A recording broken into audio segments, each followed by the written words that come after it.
Let's dive into the story of a guy who was just playing childish games with his friends when a goddess suddenly dragged him into a strange fantasy world. While his classmates are absolutely thrilled about becoming legendary heroes, our main character feels the exact opposite. Han-soo thinks a bunch of high school kids who can barely take care of themselves shouldn't be playing hero, so he demands the goddess send him right back to Earth. The goddess is furious, but she keeps her cool. Then she opens up a portal and calmly tells Han-soo that because he doesn't fit the mold of a great hero, he has to get out right this second.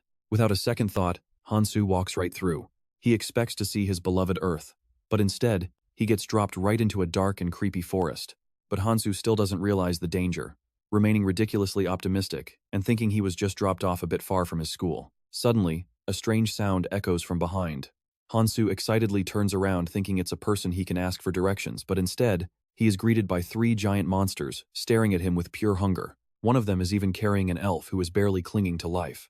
His legs turn to jelly, but he quickly snaps out of it and runs for his absolute life. Only now does he realize that the goddess is just a kidnapper, using students to solve her own world's problems. Now pay attention to this part, because after Han-soo is dumped in the woods, our self-proclaimed goddess turns her attention back to the rest of the class. The fake goddess teleports the remaining students to Sanctuary in Prolucina, where the saintess is already waiting for them. Just like that fake goddess, the saintess looks beautiful and puts on a warm, gentle smile to welcome our heroes. But what really catches the girl's attention is the incredibly handsome guy standing right behind her. She introduces herself as the saintess of the temple, claiming she received a divine revelation to wait here and welcome them. Then, she gestures toward the handsome young man standing beside her. He bows gracefully like a true noble and introduces himself, calling it an honor to meet the legendary heroes. Meet Prince Anus, the Sword King of the Northern Kingdom of Masta. Hearing his title, the girls' hearts instantly skip a beat. On top of being royalty, he's also the one in charge of training the heroes in swordsmanship. The saintess glances around as if searching for someone, then whispers to her maid, asking if the princess has arrived yet. The maid panics at her cold expression and starts stuttering. Right on cue, a girl dressed in head-to-toe pink bursts through the door, yelling an apology for oversleeping after drinking too much. The saintess sighs that while honesty is great, Princess Athena didn't need to be that brutally blunt, leaving the princess confused. You and I both saw that coming, right? This clumsy princess trips over her own feet and falls flat on her face, blaming the floor. Princess Athena of the Kingdom of Archmage, who is supposed to teach magic to the heroes, quickly makes up a silly excuse. The heroes just stare at her. Then some of them start squealing about how cute she is and how awesome this fantasy world is. She is actually the princess of the Southern Kingdom of Archmage. Princess Athena and Prince Anus will be the ones guiding you all from now on, the saintess explains, then activates the status system for all the summoned heroes. Well, of course there's a status window, looking exactly like some kid's video game. One of the students, Hangu, starts navigating the menu to check out his levels and skills. Let's see blessings, curses, drop rates. He gets the blessings, but what does the rest mean? He taps on the hero's blessing first, which automatically translates the languages of any friendly races they encounter. Plus, it gives a massive boost to experience points and achievements. The translation tool is cool, but how much is the experience boost exactly? If there is no level cap, this skill is seriously broken. But then he realizes all his classmates got the exact same blessing. Hangu mutters to himself while glancing over at Choi Kang-min. After studying the screen for a bit, Choi Kang-min raises his hand to ask the saintess a question.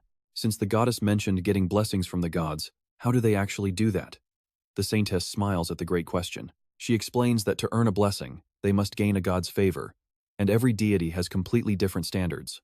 Suddenly, a wave of notifications pops up, announcing the arrival of various gods and the special messages they have sent. The saintess continues explaining the system. While every god has unique expectations, they all share one goal, finding the ultimate hero who can slay the Demon King. Seeing everyone else stay silent, Kang-min speaks up, saying that should be enough info. The gods are watching you, but remember their favor is fleeting. Good luck receiving their blessings. But as for Han-soo, trust me. You and I are about to see how he survives this nightmare on his own. Trust me, you're going to love this. A bespectacled guy hesitantly asks, what if he gets 0 blessings? Who cares about trash? The saintess beams, dropping a savage answer that leaves the entire crowd absolutely stunned. The glasses guy instantly shuts up, knowing better than to ask more. And so, his journey of dreams and hope in this fantasy world officially begins. Deep in a monster forest, Kang Han-soo is completely exhausted after running for his absolute life. Leaning against a tree, he pants heavily, wishing he had spent a lot more time working out. Right on cue, a spear flies out of nowhere and slams into the trunk right before his eyes. He turns around shaking, only to see dozens of monsters staring hungrily while babbling in some bizarre, alien tongue. Honestly, Understanding them would only make him panic more. They are literally shouting about eating human meat right now. Staring at his hungry predators, Kang Han-soo curses that fake goddess to hell. There is absolutely no way these ugly freaks exist back home on Earth. She played him. That woman never intended to let anyone go home. Kang Han-soo, you need to think and fast. Trying to stay calm, he starts running again while quickly analyzing his grim situation. If this is a fantasy, there has to be magic, right? Pay attention, because his prayers are finally answered. Just like that, a system screen pops up. Kang Han-soo, level 1. Blessing? None. Curse? E-class hero. Stats? 2.56. What? Where did this come from? And what curse? How is being a hero a bad thing? Confused, he clicks the curse description. The hero curse automatically translates the language of any race hostile to the hero. Experience points and achievements are heavily reduced. Reading this, he feels utterly depressed. Does that woman actually want him dead? How is he supposed to level up in this game-like world with such a penalty? Suddenly, he hears them whisper about eating his heart. They want to chew on his meat and bones. Kang Han-soo can fully understand these beasts now, but he is definitely not happy about this useless skill. Since it translates hostile languages, does that mean he can actually negotiate with them? Fighting for survival, he risks everything to strike a deal. Hey guys, can we talk this out for a second? The monsters look at him utterly confused before shouting that their lunch can talk. Hey, look, the food is speaking. Let's eat first and talk later. Hearing this, he sinks into despair. Turns out, communication is completely useless here. With 0 options left, he has to keep running. But human endurance has its limits. His legs refuse to move any further, and he is forced to stop. He truly cannot take another step. You and I both know this feels like game over. Expecting to be eaten alive, he whispers his final goodbyes to his parents, completely blaming that fake goddess. Just then, another strange voice echoes in his ears, catching him completely off guard. Suddenly, an arrow shoots out of nowhere, piercing his leg. The shooters are elves, lying in ambush high up in the trees ahead.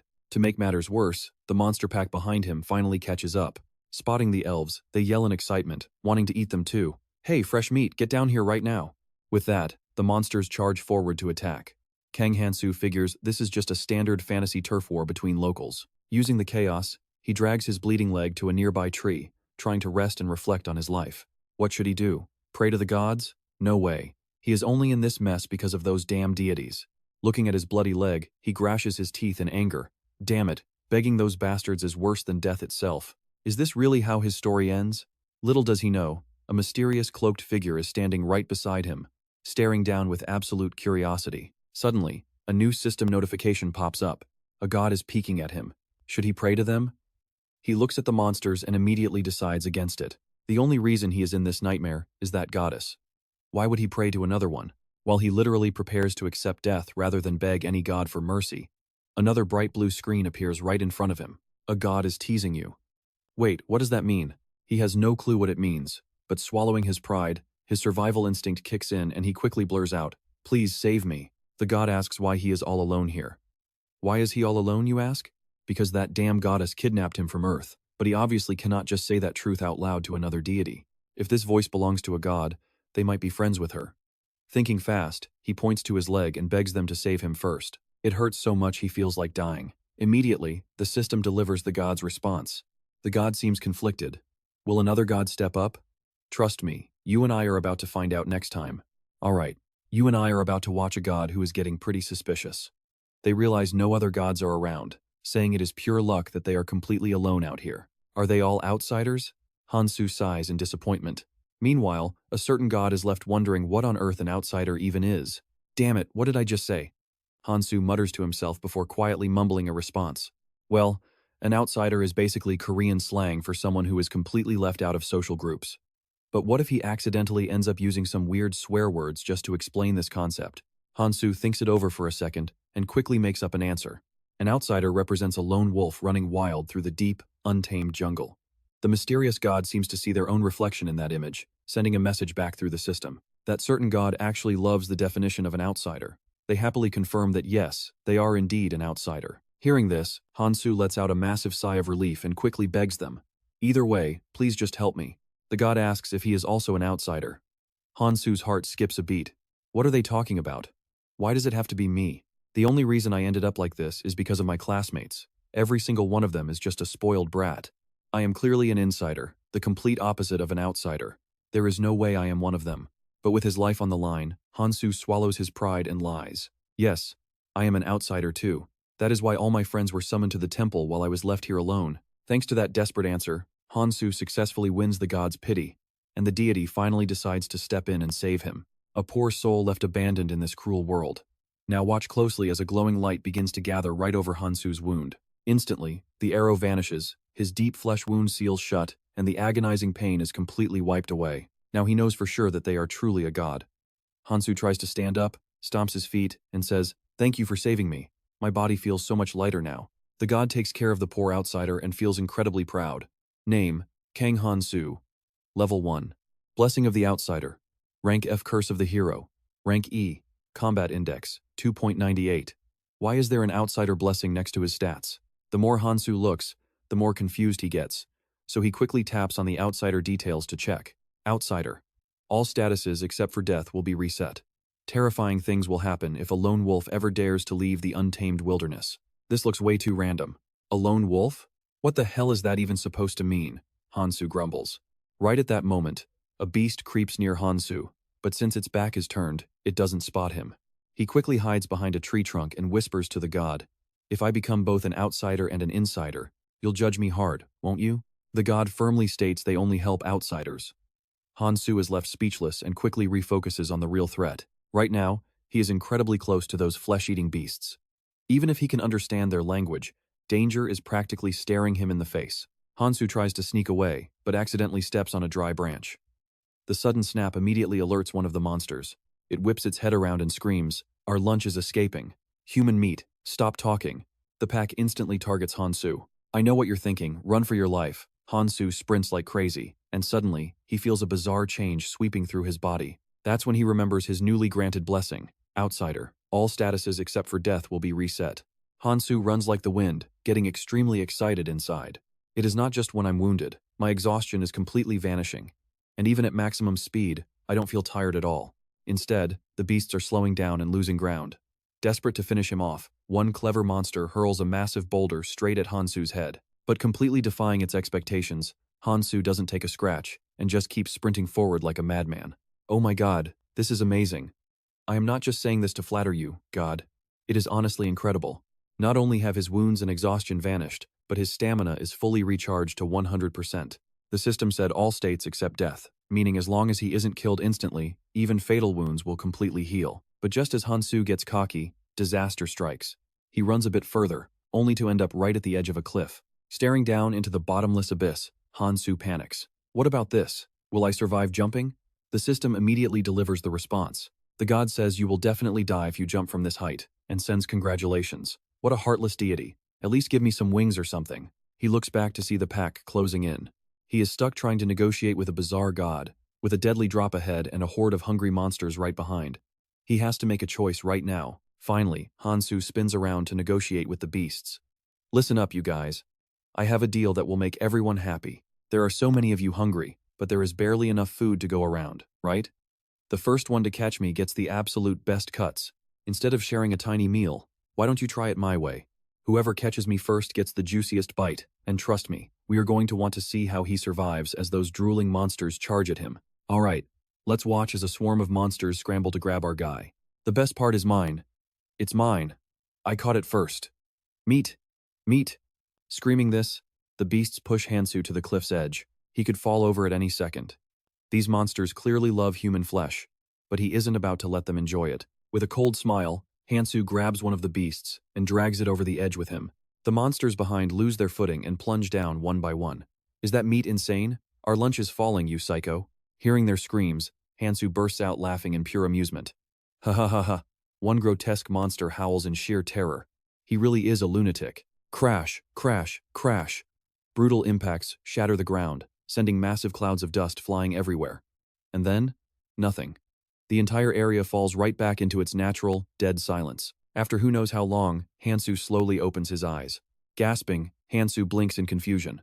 Once his vision clears, he realizes he is lying right in the middle of a pile of monster corpses. Well, he is still alive. Even though his entire body feels crushed, he figured it was just his imagination. Now pay attention to this rule as an outsider.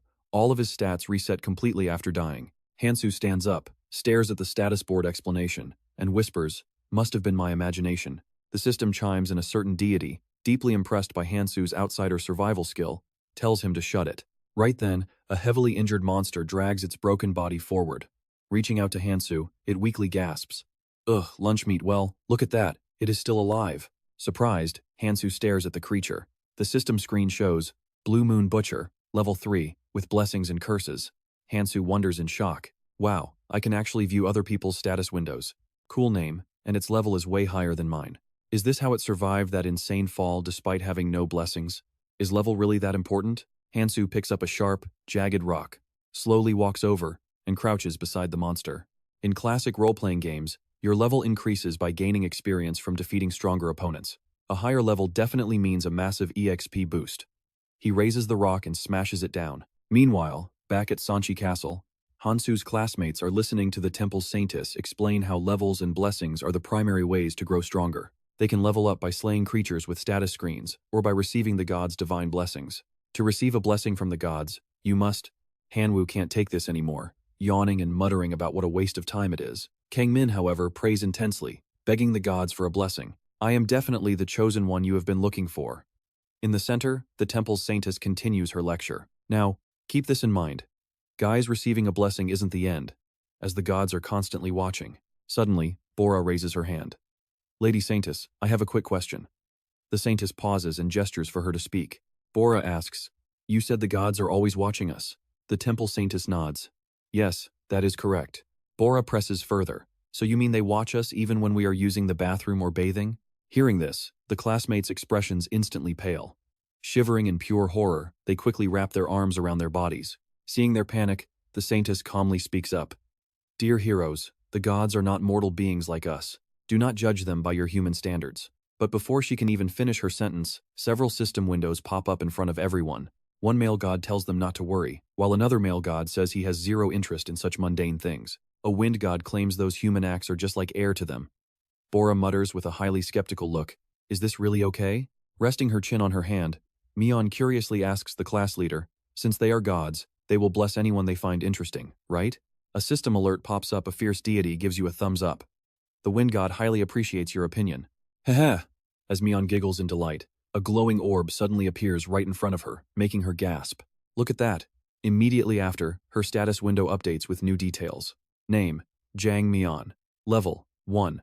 Blessings, Courage F and Charm F. With a curse rate of 1.03, Mion jumps for joy. Wow, I actually got a blessing. Everyone else looks shocked. What? Already? How is this skill supposed to help against the Demon King? But she doesn't care about that. While the classmates are gossiping, a sweet, mysterious fragrance suddenly fills the entire room. What is that smell? As they sniff the air in confusion, all the boys quickly fall under a spell, heart eyes locked on Mion.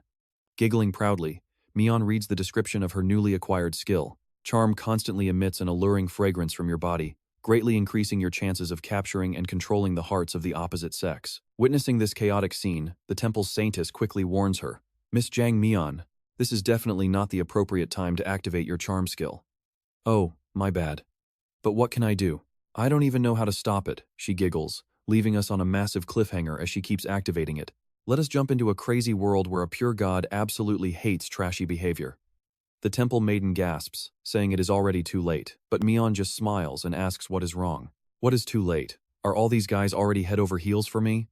The temple maiden quickly warns her to check her status window. What is wrong with my status window? Grumbling, she pulls up her personal profile under the name Jiangmen. Level 1. Hero Blessing F Charm F Punishment Curse F. Total Stats 1.03. Mion screams in absolute panic. What is this? A punishment curse? Suddenly, the crowd snaps out of her charm skill, whispering and gossiping about her. A punishment curse on a hero? Why would a hero get cursed? Maybe a demon has actually appeared among us. The temple maiden laughs softly. Blessings are not the only things the gods hand out to people in this world. They will also curse heroes they do not like. Mion complains, claiming she has never heard of such a thing. The temple maiden slowly steps in front of Mion, smiling as she says she is about to explain it now. While Mion stands there dazed, a glowing hand-shaped seal burns onto her back. Pay attention to how she screams in sheer agony. The system alerts her that under this punishment, any damage and criticism she receives will skyrocket. She will face severe pain for any impure action she takes. Terrified, Mion desperately begs for mercy, promising she will take back her skill immediately. Only then does the intense pain fade. The system alerts her that a pure goddess is watching, while a wind god just whistled in amusement. Meanwhile, a male god awkwardly looks away. The temple maiden folds her hands, warning her with a dead serious expression. Remember this. Once you receive a blessing or a curse, it will stay with you until the day you die. The effect scales up as you level up, and there is no way to lower your level. Mion groans, completely defeated. Wait, F rank already hurts this badly?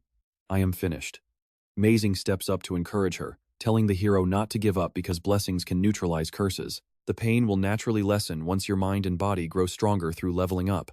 Mion gasps, asking if that is true. Mazing smiles and assures her it is, so she must not give up. Meanwhile, Han-soo stares at a blood-stained stone, deeply lost in thought. He wonders why his level has not changed at all. He had slain plenty of monsters with higher levels than him. Is it because of his hero curse, or is leveling up just insanely hard? Let us check this out together as Han-soo picks up the Blue Moon Butcher Dagger and asks his guardian god for any useful information. The system states a certain god wants him to call them outsider. Han-soo asks again if this outsider god has any useful information. The system reveals that the mysterious god refuses to share that information. Han-soo can only sigh and accept it. He silently curses the useless god, noting they only excel at giving blessings, but he decides to stick around for the sweet rewards. The system notifies him that the god is complaining about how boring it is to watch him run around. Han-soo completely agrees. He realizes that despite running through the dense forest for hours, he does not feel hungry, thirsty, or lightheaded at all. The system displays a message from the god, suggesting he try something new. Han-soo mutters that he needs to find a human first. Before he can even finish his sentence, a group of vile monsters appears nearby. He immediately ducks behind a massive tree to hide. Nearby, the sharp-nosed beasts sniff the air, growling about the delicious scent of human flesh and demanding food as the system sounds. The system reveals that his god hopes this powerless outsider dies a peaceful death. Han-soo tightly grips his dagger, telling himself he could easily pierce that massive, roaring mouth if the beast stepped any closer. One beast sniffs deeply, howling about the delicious scent of blood nearby. Suddenly, the rest of the pack joins the hunt. They catch the scent but cannot pinpoint the source, grumbling to find food elsewhere as their hunger intensifies. Hiding behind the tree, Han-soo desperately wishes to escape this hostile forest and find human civilization, but he has absolutely no idea which way to go. To make matters worse, this entire place is crawling with man-eating beasts. Still, he has grown slightly stronger. He looks down at the weapon in his hand, the legendary blade of the Moon Butcher. It looks like a basic slashing weapon, but the blade is sharp enough to earn its previous owner the terrifying title of Butcher. The system warns that a god is praying for his soul. Spotting a thick vine hanging from a branch, an ingenious idea flashes through his mind. He cuts it down and whispers that he will not die.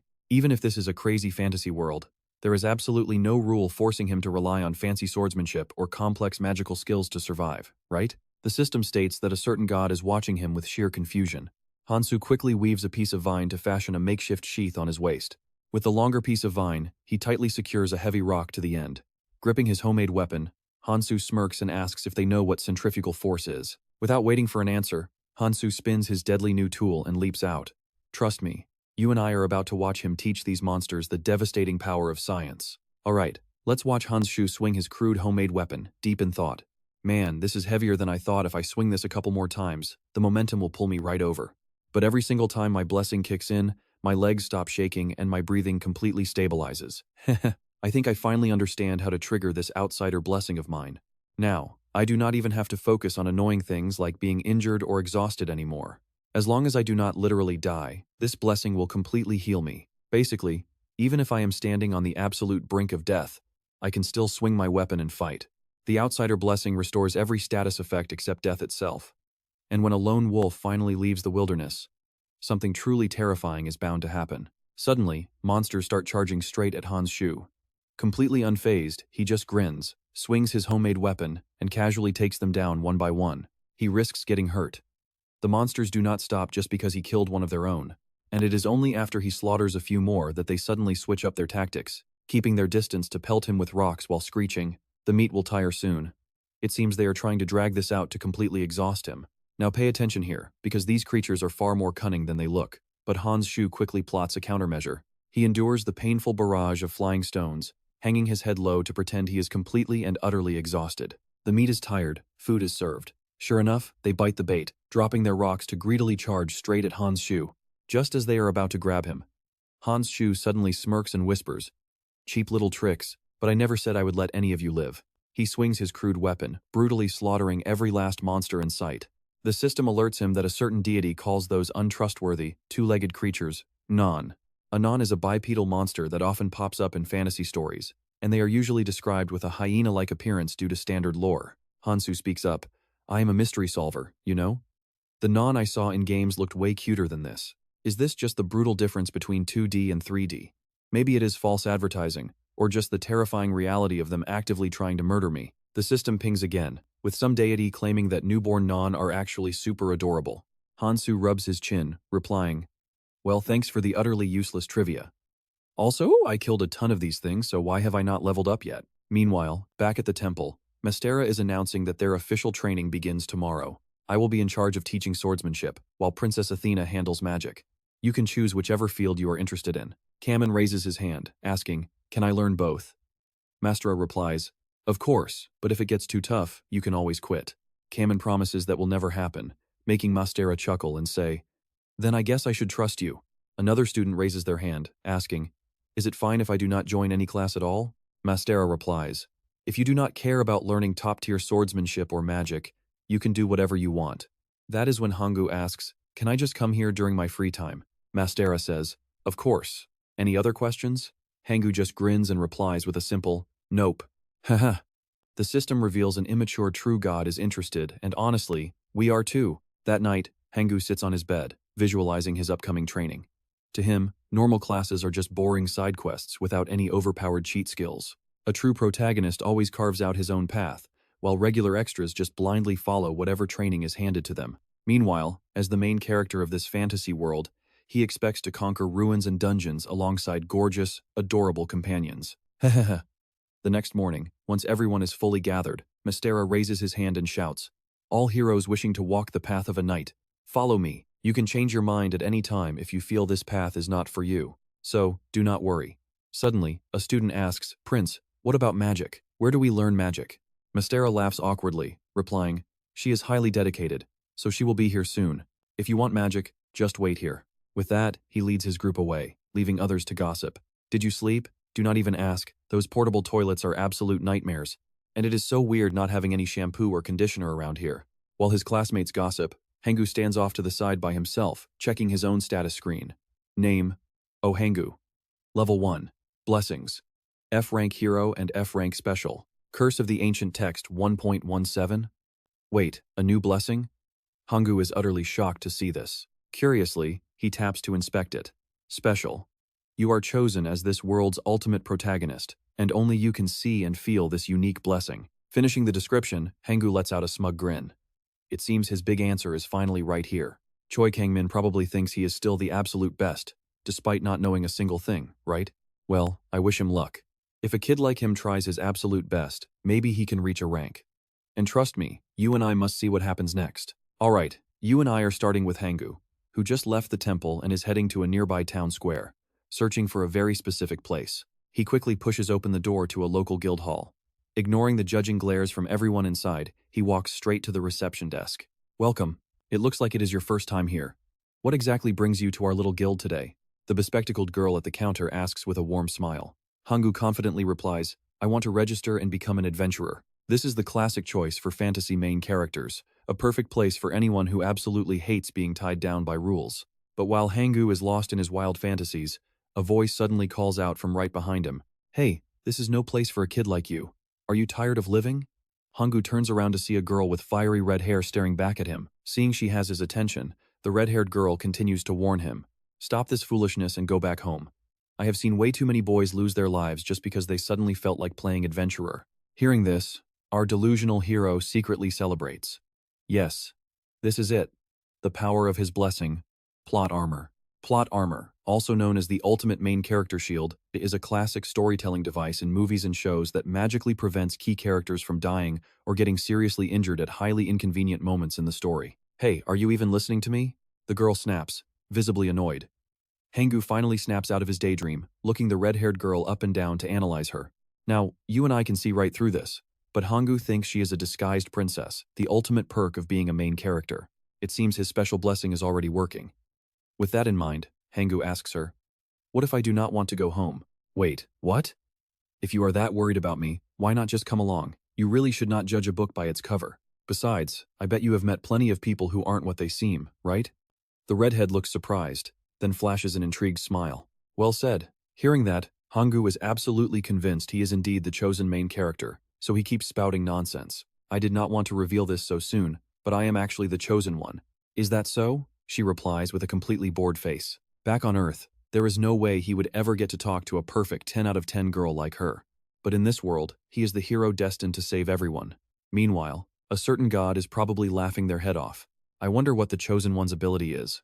Hanggu strikes a cool pose.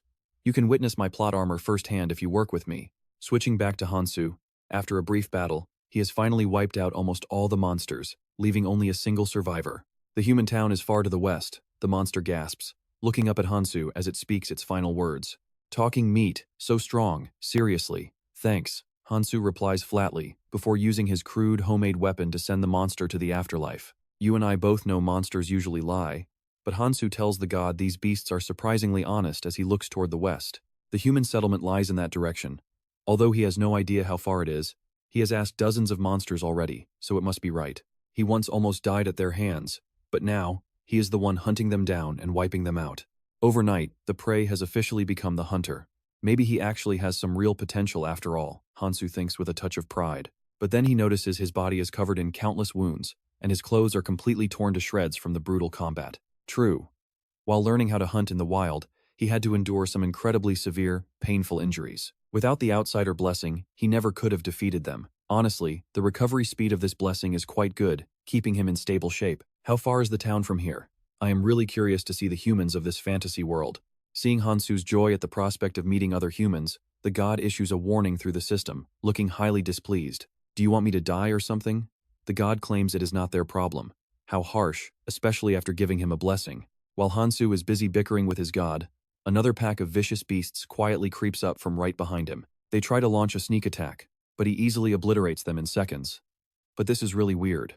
Han-soo stares at his status window, showing Kim Han-soo, level 1, outsider blessing rank F, hero curse rank E, and a score of 3.15. His level has not increased at all. Han-soo is completely baffled. He has defeated dozens of beasts that were at a much higher level than him. Why is that? A certain god is getting anxious. Right after that notification, Han-soo hears voices belonging to a group of divine servants, a language that is not auto-translated. Could they be elves? He needs to watch them very closely. Han-soo quickly hides behind a tree to watch, only to see them firing arrows at someone else who is also running for their life.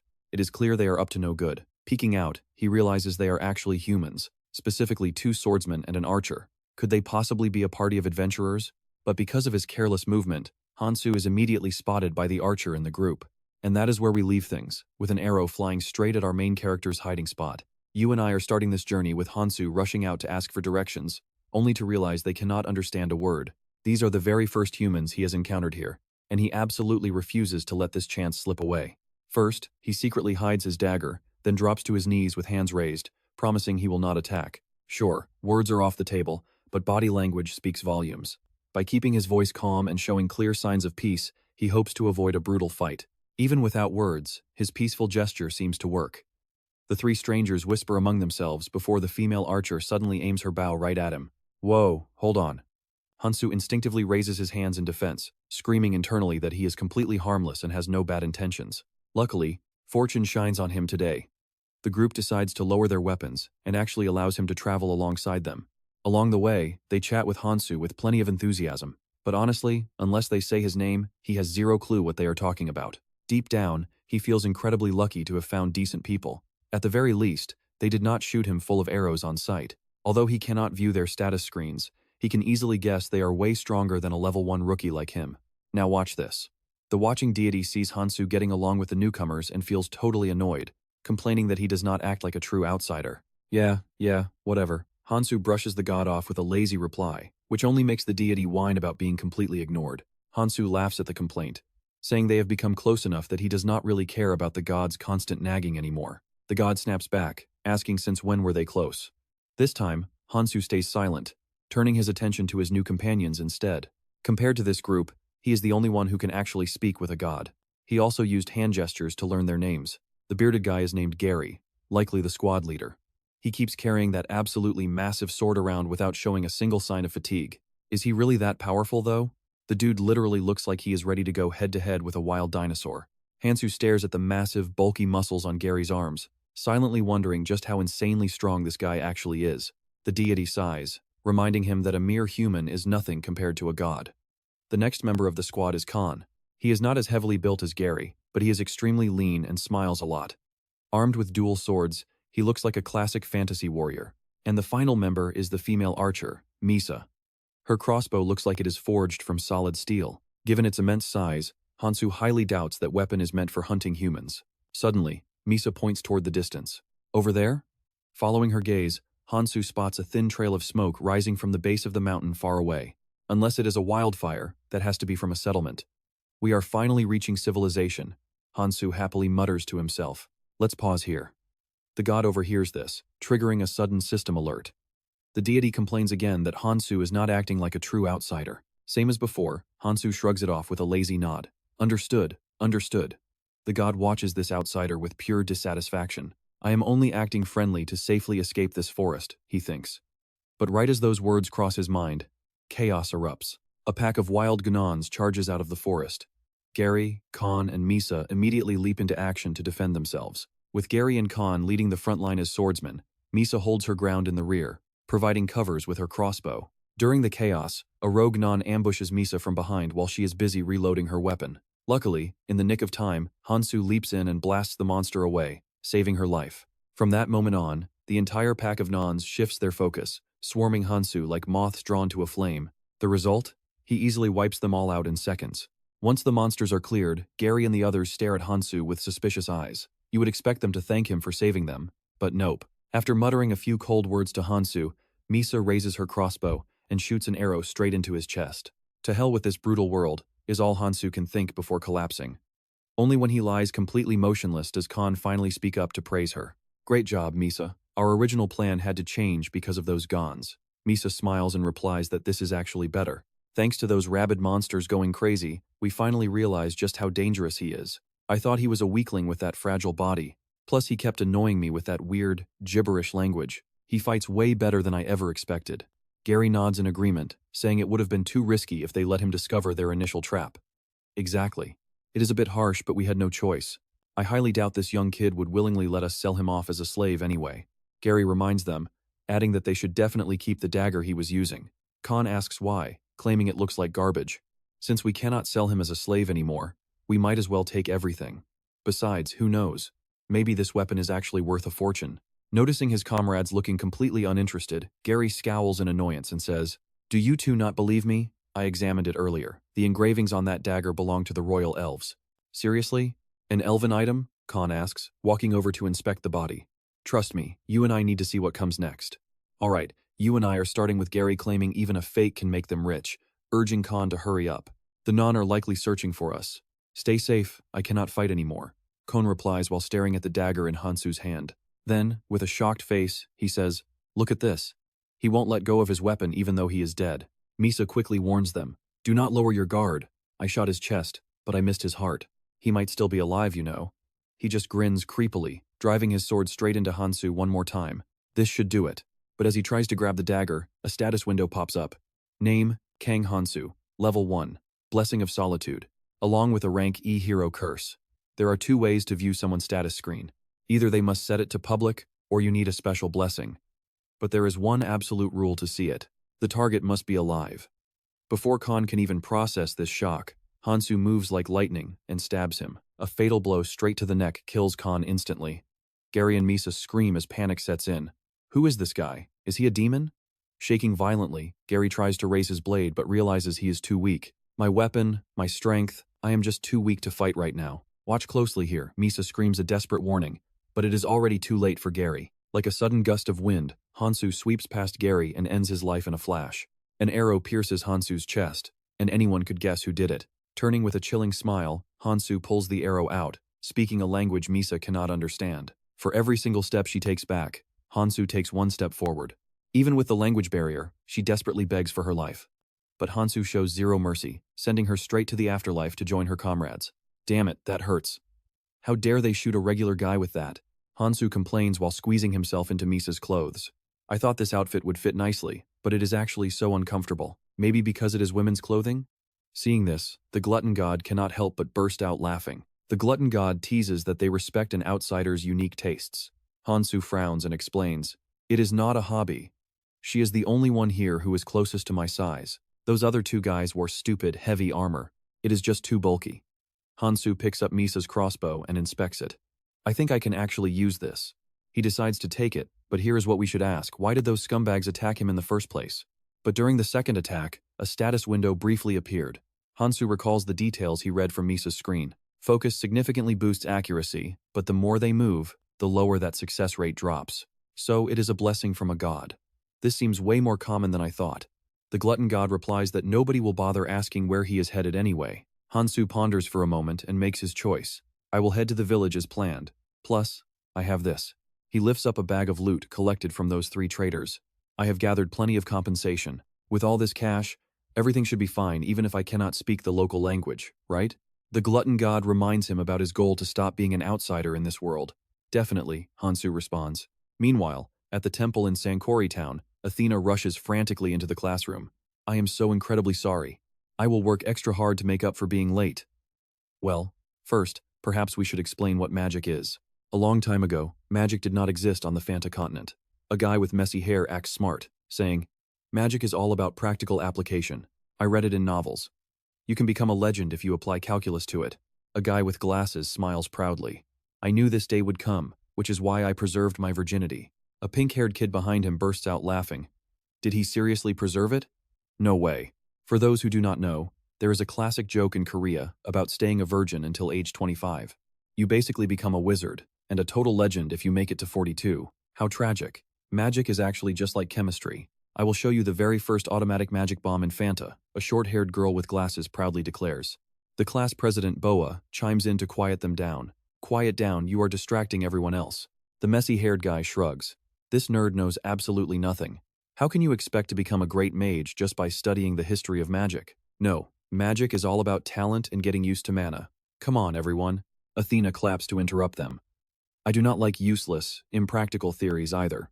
Talent is always number one, which is why explaining the basics of magic is absolutely necessary. The basics? Did she already mention that? I did not hear it. As the students gossip about talent and virginity, you and I can already tell this academy is going to be wild. Athena continues to explain, and trust me, you and I are about to see a pretty brutal reality. Magic is a field where talent reigns supreme, determined solely by birthright and upbringing. Never forget that. I am Athena Archamazing, descendant of Sion Archamazing, the 12th generation heir to our founder. You could say I inherited both the elite bloodline and wisdom of my ancestors. Then what about us? One student asks. You will study under me, become my apprentices, and we will find the most outstanding among you. Simple enough, right? Princess Athena Duboza raises her hand, saying, Excuse me for interrupting, but I have a question. Bloodline and wisdom, is it truly impossible for someone with neither to become a mage? We simply want to start learning in a realistic way. After a brief moment of shock, Athena beams and replies, Of course it is possible. Without even letting Duboa finish, Athena pulls her up, saying, I will explain that later. First, you are Hero Duboza, right? Yes, Boa replies, totally confused. I am establishing a master-disciple bond with Hero Duboza right now. I officially accept you as the very first student of Athena Arch. Amazing. Hero Duboza, please accept this magical oath. An oath? Duboza murmurs. She closes her eyes and whispers a silent spell. Instantly, a brilliant light radiates from her entire body before slowly fading away into nothingness. Congratulations, Hero Duboza. From this day forward, you are officially recognized as a mage. Now watch closely, because while Duboza is standing there clueless, Athena moves on to sweet-talk the rest of the students. I forgot to mention, the sooner you become my student, the more talent you receive. A status screen pops up. Name Duboza, Level 1. Hero's Blessing, Magic Rank C, Curse Multiplier 1.65. Looking at the system screen, Duboa realizes her blessing upgraded to Rank C the moment they bonded. Is this the talent you were talking about? Exactly, Athena replies with pride. So if you don't have parents or teachers who possess magic, no matter how hard you try, you will never become a mage. Do you finally understand why raw talent is so vital? Hero Duboza. I understand, Duboza nods. Alright, let us return to your original question, Hero Duboa. With those words, Athena summons a tiny flame in her right hand. Our founder became the god of magic. blessing his descendants and future students to learn spells with absolute ease. As she explains, Athena turns up the intensity of her flame. This is white magic. It is incredibly safe and efficient when paired with a blessing. Suddenly, Athena's expression turns dead serious. Suddenly, a dark purple flame ignites in Athena's left hand. The purple flame slowly burns through her glove and into her bare skin, panicking the students while she just grins at Boa. I know what you are thinking. Does she really need talent? On my right is safe, blessed white magic, and on my left is unblessed, raw black magic. While Athena is completely lost in her lecture, a mysterious figure suddenly appears behind her, prompting a sudden, terrified scream. It is her maid, pinching Athena's cheeks while scolding her. Princess, did you forget that His Highness strictly forbade you from using black magic? Athena looks up with a pouting, teary face. I only used a tiny bit so the heroes could understand it better. Oh, is that so? I understand. I will be reporting this directly to the queen. Athena desperately begs, crying out that she is sorry and pleading not to tell. Meanwhile, a male mage frantically rushes over to heal her burned hand. Dubois looks at Athena's injury with deep guilt, saying, I am sorry, I should not have asked that question. Do not worry, at least everyone now understands how dangerous black magic is. But what exactly is black magic anyway? Is it an evil force? To the students' curious questions, Athena calmly responds, Black magic is not necessarily evil. Unlike white magic blessed by the god of magic, black magic is simply the natural, raw form of magic itself. While his classmates are busy learning the basic principles of magic, Han-soo has already wandered off to a nearby human village.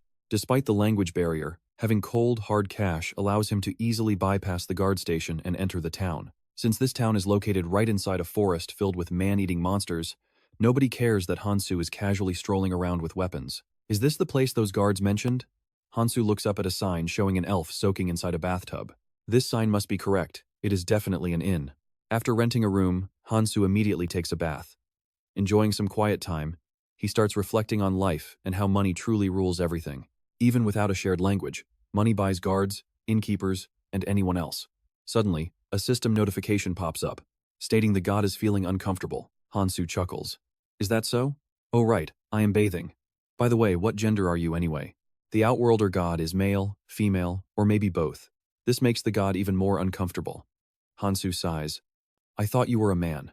I have to protect my honor too. As he speaks, Han-soo rubs a persistent bloodstain on his arm with a towel. This stain is really hard to wash off, and that is where we leave it today. A bizarre message pops up saying the god is anxious, but what about? Well, that is a secret. Alright, you and I are jumping right back into the action, where a confused Han-soo suddenly hears a voice outside. Is it this room? Han-soo snaps his attention toward the door, as another voice replies in the divine language, only for the man to quickly bark out an order. Go back to work. I will handle it from here. Testing the waters, Han-soo calmly calls out to the man outside, telling him that he is currently bathing and to wait a moment. The man outside seems caught off guard, admitting he did not think Han-soo spoke their language. Muttering a quick response, Han-soo hurriedly gets dressed while tightly gripping his weapon, completely on guard. They can understand each other, meaning even if this entity is not human, it might belong to a highly hostile race. Could they be enemies of the hero, just like the Gon or the others? Han-soo weighs his options, deciding not to open the door and instead sitting on his bed. With his eyes locked on the entrance and his right hand hiding a knife behind his back, he calmly calls out for them to enter. Now, pay attention to this moment. Han-soo holds his breath as the door slowly creaks open, his heart pounding in absolute suspense. He has no idea what kind of monster might step through next, but whether they are the hero's enemy or not is irrelevant. To him, elves, humans, and the Gon are all the same. The only thing that truly matters is whether this meeting goes smoothly. An older, exhausted-looking man steps into the room, prompting Han-soo to drop the pleasantries and ask him directly what he wants. Seeing Han-soo's defensive posture, the man quickly reassures him, explaining that he is simply the village chief. He came to check because someone mentioned a guest who did not know their language. Han-soo simply nods while silently analyzing the old man. Is he actually human, or is this just a disguise? The chief then breaks the silence by pointing out that Kang Han-soo is a strange name. Han-soo can only force a wry smile. Just as he suspected, these people can actually view his personal status screen. Having his private information laid bare like this is starting to get on his nerves. The chief kindly advises him to hide his status screen so he does not expose his personal data. Han-soo's eyes widen in absolute shock as he asks if that is even possible. Hearing this, the old chief stares at him with judging eyes, clearly unimpressed by how clueless the boy seems to be. He assumed Han-soo was either an intruder or someone from another kingdom, prompting a disappointed Han-soo to ask if his ignorance is really that obvious. The chief does not deny it, explaining that their village has a highly strained relationship with the elves. Because of their insatiable greed, even the Gon lost their homes, and their human lands became targets, leaving many villagers grieving the loss of their loved ones. This village was built to gather those seeking bloody vengeance, which explains why there are so many lethal mercenaries hanging around. However, not many people are left who actually remember the past. The rest are just rookies coming from cities to gain combat experience.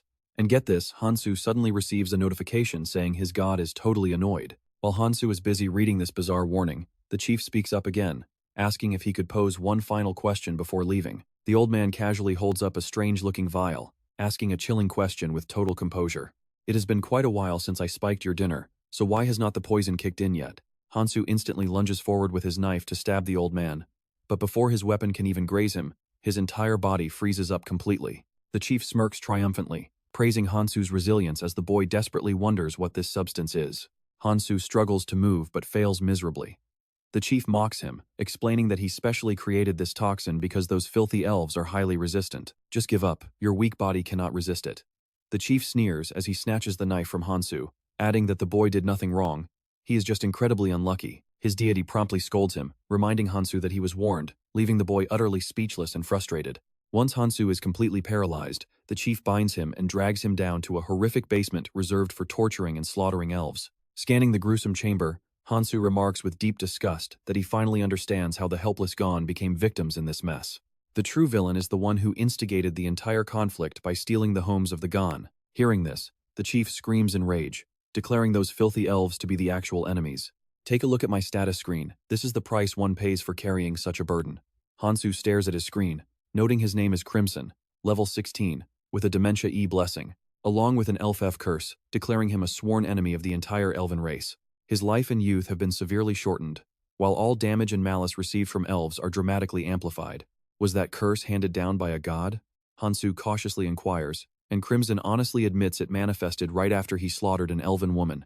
Crimson views it as a badge of honor, but Han-soo flashes a warm, gentle smile, attempting to appeal to the old man's sleeping conscience. "Chief, I'm not even the type of elf you hate, so kidnapping me just to vent is a bit of a waste of time." Before Han-soo can even finish speaking, Crimson thrusts the knife right in front of his face. "I did not plan to talk this much, but this knife changed everything. Where did you get it? Stick with me, we are about to find out."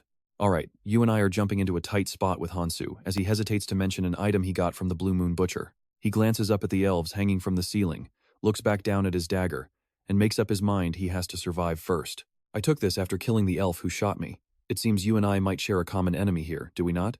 Crimson asks skeptically. "You actually killed a royal elf with that basic skill?" "Wait, royal?" Seeing Han-soo in pure shock, Crimson bursts out laughing. "You really had no idea? This is bad. Killing you just got way harder, so let me go." "No way. Did you even look at my status screen? I am a mage, but I do not have a single blessing." "Blessing?" Crimson rubs his temples, getting a real headache. "Do you truly know nothing?" "Hey, I am an outsider," Han-soo replies, thinking to himself. "No god or person ever bothered to explain this world to me. An outsider." Crimson stares at Han-soo with sudden deep curiosity. Han-soo clicks his tongue and explains it like being a lone wolf wandering the valleys. "Sounds pretty good. You will not have to walk alone anymore. The god is actively praying for the outsider to die." Han-soo struggles to grasp Crimson's real meaning, but the sudden system notification leaves him even more bewildered. What on earth is going on? Why is everyone acting like this? Crimson waves his hand, using dark magic to light up a few candles, before releasing a heavy chain that drops an elf flat onto the cold floor. Crimson steps directly on the female elf, speaking with brutal honesty. "Keep your eyes glued to this screen, because this twisted dark mage steals lives to survive. Even with a deadly curse slowly eating him alive, he will gladly sacrifice all of you to fight it off. I will grant you a slightly less painful death. Consider it a reward for slaughtering that royal elf." "Oh, how incredibly generous of you," Han-soo says sarcastically. "Breaking out of here will be extremely tough, but dying here is absolutely not an option. Time to see if I can negotiate with him." Han-soo stops calling him chief, but Crimson interrupts. "If you are planning to beg, do not waste your breath. Fine, speak up. Feel free to state your last wish before you die." While Crimson speaks, the elven girl on the floor keeps groaning in intense pain, annoying him so much that he lashes her repeatedly with a whip until she goes dead silent. Looking fully satisfied, Crimson casually turns back to Han-soo and asks, "What were you saying earlier?" Watching this horrific display, Han-soo hesitates, deeply conflicted. This guy is acting incredibly strange. Did he put on this brutal show on purpose? There has to be a reason. Walking down this dark path all on your own must be exhausting, right? Han-soo asks. Testing the waters. You actually understand that? Crimson stares at Han-soo, his eyes lighting up. I used to be an outsider too, just wandering around all by yourself? Crimson mutters, feeling slightly disappointed, before a sudden realization hits him. He grins widely. I get it now. Doesn't that make me an outsider too? We both know that is not the main issue here. I agree, Han-soo thinks. Han-soo silently agrees, wondering if he successfully managed to alter the psychopath's mind. I actually like you, but since I am an outsider, I have to keep being a lone wolf. Crimson's bizarre logic makes Han-soo curse internally. What kind of messed up logic is that? First he wanted to kill me for justice, now he wants to kill me to be a true outsider? Some god is laughing hysterically right now. Han-soo gets even more annoyed. What is so funny? Today is truly a beautiful day. Finally, someone who understands my inner pain has appeared. My dear Han-soo, keep your eyes on me forever. Sure. Han-soo sighs, crying inside because his situation just got 10 times worse. Crimson completely ignores him now, turning his wicked focus back to the elves hanging upside down from the ceiling. After scanning them carefully, Crimson finally selects an elven man to begin his sacrificial ritual. Let us begin. Crimson flashes a wicked smile, folding his hands to initiate the dark ritual. Oh, Mother of Life, Ruler of Destiny, please grant me the remaining half of this elf's life force to extend my own. At that exact second, a glowing magical circle erupts around the captured elven man. Swear that you will offer your remaining life to me, Crimson orders coldly. The elven man refuses to cooperate, glaring back with eyes full of pure, burning hatred. Seeing this, Crimson slowly kneels down, whispering a terrifying threat.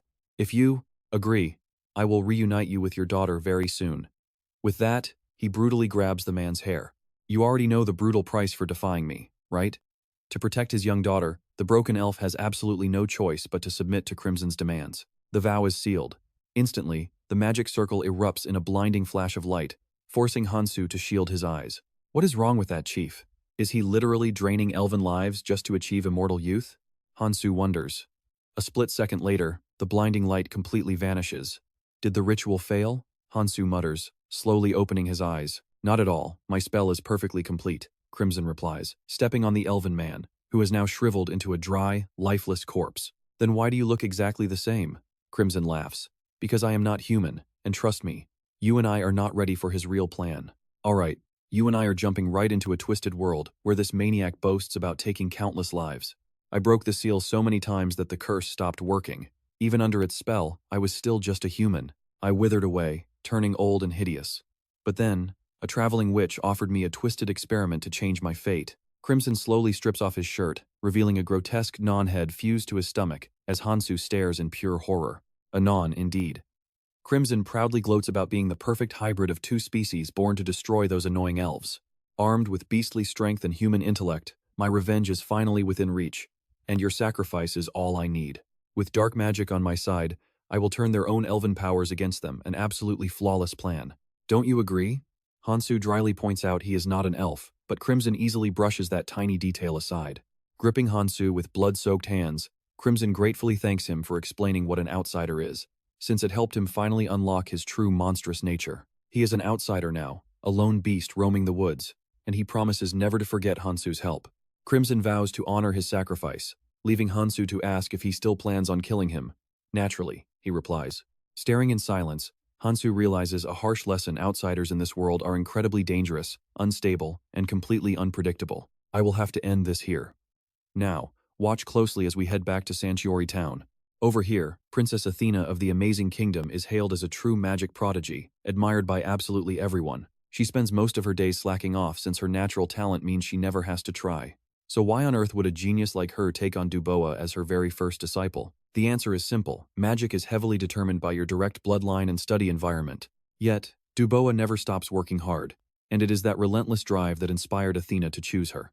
If magic is truly born from sheer imagination, is there a secret way to boost its destructive power? Thrilled by her favorite student's curiosity, Athena smiles warmly and praises the young hero for asking such an excellent question. To amplify your spellcasting strength, you simply need to emulate the magic of your mentors or your parents. To demonstrate, she shapes ice magic into a cute little rabbit, leaving the rookie heroes completely stunned by her skill. While her legendary family has passed down powerful fire magic for generations, this unique ice style is her own creation, and she playfully asks them to try. Dubois nods and immediately tries to summon her own icy rabbit, but the magic completely fizzles out in her hands. Seeing the failure, Athena chuckles sheepishly, admitting that her first time teaching is proving to be a bit awkward. She explains that as her own power grows, her students will learn easily too. But then Jiang Mian suddenly speaks up. What about average, unblessed people like me? And yeah, you and I can see why this immediately triggers a massive uproar. Everyone demands a blessing, shouting that the system is totally unfair and wanting to know why they are being ignored. They complain that Dubois gets all the attention, demanding the princess treat every student equally. Athena flashes a creepy smile, making her ice rabbit glare at the crowd. As chills run down their spines, she asks if she should choose a second disciple. She wonders aloud which lucky hero wants to step up next, and the students immediately lose their minds over the offer. Everyone is desperate to follow in Dubois' footsteps, shouting that they should definitely be the one chosen. They beg and argue, pointing out each other's laziness, completely forgetting they originally united just to have a chance to study alongside the princess. Yet with just a single sentence, she easily turns them all against each other.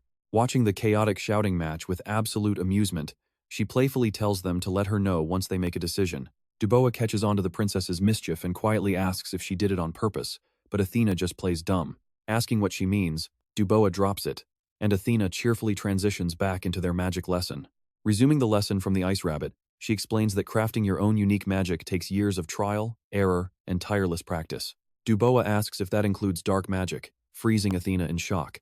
After a heavy silence, she warns that dark magic is completely different from normal magic, as it can never be self-taught and always demands a human sacrifice. That brings us straight back to Han-soo, who is currently being prepped as a literal sacrifice for Crimson's bizarre spell. Trapped right in the center of Crimson's glowing ritual circle, Han-soo curses his terrible luck for falling into the hands of a complete psychopath. Crimson grins, creepily calling Han-soo his dear friend while demanding he willingly surrender his life force to him. Han-soo realizes his consent is required, but Crimson mocks him, saying he only locked up his physical body, not his mind. He demands Han-soo take the oath immediately, leaving Han-soo frantically trying to brainstorm a way out before he gets killed. A sudden idea hits Han-soo, and he begs to see Misa one last time stick around to see if his trick actually works. Let's dive into this wild scene. Crimson strokes his chin, thinking, Misa? The girl with that massive crossbow? Right, you know her too? Why are you looking for her? I am actually her boyfriend. Crimson laughs, grabbing Han-soo's collar. You, her boyfriend? Ha, I'm the chief. I know everything that goes on in this village. Did you think I didn't know Khan is her actual boyfriend? Don't try to fool me. So, he hasn't fully lost his mind yet? It seems he really is fit to be the chief.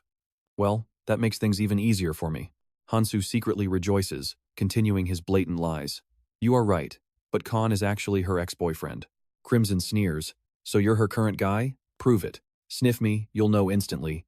Han-soo replies with absolute confidence. The reason he is so confident is because he wore Misa's clothes earlier, meaning her scent is naturally all over his body. Skeptical, Crimson leans in to sniff Han-soo. Sure enough, he confirms it is her scent. No way her smell is on you unless you two are lovers. Then can you bring Misa here? Crimson flatly refuses immediately. Unfortunately, if Misa disappears, Khan and Gary will suspect me. I understand, Han-soo replies happily, shocked in his heart that the chief actually planned to kidnap Misa for him. How thoughtful, but incredibly creepy. Crimson then asks, do you want anything else? Han-soo acts hesitant, replying, if I survive this ordeal, please let me go once I finally meet up with Misa. Once I take your life force, you won't live long anyway. I only ask for this one single wish.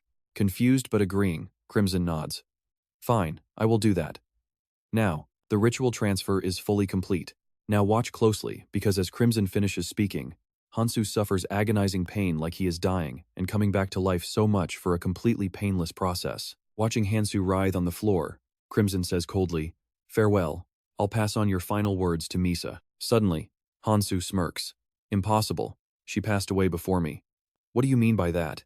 Crimson looks at him in complete shock. Han-soo remains silent, delivering a brutal uppercut that sends Crimson flying backward. Caught completely off guard, Crimson roars. You dared trick me? Han-soo snaps back. Hey, I'm the one who should be saying that. Who told him the lie that it wouldn't hurt, when it actually hurt like absolute hell? This agony officially turns us into sworn enemies. You and I both saw that coming, but Crimson screams in disbelief. How are you alive? Han-soo replies. I'll answer after you die. Han-soo rolls his shoulders, preparing to strike. The binding spell holding him has weakened significantly. Thanks to the outsider blessing, his life force was extended. A weak brat like you is still breathing. You agreed that you would let me go if I survived, right? It's time for you to keep that promise. Han-soo speaks to Crimson while stepping over to retrieve his knife. He then scans the room full of locked-up elves, stopping in front of a girl with bright blue hair. "You are going to be the first, and my personal witness." Raising his knife, he slashes the heavy chains wrapped around her arms, throws her over his shoulder, and sprints out toward the exit. Crimson screams out in panic. "Wait, where do you think you are going? Stop." "Haha, Chief, I told you to keep your promise," Han-soo replies smugly. According to their contract, Crimson cannot touch him until he actually gets to meet up with Misa. Since she is already dead, they can never meet. But Crimson is no pushover either. He breaks the promise by expelling the stolen lifespan he just took from Han-soo. Just as Crimson thinks he has won, a sharp pain hits him, causing him to vomit fresh blood as his power fades. "What's wrong?" Han-soo asks mockingly. He looks him up and down before letting out a gasp. "Oh, did your power just vanish?" Ever since surviving that dark magic strike, Han-soo feels like his eyes unlocked a brand new ability. Unable to process the shock, Crimson screams in absolute disbelief. "I have stolen countless lives, yet I have never been harmed like this. Are you some kind of immortal vampire? You absolute piece of garbage, what on earth are you really?" Just as Han-soo prepares to speak, a system notification pops up with the god warning him not to reveal the truth, forcing him to make a wild excuse. "I am the primordial outsider." The god is rolling around, cringing from intense embarrassment. "I'm glad you're happy," Han-soo mutters, continuing to inspect Crimson's current status. Watching him cough up blood, an idea sparks in Han-soo's mind. This chief is level 16, killing him would yield insane experience, right? No. I need to get out of here first. Han-soo smiles and bids the chief a cheerful farewell. Before he can even reach the door, the chief shrieks, "I will never forgive you. I'll kill you and eat your flesh. You ruined years of my hard work. I'll chop you to tiny pieces." Crimson lunges with razor-sharp claws, slicing a deep gash across Han-soo's chest before he can react. "Trust me, you and I are definitely going to want to see what happens next. Let us jump into the action." Crimson proudly boasts this sword art is for elves, but Han-soo is the one facing it. It looked like this devastating strike would finish Han-soo, but no way. Despite his blood flowing like a river, the hero's wounds heal up and vanish completely, terrifying Crimson so much that he immediately turns tail and runs for his life. But as he passes the green-haired elf, she grabs his leg to hold him back, allowing Han-soo to deliver a swift and fatal final blow. It is not over yet, since the beast still has another head.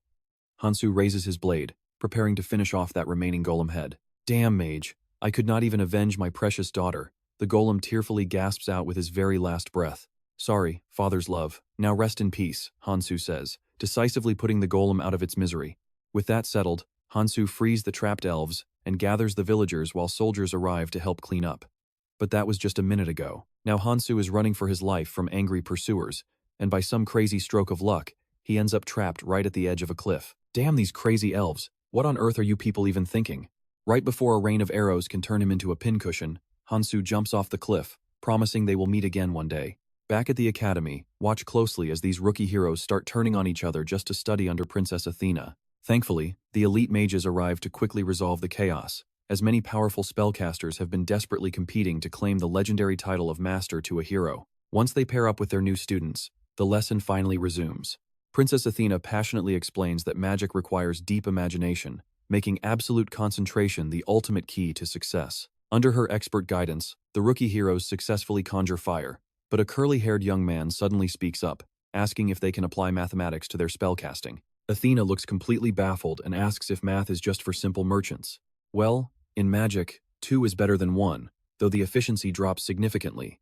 He tries to explain using calculations for spellcasting, but the princess cuts him off, stating no such thing exists, leaving him totally disappointed.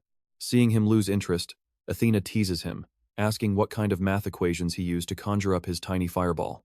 She claims he succeeded only because his teacher is a fire mage, but Curly Hair refuses to back down, stating he still disagrees. He insists that modern knowledge is the key to becoming a legendary wizard. Just when you think he is crazy, a fire mage actually agrees, proving Princess Athena might have explained things incorrectly. He confirms math does apply to magic, and since the princess used a fireball as her example, he will use it to demonstrate. Since Athena only studies dry theory, she has no idea that real mages use calculations to boost their spell efficiency. Another mage obligingly tosses an ice sphere into the air, explaining that in real warfare, wasting precious mana on missed attacks is a fatal mistake. To hit a moving target, calculating the perfect angle, trajectory, and wind speed is absolutely critical for success. He launches a fireball that perfectly obliterates the ice, leaving all the rookie heroes watching in utter awe. The satisfied fire mage turns to Curly Hair and asks if this was what he wanted to know. The stunned boy quickly nods, realizing that outstanding mages are now helping Princess Athena guide the newly summoned heroes. Thanks to their specialized training, the rookie heroes quickly master the basics of magic. Meanwhile, Espresso, the maid of the elf princess, is receiving medical treatment from another female elf after their rescue. The intense pain makes Espresso highly irritable while her wounds are being treated. Unfortunately, this basic first aid is all they can offer to ease her pain, as only the divine power of a true saintess could fully heal her injuries. But there is absolutely no reason why the world's only two saintesses would waste their sacred power on a common elf maid like her. Promising to capture the culprit, the treating elf tells Espresso to rest before quickly slipping out of the room. Espresso suspects this was all orchestrated by Crimson, and the rest of the villagers might be his willing accomplices. She resolves to report the treacherous village as soon as she returns to her kingdom. While she fumes, another elf arrives with news that the mercenaries lost his trail, prompting an annoyed Espresso to ask why she should care. The other elf nervously twiddles her fingers, timidly reminding her that regardless of his race, that human is still the savior who rescued them from certain death. Espresso snaps and screams in fury. What about the princess's royal dagger he is carrying around? Stop being fooled, because humans are nothing but untrustworthy, greedy beasts. But Espresso, he saved us, which is exactly why I have kept quiet about him. She scoffs that they never asked him to kill anyone, calling it mindless monsters fighting each other, but her companion protests him being called a beast. Just then, the green-haired elf Han-soo saved kicks the door open, angrily demanding to know what she means. Trust me, this is getting crazy. Are you okay, Councilwoman Celebliss? A pink-haired fairy rushes over, and trust me, this story starts with pure chaos. As a royal elf whose name translates to Sacred Son, Celebliss is the true heir to the throne, possessing the ultimate gift of eternal youth. Tragically, she was the most prized toy of the cruel village chief Crimson, enduring his brutal confinement longer than anyone else. Answer me, Celebliss demands, leaning heavily on the pink-haired fairy while glaring intensely at Espresso. Please calm down, Councilwoman. We will report this to the higher-ups and put an end to it. Put an end to it? What do you mean? Nothing is over yet. Even if he managed to escape on his own, he is still the savior who saved my life. Viewing the world through a bitter, cynical lens, Espresso insists that Han-soo only saved her to steal her power of immortality. Do you even realize he used a dark magic pact? Celebliss asks, her face darkening.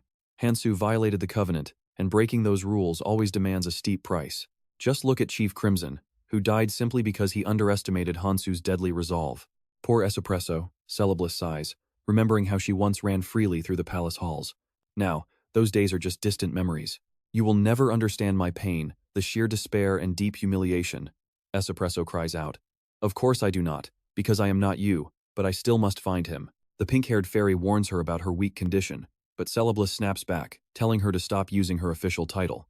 This old woman cannot carry such a heavy burden anymore. With that, Celebliss storms off. Now pay attention, because Han-soo's outer god was secretly watching the entire time before heading back to where Han-soo fell. One god asks if the outer god is dead or alive. Seriously, are you blind?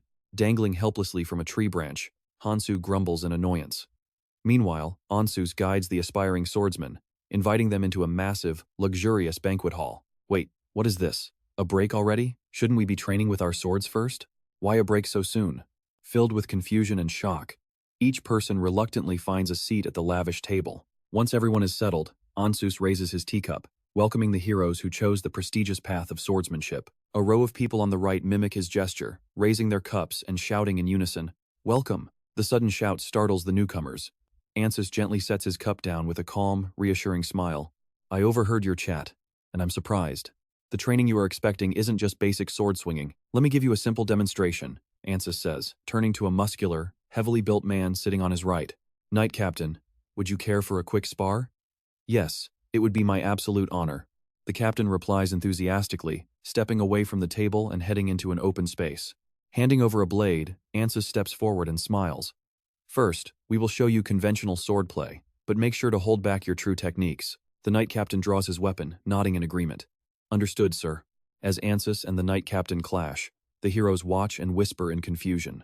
You and I are probably thinking the same thing. Isn't this just basic swordplay? Right then, the captain spots an opening. With a quick grunt, he disarms An-soo, sending his sword flying. Clutching his slightly bruised arm, An-soo praises him. That was a beautiful strike, Captain. The knight captain responds humbly. You flatter me, he says. Retrieving his sword, An-soo adds, Now, let me show you the real swordsmanship you'll actually learn.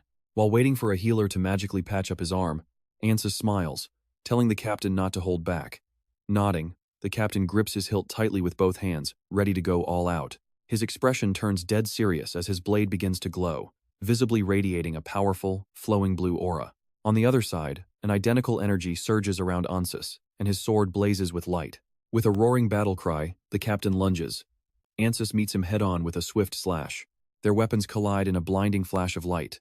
A second later, a broken metal blade clinks onto the floor. Holding his shattered hilt, the captain mutters, "I lost. But you have gotten so much stronger," Ansus reassures him. The captain bows in gratitude. Meanwhile, the new heroes exchange utterly bewildered looks. "Wait, that is it? Is that all there is?" Seeing their reactions, Ansus chuckles. "Channeling raw energy to shatter your enemy's weapon in a single blow. This is true swordsmanship. Without it, you would not even scratch an Iron Knight, let alone the Demon King." "I get it, so it is about focusing raw power." Returning to his seat, Ansus smiles. "Since you understand, our training officially starts right now. Everyone, please take a small sip of the tea in front of you." The heroes follow his instructions. Immediately, they gag in absolute disgust at the vile taste. Yet, Ansus just keeps smiling warmly. "A warrior's blessing is essential, trust me, we are just getting started. Alright, you and I are diving into a wild story where this special tea is drugged just to help these heroes gain power. As survivors of countless life-or-death situations, you have earned the right to grow stronger. Now, go conquer all enemies with benevolence and justice." Even knowing what the tea does, many of the rookie heroes are still too terrified to take a second sip. Everyone except Kang-min, who chugs his entire cup in one go and demands another, suggesting others try some desserts if it is too hard. Amused by his bold words, Honest looks at Kang-min with deep interest and orders the captain to pour the hero another cup. Right away, of course. Meanwhile, a system notification pops up. Some goddess is highly curious about how the tea tastes. A certain water god tries to stop their curious friend, while another kind-hearted deity looks down at the heroes with absolute pity. Switching back to Han-soo, who is currently hiding up in a tree, letting out a heavy sigh of relief. No gnons around to cushion his fall this time, but luckily the trees saved him. He is also glad he paid off the guard, or he would be caught by now. Out of nowhere, a group of gnons marches over and spots Han-soo hiding right up in the branches. They scream about fresh meat in the tree and tell him to get down. Han-soo just stares at them, thinking it is the usual warm greeting. Honestly, at this point, he feels these gnons are way more reliable than humans or elves. A dark smirk creeps onto Han-soo's face as he realizes something, whispering that he actually has a few burning questions of his own. Now, pay attention here, because Han-soo leaps down from the tree and effortlessly wipes out the entire pack in a few clean strikes. Looking at them, he wonders if it was too easy because there were so few of them. A system message reveals that a certain god is looking at him with disappointment. Clenching his fists, Han-soo realizes that his body has gotten much stronger. He wonders if he somehow leveled up without even noticing it. Mumbling to himself, he pulls up his status window to check. Name Kang Han-soo, Level 1. Outer Blessing, F. Hero Curse, E. Score 3.43. Absolutely nothing has changed, except for one detail. Noticing that score of 3.43, he asks the outer god what that number actually represents, since it is the only stat that went up. Suddenly, a system notification says a certain god is laughing at him. "So do you know?" Han-soo presses, triggering another system notification. The god advises him that having a higher score is always better. "Well, thank you very much for finally giving some actually useful information. And now?"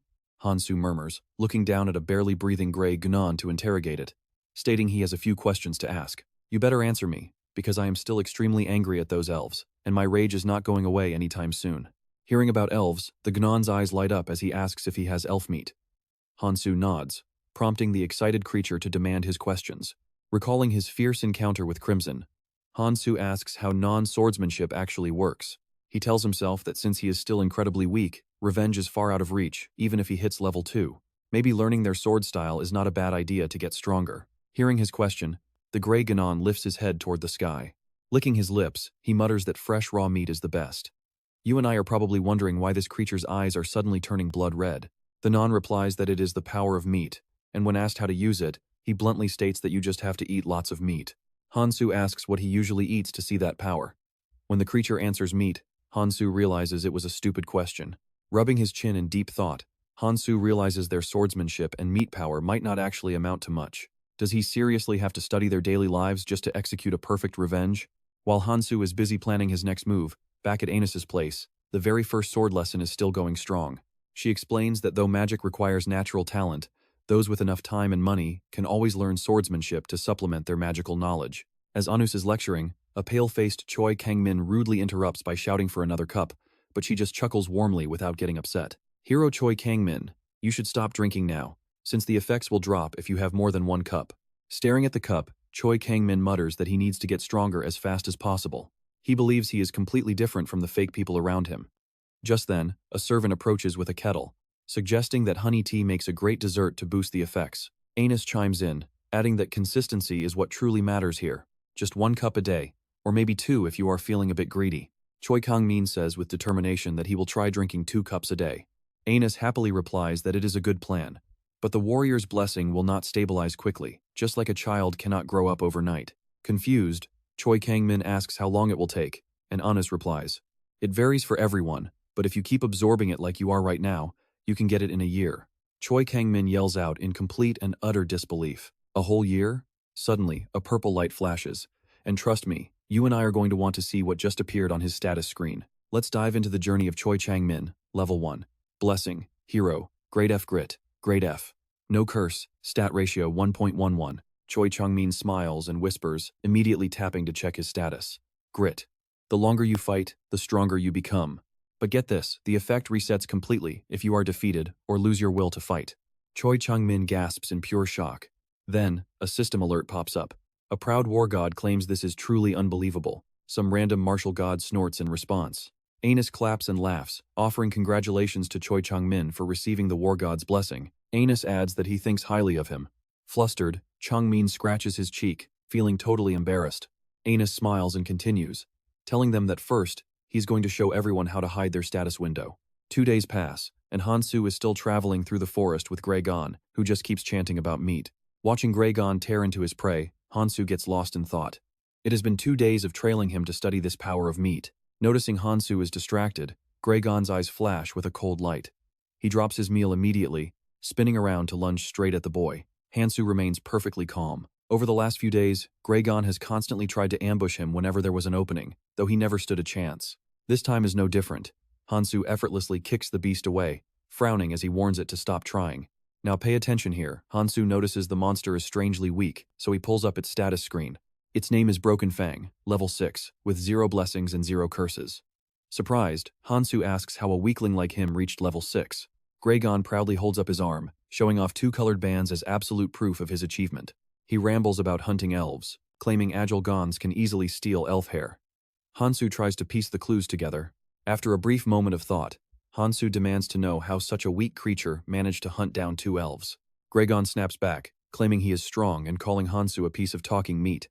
Han-soo ignores the insult and asks if the monster can see his level. The beast admits he cannot see it, yet somehow knows Han-soo is just a Level 1 target.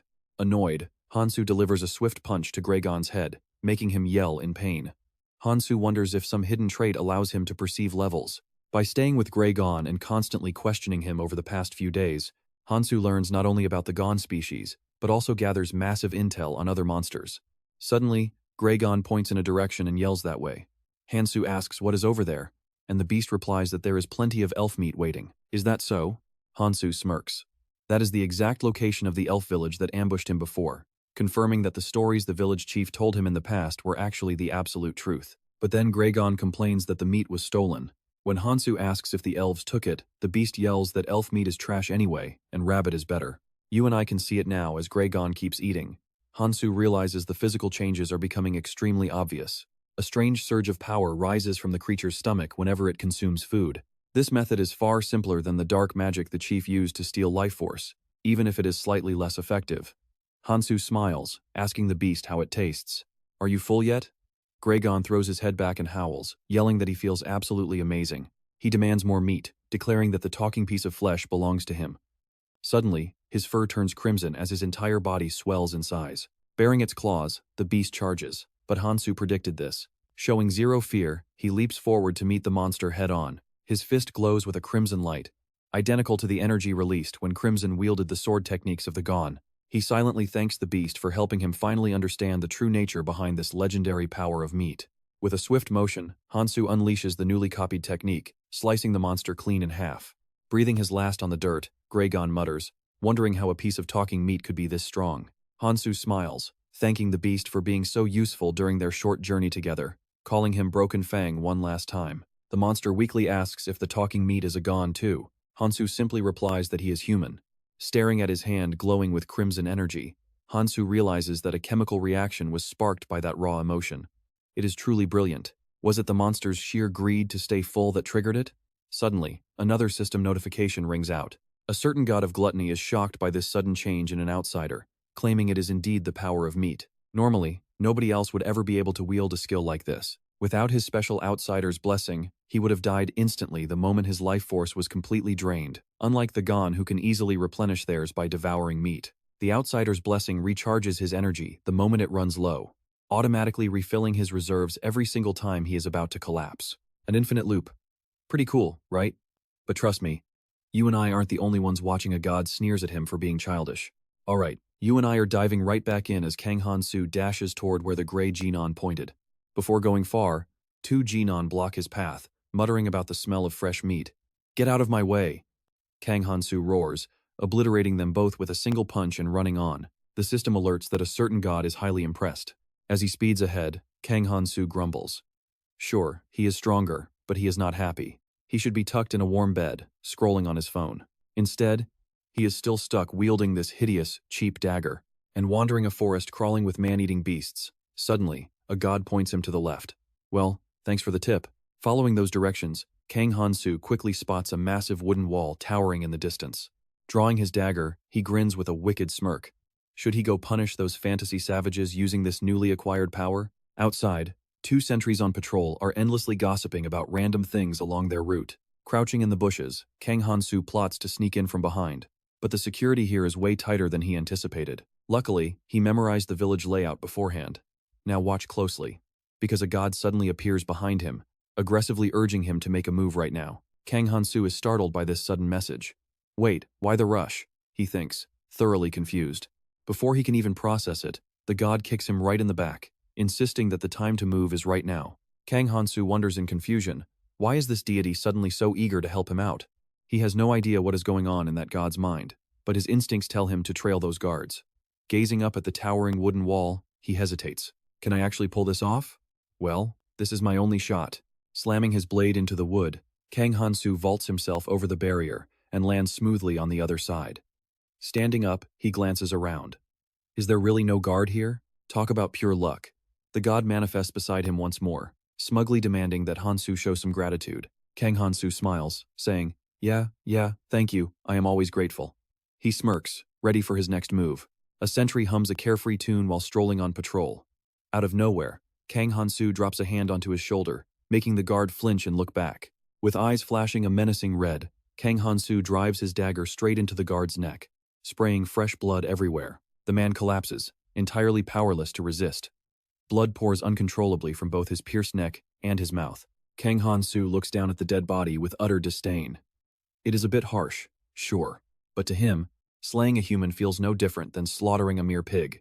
Standing over him, he mutters that surely nobody would weep over this guy. Yet the dying guard weakly raises his hands, gasping that he has a family too. Kang Han-soo grabs the dying guard by his leg as the man gasps his final words. I almost died without ever seeing my family again because of you people. I will not let you trample me anymore. Beside him, the god hovers in the air. I know what you are thinking, this god is super annoying. He stares provocatively, while 3 moons glow in the night sky. Sighing, Kang Han-soo tosses another body onto the pile, staring at the stack of guards he has so effortlessly wiped out. Pretty quiet, isn't it? With this many casualties, shouldn't someone have noticed by now? He stands there puzzled. Infiltrating was supposed to be a fun challenge with plenty of action, but he only sees cheap mercenaries around here. How is he supposed to locate the elves? The god hovers nearby with folded arms, looking down on Han-soo as he keeps pondering. Both elves and humans need to use the restroom, right? Yet he cannot spot a single elf anywhere. Meanwhile, the god continues to mock him, openly sneering at how slow he is to understand. Stop being so mean to me, Kang Han-soo snaps back. Suddenly, he freezes, spotting something moving in the distance. A man and a woman carrying glowing lanterns walk over from afar, dragging behind them 2 bound captives with sacks over their heads. Peeking from behind a door, Kang Han-soo mutters, Well, this is getting interesting. In a flashback, Jang Myeon is fast asleep in bed. A hand reaches out to cover her face, but she groggily starts to wake up. Realizing an intruder is trying to kidnap her, she sinks her teeth deep into his hand. He forces a hood over her head, though she catches a glimpse of his face.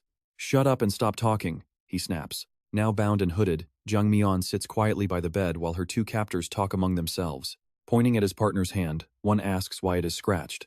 The other grumbles that she bit him while he was gagging her. He clicks his tongue, warning him to be more careful. The thugs lead her away, ordering her to follow them. Keep moving, he barks, constantly shoving her forward.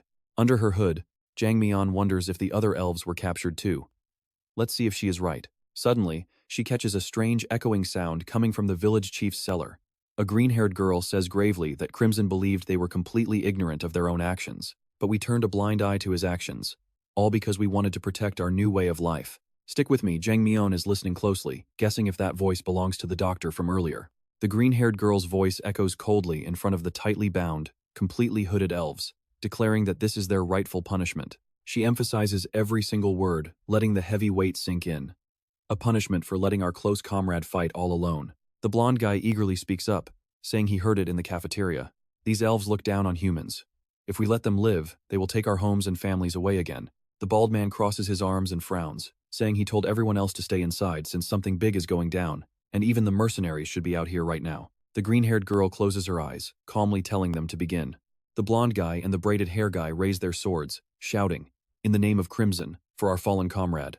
Now watch closely, they plunge their swords into the elves with zero mercy, blood spraying like rain. While the bald guy brutally stabs them over and over, Jang Myeon collapses, tears pooling in the corners of her eyes as fresh blood spills from her mouth. Goodbye, Espresso. With the dead elves scattered across the cold ground, the group looks at each other and mutters. Only one left. They stare at Celebliss sitting tied to the chair, wondering what to do with her, but she fearlessly snaps back, "None of your business." Her sharp eyes lock onto them as she asks, "Won't this be complete until you kill me too?" Sweating, the braided hair guy stammers that he caught her trying to escape, but the blonde guy quickly cuts in. Warning that her high rank could bring massive retaliation, Celebliss just lowers her head in sadness, saying she completely understands how they feel. They hesitate, thinking of Kang Han-soo, reluctant to kill the one who acted as their savior. Celebliss raises her voice, furious at having to hide their dirty secret, prompting the blonde guy to offer her a deal. He promises to free her if she swears to keep quiet, but Celebliss snaps back, asking if he truly believes a deal made under threat of death would ever stand. You and I know she should have stayed silent, but the green-haired girl asks why she said that. She tells her they would have let her go even if she lied, but Celebliss smirks, taking pride in the fact that elves never lie just to save their own lives. The bald man thrusts his sword straight at Celebliss, ruthlessly declaring that they have no choice but to make her death as painless as possible. Suddenly, a voice rings out, freezing the bald man's sword mid-air. Is that really so? Celebliss had already shut her eyes, ready for the end. But hearing that voice, her eyes fly open just in time to see the bald man's severed head soaring through the air. Celebliss stands completely frozen, unable to believe her eyes. How is this even possible? Kang Han-soo stands tall before her, sword casually resting on his shoulder, silently staring down at her for a long moment. Celebliss just stares up at him, speaking rapidly in her native tongue, leaving Kang Han-soo looking back in utter confusion. Huh? Looks like we run into each other again. But first, he has to take care of these trash mobs. The aggressive blonde and braided hair guys immediately scramble backward in sheer terror, whispering frantically to each other in a strange language that Kang Han-soo cannot comprehend. Wondering if he should just strike first, Kang Han-soo leaps forward, launching a sudden attack on the braided hair guy. The guy panics, barely dodging to the side while screaming out curses that Kang Han-soo cannot understand at all. Kang Han-soo calmly notes that whether they are elves, villagers, or the chief himself, his plan is still to eliminate everyone. The green-haired girl cowers on the ground, shaking with terror as she stammers something to the defeated men. Trembling like a freezing mouse, she tearfully begs him to save her. Kang Han-soo stops his blade, letting out a surprised gasp as he wonders if he somehow understands her language. It would have been useful to understand what she meant, but too bad.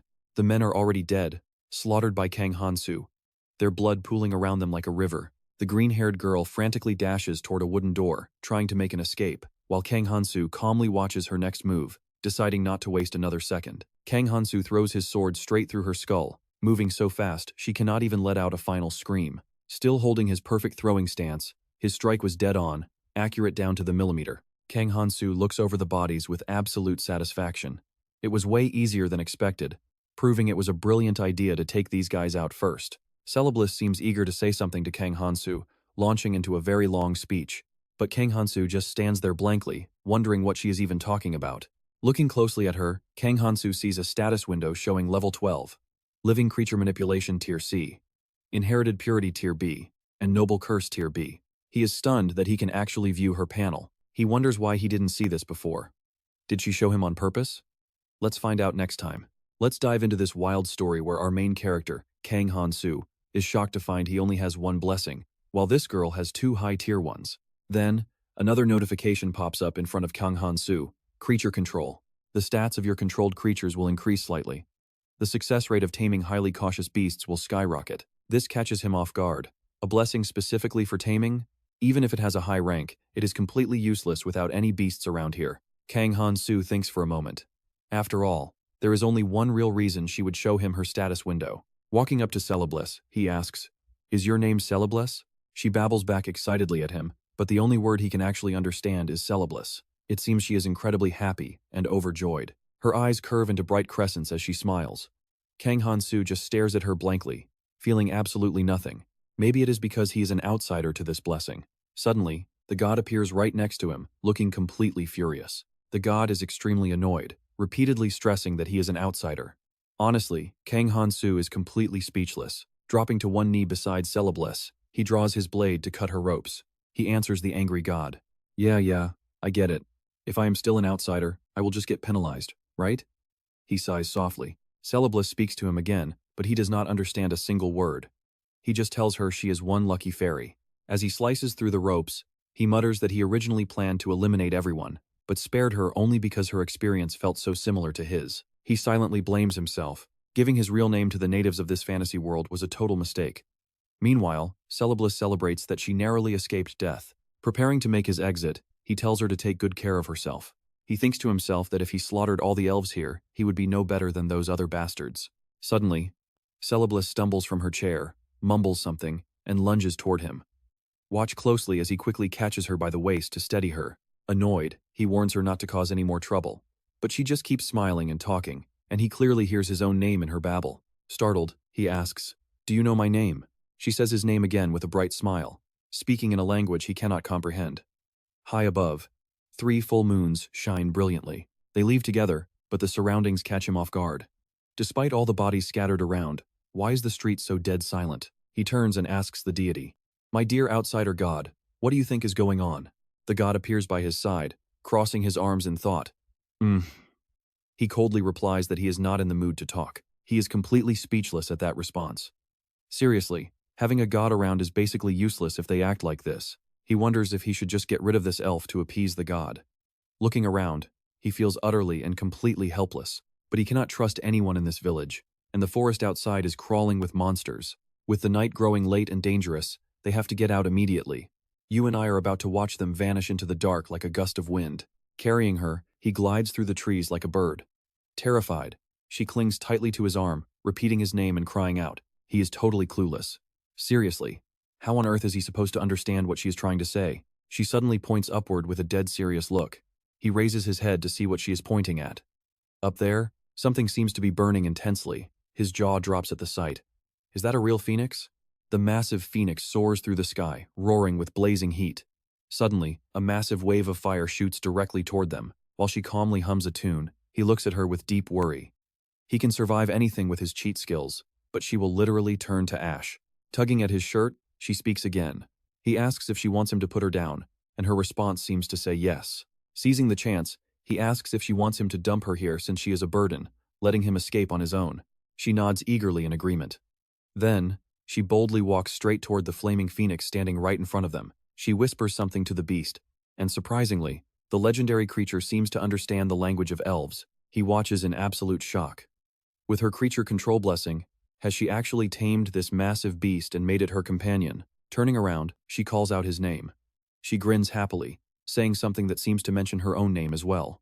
Skipping backward, she runs right up to him. She keeps talking and talking, completely ignoring the fact that he cannot understand a single word. "What on earth are you saying?" he snaps. But suddenly, she plants a kiss on his lips, making the god scream. The god is completely traumatized by this unexpected development. Shoving her away, he covers his mouth in shock, demanding to know what she just did. She smiles warmly at him, while the furious phoenix glares. "Trust me, you do not want to miss what happens next. Alright, you and I are diving into one crazy scene as a fiery phoenix traps Kang Han-soo and Celebliss. Han-soo panics, shields his face, wondering what on earth is happening. Celebliss mounts the giant flame bird, calling out his name one last time as if she is saying a final farewell. The phoenix leaps off the ground with a massive kick, soaring high into the sky and carrying Celebliss away. Kang Han-soo stands there completely dazed, watching them disappear into the distance. Suddenly, his god pops up, grabs 2 chunks of Han-soo's hair, and yanks them with all his might. The deity yells that the outsider has committed a blatant crime, while a startled Han-soo begs him to wait. With smoke practically venting from his head, the god grinds his teeth and begins passing judgment on his sinner. Han-soo, his scalp burning in absolute pain, raises his hands to surrender, yelling that he is angry too. Han-soo covers his mouth in frustration, grumbling that he cannot believe his first time was taken by a fairy as payback for his kindness. Suddenly, Han-soo's eyes light up as a glowing system notification pops up in front of him. What is this? He stares at the screen. Fairy Blessing C, Outsider F, Curse of the Hero E, 4.85 multiplier.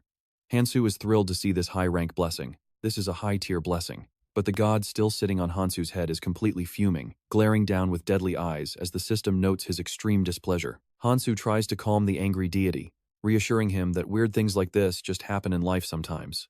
Now watch this part carefully. The god yanks his hair again, fuming with rage, while Han-soo completely ignores him to read his new system notification. Fairy, a person destined to be a friend of fairies. Your lifespan and youth have increased. Additionally, any favorability and positive comments you receive from the fairies will now be dramatically boosted at a rapid pace. Han-soo ponders if this is actually a good thing, his mind already spinning with calculations. An increase in lifespan and youth. This effect is remarkably similar to his outsider blessing, but if he combines his outsider and fairy blessings, he can leverage a much longer lifespan to fuel his physical power. The god finally hops off Han-soo's head and grumbles, complaining that he seems far too happy with this reward. Han-soo scratches his head and explains that he is just glad to finally be rid of that clingy fairy. The god freezes, completely stunned by this explanation. Instantly, a bright smile returns to the deity's face, feeling completely satisfied. Han-soo sighs, realizing just how incredibly easy his god is to manipulate. Han-soo then speaks up, asking his outsider god if they should push their limits a little further. Looking over, he spots a massive wolfman standing tall. Han-soo leaps forward from behind, wraps his arms around its neck, and casually asks how things are going. But the beast looks back, seeing nothing more than a delicious piece of meat ready to be devoured. Han-soo smirks, telling the wolfman he is going to tour its home. The next morning, Prince Alsus and Princess Athena Arkamazing stand before the crowd. Alsus announces that 3 days have passed since their arrival. After careful consideration, today marks the start of their leveling journey through monster hunting. He reassures the group not to be afraid, explaining that the royal knights will draw monster summoning seals for their practice. Despite his reassuring words, everyone in the crowd still looks incredibly tense and anxious. Let's check back in with the others. Princess Athena excitedly hops up, reminding them that blessings are absolutely essential. She explains that as their blessing ranks and levels rise from hunting, their combat power will skyrocket. Hearing this, the crowd's excitement instantly flares up. Leveled up already? It is finally time to go on a classic fantasy monster hunt. The girls chat happily, one asking if leveling up really improves their skin tone. Her friend proudly adds that it reshapes their entire figure too. Their hunting expedition begins. Walking at the very back, one guy hears a strange rustling in the bushes and quickly turns around. He points and shouts in panic, spotting a wild slime, immediately drawing everyone else's attention to the spot. The frightened slime starts crying and tries to flee. Seeing this, Alsus and Athena instantly shout in unison to stop them. The students, who were about to slice the slime, freeze in confusion. Alsus steps forward to explain that yes, it is indeed a slime, but it is a harmless, beneficial creature. The boys disappointedly sheathe their swords, losing their easy experience points. Useful? A slime? There goes my easy X. Princess Athena walks over to gently pick up the shivering little creature. She explains that slimes are omnivorous, consuming waste, trash, dead insects, and corpses. Because of this, they drastically reduce infectious diseases in any region. She cradles the slime in her arms. Feeling safe, the little creature stops trembling with fear. Athena gently warns them never to attack slimes, adding that they are often kept as adorable pets. If you do, you will be branded as absolute barbarians by society. The crestfallen students bow their heads in disappointment, quickly offering their apologies. Alsus claps his hands to rally their spirits. He explains that while level 2 goblins are normally the most suitable targets for beginners, our actual target for today's hunt is going to be a level 4 gnoll. And trust me, you and I are about to see their fear spike as they panic over a level 4 monster while still at level 1. Isn't this place way too dangerous? Stick with me, because Athena Amazing happily reassures everyone that they have sent us on their side. Even if you die, you will just be resurrected. Still, the terrified crowd whispers among themselves, wondering if they are really about to die. Aina smiles confidently and says that with the team they brought today, they can easily take down a level 6 boss. Unless you guys are incredibly unlucky, it is not going to end in death. But just then, a massive foot stomps the ground, and terrifying beasts appear with a loud growl. The crowd panics and screams once again. "Oh no, they are here! Come to me, my precious experience points!" One overly excited guy charges forward first. "Awesome, you are all mine." Without hesitating for a single second, he leaps in to attack the monsters. "Let's go." But his tough talk does not last long. With one swipe, the beast knocks the sword right out of his hand and slashes him deep. My eye! Blood is gushing out of his injured eye without stopping. The massive beast towers over him as he kneels on the ground, screaming in agony. Shaking with absolute terror, he clutches his ruined eye and stares up at the monster. Not only that, but anyone else who tries to get close is instantly blown away. Some even get their arms snapped. A green-haired girl with glasses tries to cast a spell, shouting for permission to activate her chemical magic. But the beast easily swats her away too. She backs up, staring at her trembling hands in disbelief, wondering why her magic failed. Seeing her distraction, a guy yells to keep her eyes on the front, while a brown-haired girl is already crying before the fight even begins. Watch closely here. The whole group is getting utterly thrashed, screaming in complete, helpless despair for someone to save them. Aina steps up and calmly declares that enough is enough. With one clean slash, he effortlessly takes down both of those terrifying beasts. Their sliced bodies crash to the ground. Meanwhile, the battered newbies roll around, groaning in sheer pain, wondering what just happened. Crying out for their mothers, they look up as a girl approaches Anus. It is Princess Sentis, thanking him for working so hard to guide these new heroes. Anus turns around in surprise, calling out her name, Princess Sentes. She gently kneels down beside the heavily battered rookies, wondering if there is some hidden reason why the gods actually chose these people as heroes and brought them here. Up above, some god actually questions this, utterly baffled if there really is a valid reason behind it. Sentes sits with clasped hands next to them, calling it a riddle for the pure and innocent gods. As an evil god shrugs, the rookies' injuries miraculously heal in an instant, and those who died suddenly sit straight up, completely stunned. "I am alive! Please come over, Lady Sentes." She gently praises them, calling them wonderful heroes for fighting to their very last breath. "I know what you are thinking, infinite revives?" Yes, she sweetly promises to resurrect them every single time they fall under the blazing sun. With their fears gone, the party continues clashing against those terrifying, high-tier beasts. A blue-haired guy slaps his hand onto the green-haired guy's shoulder, thanking him for the save, leaving the other dude totally clueless. Wait, what is he even talking about? But before he can ask, the blue-haired guy already charges back into the fight. He aggressively lunges at the monster directly ahead, sending it flying backward with a powerful, crushing blow. It slams hard against a tree, falls to the ground, and spits blood before dying, leaving him highly satisfied with his notification. One god is currently praising you, while another god is busy criticizing your performance. His status screen pops up showing Choi Kang-min has reached level 2, with Hero Blessing rank E, Magic rank D, and Command rank F, leaving him thrilled to finally hit level 2. He smirks, feeling highly smug about his brand new blessing, realizing that hunting in this world is not actually that hard. Choi Kang-min receives constant system alerts about his acceleration skill, allowing him to move incredibly fast for a short time. The longer he keeps this skill active, the longer the cooldown becomes. His command skill also boosts his squad's stats slightly, and the wilder his commands are, the stronger the buff becomes. Choi Kang-min glances over at the other guys celebrating their victory over the dead beast. They might actually be useful, right? But suddenly, a strange noise from behind makes him jump. It is just a brown-haired guy and a blonde dude teaming up against another wild monster. Protect Jang Bong, save our goddess. These weaklings are nothing to fear.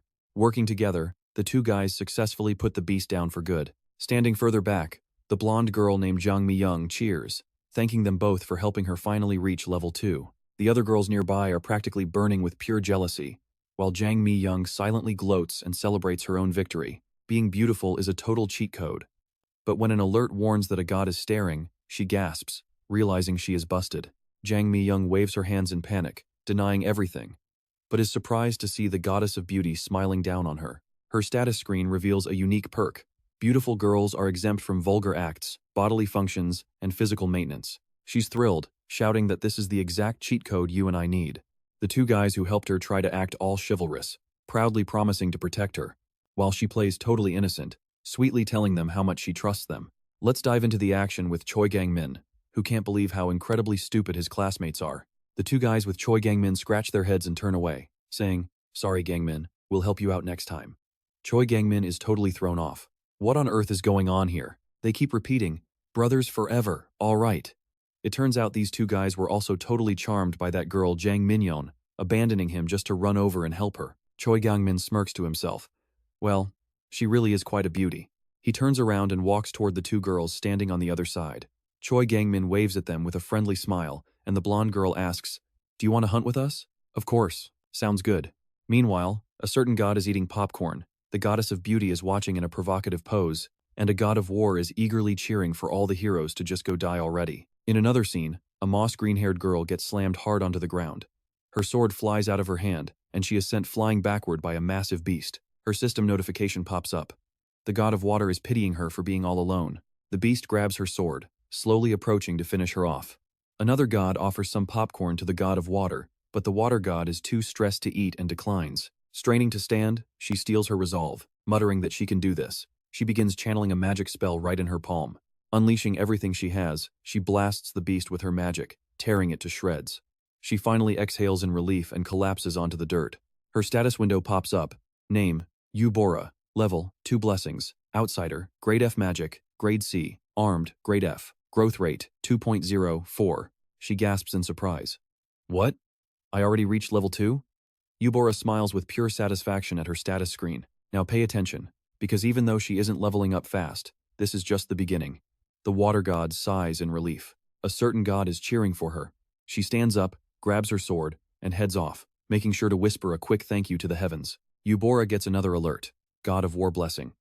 Your body is always a powerful weapon, and any weapon you own will automatically return to your body. She is completely stunned by this new blessing. A wooden sword should be light, right? But suddenly, another growling beast creeps up right behind her. It lunges forward to attack. Another monster already? The system window pops up again, emphasizing her brand new blessing.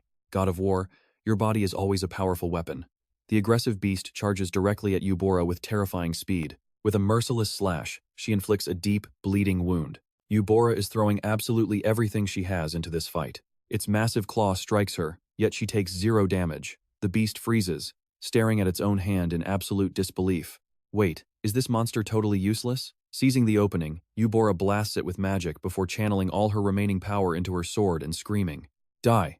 With a clean slash, she cleanly decapitates the beast. A system notification flashes, showing she has reached level 3. Eubora smiles, staring at her own hands. She actually did it. Meanwhile, the class is starting to split into 2 factions. You and I can see the group dividing. We have Choi Gang-min's team on one side, and Jang Minyeon's simp squad on the other, hyping each other up. Up high on the mountain peak, 2 shadowy figures are silently watching their every move. The watching gods, Athena and Anus, observe from the mountain heights. The god of wind cheers you on with a refreshing breeze. The impatient demon god searches for a seat, and as a certain god sighs, dusk begins to fall. A terrifying beast picks up a severed hand, preparing to stuff it into its mouth. As the moon rises high, Kang Han-soo is locked in combat with the final monster. The corpses of defeated monsters are piled up high all around him.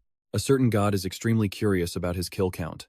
Kang Han-soo glances at his system window and replies, "I'm not really sure. I lost count around a few thousand." He slumps down, exhausted, sitting on a monster's corpse. Even mid-battle, he constantly monitors his status. His screen reads, Name, Kang Han-soo. Level, 1. Outsider, Grade F. Blessing, Grade C. Hero's Curse, Grade E. Butcher, Grade E. Growth rate, 5.46. Another curse has been added. Things are only getting worse from here. He gazes up at the sky in pure frustration, then stares back at his screen. At this rate, he might never level up again. A certain god is starting to feel annoyed. Kang Han-soo is not sure if he is reassuring them or comforting himself. It is fine. I already knew leveling up would be brutal because of that evil god's curse. Kang Han-soo's hero status screen. Languages of races hostile to the hero will automatically be translated for him. Experience gained from hunting and achievements is going to be drastically reduced. Kang Han-soo is bewildered, not expecting such a massive drop. He grinds his teeth in anger, completely unable to level up. A certain god gazes at a distant galaxy, while another remarks that today is just like any other. Why are there so many stars out there? Kang Han-soo wonders out loud. Did they get possessed or something? He is quite surprised, thinking they really should be happy and celebrating right about now. A certain god does their absolute best to look away. He shrugs it off and stares back at his screen in deep thought. So what do we take from this? The slaughter trait makes friendly races find him absolutely terrifying. The system warns that opposition to his cruelty has skyrocketed. Kang Han-soo bows his head and sighs.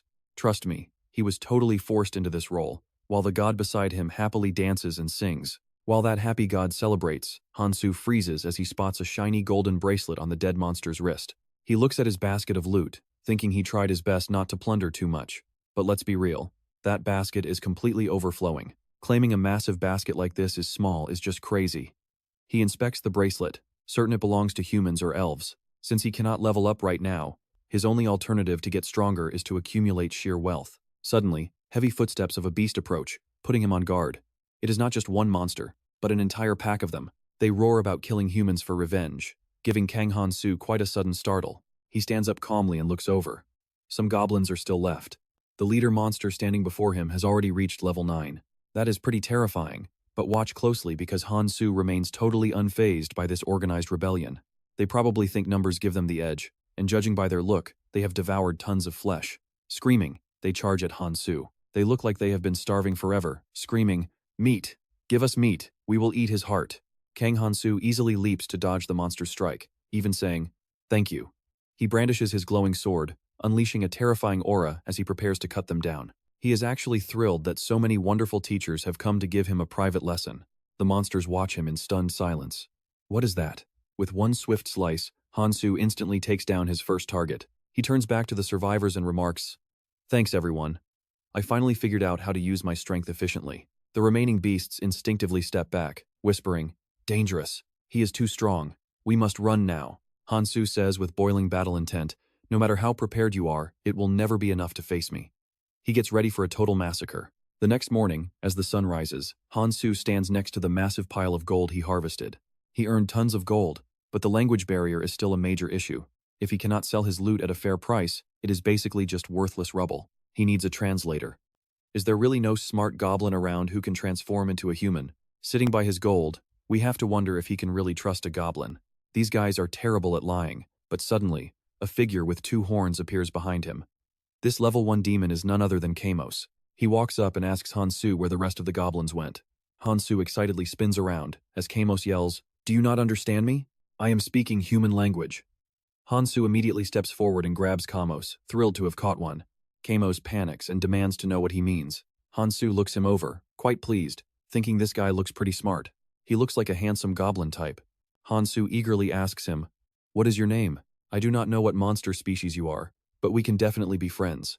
Kamos frowns and snaps back, "I am a demon, not a goblin." Han-soo is genuinely taken aback. "Wait, you are a demon? I thought demons were supposed to be humanoid and insanely powerful." He recalls that kidnapper telling them the ultimate target for all heroes is the demon leader, the demon king himself. Staring at Kamos, he reasons that if even gods need help from outsiders, then demons must be overwhelmingly powerful. But looking at this weakling while Han-soo is lost in thought, Kamos suddenly screams at him, "You absolute lunatic. How can you crush my self-esteem the moment we meet while claiming to be friends? Assuming all demons are powerful is just pure prejudice on your part." With a glum face, Han-soo mutters, "Sorry about that." But then he delivers a line that hurts even more. "Still, you really are weak, aren't you?" Hearing this, Kamos is basically on the verge of crying. Flustered, Han-soo quickly says, "Hey, do not cry. You make me look like the bad guy." Kamos angrily snaps back, "You are only slightly stronger than normal people anyway. Who even are you? How can a mere level 1 adventurer be this terrifyingly strong?" Han-soo chuckles and says, "It is all thanks to my blessings." Kamos yells back at his blatant lie, "Do you think I am stupid? How can you lie to my face when you clearly have way more curses on you than blessings?" Han-soo is completely stunned. "You can actually see that?" Kamos points to his glowing green eye and proudly replies, "Of course, I have a blessing that lets me see through everything. I also possess another incredible blessing that goes beyond mere insight, which is the ability to peek at another person's status window." Hearing this, Han-soo's hand begins to tremble uncontrollably as he whispers, "I see." Kamos asks how much longer he plans on holding his collar, so Han-soo quickly replies, "Do not misunderstand. This is just a sign of our friendship." Kamos sharply retorts, "More like if I do not agree to be your friend, you are going to put a leash on my neck." Han-soo stares in surprise, realizing this guy is actually smart, and that is where we leave our clever demon. "Alright, stick with me here." Kogmos boasts, "I am a black mage, and an idiot like you could never learn black magic. Currently, I am training abroad just to find a marriage partner." Kang Han-soo is totally dumbfounded. "Marriage? This guy is already looking for a wife?" Kogmos smirks arrogantly, "Stop treating me like those lowly, pathetic humans. Before you were even born, I had already reached legal, marriageable age, A certain god appears beside Kang Han-soo, full of curiosity, urging him to ask more about the demon's highly personal life details. Kang Han-soo grabs Cogmos even tighter and asks, "Hey buddy, why exactly are you still single after all this time?"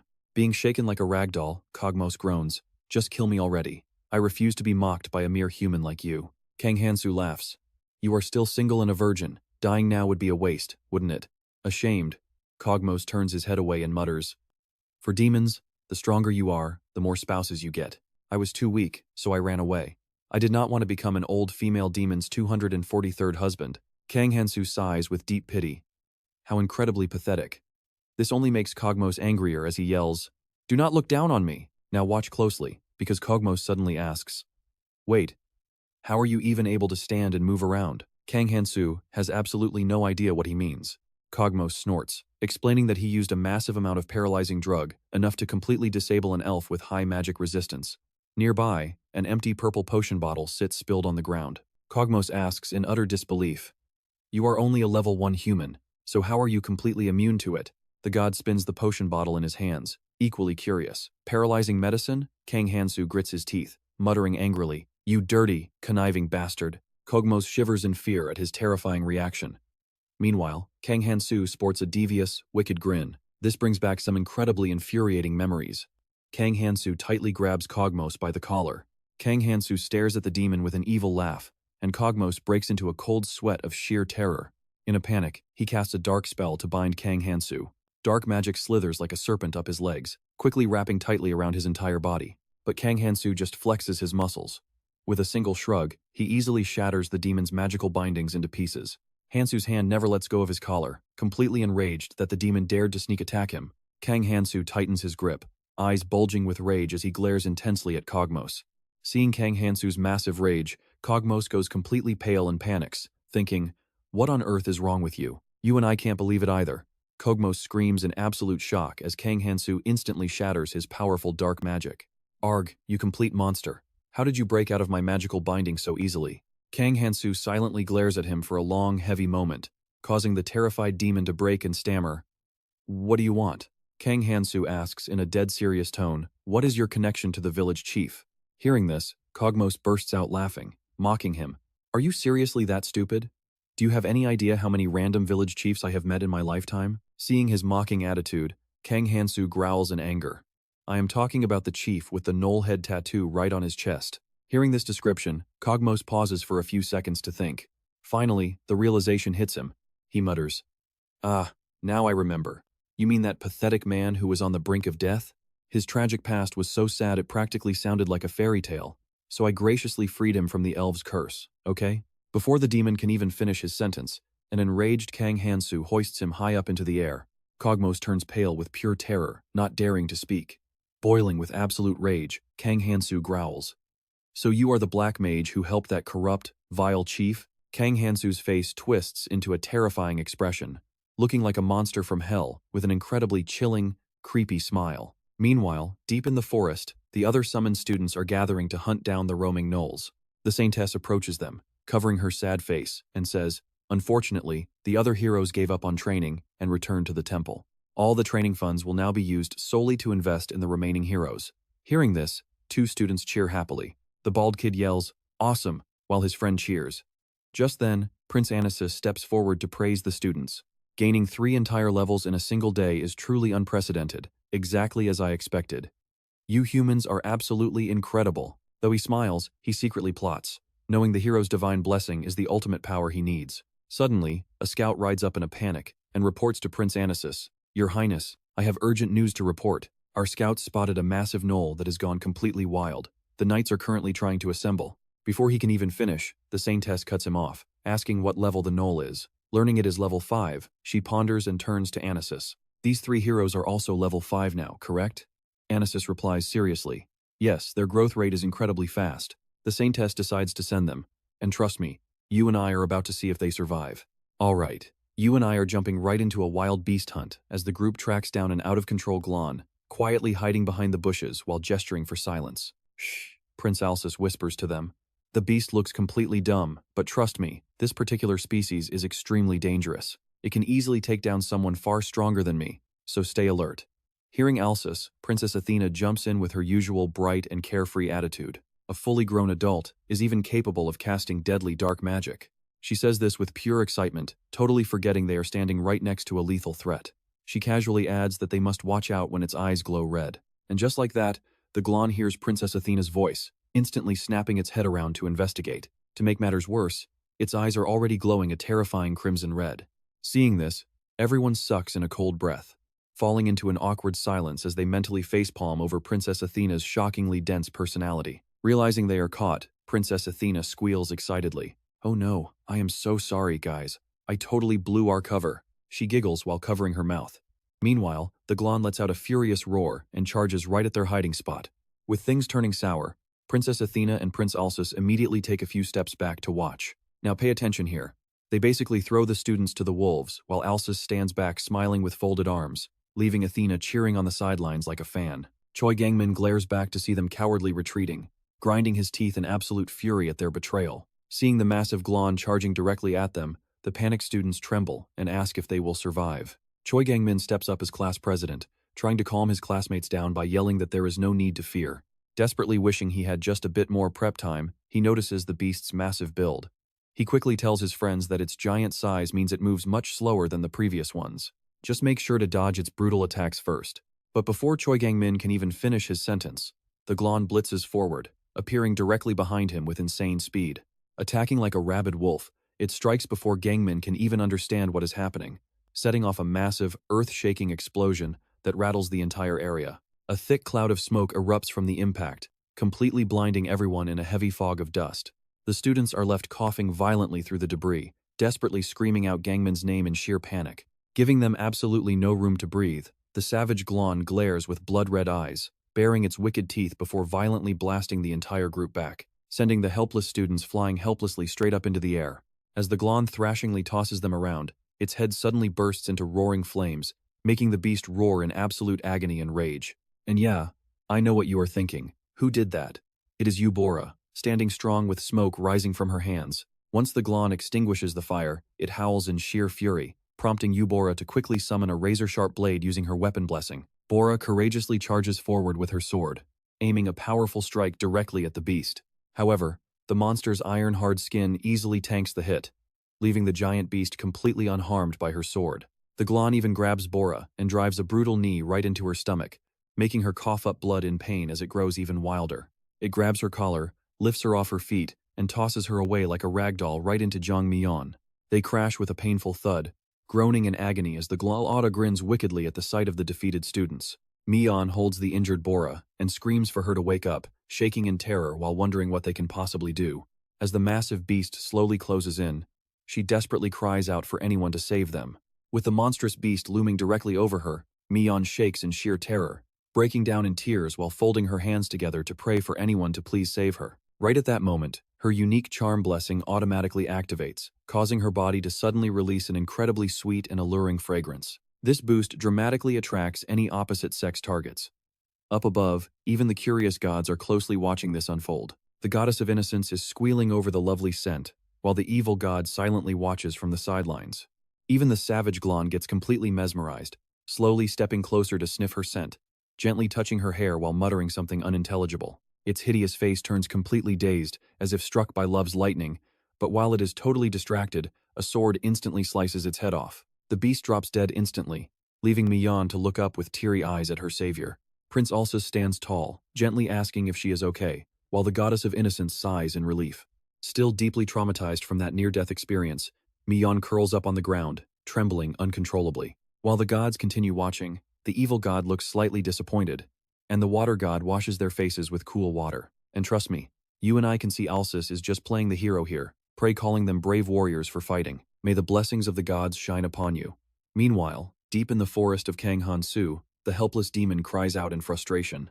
Alright, you and I are about to watch Kang Han-soo toss Cogmoth away like trash, leaving the demon to grumble about how our hero is more heartless than an actual devil. Kang Han-soo glares like the Grim Reaper and says, "Hey there, buddy."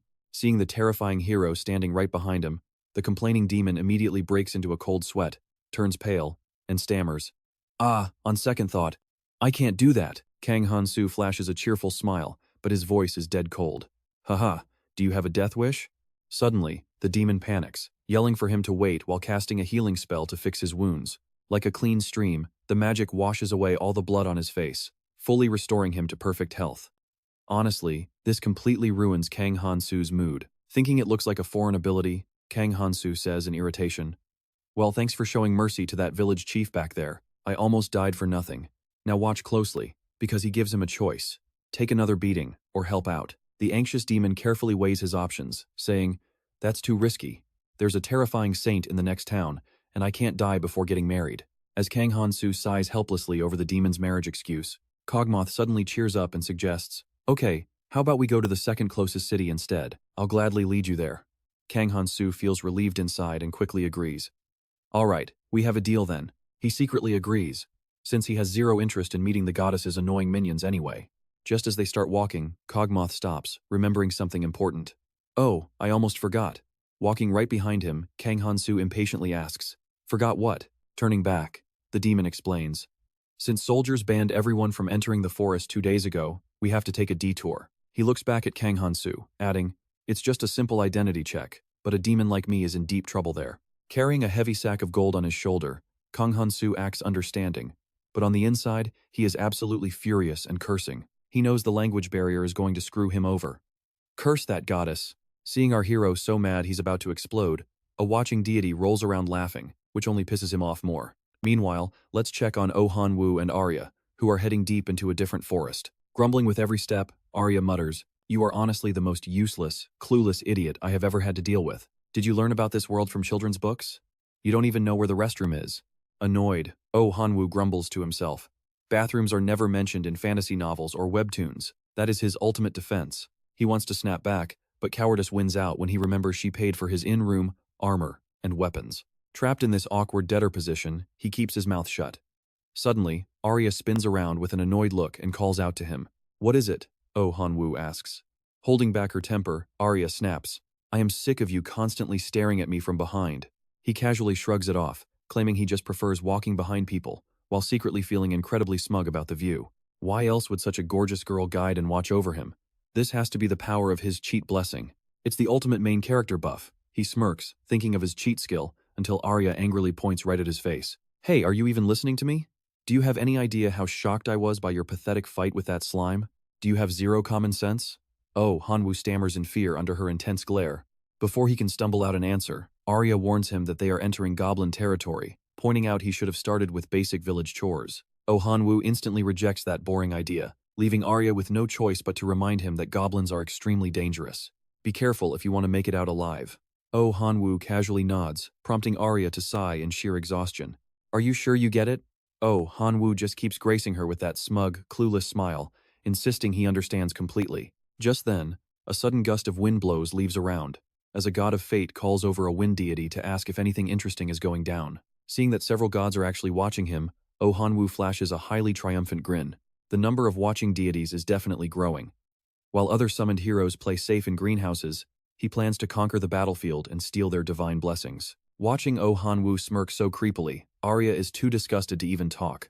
"Can you stop making that gross face and actually stay on guard?" He ignores her, knowing this area is dangerous for low-ranking rookies. Slime rank is reserved strictly for beginners, representing the absolute bottom of the food chain. But he pulls up his status window, showing Oh Han-woo, level 1, with special F-rank blessings and a mercenary dividend of 1.95. Checking the stats, he confidently smirks, realizing his new blessing grants him an incredible experience point boost. Under the mercenary class, completing quests awards a massive bonus of extra experience points. Failing means losing a massive chunk of experience points, but high risk is nothing to a true main character. Together, they continue to venture deeper and deeper into the forest.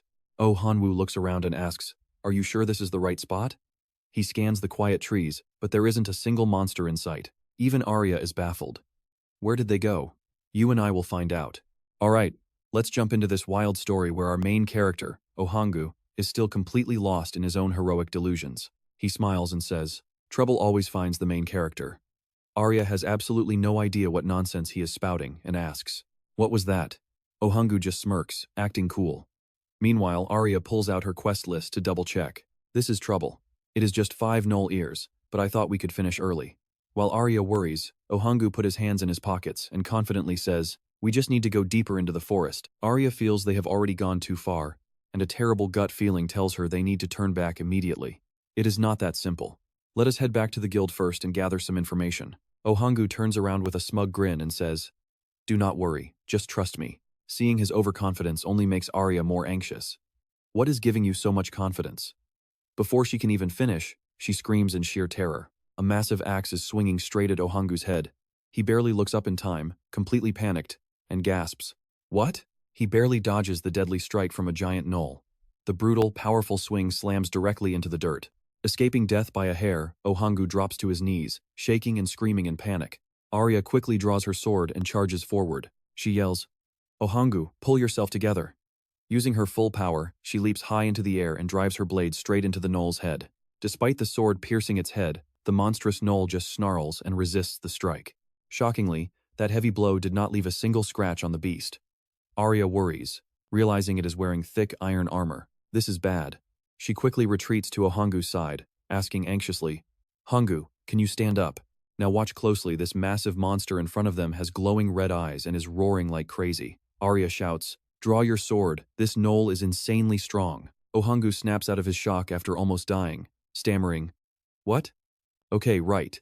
He draws his sword, but facing the monster head-on sends him into a panic. His hands shake violently, his face turning pale as all his confidence vanishes. Is this really a knoll? It is way more terrifying than I thought. Right then, they realize they are completely surrounded by an entire pack. Multiple armored gnolls emerge from the shadows, rushing them with weapons drawn. Sensing the extreme danger, Arya curses under her breath and steps in front to shield him. "Listen, Ohangu, I will distract them to open up an escape route for you." Even now, seeing her sacrifice herself, he stubbornly holds his sword. "You want me to run and abandon my experience points?" Arya yells back fiercely. "This is not a game." Suddenly, a stone smashes directly into Ohangu's face with a loud crack. His vision spins instantly as a stream of blood begins to pour down. This cannot be happening. Ow, what just hit me? His world slowly fades to black. And yeah, I know what you are thinking. Even while blacking out to Arya's frantic screams, this guy still believes he is the main character. Up above, the gods watching him are absolutely losing it. The wind god is rolling on the floor laughing while others literally crack up. Some time passes before Ohangu finally wakes up, his mind slowly piecing together the terrifying moments before he lost consciousness. Panicking, he screams out in sheer desperation. "Where did the gnolls go?" Arya, covered in bloody wounds, smiles weakly. "You are awake?" "I took care of everything." Ohangu sighs with immense relief. "Oh, thank goodness." But as his eyes wander, he freezes. One of Arya's arms has been completely severed. She is sitting there quietly, bandaging the stump. Horrified, he points at her missing limb, stammering, "Your arm. Why? Was this because of me?" Deep guilt begins to consume him. He is on the verge of a total breakdown. Arya gently tries to comfort him. "It was my fault. Do not blame yourself." Ohangu is stunned. What kind of main character am I? I am totally pathetic. Suddenly remembering something, he frantically opens his system status window. Wait, there must be a way to fix this. Maybe with my special blessing? He desperately scrolls through the status screen. Arya quickly tries to stop him. "Hey, calm down." Ohangu snaps back. "How can I be calm?" Arya offers a bittersweet smile. "It is my own fault, so please stop blaming yourself." Ohangu realizes that because of his unique blessing, Arya naturally takes all the blame without holding any resentment. This realization makes his agonizing guilt feel even heavier than before. Laughing mockingly at himself, he thinks, "So my grand blessing's real effect is just making me completely immune to taking responsibility." Watching Ohangu talk and laugh bitterly to himself, Arya stands there completely confused, having no idea what is going through his mind. Meanwhile, the gods are still watching him. The wind god literally falls off his cloud from laughing too hard. Seeing them mocking his tragedy, Ohangu snaps and screams at the sky. "Stop laughing. Do you think this is some kind of joke?" But the gods do not take his ungrateful attitude lightly. The wind god becomes extremely displeased by this childish outburst. Deciding to teach him a lesson, the god unleashes a sudden bolt of lightning that strikes Ohangu directly, shocking him to his core. Left with blank, lifeless eyes, he gets cursed for his disrespect, and trust me, you and I are about to see him pay dearly. Alright, you and I are about to witness the absolute nightmare of a curse. Our main character just got slapped with the curse of perception. Ohangu stares blankly at the curse notification on his screen, completely lost even after reading the entire description. What on earth is this? Is it the same crazy curse Jang Myeon received? What does it mean, not being able to see through things even without a barrier? Arya just stands there, watching him talk to himself like a crazy person. Arya asks if he is okay, but when Ohangu turns around to reply and finally looks at her, he completely loses his mind in shock. Countless barrier frames have appeared, covering nearly 80% of her entire body. All he can make out are a few tiny blurry images. Arya asks with worry why he keeps muttering to himself. Is your head hurting because you passed out? Shook by this bizarre curse, Ohangu screams out in complete and utter frustration. He starts rolling around on the ground, flailing and screaming about what kind of garbage curse this is supposed to be. His dream of traveling with a beautiful girl is completely ruined, leaving Arya panicked as she calls out his name. Suddenly, a violent gust of wind sweeps through the forest, scattering leaves everywhere. Arya gets a terrible feeling and begs Ohangu that they need to leave immediately. The forest is acting strange, so they must head back to the city before any dangerous monsters attack them again. As Arya's dread grows, Ohangu grips the grass tight and makes a decision, telling her that they are going to the city. He figures going to the city is the only way to heal her arm since the Saintess is currently staying there. If the Saintess truly exists in this fantasy world, she should easily be able to heal Arya's injured hand completely. Ohangu promises that he will take full responsibility for getting her hand back to normal. After all, he is a legendary hero. Meanwhile, deep inside the forest, Kang Han-soo is carrying a massive bag of gold, guided by the demon Kogmos. As they walk along, Kang Han-soo asks him to repeat his name once more. With a look of sheer disgust, Kogmos asks why that is the only thing he has cared to ask this entire time. Kang Han-soo hears this and asks if Mos is just his family name, calling it rather simple, which makes Kogmos turn around and angrily snap that it is definitely not. Walking ahead, he explains that he is the 23rd child born to the 348th wife of the 14th Demon King, shocking Kang Han-soo. Kogmos continues, saying humans might care about royalty, but for demons, royalty and nobility are extremely common and powerful, so they do not actually pay much attention to titles.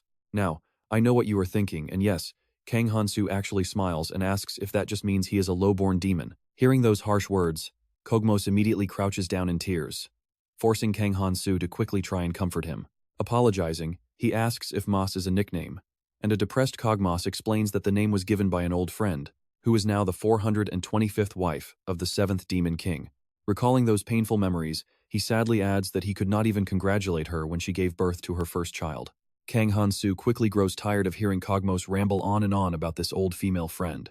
But then he realizes that while this demon's tragic tale is sad, Kogmos is still not nearly as miserable as a guy who got kidnapped from his own home planet. Meanwhile, the god following them is getting bored, yawning so hard that tears fill their eyes. Struggling against absolute boredom, the deity wants him to exit the forest quickly, making Kang Han-soo wonder why they hated when he traveled with elves or other companions. Why does their attitude completely shift now that he is walking around with a demon?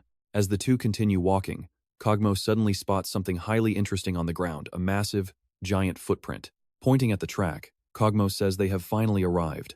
Kang Han-soo asks where, and the demon traces the massive footprint, deducing that the forest exit is just a bit further ahead. Kang Han-soo sighs, glad to finally hear some good news.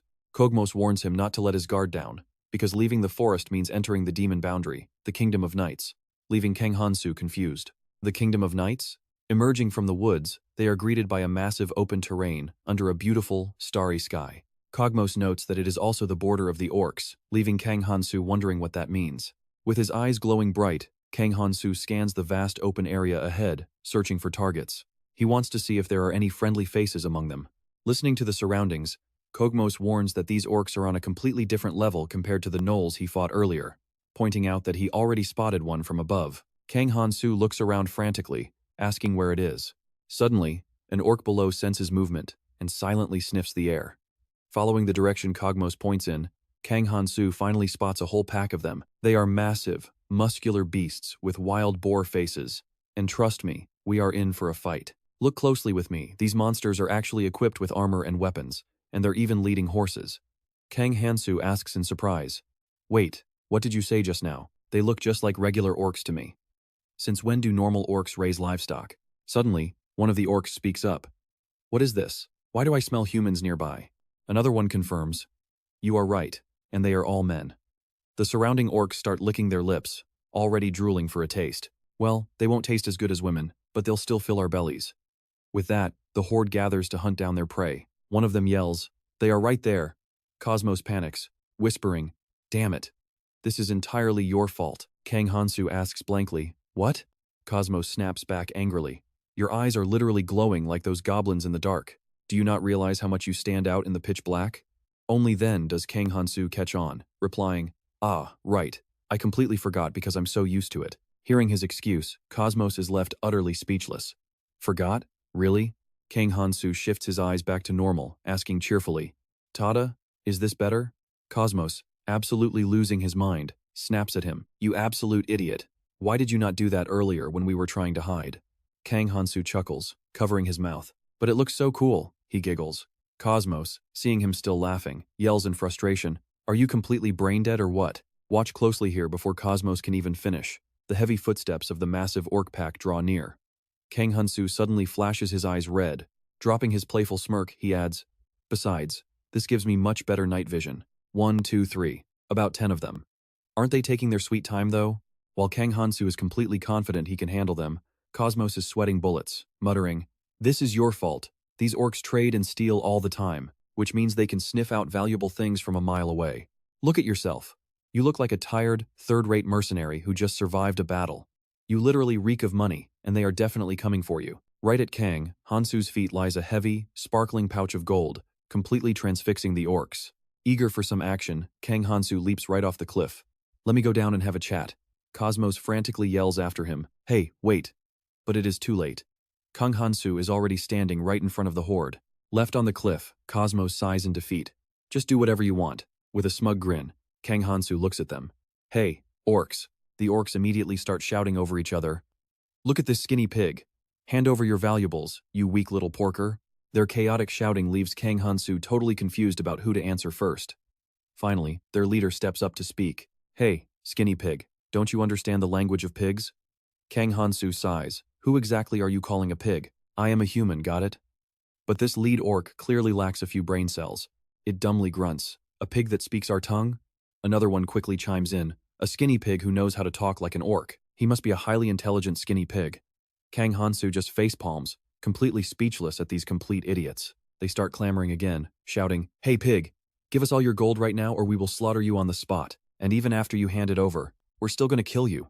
You and I both know trying to talk to these guys is useless. Kang Han-soo sighs, realizing their vocabulary is slightly better than goblins, but still hopeless. Well, I guess there is no other choice. Reaching for his hilt, Kang Han-soo prepares to beat these pig-brained monsters to an absolute pulp. Didn't Cosmos say orcs are way stronger than goblins? They certainly look skilled at flanking and fighting as a coordinated unit. Kang Han-soo draws his sword with a sharp ring, instantly cutting off their mindless babbling.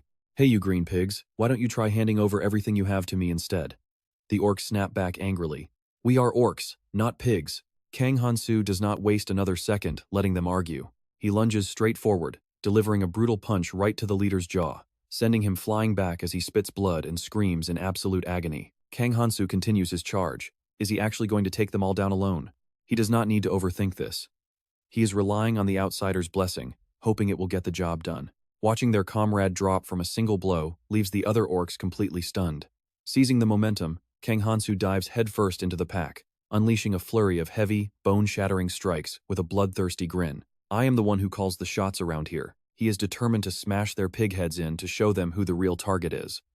With one hand punching, and his other hand throwing daggers, one blade flies forward, planting itself right in an orc's forehead with a wet splatter. The beast's eyes roll back instantly. It drops dead on the spot before it can even let out a squeal. You and I can feel their absolute terror as they freeze. One pale, sweating orc turns to his comrade and stammers, "What is wrong with that pig? Let's jump back in." This monster is terrified, but still stubbornly yells to capture him instead of asking questions. They're all holding swords, but not a single one dares to charge, immediately passing the buck and arguing over who goes first. "You want to fight?" Kang Han-soo coldly sits down, yanking his blade straight out of an orc's skull, only to watch these two complete idiots bickering over who should charge next. He coldly turns back with a glare, casually putting both of those brainless orcs out of their misery. "No need to argue anymore. You two can hold hands and go to hell together." Kang Han-soo mutters, pulling out his dagger. "I thought orcs were stronger than goblins." Kamos walks up and says they are, but that Han-soo is just a freak. Holding a sword still dripping with fresh orc blood, Kang Han-soo scoffs, saying they are anything but strong. High above, twinkling stars decorate the vast, endless night sky, casting a beautiful, almost magical glow over the landscape that makes it look absolutely breathtaking. But in stark contrast, the ground is a brutal battlefield, littered with the corpses of dozens of slain orcs. Quietly wiping the blood off his blade, Kang Han-soo looks around the carnage. wondering to himself if he actually took down every single one of them. That was way easier than I thought. Hey, if you're gonna follow me, shouldn't you get moving? But as Kang Han-soo talks, there is only silence.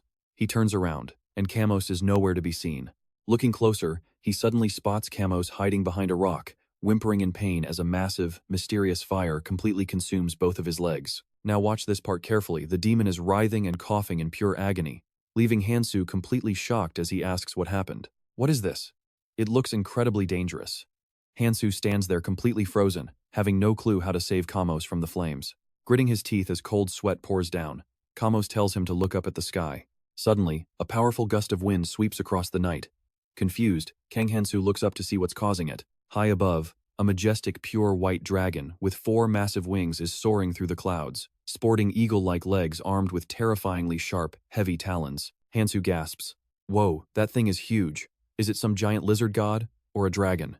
Completely mesmerized by this beautiful, almost unreal beast, Han-soo simply can't tear his eyes away as he softly mutters, wondering exactly where on earth it could be heading. Still struggling with the searing flames eating his legs, Kamos groans that a goddess is actually riding that beast. Han-soo whips around in shock, asking, a goddess? Kamos nods painfully, calling her humanity's absolute ultimate weapon. To spot Kamos from such a massive distance and strike with perfect precision, Han-soo finally realizes those burning blue flames were unleashed by that flying goddess. Kamos notes the elf kingdom is that way, meaning something massive must be happening for a goddess to personally intervene. I managed to cheat death, but running into one of the only 2 goddesses? Talk about terrible luck. Kamos almost forgets his burning limbs as he desperately wonders why she's heading to the elf kingdom. But Han-soo quickly breaks his train of thought with a warning. Hey, your lower body is literally turning to ash.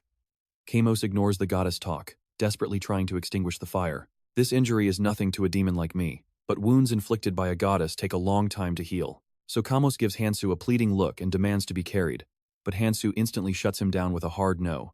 But after some relentless begging, Han-soo finally relents and begrudgingly hoists the demon onto his back. You and I both know his pain kidnapped to this trash world, nearly dying 1,000,000 times. And now this? He hasn't even carried his own parents before, yet here he is piggybacking a low-class demon through the wilderness. The god who is constantly watching Han-soo happily dances around and offers a cheeky suggestion: just leave this useless demon behind to become tasty food for the orcs. Han-soo's face sours instantly at the ridiculous advice, while Kamos grits his teeth, enduring the absolute humiliation of being carried. If word gets out that a high-ranking demon like me was saved by a lowly human, my marriage prospects are ruined. Hearing this, Han-soo flashes a sinister grin, plotting to broadcast that embarrassing rumor the second they escape this place. Sensing his wicked thoughts, Kamos snaps, asking if he's even human for daring to threaten a literal demon like him. With absolute confidence, Han-soo replies that he's clearly no ordinary human, since he's about to become a true hero, leaving the demon completely stunned. What? You're going to be a hero?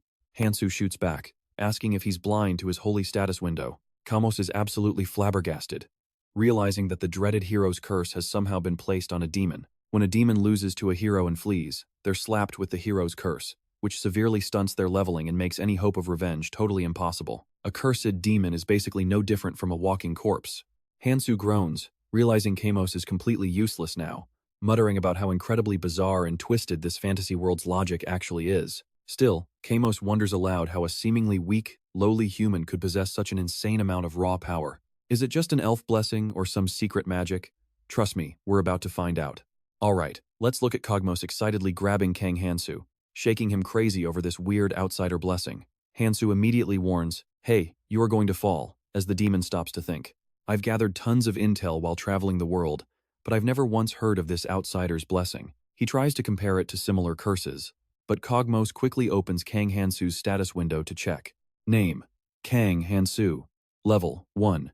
Outsider Blessing, F tier. Fairy, C tier. Hero Curse, E tier. Slaughterer, E tier. Dividend, 5.66%. Han-soo silently thinks to himself, it's like you actually know what an outsider means. Still, it feels pretty invasive having someone pry into your status window like this. An outsider. Your stats and jobs will reset unless you die, and something terrifying happens when the lone wolf leaves the forest. Reading his status window, Han-soo wonders if a total reset means starting completely from scratch, or if he is missing something. Kogmos then chimes in, suggesting that is why he never eats or excretes. Even fatal wounds vanish completely, and you do not even show a single sign of exhaustion. Honestly, this so-called blessing feels way more like a massive scam. Han-soo agrees with Kogmos, Yeah, I don't really know what an outsider is, but that sounds way more like a curse than a blessing. Now, pay attention here. Han-soo knows that slaughters of massive gnoll hordes are ultimately completely useless. No matter how much experience you grind, your entire status will inevitably reset.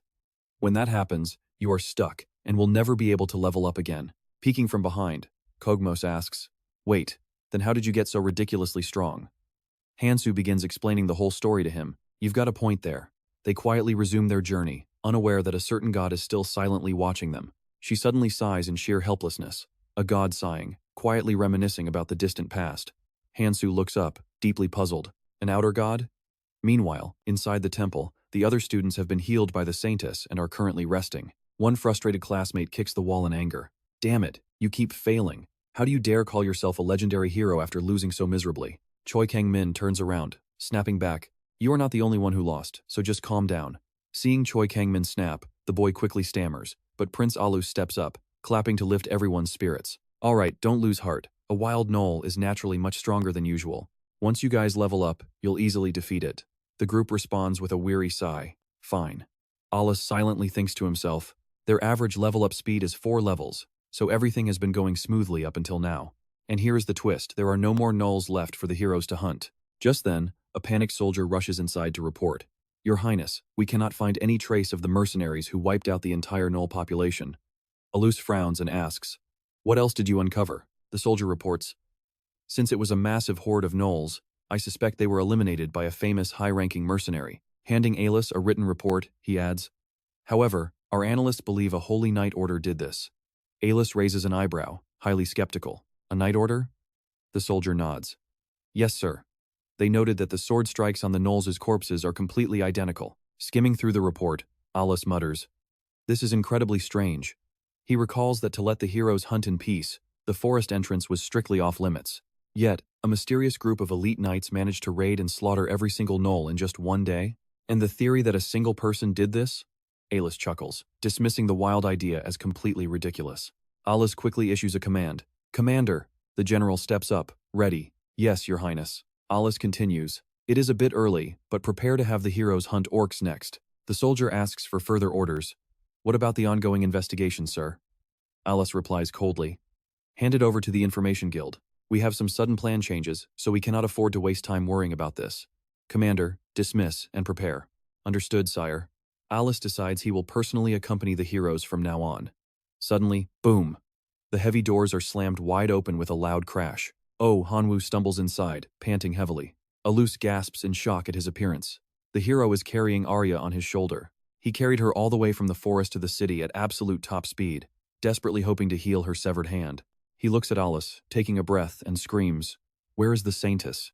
Kang-min is equally shocked to see him and whispers, oh Han-woo. Meanwhile, the classmates whisper among themselves, as they all assumed he went out for solo training. Ignoring the gossiping crowd, oh Han-woo bellows frantically, I heard the saintess return to the temple. Where is she? Angered by Oh Han-woo's blatant lack of respect, Alus snaps, hero Oh Han-woo, I suggest you watch your manners. Oh Han-woo says desperately, my apologies, Prince Alus, but this is on me. A young girl's life is hanging by a thread. Seeing Arya piggybacked on his shoulders, Princess Athena gasps in worry, oh my goodness, it's her. Arya calmly steps down, looking at Athena, and says softly, I am merely a humble mercenary now, your highness. And besides, I plan on retiring and returning to my family's quiet estate. Athena asks anxiously, your estate? Why so suddenly? But mid-sentence, Athena spots Arya's severed hand and screams in horror. You and I must stick around to see what happens next. Stick with me. We are about to see Arya nervously hide her injured hand behind her back, while Ohan desperately begs for urgent help. Princess, please call her quickly. Ohangu cannot even finish his sentence before the saintess steps out, flanked by a squad of guards. She snaps. What is with all this noise? Spotting her, Ohangu calls out in relief. Saintess, she coldly asks. What seems to be the problem? Prince Anus reports. The hero Ohangu has finally returned, my lady. Seeing her, Ohangu rushes forward to beg, but the guards instantly block him. Please, I need your help. The soldiers coldly snap. Step back immediately. Ohan lowers himself and begs, just hear me out. The saintess glances down at him, looking slightly taken back. This is shocking, he is still at level 1 and carrying a heavy curse. She immediately opens up Ohangu's status window to check. Name Ohangu, level 1, F-rank hero blessing, F-rank special skill, mercenary, and an F-rank curse of insight rate 2.5. Ohan quickly speaks up, but I found an amazing companion. The Saintess glazes over at Arya and pulls up her status screen to investigate. Name Arya, level 12. Blessing, B rank noble, E rank charm, D rank warrior, C rank mercenary, and E rank curse student. The Saintess ponders a B rank noble blessing means she must be a marquise herself or at least the daughter of a duke. Resting her chin, the Saintess sighs. I do not think that counts as truly outstanding. Ohangu desperately scrambles to find reasons to convince the Saintess to heal her, claiming, she risked her life protecting me. She is definitely a high-tier fighter. Ohan thinks to himself, just as I suspected, she really does come from a powerful noble family. Ohangu secretly rejoices, believing Arya's noble background will make the Saintess reconsider. But watch closely here, she coldly and completely rejects him anyway. Hero Ohangu, please ask the guildmaster, she says, pointing her finger directly at the guildmaster. Stepping closer, they tell him, do you not see that our priests and knights, who sacrifice themselves for the people, are at least level 30 or higher? How could she possibly compare to them? Hearing those harsh, blunt words, Ohangu feels completely crushed and sinks into pure despair. Trembling, he desperately grasps for another valid excuse. But she is a genuinely kind and warm-hearted noble. The Saintess snaps back firmly. That is not enough.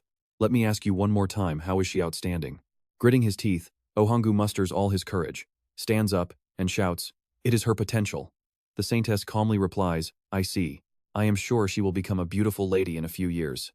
Ohangu quickly tries to clarify, right? No, I meant her actual combat talent. The Saintess scoffs at that. Talent?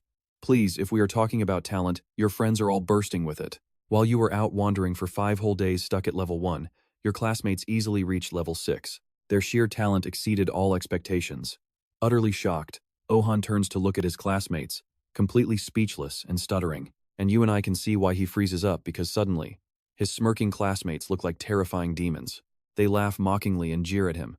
You sure talk big out there, but you are still stuck at pathetic level 1. They snicker maliciously. Losing all her remaining patience, the Saintess coldly asks if he has anything else to say.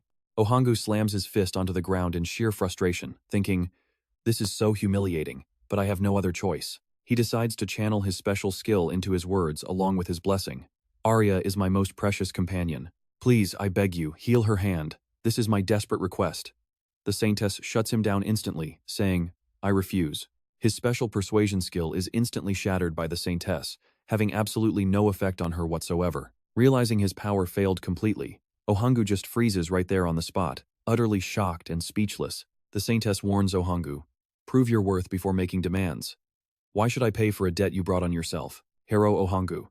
Utterly defeated, Ohan drops to his knees, unable to say another word. He stutters out, that is because. Seeing him kneel and beg, the Saintess calmly kneels down to his eye level to explain the situation to him. My hero, it seems you are vastly underestimating a Saintess's miracles, Ohangu quickly retorts. That is not it. The Saintess turns to the scholar standing next to her. Let me show you exactly what I receive for my miracles. The scholar quickly pulls out a ledger, bowing deeply as he begins reading the list aloud. For healing our senator's brain disease, we are deeply honored to present these offerings as a token of our utmost gratitude. 15 soul forest sword chi, 200 ancient moon bows, and 600 tamed unicorns, 15 phoenix feathers, along with 40 other legendary items. Upon hearing this massive list of offerings, everyone in the room looks at each other in complete shock. The Saintess gently asks Ohangu, do you finally see the reality now? This is what proves a person's true worth. Can you offer anything close to this? Ohangu desperately argues, think of it as an investment. I will get stronger fast. But trust me, she is not having it, cutting him off before he can even finish. Come along with me, as we witness a helpless hero getting absolutely roasted by his classmates, who tell him to only speak up once he gets stronger, mocking him for his lack of patience before he storms out. They scoff, whispering that he always acts so high and mighty when he is actually useless. His classmates gather in a circle around Ohangu, laughing at him, throwing insults left and right until he cannot even lift his head. They mock him, asking how he could possibly think of bringing a companion along when he is this pathetic. Everyone detests him as he takes the heat.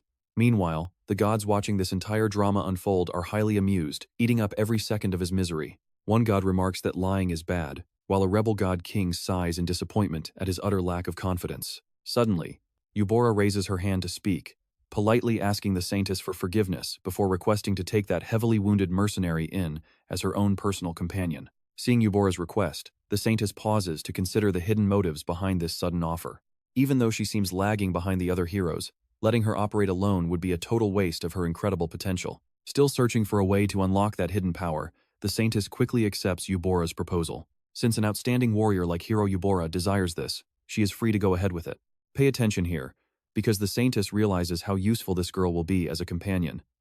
She steps right up to Arya and politely asks her to hold out her hands. Arya is shocked, asking what is happening, as the Saintess unleashes her divine powers to fully restore the mercenary's severed hands. The Saintess commands her to become the ultimate sword and shield for Hero Yubora from this day forward. Remember this vow until the day you die, she says, secretly hoping this girl will not turn into a useless burden for the hero. Right then, under the warmth of the holy magic, her hands completely regenerate before their eyes. Staring in disbelief at her new hands, Arya bursts into tears of joy until the Saintess asks what she is doing. Caught up in the sheer ecstasy of being healed, she wipes her tears and stammers. The Saintess simply smiles, telling her to follow Hero Yubora immediately. Bowing deeply, Arya approaches Yubora to offer a formal greeting, fully prepared to serve as her loyal companion. Sighing after wrapping things up, the Saintess tells Prince Anus that they have wasted far too much precious time on completely worthless matters. We must resume our schedule immediately, prompting Prince Anus to rush off and make preparations. Yes, Your Holiness, he replies, while Oh Han-gu sits miserably in a dark corner as his passing classmates mock him on their way out. Laughing, they wish him luck as they leave, leaving him completely broken in spirit, a sight that even Prince Anus cannot help but notice. You and I can both feel his sheer frustration here. Oh Han-gu is completely devastated by his own weakness and inability to save Arya. Despising his own useless pride, he slams his fists into the cold floor over and over, screaming in pure anger. Gently stepping forward, Princess Athena reaches out and softly tells the crying hero to lift his head up high. I know they do not appreciate you, but you did nothing wrong, she reassures him, as he mutters her name in shock, reminding him that he was the one who brought Arya to the temple. She thanks him for saving her precious childhood friend. Childhood friend, he gasps. Athena steps even closer, gently taking his hands into her own to confirm it. She is deeply moved by how desperately Oh Han-gu pleaded with the Saintess just to save her dearest childhood companion. Smiling warmly, she holds his hand tight as a glowing magic circle suddenly manifests, radiating a brilliant and incredibly soothing energy around them. She softly asks him to become her second disciple, and the moment she speaks, the mystical circle locks onto Oh Han-gu's back. Startled, he turns around to stare at this incredible magical power. Still, in complete disbelief, he mutters about becoming a disciple and gaining magic, while Princess Athena bows gracefully after successfully bestowing her incredible blessing upon him. I wish you the best of luck, Hero Oh Han-gu, she says, leaving the young boy completely frozen in utter shock. He just sits there, completely petrified by the sudden upgrade. After handing over her magic, Princess Athena quickly runs off to catch up with Prince Anus, calling out for him to wait as they leave together. Leaving Oh Han-gu all by himself, he blinks in confusion, starting to wonder if the beautiful princess actually has a huge crush on him. His delusions are clearly breaking records as his face turns bright red, blushing like crazy over his own embarrassing thoughts. He looks like an absolute idiot, and even the watching gods can't help but rate his wild imagination. A goddess of beauty stands there completely jaw-dropped, while a male deity claps in sheer appreciation of his ridiculous logic. One minor god even rates his performance a perfect 10 out of 10, prompting a fully pumped-up Oh Han-gu to stand up. He screams that it is time to start anew. Meanwhile, over on Kang Han-soo's side, a bunch of weaklings are screaming in absolute terror. They scatter like headless chickens as desperate cries echo everywhere, but most are already wiped out by Kang Han-soo's devastating punches. And trust me, we're going to want to see what happens when Kang Han-soo catches them next. When an orc sees him getting close, it spins around and snarls. You filthy human pig, who do you? Before the beast can even finish, Kang Han-soo kicks it straight in the mouth, sending it crashing to the ground with a pathetic shriek. The monster collapses instantly, dead before it can even draw another breath. Stick with me, you're about to see how our hero casually steps over these dead orcs. Just another day of some random mobs trying to gang up on him and failing. These guys did not call for reinforcements like the others, but since this is an open plain, there is nowhere to hide anyway. Han-soo turns around to find the goat bleeding loudly. The animal wanders over to the horses and begins gnawing on the ropes tying Cosmos to one of their backs. He quickly yells out, "Hey, stop, that is definitely not food." Han-soo looks at the horses and the goat, sighing. These gifts from the orcs stand out way too much. He walks over, grabs Cosmos' sleeve, and hands it to the goat to chew on, a wicked smile creeping onto his face. Good boy, eat this instead of that rope. The goat bites the fabric with a look of pure disgust. Tied to the horse, Cosmos opens his eyes and says, "You seem to be having way too much fun." Seeing that Cosmos has fully recovered, Han-soo cheers. "Well, look who decided to join the land of the living." Cosmos calmly replies, "Of course I am totally fine. I have healed, so untie me already. After untying him, Han-soo asks in pure disbelief, your recovery speed is absolutely insane. Are you some kind of lizard? Cosmos replies with deep annoyance. I especially hate hearing that comparison coming from you. Noticing the horns on Cosmos's head are gone, Han-soo asks in surprise, are you using magic to hide your horns? Cosmos explains, it is just a basic camouflage spell. After all, we are about to enter the city gates now. Han-soo looks slightly puzzled and asks, why didn't you do that from the start? Cosmos patiently replies, because keeping that spell active slows down my physical recovery. Besides, it would look even stranger if a mere, low-class human survived after losing half of his body. Cosmos looks down in shock, only to find the goat aggressively chewing on the hem of his cloak. He yells in frustration, what is this? Hearing Cosmos say they are entering the city, Han-soo gets a bit anxious. Honestly, I am pretty worried, but at least this guy is somewhat smart. Since he mentioned it was only the second closest city, I really thought we would have arrived much faster. How far is it? Now watch closely. The ground starts to shake, and Han-soo focuses his hearing on a speeding carriage rushing their way. Right behind it, a horde of armed orcs is in hot pursuit, with their leader riding ahead to shamelessly demand a robbery. Haha. Hand over all your goods right now, you humans. Seeing the monsters closing in fast, the old driver desperately whips his horses to escape. The lead orc, brandishing a massive blade, grins mockingly and sneers. Haha, you cannot escape us, you filthy pigs. Just stop your carriage right now. With a grim expression, the old driver barks out orders, telling the soldiers to turn back, fight off the attackers, and secure a path of escape for those inside. Hearing the command, the soldiers bravely charge at the orcs for a final showdown. Seeing them resist, the vile beasts shout curses. You weak, foolish little pigs. How dare you stand against our might? It is finally time for you all to die. Against the overwhelming power of the orcs, these human soldiers are like mere ants, easily crushed by the savage horde. Painful screams and the sickening sound of breaking bones fill the air, while Han-soo quietly watches the slaughter from a distance. I know what you're thinking, why isn't he helping? But when Cosmos asks, Han-soo coldly deflects with a sarcastic comment about not wanting to marry a decrepit demon king. Unable to argue, Cosmos angrily turns away, muttering, my bad for asking such a stupid question. Han-soo calculates that watching for now is best. Besides, he can always avenge them later if they die. Cosmos sighs, calling him heartless. Han-soo silently agrees that he might be cold, but he has no choice. He still cannot bring himself to trust the humans of this world. After easily disposing of the obstructing soldiers, the orcs mount up and chase down the fleeing carriage. By now, the carriage horses are completely exhausted and unable to run. Realizing they can't escape, they stop to face the horde. The lead orc slowly rides over, mocking them. Haha, are you weaklings tired out already? The few remaining soldiers tremble as they draw their swords, desperate to protect the carriage.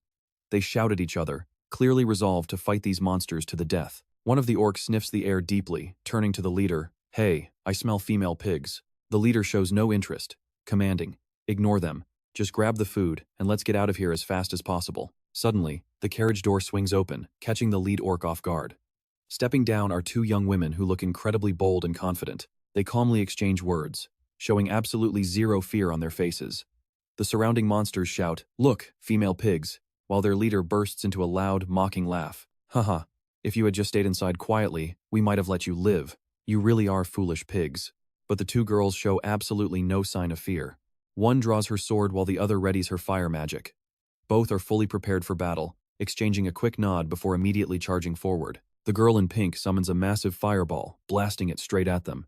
But wait, she keeps casting, unleashing a barrage of fireballs that you and I must see to believe. Alright, you and I are jumping right into a wild fantasy clash, as this fierce, long-haired girl leaps high and slams her ice blade down. The orcs are completely caught off guard by the girl's combined powers of fire and ice, leaving them unable to react. What?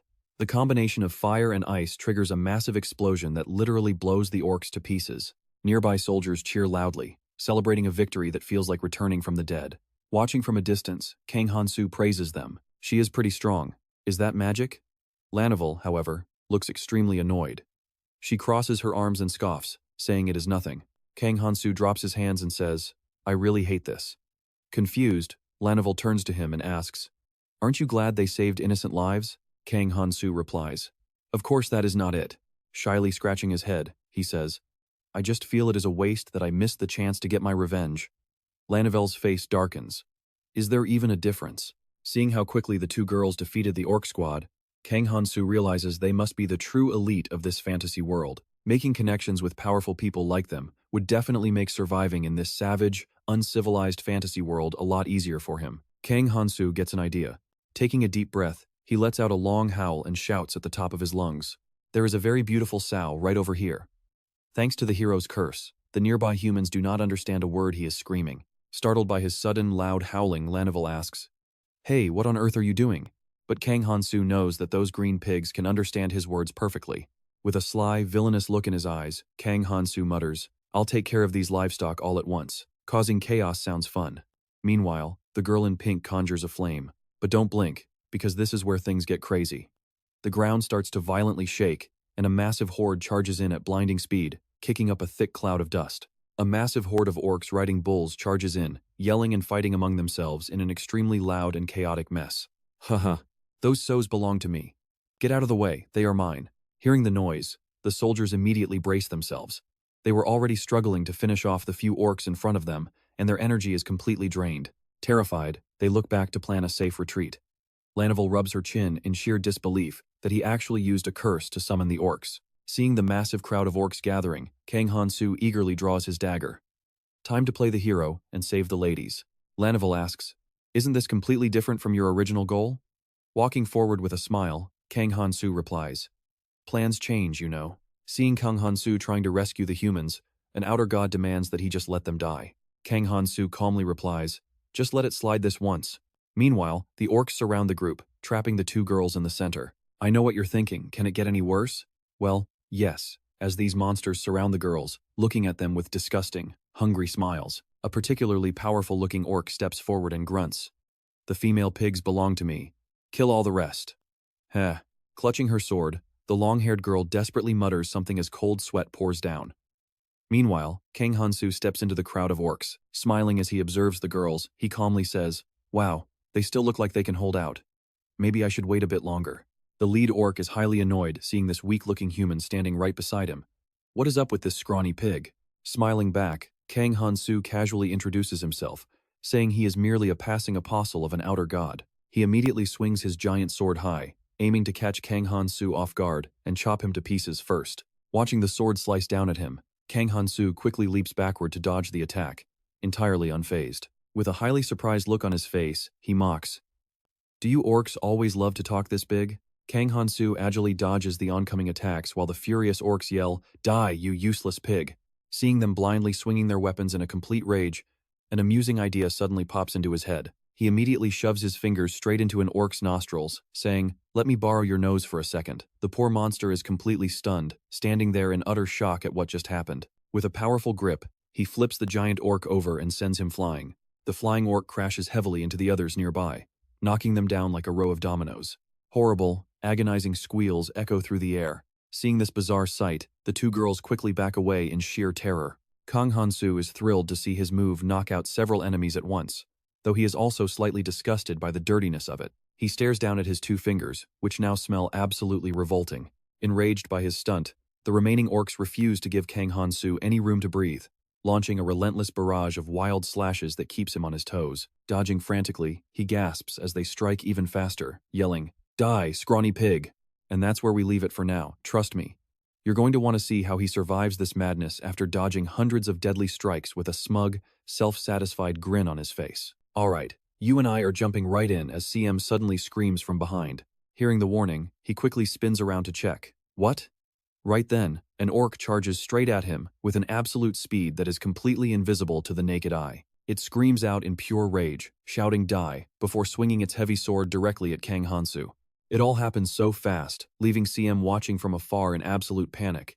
How could you be so careless, you idiot? That blood goblin, but before anyone can even finish that sentence, Kang Han-soo punches a clean, massive hole right through the orc. Blood splatters everywhere as the monster collapses instantly, dead before it hits the ground. He turns back to CM and says, "Honestly, I was actually a bit startled when it suddenly rushed me from behind." Meanwhile, the two girls watching his insane power can only stare in absolute shock. Their jaws are completely dropped.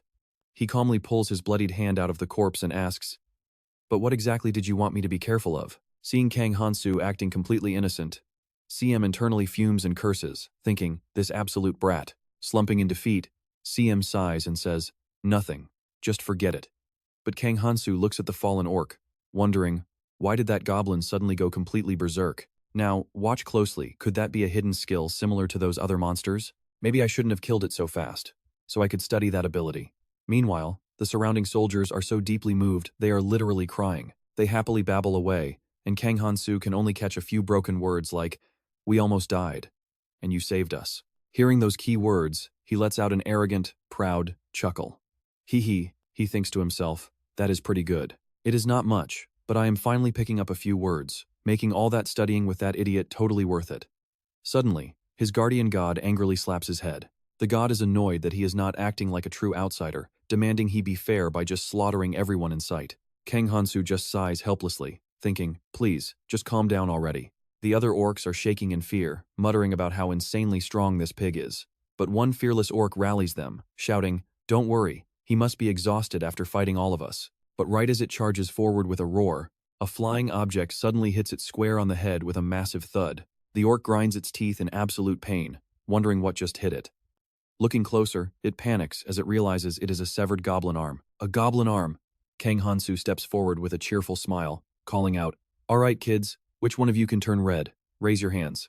Now the orcs are seriously sweating, nervously asking, hey, you skinny pig, how are you even speaking our language? Kang Han-soo just smiles, but his aura is terrifying, radiating the cold vibe of death itself as he whispers, looks like the rest of you are useless.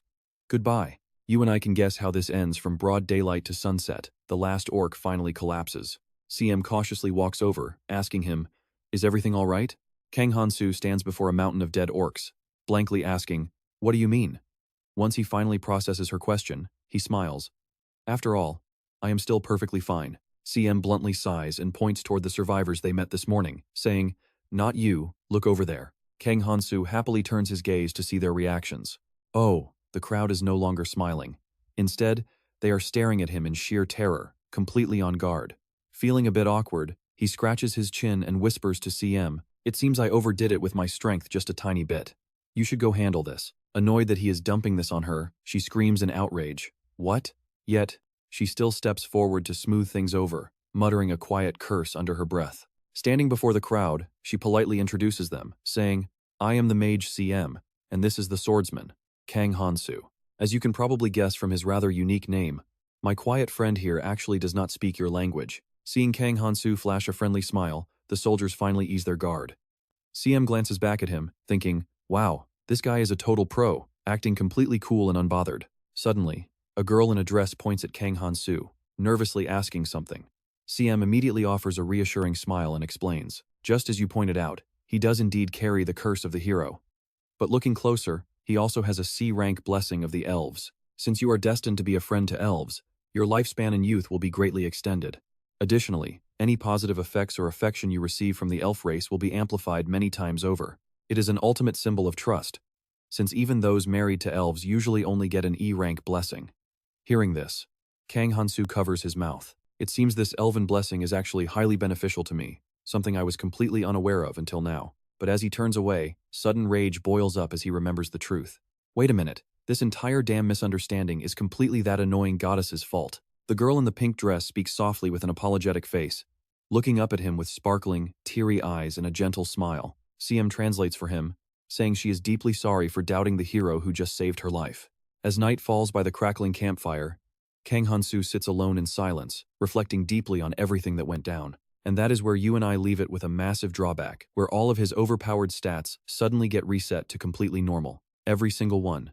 Alright, you and I are diving right back into the story, as our main character mutters about how bored he is, before a long-haired girl suddenly calls his name. Kang Han-soo turns around completely dazed, having absolutely no idea what she is saying. In his head, he assumes her name is Julia, a high-ranking noble lady from the famous Fantasia Academy. This is getting awkward. Kang Han-soo realizes his damn auto-translator is fast asleep when he needs it most. Watching her sit so far away, Kang Han-soo can't help but wonder why she called him over just to keep her distance. Is she trying to kick him out?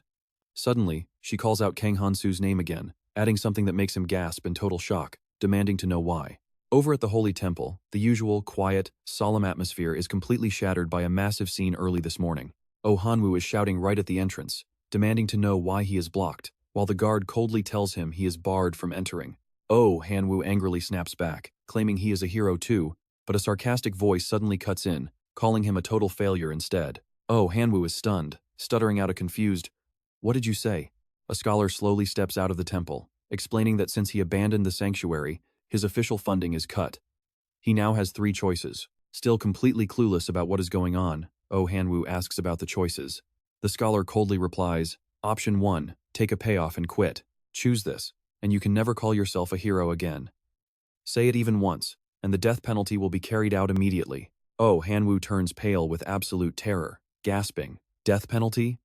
The scholar simply holds up 2 fingers, saying option 2 is to return to training until they see real results, or lose everything. Oh Han-woo thinks, no way. If he chooses that option, he will become the laughingstock of the academy. Just imagining his classmates crowding around to mock his failure makes him want to completely break down. Anxiously, Oh Han-woo asks what the 3rd choice is, and the scholar slowly replies, 3, depend entirely on the temple, where we will arrange for you to marry a noble until you retire, but you can never leave this temple until the day you die. Horrified by the thought of being locked in a forced marriage forever, Oh Han-woo quickly makes his decision. I will take option number 1, he tells himself. Now pay attention to this choice. There is no way he is living in a cage. Hearing this, the scholar hands him a scroll and speaks coldly. Fine, sign right here. Oh Han-woo is taken aback, but the scholar just casually dismisses it as a standard contract. Inspecting the scroll, Oh Han-woo questions why a contract is even necessary, making the scholar grow incredibly impatient. Because we cannot have a fallen hero who abandoned his duty, ruining the glorious reputation of the others. Calling it a form of insurance, he gestures to his guard to bring out a chest, opening it right in front of him. Inside are glittering gold coins and rare gems, representing the payoff he promised, alongside a brand new identity card to replace his hero license. Staring at the chest of glowing gold, Oh Han-woo is thrilled but totally shocked. Thinking this is nothing like the fantasy web novels he read, the scholar raises an eyebrow, asking what he meant. But Oh Han-woo quickly waves it off, saying he was just talking to himself. Clutching his gold, he grins. Usually, in fantasy stories, any kingdom or church that kicks out the protagonist turns out to be evil villains. But what is with this amazing generosity? Oh Han-woo happily asks the scholar if he can spend this fortune however he wants. The scholar nods, confirming it is entirely his. Oh Han-woo says his thanks and cheerfully struts out of the temple gates. He thinks that while marrying a beautiful noble lady sounds nice, settling down now would totally ruin his dreams of a massive harem. You and I both know exactly where this is going. His true destiny is to rule, so he happily decides to head straight for the slave market. Meanwhile, the young god king tags along behind him, happily munching on popcorn. Deep within the grand cathedral at the heart of the city, the saintess is kneeling devoutly before the goddess statue. When her attendant quietly approaches to deliver some terrible news, the hero Oh Han-woo has abandoned his mission. Hearing the grim update, the saintess looks deeply troubled, thinking to herself that they might still lose even if more heroes summoned in the future. Even if they survive, the aftermath is going to be incredibly messy. There are 2 saintesses on this continent, but if a full-scale war breaks out, she will have to handle the front lines completely alone. She turns to her attendant, asking, Since returning from my journey to the Elven Kingdom, I heard the savage gnoll population has dropped significantly. The attendant bows respectfully, explaining that rumors speak of a mysterious group of nameless knights who single-handedly wiped them out. Stunned by this, the saintess turns around, asking how a random squad of unknown knights could possibly slaughter that many gnolls. Are you absolutely sure? The maid reports back that they seem to be a small group of highly trained elite swordsmen. Unconvinced, the saintess mutters that the scouts must have miscounted, though some local tribes were indeed praying for the gnolls to vanish from the forest. But elite forces? She seriously doubts that regular knights could pull off a massive purge of that scale. The maid closes her eyes as a terrifying thought crosses her mind, whispering, In that case, could it be the Demon King? And trust me, you and I can already feel the dark storm brewing as the trembling maid quickly begs her for forgiveness for such a terrifying slip of the tongue. I'm sorry, it was a slip of the tongue. The saintess hesitates, knowing hasty conclusions are dangerous. But this crisis, it looks as bad as a demon lord's invasion. Stick with me as this unfolds. Find out if the demon lord is behind this. The maid accepts the order and leaves to investigate immediately. Watching her depart, the saintess stands lost in thought, remembering they are on the far western edge of the continent. Most demon lords dwell in the far east, and while a few occasionally operate in the center, this feels different. They don't usually pull sneaky schemes like this. She silently prays they will have enough manpower to properly investigate the threat. A sudden voice cuts through her thoughts. A scholar approaches, presenting a glowing magic orb, and she coldly asks him what he wants. The scholar nervously explains that it's a message from the academy, requesting to invite the summoned heroes to visit their campus. Hearing this unexpected news, the saintess narrows her eyes in pure shock and asks him to repeat himself. How could they possibly know about the summoned heroes? Where did they get that information? Grimacing, the scholar stammers, explaining that a student apparently spotted the status screen of the hero named Ohangu at the local mercenary guild. The Saintess facepalms in complete disbelief, sighing that it is a mess he has to fix himself, assuming he would just crawl back once he got tired. She tiredly reasons that while letting people know about humanity's hopes isn't entirely bad, the main problem is that these heroes are still far too weak. Still, if this visit helps them find a capable master or ally to guide them, it might be worth it. She immediately orders the scholar to send back a positive response and accept the invitation. The scholar nods quickly, promising to make contact and deliver her official reply right away. But watch closely, because before she can even catch her breath, another massive problem drops on her. A soldier bursts into the room, gasping for breath. The Saintess rubs her temples, asking what could possibly be wrong this time. The guard hastily explains that they recovered a bag of gear belonging to one of the summoned heroes. This shocking news catches her completely off guard, and she demands to know exactly what he just said. Meanwhile, Kang Han-soo and Cosmos are relaxing in a carriage as they enter the city gates with the group. He ponders for a moment before asking Cosmos if those women had hired mercenaries. Cosmos dryly responds that it is blindingly obvious.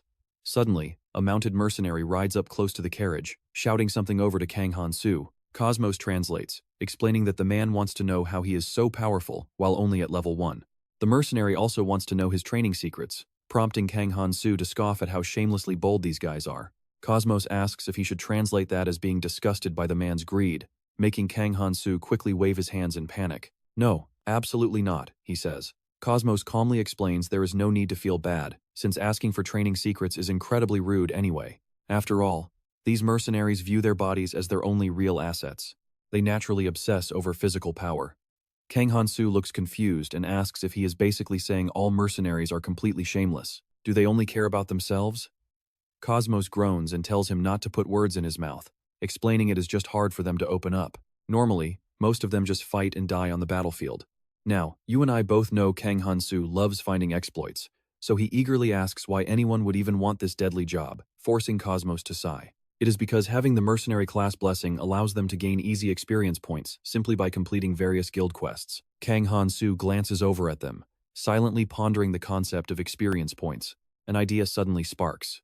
As a hero, languages of opposing races translate automatically, but more importantly, he reviews his class restrictions. His earned experience from hunting and achievements is heavily penalized, but looking closer at the details, he gasps in shock. It is not there. The leveling penalty that holds him back only mentions hunting and achievements as restricted sources. This means any experience gained through other methods is completely unaffected. Cosmos looks at him, totally confused. What isn't there? Suddenly, Kang Han-soo slaps Cosmos on the shoulder, giving him a massive fright. Giving Cosmos a desperate puppy dog look, he begs to know how to register as a mercenary, thrilled to have finally found his loophole to power. After a long and grueling journey, they finally reach the city gates. Kang Han-soo cheers excitedly at the sight of actual civilization. He celebrates being back in a real town, but his joy is instantly cut short as he wrinkles his nose, expressing pure disgust. Noticing his sour face, Cosmos asks why he suddenly looks so incredibly miserable. Kang Han-soo frowns, complaining about a terrible, foul stench. Cosmos patiently explains that with so many travelers tightly packing the city gates, going without a bath is totally normal. Kang Han-soo reacts with surprise, but Cosmos immediately calls him out. Furthermore, you have absolutely no right to talk, because you are currently the absolute smelliest person here. You are literally covered in foul orc blood. Hearing this, Kang Han-soo quickly sniffs his cloak and realizes it is indeed putrid. Really? He gives Cosmos a deeply offended look. Honestly, you and I both know he had that reality check coming. Cosmos pointed his finger at Kang Han-soo, angrily yelling, "You have no right to say that." All right, let's follow Kang Han-soo as he looks around the city after those mercenaries instantly ditched them. Cosmos asked, "Do you seriously miss them?" Forget it. Mercenaries always go to the same obvious places, the guild, taverns, inns, or blacksmith shops. While Camos kept babbling, Kang Han-soo ran straight over to the street stalls, drooling. Whoa, that looks delicious. Kang Han-soo excitedly picked up some fresh fruit. Lately, all he had been eating was wild boar meat. He actually thought fresh produce didn't exist in this fantasy world. But Camos grumbled, "You don't even get hungry anyway. But first, shouldn't we hear out the business proposal from those girls waiting for us?" Kang Han-soo asked, stuffing his face with fruit. "You have a point." They went to meet the two girls they rescued, who immediately started babbling upon seeing Kang Han-soo. Camos translated, "She wants to repay us for saving her life, so she suggests we all share an inn." Kang Han-soo readily agreed, thinking it was perfectly fine, though a certain goddess kept nagging that it absolutely wasn't. The annoyed spectator god made Kang Han-soo quickly defend himself. I had no choice, okay? Try looking at me with some sympathy. Kang Han-soo excitedly asked when they were going to the mercenary guild. Kamo stared and replied, unless you want to get kicked out immediately, go take a bath first. Kang Han-soo quickly sniffed his own collar, taking a few suspicious whiffs. Now watch this. He stunk so bad that even his spectator god pinched her nose in disgust. Luckily, at the inn, handy cleaning slimes did the job. Whoa, eat up all that dirt, little guys. You're basically a living, organic washing machine. Man, I love these slimes. They're like vacuums. Kamos adjusted his suit and warned, trained slimes are pricey, so don't even think about stealing them. Kang Han-soo watched one happily crawl up his shoulder to clean his shirt and asked, just how expensive are we talking? Kamos replied, their weight is literally worth their exact equivalent in gold. Kang Han-soo poked the slime, teasing, you costly little rascal, that high price tag makes you even cuter. He grinned happily. Kamos turned and scolded, stop fooling around and change already. Kang Han-soo innocently whined, didn't you say we'd buy clothes later? I don't have any spares. Kamos adjusted his bow tie and said, gentlemen must always arrive early to wait for ladies, so I prepared an outfit for you just in case. Hearing this, Kang Han-soo stuck his tongue out in utter annoyance. Yikes, no wonder you're still single. Kamo snapped back angrily. Do you seriously enjoy teasing a literal demon like this? At the tavern, Kang Han-soo slouched against the wall in boredom, muttering, did I really have to change? What a hassle. Meanwhile, Kamos was working his charm across the room, making the local ladies giggle non-stop.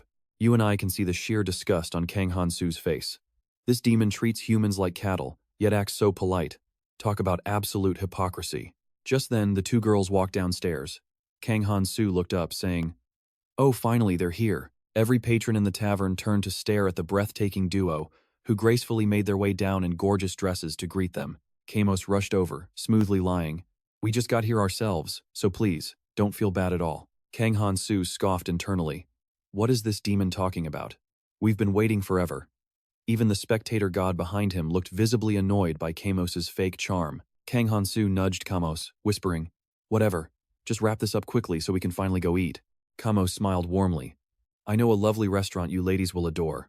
Since it was a long journey, why don't we grab a bite first? The two girls happily murmured something back, causing Kamos's face to instantly drop as he turned around. She said food sounds great, but she wants to visit your preferred spot first. Kang Han-soo laughed. Aha, tell her I want to go eat too. Kamos retreated to a corner in defeat, muttering, talk about double standards. Whether human or demon, everyone only cares about raw power. Kang Han-soo thought to himself, maybe there are actually decent citizens in this fantasy world after all. Meanwhile, the goddess behind him cast a freezing glare. Meanwhile, over on Oh Han-woo's side, he stood frozen outside the slave market clutching a chest full of gold, completely stunned. No way. How can a slave market operate so openly right in the middle of daylight? The massive gates of the market sat right in the city center, and to make things worse, the streets were absolutely packed. Glancing inside, he spotted a muscular, battle-hardened slave standing silently while crowds of potential buyers openly judged his physique. Damn, look at that build. He'd make the perfect errand boy. Yeah, he looks incredibly strong. The slave just stood there with a gloomy face, prompting a buyer to bark, come on, speak up, kid. Over in the corner, a massive guard was screaming at another slave to stand up straight. Useless trash. You're going straight back inside for re-education. Oh Han-woo watched them for a moment before deciding to turn away. And that's where we leave Oh Han-woo as he sets off, unaware that some mischievous gods are already placing bets on his fate. Step by step, Oh Han-woo wandered deep into the holding cells, yet nothing seemed to catch his interest. All right, you and I are jumping right into a market with zero good slaves, when suddenly a voice calls out. Huh? Hangu? Oh, Hangu recognizes his classmate, who approaches him with a surprisingly friendly smile and asks, hey, are you here to buy a slave too? Oh Han wonders suspiciously what this guy is doing here. He shrugs it off with a casual, yeah, something like that. Who's the giant over there? His classmate smirks and says, looks like we had the same idea. You also hated training and bailed the second you got paid, right? Guarded, Oh Han replies, that's a secret. Privately, he laughs. Training? Does this guy seriously not know I skipped out on day one? The classmate laughs nervously and says, hey, calm down, okay? We should stick together since we are in the same boat. I will even share some useful info with you. Oh Hangu asks, useful info? The classmate nods toward the shop manager. That guy over there is the manager. If he realizes you're a hero, he'll show you the premium, hidden stock that is not displayed out here. Startled, Oh Han yells, what? Are you crazy? If you reveal that, then.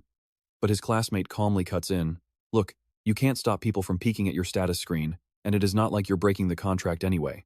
Oh admits he has a point, but pay attention, this is huge. Can people really peek at status screens? Realizing this contract has a massive loophole, his classmate happily shifts the topic and asks, "Anyway, have you picked a slave to buy yet?" Oh warily fires back. "Like I'd ever tell you." He wonders why this guy is acting so friendly now, when they never spoke back on Earth. Oh quickly brushes him off and turns to walk away. "If you want to show off your slave later, meet me at the East Gate Inn," his classmate yells. Oh replies, "Yeah, sure." Watching Oh walk away, his classmate smirks with a sinister look. That guy is surprisingly cautious, even though I played my friendly part perfectly. Meanwhile, the board shop manager sits resting his chin on his hand, lazily smoking. When someone suddenly calls out to excuse themselves, the manager replies with a sigh. Yeah, I'm busy. Come back next time." The customer slams his hand on the counter and demands, "I came here to buy a slave." The manager's eyes instantly bulge in shock. His screen pops up. Guest Ohu. Level 1. Hero's Blessing Rank F. Special Rank F. Curse of Being Seen Through. Dividend of 3.01. The manager's eyes widen. A hero? Instantly, a warm smile plasters across his face as he welcomes his VIP. "Welcome, legendary hero." He eagerly begins his sales pitch. "So, what kind of slave are we looking for? Perhaps a powerful warrior who can fight right by your side." The manager is practically drooling. That other hero kid from earlier was absolutely loaded. This is his lucky day. Now watch this, because Ohanu slams the table again, shouting, "I want a strong female warrior." Startled, the manager stammers, "A strong female warrior?" Ohan frowns and asks, "What? Don't tell me you don't have any?" The manager quickly spins around to correct him. No, in fact, we have the perfect female warrior who fits your exact requirements." Standing before a mysterious, heavy door, the manager grins and says, "Right this way." Hengu can only gasp in awe. "Whoa," Hengu murmurs. The manager chuckles. "We do not show this premium item to just anyone, but for a legendary hero? You are a special exception." Blinding light pours from the doorway, forcing Ohengu to shield his eyes. But once they adjust, the view absolutely blows his mind. He thinks, is this the outdoors? Is this some hidden showroom where they dress up premium slaves for display? Stopping before a slave with massive, bulging muscles, the manager turns and asks, "Well, hero, how is this one?" Ohan leans in excitedly. "Let me take a look." He inspects her from head to toe, sizing up her heavy muscles and fierce gaze. The manager happily begins sharing her background story. She was a notorious female bandit who ruthlessly plundered the northern regions of the Night Kingdom. She was only enslaved because her own subordinates betrayed her. Hearing this, Ohu suddenly feels a cold sweat break out and coughs nervously, completely freezing in place as the manager continues. She possesses monstrous strength, being strong enough to easily swing a massive two-handed battle axe with just a single hand. Scowling slightly, the manager turns to the female slave and barks, "Hey, show our distinguished customer your status screen already." Her status screen pops up. Marasi. Level 17. Mercenary Blessing Rank B. Warrior Rank E. Riding Rank E. Morale Rank F. And Slave Curse Rank F. The manager explains that this curse binds anyone who swore an oath to give up all their rights. A system notification explains that because she surrendered all rights, she is treated as physical property. Disobeying her master's orders triggers a magic feedback of intense, agonizing pain. The manager reassures him, as long as your orders are perfectly clear, betrayal is impossible. Sweat dripping down his face, Ohan gulps and nods. Noticing his hesitation, the manager chuckles warmly. "Do not worry about the price. I would never dream of rip-off prices for a legendary hero." Ohan quickly waves his hands. "No, it's not that." Scratching his head awkwardly, he explains, "I want a strong female warrior, but someone more slender." The manager blinks. A slender female warrior? He strokes his chin thoughtfully, trying to figure out the hero's bizarre taste. "Since you already have magic, shouldn't you buy a giant shield to protect you?" "Well, you and I know that is not what he wants." "Alright, let's jump into the story of Oh Han-woo, who smiles and asks the dealer if he can choose his own slaves, fully trusting his special blessing to make everything work out. The shopkeeper happily agrees with him, telling him to go right ahead and choose. It is a beautiful, clear day, perfect for a walk outside. After browsing for a while, Han-woo shouts out that he is finally done making his choice. Hearing this, the shopkeeper turns around in absolute amazement, commenting on how fast he made his selection. Surprised, the shopkeeper bursts into laughter. "You chose 3?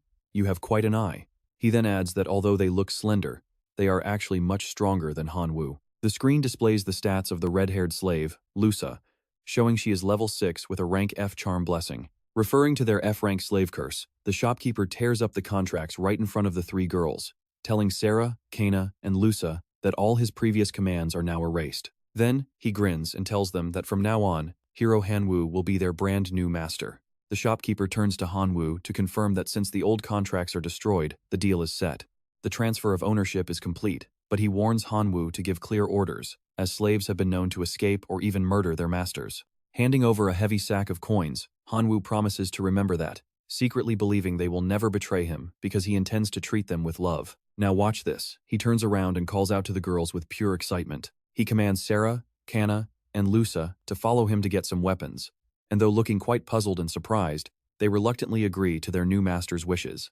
Seeing their reactions, Han-woo snickers behind his hand while the system notifications keep popping up about a sketchy betting god smirk laughing at the scene. Another evil god is looking for popcorn, while on the other side, a heavily sweating Kang Han-soo is struggling immensely and lets out a painful sigh. Curse it all, he mutters, thinking everything from eating to finding the mercenary guild went perfectly fine. But staring at the bizarre symbols on the document, Han-soo mentally cries over being completely stuck on something so ridiculous. He anxiously wonders if he really needs to learn how to write.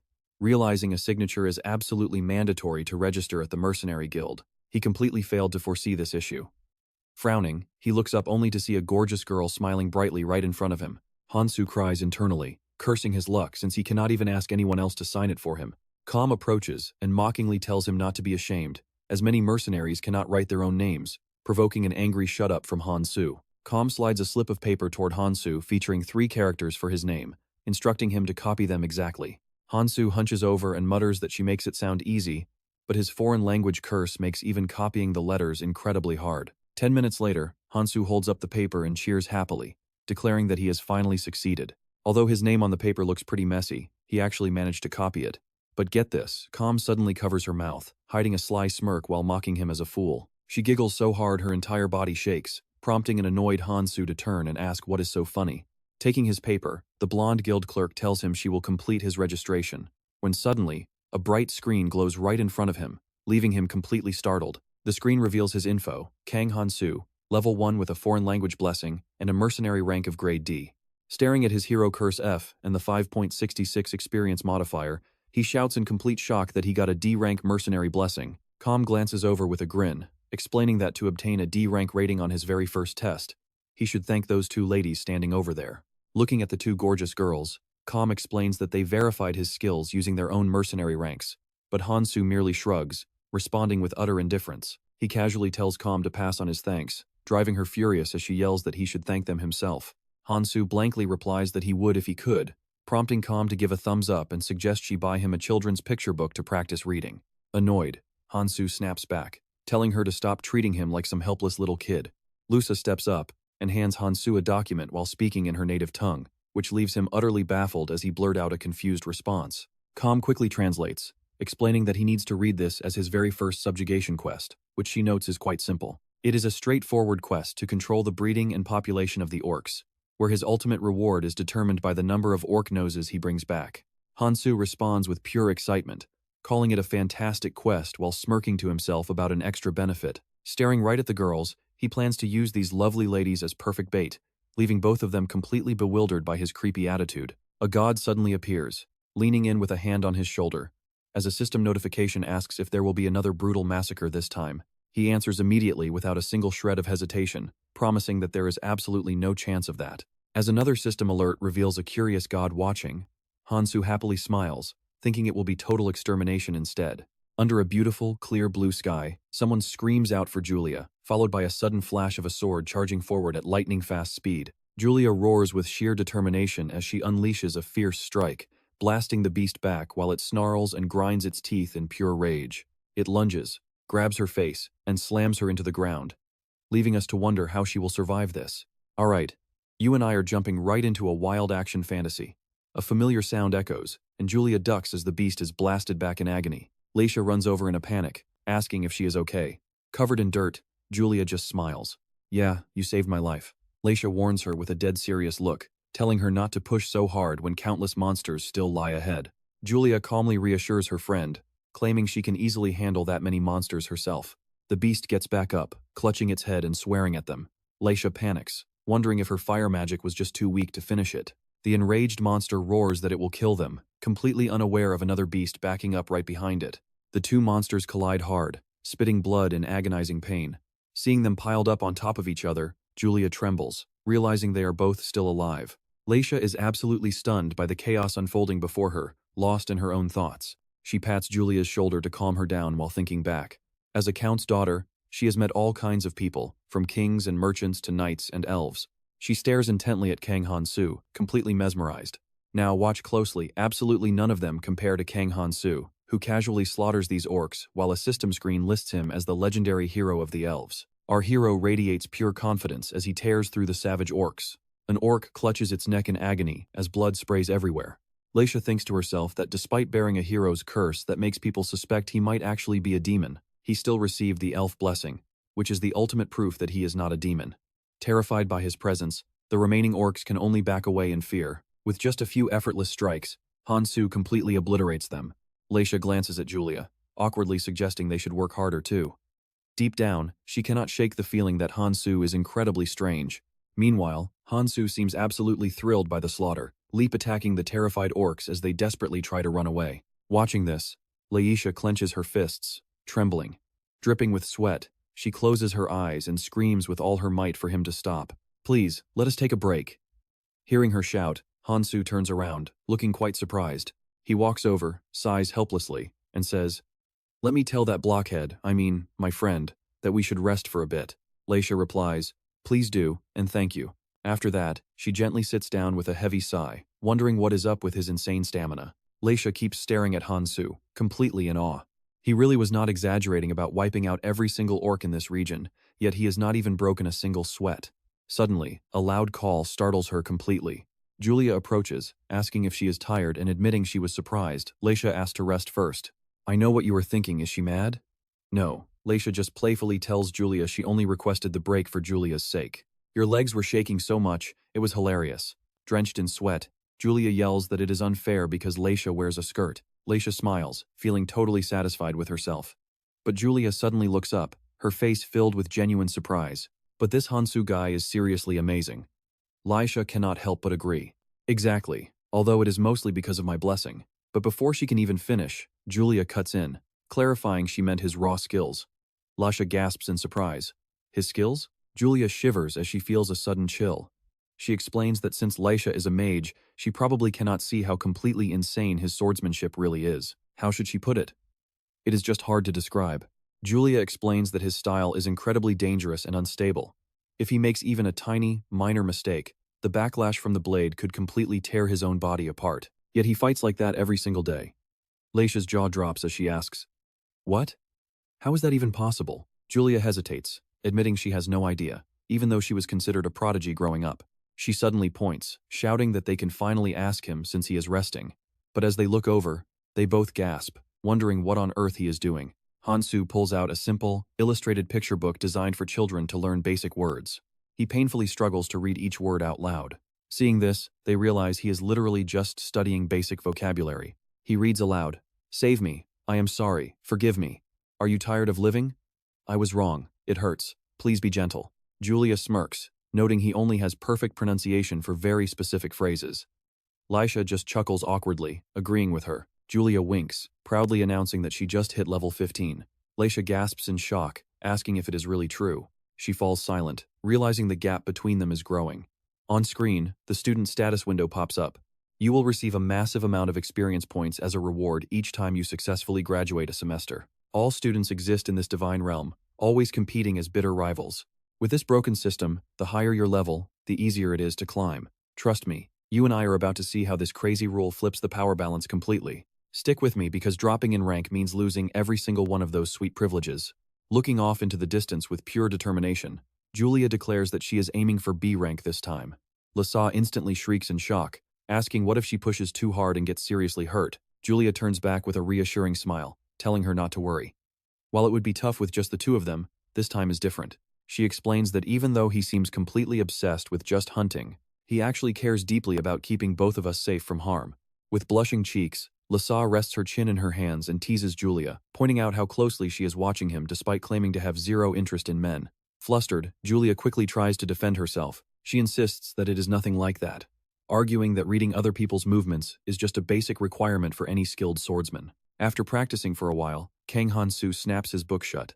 He suddenly yells out a bizarre greeting, prompting a startled Julia and Loca to ask if it is already time. Loca begs him to think about it a bit longer. Seeing their worried faces, Kang Han-soo rests his chin on his hand, deep in thought. After a brief moment, he suddenly shouts another highly dramatic and confusing question. His over-the-top reaction leaves everyone completely frozen in sheer bewilderment. Loca thinks to herself that despite being a mage and a scholar, this guy is incredibly goofy and impatient, yet still completely impossible to read. Now pay attention, he looks incredibly serious talking about something, which only makes Loca more curious about what he is planning. Kang Han-soo shouts his broken phrase once again, leaving them with no choice but to sigh and answer that they are coming. Loca secretly decides that before anything else, she definitely needs to teach him how to pronounce words properly. Meanwhile, inside a magnificent palace, the elegant saintess questions a priest about whether this is the specific bag they mentioned. The priest bows respectfully and confirms it. The saintess finds herself temporarily speechless, staring intently at the strange modern backpack in front of her. Stunned, she remarks that these items clearly do not belong to their world. Pointing at a book, the suspicious priest adds that the printing technology used is incredibly advanced. When she asks where they discovered it, the priest explains it was found in the training forest of the heroes, retrieved by a knight. Hearing this, the saintess turns her gaze to the knight, demanding to know exactly how many people are aware of this bag's existence. Sweating bullets, the terrified knight quickly responds that only he and his commander know. Deep in thought, she asks what the chances are that the commander already reported this to Prince Nasus. Paling with anxiety, the knight quickly assures her that it is impossible, as he was ordered to report to her immediately. You can easily feel her suspicion as she stares at that strange backpack. She remembers inspecting the belongings of every single hero in the temple, even those who have already departed. Snapping out of her thoughts, she turns around to praise the nervous knight. Telling him he did well, she promises him a lifetime of service at the temple, causing the knight to smile with immense gratitude. Overwhelmed with excitement and a bit of surprise, the knight gasps out in disbelief. The saintess sighs, reminding him that he must completely forget about the bag unless he and his commander prefer an honorable death. Completely terrified, the knight bows deeply and frantically begs to continue serving the temple instead. Satisfied, she tells him to go ahead and follow the priest. As they leave, a heavy silence fills the palace. The saintess slowly walks over and picks up the neat nameplate resting on the table. She suddenly speaks into the empty room, asking if they heard. A hooded figure in a white cloak steps forward, bowing respectfully. Acknowledging her, the figure listens as she holds up the nameplate, ordering them to learn the hero's language and decode how to read it. She warns them not to reveal their true goal, and the spy promises to keep it in mind. Biting her lip, she worries that the backpack's existence is a mistake by the goddess. Wondering how the perfect goddess could slip up, she debates if hiding it is best. Suddenly, the hooded spy interrupts her deep train of thought. They report that while they know she is worried, there is urgent news of a brutal massacre inside the Hunter Village forest. Shocked, she asks what they mean, pointing out that the incident was supposed to be covered up under Commissioner Celebless's orders. The spy explains that new bodies have been discovered, believed to belong to both the perpetrators and the fallen elves. According to local villagers, it was a vengeful act carried out by an alien spirit, leaving the saintess utterly bewildered. The spy adds that the locals claim an outsider returned as a wrathful ghost, prompting the thoughtful saintess to question this alien identity. She reasons that they would usually say traveler, wondering if the suspect was wearing strange foreign clothes, perhaps clothing similar to what the heroes wear. Analyzing the situation, she logically concludes, this is no vengeful spirit, but a very real, living person seeking blood. She orders them to immediately head out and bring back a preliminary sketch of what this person looks like. With a respectful nod, the spy departs. Meanwhile, night falls over Kang Han-soo's camp, as a crackling bonfire illuminates the dark sky. Kang Han-soo warms his hands by the bright flames, his face carrying a deeply thoughtful expression. Looking at them all sleeping so soundly, trust me, you and I are definitely going to love where this crazy journey goes next. Let's dive into the story as our main character looks at a picture book and sighs, asking why he has to study with a children's book. The system notifies him that a god really loves these cute illustrations. Kang Han-soo looks completely shocked and turns to ask, "What? You actually like picture books?" The system replies that the goddess absolutely loves them. Panicking, he asks where the other gods are, but the goddess has no idea. Kang Han-soo frowns, gritting his teeth in deep frustration. He needs to know where they are just to avoid them. Suddenly, the system reveals there are plenty of gods over in that direction. He silently grumbles, thinking she just said she did not know. Kang Han-soo figures that direction is close to the temple Simos mentioned, meaning the saintess serving that wicked goddess must be waiting there too. He realizes he has to move fast, glancing up while planning a quick escape toward the northeast of this region, until he is strong enough. Avoiding them is his only option. Meanwhile, the goddess eagerly suggests reading another picture book instead. The goddess beside him reaches out to pinch his cheek, but Kang Han-soo tells her he needs to memorize this book first. The system keeps spamming her recommendation to read another book, giving him a massive headache. Kang Han-soo finally sighs in absolute defeat. Alright, watch closely as things suddenly take a turn and he looks up with a seriously confused face, telling her to stop pushing. He points out they are surrounded, but it is not orcs this time. It is actually humans out there. The goddess is extremely upset that their reading time got interrupted. Seeing this, Kang Han-soo mutters that they made a big mistake. These fools deserve divine punishment. He immediately rushes over to wake up Simos, who is still half asleep and shaking as he sits up. What is it at midnight? Kang Han-soo answers with an urgent tone. Shut up and get up now. We are surrounded by humans whose levels are close to those girls. Simos finally wakes up, focuses his senses, and realizes he is right about them being surrounded. Simos asks in disbelief, "Can you actually estimate their levels from this far away?" Kang Han-soo looks shocked and responds, "Even total losers can do that." Kang Han-soo approaches the girls and calls out, "Hey ladies, do you want to die?" Simos shouts back, "You jerk, they are going to misunderstand you." Julia and Lisa wake up, staring at him in complete confusion. Kang Han-soo glances at Simos and asks if his pronunciation is really that strange. "I am completely exhausted here." Simos replies that is not the issue. Suddenly, Kang Han-soo's eyes light up as he shouts, "There they are!" In front of them are two creepy men holding torches, alongside two others aiming loaded crossbows with extremely fierce expressions on their faces. A man with a massive scar on his face holds a sword, smirking mysteriously as he mutters something to them. You and I can probably guess these guys are trouble, as he asks, "What are they saying?" Simos, standing right next to him, translates, saying they want you to hand over the exclusive rights to hunt orcs here. The scarred man points to himself and continues talking. Simos translates, saying you and I are dead meat, but the girls will be spared if they surrender. Veins pop on Kang Han-soo's forehead as he laughs, calling them a bunch of sexist, dirty bastards. The thugs immediately launch an attack. Julia screams, "There are way more of them than we thought. Are you okay?" Kang Han-soo, shaking with pure rage, says he is already angry enough about being summoned. Simos feels a cold shiver down his spine as he adds, "Since this place is unfamiliar, I will reset your status boards." With glowing red eyes, Kang Han-soo threatens to send them to the afterlife, staring down the massive crowd of thugs blocking his way. He silently notes, there are way too many of them. He looks back at his two female companions with slight worry, realizing that fighting these goons while protecting the ladies is going to be tough. Sighing, he decides to use a clever trick. The scarred man and his thugs freeze in panic when he suddenly shouts that beautiful girls are right here. 3 sharp arrows fly directly toward Kang Han-soo, but he calmly blocks them, scoffing at how easy it is. Showing zero fear, he casually deflects the strikes and kicks an enemy away. The scarred leader roars in anger as his men get taken down. A nearby thug in red holding a crossbow yells out in pure shock.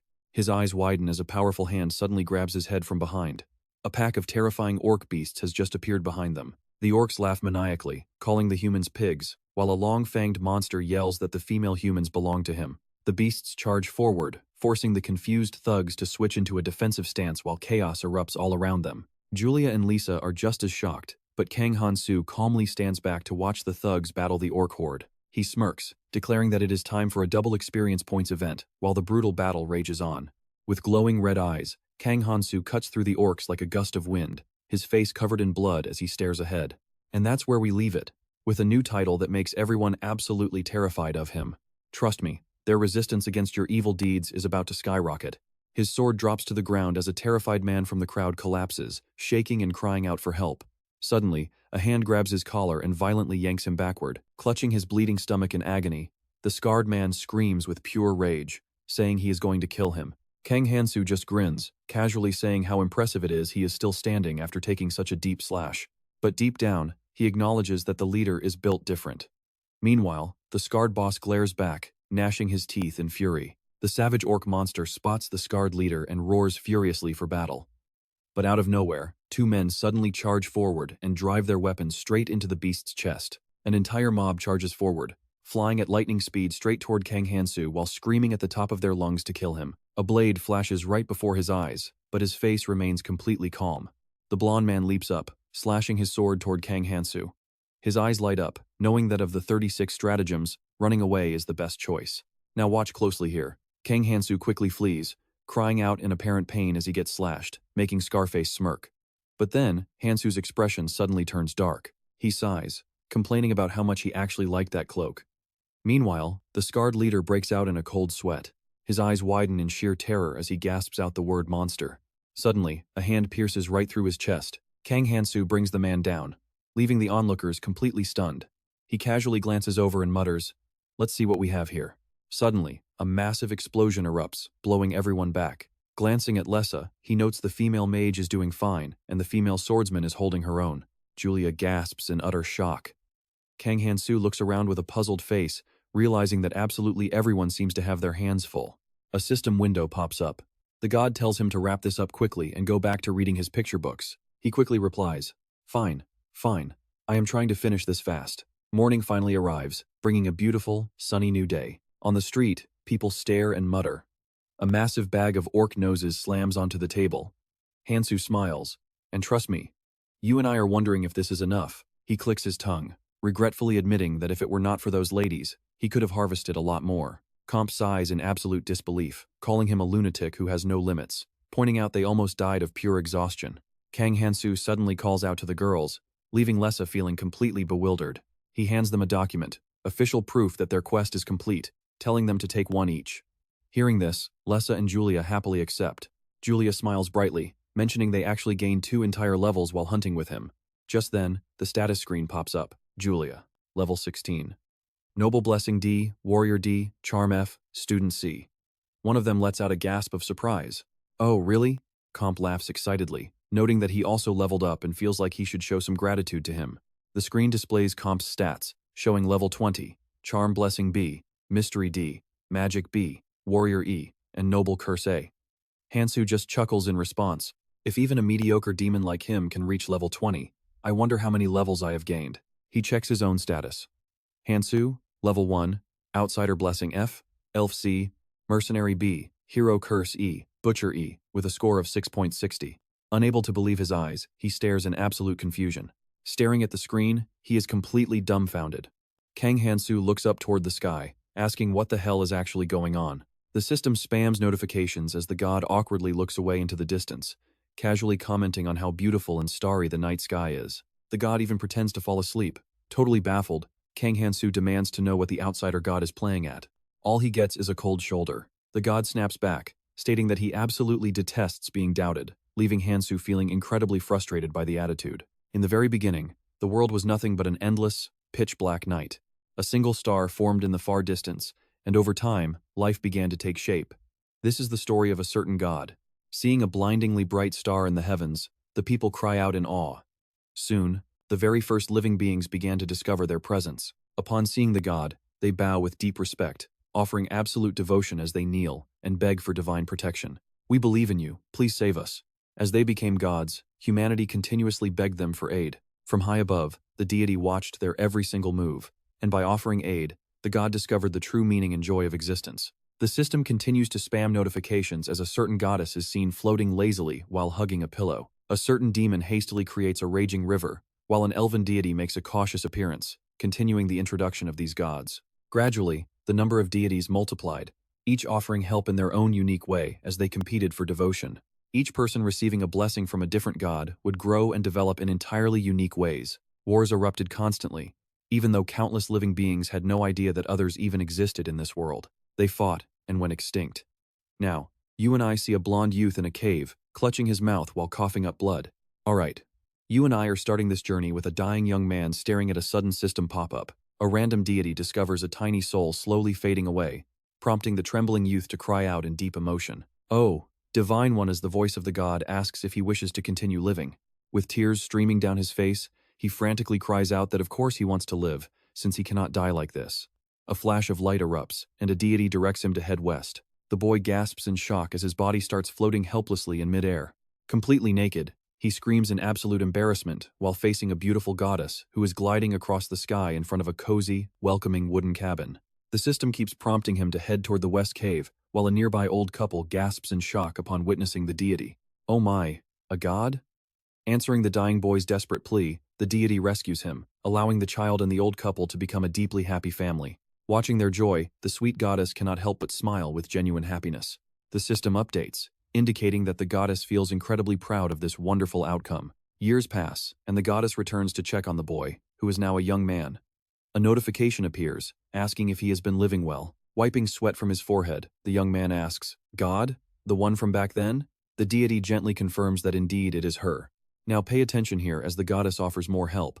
Her sudden manifestation actually makes the young man tremble with fear. He suddenly grits his teeth and screams at her, "I curse you! I lost the girl I loved because you turned me back into a little kid." Hearing his rage, the goddess is completely taken aback, and the system reports that she is deeply confused by his reaction. The goddess points out that he never made any request regarding that girl, while the boy looks down at his hands, filled with regret. "I should have stopped that wedding and saved her with my own hands," he laments. The goddess sighs softly, and a new screen message pops up. The deity expresses her deepest regret with a sincere apology, but the furious boy screams, "Do you think a simple apology fixes everything? Take some responsibility," he shouts, but the deity simply vanishes, leaving the boy yelling into the void, telling her to get back here. The goddess wonders where she went wrong, totally clueless as to how other divine beings manage these human wishes. In a completely different space, a pirate joyfully offers a sacrifice, praying for a safe and prosperous voyage on the open seas. A certain wind god proudly accepts this, while in another realm entirely, a fierce war god rallies his forces with loud cheers. Soldiers laugh excitedly, shouting that the war god is on their side. While back in her own space, our goddess flies away in deep sadness. The goddess realizes that other deities are completely oblivious. Even though she has granted countless blessings, all those people still seem to hold deep grudges against her. The image of a grieving mother weeping over her lost child, followed by an angry man and a weeping girl, makes the goddess clutch her head in agony. She cannot understand why they suffer, desperately searching for the reason. 100 years pass just like that, and the grieving deity is still struggling to find an explanation. As endless time flows on and the world changes once more, a desperate king screams out, begging the gods for the strength to win. Let's think about this as a priestess prays for salvation. More and more humans begin to view the gods as mere tools. Consequently, the deities establish a system of laws, introducing concepts like heroes, demons, levels, blessings, and curses. Every god agrees to this new system except for one, the goddess with long, purple hair, who suddenly freezes in shock as she spots something unusual down below. Below her, a girl is treating a severely injured young man, who trembles in agonizing pain and groans. "Get the saintess over here right now," the girl bluntly replies. "Forget about her. She ran off somewhere while you were still busy fighting." Furious, he uses every ounce of his remaining strength to roar, "Then at least cast a recovery blessing on me." She snaps back, "I am already doing it." Suddenly, a status window pops up, showing Ken as level 38, with a B-tier hero blessing, E-tier reliability, and D-rank weaponry. His greed is S-tier, mythical is D, boldness A, reflexes B, merman B, endurance A, blessing B, hunting curse E, and natural demonic trait is E rank. At timestamp 31.51, Ken, with his face contorted in pain, groans that a hero like him cannot bear this when another notification flashes. A mysterious god asks if he wants to be saved, and Ken frantically nods, desperately spamming his agreement. "Yes, yes, yes," he pleads. The system warns him that he might lose absolutely everything, but Ken snaps that anything is better than dying here. The goddess bursts into a satisfied laugh upon hearing his desperate choice. She then conjures a brilliant, glowing orb of pure divine light. The radiant sphere slowly floats down and merges into Ken's legs. As she blesses him, she feels reassured that her existence is still needed in this world. Watching his legs heal instantly, Ken screams out in absolute joy. "All right, I am completely healed." He then turns to the girl and says, "Now I must get back to the saintess immediately." She is utterly flabbergasted, gasping, "What?" While Ken suddenly looks at his stats and shrieks, "Wait, what is this? Am I level 1? Staring at the screen, the system reminds him of the goddess's warning. Clenching his fist, Ken mutters, "Lose everything. Trust me, you and I are going to want to see what happens next." "Fine. As long as I'm alive, you and I know I can start over from level 1. The god smiles with deep satisfaction as a system notification pops up, showing that some deity feels relaxed. Suddenly, a heavy sigh echoes through the silence, making Kane gasp in shock as he yells, "What?" A young man nervously stammers, "Kane, I am so sorry." Seeing this, the witch girl beside him speaks up for him, saying they cannot help anymore because his level has completely dropped. They quickly turn tail to run, shouting back for him to forget about them as Kane screams in sheer rage, "Damn it, how is this a blessing? It is the worst curse ever." Meanwhile, the system alerts that a god is watching. Kane tries hard to control his anger, reminding himself that getting mad won't change anything right now anyway. Kane continues, "You actually saved my life, so I won't complain or stay angry, but I do want to give you some advice." The screen flashes with a message showing that a certain god is incredibly curious and wants to hear his thoughts, while the saintess above watches him with a deeply pensive expression. Clenching his fists in pure frustration, Kane warns, "Do not ever give this blessing to anyone else." This is a curse that robs people of what matters most, even more than life itself. Kane continues, shocking the god. This blessing resets the user back to level 1. I will never use it again, even if I die. Hearing this, the god quietly pulls up his hood. It was a massive shock. They had long denied the harsh truth that this world no longer needed them. The god finally realizes this as more time passes, sheepishly hiding behind a large tree. Near him, a young boy is gritting his teeth in absolute agony, leaning against the trunk. An arrow has pierced his right leg. Once again, the god has found a young boy who is slowly dying. And that boy is Kang Han-soo. The system alerts that a deity is peeking, as the god stares blankly at his terrible wounds, thinking to himself, he is just curious about why he bestowed a blessing on a kid who carries a hero curse and is hovering so close to death. His jaw drops as he realizes that even if the blessing's name changes, if the truth is ever exposed, the boy will definitely be furious with him. Fast forward to the present inside a certain castle, and exactly as predicted, he finally uncovers the truth. Stick with me, because this changes everything. Rubbing his chin in deep thought, Kang Han-soo suddenly mutters, this is seriously messed up, leaving the god completely flustered. The screen explains that as an outsider, all of his stats will be completely reset to 0, except for actual death. Terrible things will happen if a lone wolf leaves the wilderness. Kang Han-soo holds his head in utter despair, completely shocked that his level reset. I am such an absolute idiot. It was so obvious, yet I wasted all that precious time slaughtering those useless pigs. The system warns that the god feels anxious, wondering if he is furious. But Kang Han-soo just turns to his companion and says, forget it, let's just go buy some picture books. The god clenches his fists as the system notes he is desperately praying. Kang Han-soo asks, wait, are you praying for my miserable, shattered soul? The screen quickly flashes a direct response. Absolutely not, the god smiles at his question. So, what exactly are you praying for? When the god calls it a secret, Han-soo grunts in confusion. What does that even mean? Today is a bright, beautiful day with a crystal clear blue sky. With wide eyes, Oh Han-woo lies flat on the filthy ground, completely confused about how he ended up down here. Gritting his teeth, he thinks this can't be real. Honestly, you and I both know a true main character shouldn't be treated like this. Then, a smug smirk plays on his lips.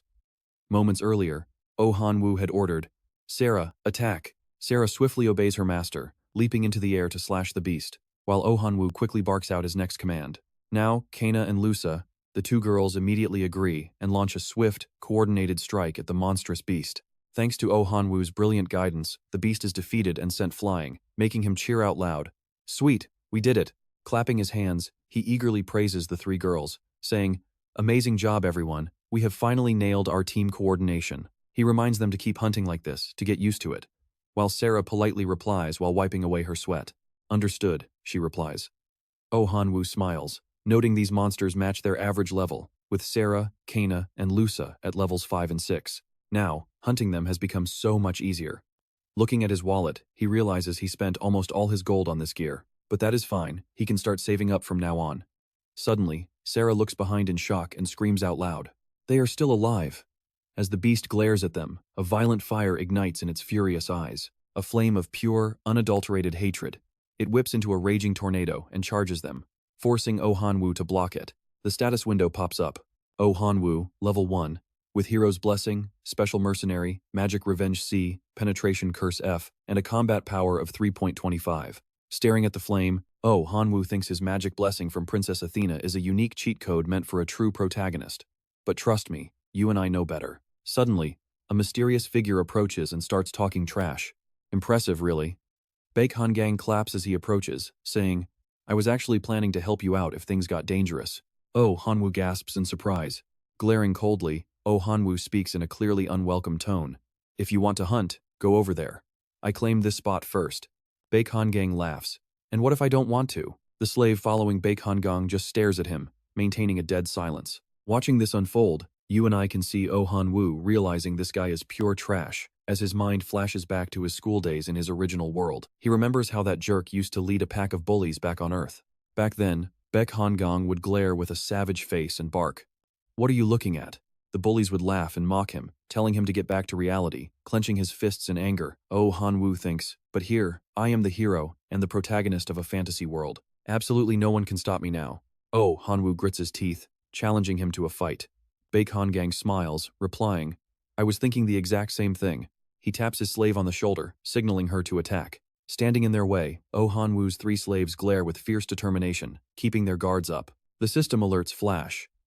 The evil god is watching excitedly, while the rebel god grabs some popcorn. Both sides are ready to clash. Keep your eyes on the screen, because things are about to get real. Baek Han-gang's brutal slave charges at them with a terrifying expression. Sweating in sheer panic, Oh Han-woo frantically yells out to his party, "Sarah, Kana, keep defending while I chant my magic." But his eyes suddenly widen in pure shock. The brute slave's relentless assault sends Kana flying. He punches Loca right in the gut, leaving her in agonizing pain before easily taking down Sarah too. All three slaves end up on the ground, struggling to stand back up. Oh Han-woo's jaw drops in utter disbelief. What? Just one punch? He screams, unable to believe his eyes. No, this is impossible. Baek Han-gang smirks, asking with pure mockery, "Do you finally understand the situation now?" Shocked, Oh Han-woo fires back. "What? You dirty bastard. What kind of trick did you play?" Baek Han-gang replies smugly, "Trick? Are you blind? My slave's level is simply on a completely different dimension." The three girls tremble in fear as Baek Han-gang continues. "What did you say to me earlier?" Baek Han-gang grins wickedly, mimicking him. "Go ahead and challenge me then." He stands relaxed, ordering, "Han-woo, surrender and hand over those slaves." "Oh," Han-woo gasps. "What?" And honestly, we felt that panic. A quiet peace hangs over the early morning streets. Meanwhile, Kang Han-soo is still buried in his books. With a giant backpack strapped to his shoulders, he evaluates the book in his hand, mumbling, "This doesn't seem that special after all." The system suddenly alerts him that a certain god is requesting to read a book. Kang Han-soo glares at the bookshelf and mutters, "Since I can't level up, I should at least find a weapon that's slightly powerful." He secretly hopes to find a legendary, mythical-grade item. The demon beside him mocks, "It seems like you have been reading way too many fairy tales lately. Those kinds of weapons have all been confiscated." He then reminds him, "Have you already forgotten? Even the nobles said there was nothing of the sort left before they departed. Maybe your only real chance of finding treasure is on an island in the middle of the ocean." Kang Han-soo asks back, quite curious, "But what if some extremely dangerous ancient artifact accidentally gets dug up?" He turns with a wide grin. "Wouldn't that be incredibly exciting?" His companion laughs heartily in response. The entrances to those artifact sites are heavily guarded by national knights. Kang Han-soo frowns, asking, "Just how strong are they?" He grimaces and scowls, completely annoyed to hear the reply. "They're guaranteed to be way stronger than you, that's for sure." Han-soo turns around and calls back, "I'm heading out to get some fresh air." Standing on the cliff's edge, looking down, he wonders with a hint of disappointment, is it really impossible for a level 1 weakling like me? Gazing out into the far distance, he imagines those grand knights and silently wonders, "I always thought those knights were just empty vessels talking big. But is there really no way around them?" The system suddenly alerts him that a certain god wants him to cheer up. Tears well up in Han-soo's eyes as he thinks, "And here I thought it was a brilliant idea." Suddenly, a harsh shout calling him a scrawny male pig startles him, making him look over. Standing there is a purple-haired orc, threatening him. "Hand over absolutely everything you've got right now." Han-soo sighs. "You green pig, I am in a really bad mood right now. Got it?" The orc is completely baffled, wondering, "A pig that speaks our language? Am I dreaming?" Han-soo glares over, warning him, "I am being nice right now, so just leave." Feeling deeply insulted, the angry orc swings his massive weapon and charges forward, roaring loudly, "You smart aleck pig, don't you dare look down on us orcs just because you know our language." Furious, Han-soo readies his stance, bracing for impact. "You must be deaf, huh?" He strikes its chest, leaving it screaming. "And trust me, you'll want to see what happens next." Let's dive into the moment Kang Han-soo beats down a shivering orc, raising his fist to unleash an absolute explosion. Sitting on top of the beast, he pries its mouth open, growling. Do you have any idea what it feels like when your entire world collapses? Unleashing another devastating punch, he roars right in its face. "How is it possible that there are absolutely no artifacts to dig up here? What the hell am I supposed to do in this fantasy world with zero hope or dreams left?" It is like he is venting all his deep frustrations. The terrified orc shivers and begs, "Stop, please stop," screaming with all its remaining strength as Kang Han-soo keeps pummeling its face repeatedly. "There is an artifact." Shocked, he blurted out, "What?" The teary-eyed orc blubbers, "The artifact is right over there, just please do not hit me anymore." Hearing this, Kang Han-soo threatens the beast. "You better not lie, or I will beat you to death." The crying orc insists there is a giant orc artifact. Now pay attention, as he climbs off the beast and mutters in surprise. "So there really is an orc artifact?" Meanwhile, the monster covers its face, weeping. "Oh, my beautiful handsome face is totally ruined." Pulling a complete 180, Kang Han-soo smiles warmly, holding out his hand and saying, "Hey buddy, can you tell me more about this artifact?" The orc suddenly looks at him with a grin, making the entire atmosphere strangely quiet. The orc begins to explain that just like how different regions on Earth have distinct dialects, the western continent of this fantasy realm uses highly unique terminology. Whether they are dragon knights or cowardly monsters like slimes, they categorize everything by tiers, with goblins and slimes at the bottom. It basically means good enough. Of course, they use that same rating for me. Grinning, Kang Han-soo calls him buddy, but the orc snaps back. Just stop right there. You keep calling me buddy. Don't you think it is time to cut it out? Patting its shoulder, Kang Han-soo replies, you should realize how incredibly lucky you are. Where else on Earth could you find a human friend who can communicate with you this easily? The orc yells back, do you think I am stupid? What kind of friend uses raw violence? Laughing out loud, Kang Han-soo replies, lead the way. Fuming, the orc mutters about this stubborn jerk, grumbling as they walk along, I might show you the way, but a violent pig like you cannot go inside. Surprised, he stops and asks, why not? The orc replies, I have no idea. It has been like that since my birth.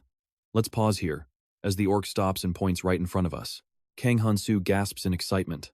Talk about a surprise, there is absolutely nothing in front of them except for wild mountains and dense forests. Frowning in disbelief, Kang Han-soo asks, but there is nothing there. His eyes suddenly widen as an ancient structure slowly materializes. Massive stone pillars emerge, revealing a lost historic city right before their very eyes. The orc laughs triumphantly, mockingly calling him a clever yet stupid pig who is finally gone, thinking he has trapped him. Standing with his jaw wide open, Kang Han-soo gasps, incredible. How on earth did I miss a massive city like this? Panicking, the monster screams, how is this pig inside? Surprised, Kang Han-soo retorts, what? Do I look like someone who is not allowed in? But you guided me here. The orc desperately explains, this is our sacred sanctuary. Only those below level 9 are allowed to enter. Confused, Kang Han-soo scratches his head, replying, oh, really? Well, that is not an issue at all, because I am only level 1. Obviously not believing a single word, the orc yells and attacks him. Level 1? You absolute liar. Kang Han-soo's eyes flash with light. He swiftly dodges the sudden assault, but the strap of his backpack gets torn apart.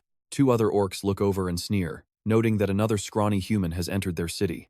One growls, it is a young boy, let us eat him. He wonders if this is an orc village. A savage horde appears before him, laughing proudly. Look at this male pig. Blame your own stupidity for wandering into our sacred orc sanctuary. Stepping foot in here means your level is capped at 9 at the absolute maximum.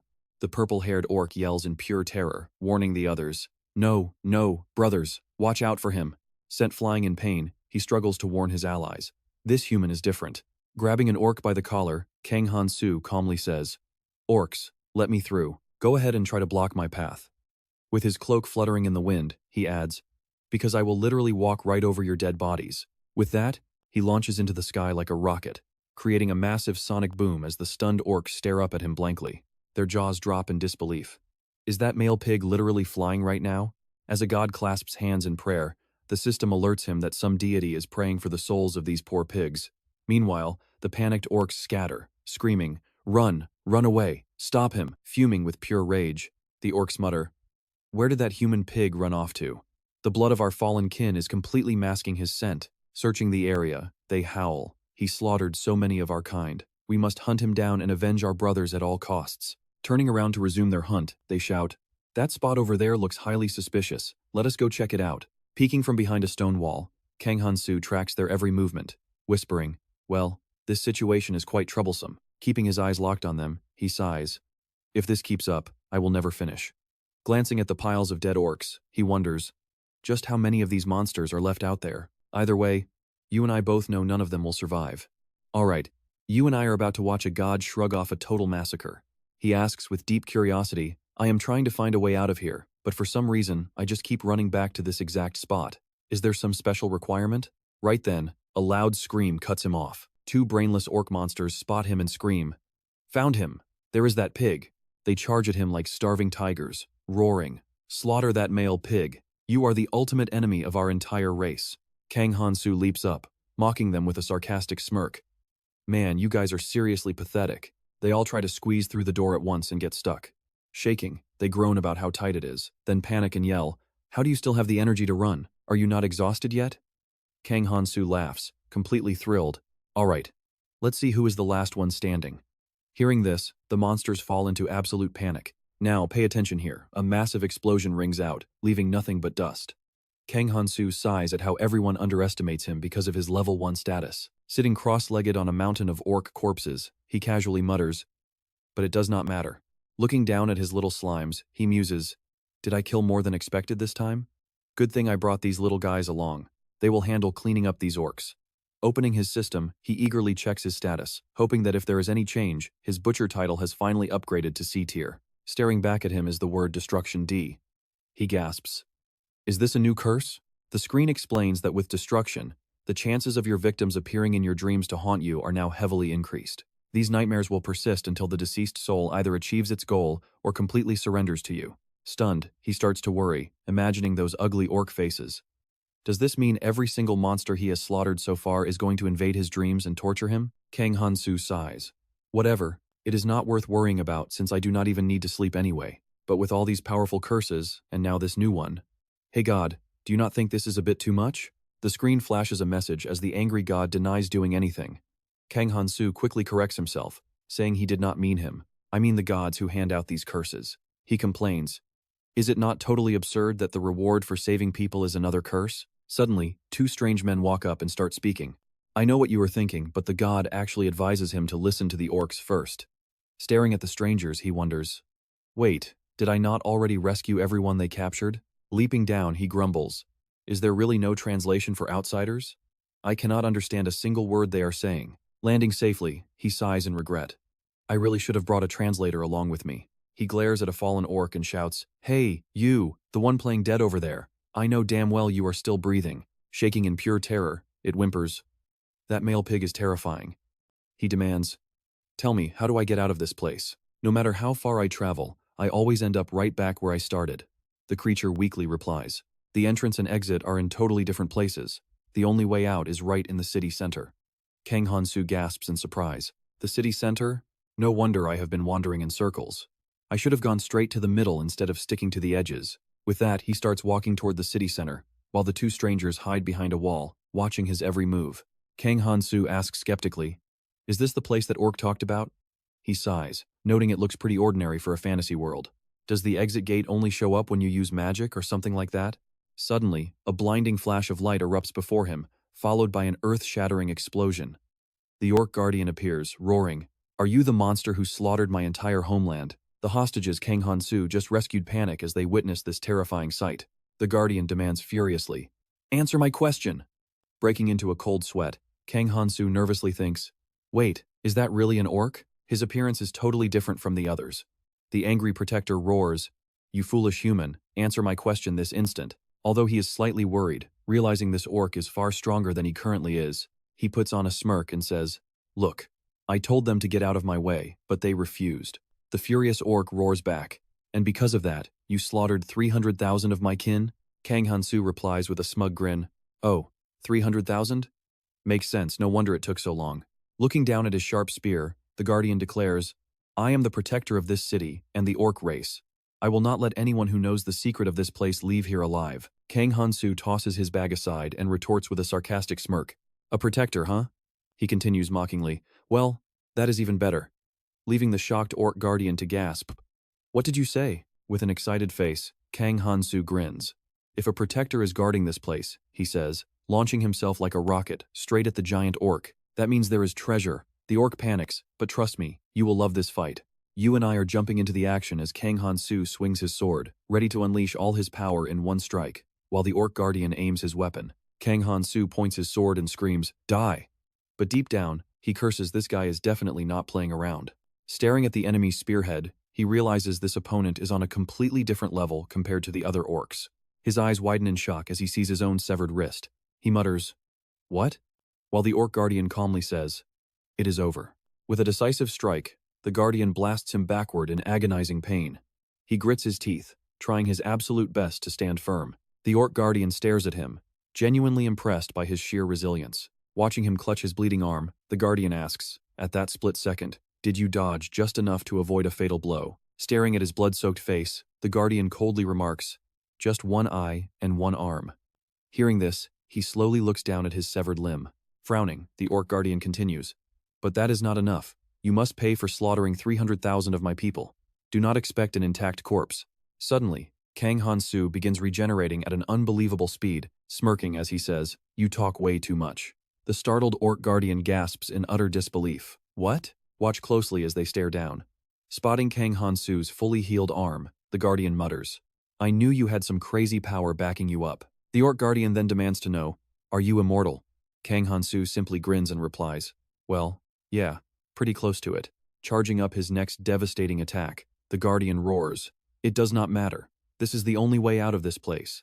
It might take hundreds or even millions of years, but I will never let you escape this city. Stay here and rot." Kang Han-soo scoffs with a sarcastic smirk. "Wow, you sure seem to have way too much free time." He wonders to himself, "All right, what should I do now?" As night falls, 3 strange moons appear in the sky above. Switching to another location, Yubora is sitting on a windowsill, gazing at the night sky when someone calls out her name, "Hero Yubora." Jumping down with a bright smile, Arya eagerly runs over and says, "I can't believe you've already reached level 7. You are truly amazing." Yubora smiles and replies, "It is all thanks to my blessing. No matter how hard I try, I could never obtain a hero's blessing." Arya then continues in a slightly arrogant tone, "As for me, I have had a noble blessing since birth. Do you know what the noble blessing actually does?" Yubora gasps in surprise. "Noble?" Just then, a screen pops up displaying the noble blessing, stating that as a descendant of aristocratic blood, she must protect her house.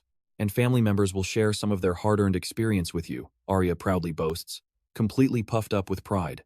"It is proof that I belong to an A-rank duke's household." Hearing this, Yubora gasps with her mouth wide open in awe.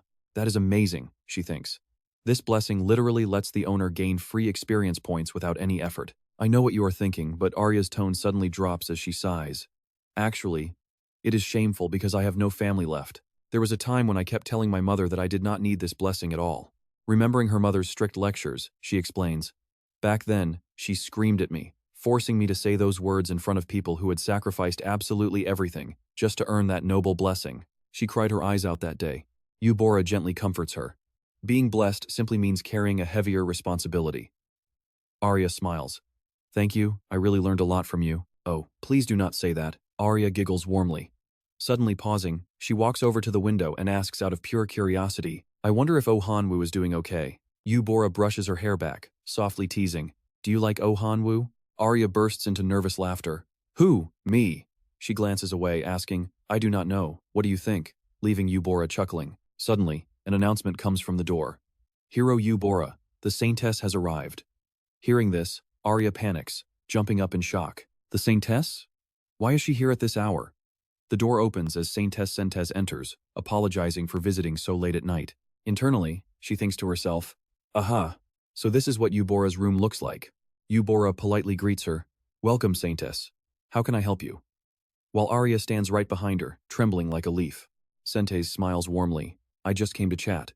By the way, Lady Arya, could you fetch us some tea?" Arya hurriedly responds, "Yes, of course," and quickly rushes off to do so. Once they are seated at the table, Saintess Sentes asks, "Are you experiencing any difficulties in your daily life?" Yubora bows her head slightly. "No. Everything has been quite comfortable." Sentes sighs with relief. "That is wonderful. You seem to have adapted to Fantasia incredibly fast." Yubora smiles politely, but internally, she feels like she has been dragged straight to the principal's office. Gently setting down her warm teacup, Saintess Sentes asks, "The other heroes are currently competing against each other, right?" Yubora replies, "Ah, yes." Sentes looks outside and adds with a worried tone, "These stressful competitions worry me so much. Let's see what happens next. If you notice anything unusual, please let me know right away." "All right, you and I are jumping right back into the fallout of this massive hero crisis," as Yubora asks. "A fall?" Saintess solemnly nods, confirming their doom. Saintess explains that sooner or later, people corrupted by blessings or temptation are bound to show up. In fact, they might already be here. Growing anxious, Yubora presses her for answers. "If that actually happens, what are we supposed to do?" Looking thoughtful, Saintess replies, "Even if they stumble, heroes are still heroes. They have their own rules, so they won't die easily." Taking a slow sip of her hot tea, she adds, "It is really that simple. Their ultimate fall is a betrayal of everyone who ever believed in them." Hearing this, Yubora suddenly remembers exactly what Kang Han-soo said when he first arrived here. "Just send me back to Earth," a demand that left everyone utterly baffled. He had argued in pure agony back then, asking how someone who worries his own family could ever. Back then, Yubora simply could not look away from Han-soo as he continued speaking, "Actually protect the entire world?" Suddenly, her holy light flares up. When Saintess asks what is wrong, she quickly stammers, "Nothing. Sorry. I just spaced out for a second." Yubora can't help but wonder why his words keep echoing in her head like this. She wonders if Han-soo made it back home safely, and if he actually made the right call. Suddenly, Saintess speaks up. "Hero Yubora, are you acquainted with Kang Han-soo?" Surprised, Bora's eyes widen as she blurted out, "Wait, why do you ask? How do you know him?" Seeing her reaction, Saintess smirks. "Is he your boyfriend?" Yubora quickly shakes her head. She insists they were just classmates, but Saintess is not buying it. She suddenly lunges forward, grabs Bora's hands, and practically screams in excitement. "All right, spill the tea. Tell me everything." Startled by the sudden outburst, Bora flinches as Saintess continues to eagerly beg her for details. "Come on, just open up to me." Meanwhile, system notifications pop up showing that some innocent god out there is also eavesdropping with extreme interest. Another wise god chimes in, demanding updates. The scene then cuts away to a quiet bedroom belonging to a certain someone. Later, Saintess thinks back with deep suspicion. Just classmates? Right. Recalling Bora's excited face, she begins to speculate on their real relationship. She is definitely harboring feelings for Han-soo, considering she just spent hours non-stop talking about him. Holding Han-soo's nameplate in her hand, she contemplates deeply. This boy rejected the hero's path, and was supposed to be sent home by the gods. Now think about this, if the public ever finds out he never returned, their entire faith in divine protection will completely crumble. If he were dead, it wouldn't be a major issue since all evidence was carefully buried. But if he is still breathing, suddenly, a system screen flashes with a warning that a highly arrogant god is watching her. Startled, she looks straight up. The system alerts her again. That same arrogant god is now intensely eyeing her items. With the divine gaze locked onto her belongings, Saintess's eyes widen in sheer shock. A god? Is it really a god? She gasps. Another alert pops up, stating the arrogant god is now feeling extremely annoyed. Just like that, the divine presence leaves the area entirely. Saintess gasps for air, drenched in sweat as she weakly props herself up on the bed. She realizes that through her divine blessing, the powerful god of warriors can easily manifest anywhere a summoned hero is currently standing. But if even a god cannot locate Han-soo's current position, she wonders, sweating in sheer panic, could another powerful deity have secretly intervened in this situation? Pulling out a confidential letter, she resolves to hunt down and erase every single trace of him. This is an absolute emergency, no one else can know. Suddenly, a minor deity flies in as the system warns that someone just peeped at her plan. Another alert chimes, warning that the sneaky deity has already fled the scene. While that sneaky god escapes, let's jump right back to Han-soo's situation. Night has already fallen, but trust me, his brutal struggle is still raging with insane intensity. The powerful Orc Guardian exclaims, clearly amazed that Han-soo isn't tired yet, and demands answers from him. "How long do you plan on uselessly resisting me like this?" Kneeling in the dirt, Han-soo repeats the words before suddenly bursting into loud, chaotic laughter, completely shocking the beast. Covered in grime and blood, Han-soo points directly at him. "I'll keep trying to kill you until you actually die, you bastard." Refusing to yield, he lunges forward like a wild beast, throwing himself right back into the deadly fray. The Orc Guardian deflects him, roaring at the foolish human stubbornness as they prepare to clash once again. The sharp tip of the enemy's spear stops just 2 centimeters from his eye before a massive explosion erupts, filling the area with blinding blue light. Sitting back, Han-soo doodles rough sketches in the dirt as he reflects on his battle tactics. He recreates their clash in his mind, sitting with his chin in his hand as he lets out a heavy, bored sigh. Scratching his head, he mutters, "Should I have dodged left instead?" Before answering his own question, no, he definitely would have countered like this. Suddenly, a voice calls out from behind him. "Hey there." Surprised, Han-soo spins around to see a familiar face. "Oh, Brooks?" The boy grins as a system window pops up, revealing his level 9 stats, unique discovery blessing, and rank C mercenary curse. Since he was leading the refugees they saved, Han-soo asks in confusion, "Huh? And guys, that is where we leave things today. Stay tuned for what comes next." Alright, stick with me here. Our main character is totally lost because Brooke is pointing at a local girl while babbling in some weird dialect. Suddenly, she collapses, gasping for air. Kang Han-soo raises his fist at Brooke, snapping, "This guy is seriously about to get killed." Terrified, Brooke runs for his life, screaming at the top of his lungs, "I am sorry. Please save me." He turns to the girl and asks, "Wait, who even are you?" She starts talking fast, but it instantly dissolves back into that local dialect. Kang Han-soo just walks away, calling back, "Whatever, do what you want." The poor girl is left staring at him in utter disbelief. Sitting cross-legged, Kang Han-soo rubs his chin, trying to map everything out. Where exactly is it? "First I do this here, then follow the rising sun." He stretches as morning breaks, mumbling, Ah, it is already light out. This should do. Time to prep his anti-orc guardian strategy. Glancing at the girl from last night, he sighs. What is her deal? He can't believe she is still fast asleep like that. Suddenly, a system notification pops up from a cranky god. Mind your own business. He answers back with a helpless sigh. Okay, I get it. Priority number 1 is defeating the ruins guardian, and he finally has a lead. He mentions the outsider god, completely shocking the deity. With that, he prepares to unleash a skill, telling himself to focus up. Now watch closely as a red flash blinds the screen, and he moves like lightning to slice through the guardian. Landing firmly with his cloak fluttering, Kang Han-soo asks, "So, how was that?" The system reveals a god is totally jaw-dropped. Our hero proudly boasts, "I have been training non-stop since yesterday, you know. Does this match up to the Orc Guardian's moves?" A surprised god pings back, asking if he is actually serious. He smugly tells himself he will master the absolute peak of Orc swordsmanship until he can crush them easily. The system alerts that a god is calling him a total creep. He looks at the screen in surprise. Oh? The screen displays stats. Kang Han-soo, Level 1, Outsider Blessing E, Mercenary C, Hero's Curse E, Slaughter C, Destruction D, and Dividend 14.01. All his intense practice finally paid off though. Outsider went from F to E. He cheers. My blessing level increased. I highly respect you, Outsider God. The system notes a certain god is feeling smug, but his smile vanishes when he sees Hero's Curse drop from E to C. Hey, that is too much. That damn goddess. He falls deep into thought. This curse level jump means she finally realized he survived. She knows the dwarves did not kill him, and he is still breathing. After pondering for a while, he snaps out of it, saying, "All right, Outsider God, let us get moving." The system responds, "We must teach that naughty pig a lesson. You and I both know he has no time to slack off, especially with that massive orc guardian glaring down at him." The guardian sneers, "Human, I see you have returned to seek your own demise once again. Are you going to run away like before?" Han-soo firmly replies, "I won't run this time." Fuming, the guardian barks, "You think I would trust a human's lies?" Kang Han-soo calmly counters, "And if you don't?" The brute slaps his weapon over his shoulder. "Fine, step inside. I will personally show you around these ruins." Walking up the stairs, Han-soo teases, "Don't tell me you set traps because you are scared of me." The guardian roars, "Nonsense. Why would an elite warrior like myself ever need to rely on cheap traps?" Han-soo smirks. Since the monster can't leave the ruins, it is trying to lure him inside to finish him. "Lead the way," the guardian commands. Han-soo thinks, well, looks like this pig actually used his brain for once. Then, his eyes widen. "Oh, what is this? Totally empty?" The guardian explains. "In ancient times, this place was a training ground for heroes." "An orc hero?" Han-soo asks. The guard replies, "No, we were not chosen by the gods.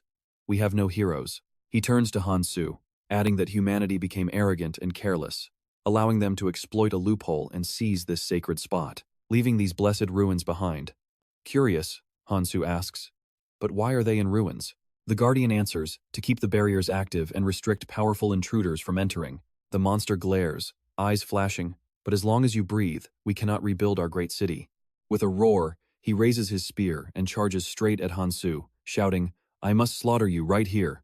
But our main character stays totally calm. He bursts into an excited laugh as the guardian readies another strike. "I will slaughter you right where you stand." Han-soo calmly responds, "Before we do that, answer me one thing." The guardian snarls, "What?" Smiling, Han-soo asks, "Is there actually treasure here? We are about to see if he finds some legendary overpowered weapon." The guardian scoffs, "These are just basic training weapons left behind for apprentice heroes." Han-soo blinks in absolute shock. "Huh? Alright, you and I are about to dive into Han-soo's crazy journey, starting with a trashy beginner weapon. How is a trainee blade supposed to fight a goddess? This is going to be rough. Talk about depressing. Picturing himself getting completely bullied, he can only worry that he is totally screwed. The burly orc guard stomps his foot on the ground, roaring, "Shut up, you bastard. Stop talking." He then lunges forward, thrusting his sharp spear straight at Han-soo, roaring that the wrath of the 3,000 clansmen he slaughtered will be paid back right here. Kang Han-soo immediately grips his sword's hilt, and like a flash of lightning, he executes the exact evasive moves he has already planned. The orc guard's face twists in agonizing pain. Han-soo lets out an excited laugh, leaving the terrified beast wondering how this guy could improve so much in just a single day. In a panic, the orc guard thinks, wait, is he trying to run away through the exit portal? No way. Seeing Han-soo bolt toward the exit, the orc guard gives chase, screaming, "Did you really think I would let you escape from me again?" He launches a decisive strike, screaming for him to die, but Han-soo calmly replies, "Yesterday, I kept asking myself so many times what I should do." The orc guard completely freezes in shock for 5 seconds as he watches Han-soo slide right underneath him. Now, watch closely here. Han-soo kicks the helpless orc guard away, mockingly asking him what he thinks about getting trapped inside these ancient, decaying ruins. A black portal suddenly tears open across the blue sky, leaving the bitter orc guard shocked, thinking, "No way, how did this gateway open?" Grinding his teeth in absolute rage, the guard realizes the exit of that black hole leads to another dimension. Han-soo wonders in complete surprise, what is this? Does it actually exist? Meanwhile, the system alerts him that a certain watching god simply cannot believe what just happened. Grinning with excitement, Han-soo notes that since there are no guards here, he does not have to fight. This is honestly great, and I really hope that guy disappears for good. He reasons that since leveling up is impossible anyway, there is absolutely no need to grind painfully. Just grabbing the hidden treasure is more than enough, so he confidently continues walking forward. The system pings, announcing that a watching god has spotted a treasure straight ahead. Han-soo looks up eagerly and asks, "Where is it?" He wonders if a place like this really lay hidden behind the wall, and if there is actually any treasure left inside these ruins. His eyes widen and his mouth drops open in surprise. Oh. Spotting an old dusty chest right in front of him, he curiously asks, "Is this it?" The system chimes, with a certain god explaining that it is actually the sword of a trainee hero. Holding the magnificent sword in his hands, he gets incredibly excited. It is a holy sword, and though it looks simple and completely unadorned, its quality is top tier. It is a weapon radiating with glowing holy power, and you and I both know this is easily the absolute best weapon for beginners. He swings the sword around in all directions, wondering why such a weapon was left behind in a place like this. The system screen flashes a notification from a god, stating that only a true hero is allowed to wield the holy sword. He looks down in panic, complaining about how heavy it suddenly got. The system then explains that to actually wield it, you must be a real hero. Han-soo asks in shock, "Does this mean this stupid holy sword just hates cursed heroes like me?"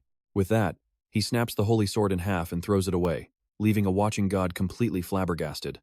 Han-soo grumbles in pure frustration, "If I cannot use this thing, then no other hero should use it either. That is only fair." The system notes that a certain god actually admires the outsider's sense of fairness. Meanwhile, a fuming Han-soo hurls all the remaining swords into the air and systematically smashes every single one of them. He sighs heavily in pure anger, then immediately gets right back to his petty work of complete destruction. Suddenly, Han-soo freezes. He swings a particular blade around and remarks, "That is weird, this one glows brighter. It actually looks like high-quality gear." The system screen alerts him that a god spotted a defect in this blade. Han-soo asks in surprise, "So the curse is completely useless on this one?" He rubs his chin, lost in deep thought, and suddenly blurts out, "Then I will just destroy all of the other swords." Once the dirty job is done, he happily says, "Now that it is the only one left, it has 0 flaws and is officially the best sword in existence." The system screen displays another notification, with a certain god deeply admiring the outsider's logic. Seeing this, Han-soo grins like absolute crazy. The screen then flashes his personal status profile, showing his name, Kang Han-soo, level 1. Outsider's Blessing rank F. Elven Race rank C. Mercenary rank B. Hero's Curse rank E. And Slaughter rank C. Destruction rank D. And Sword Saint rank E. Suddenly, his eyes lock onto that cursed rank E. Grabbing the status screen, he screams in absolute terror, realizing he has just been hit with yet another curse. Meanwhile, the scene shifts elsewhere as Jang Mi-yeon excitedly waves her hand to call Choi Kang-min. She and her friend take turns saying, "See you tonight. And see you later, our great hero." Choi Kang-min smiles brightly, waving back at them while softly sighing because the system keeps endlessly spamming notifications. One demanding god insists he must keep training no matter how exhausted he is, while a god of rest tells him to just slack off and do it later. A certain god mentions well, staring at his screen, Choi Kang-min mutters, "This new blessing is seriously top tier." His stats read, Level 17 with Hero's Blessing, Fighting Spirit, Magic, Speed, and Leadership.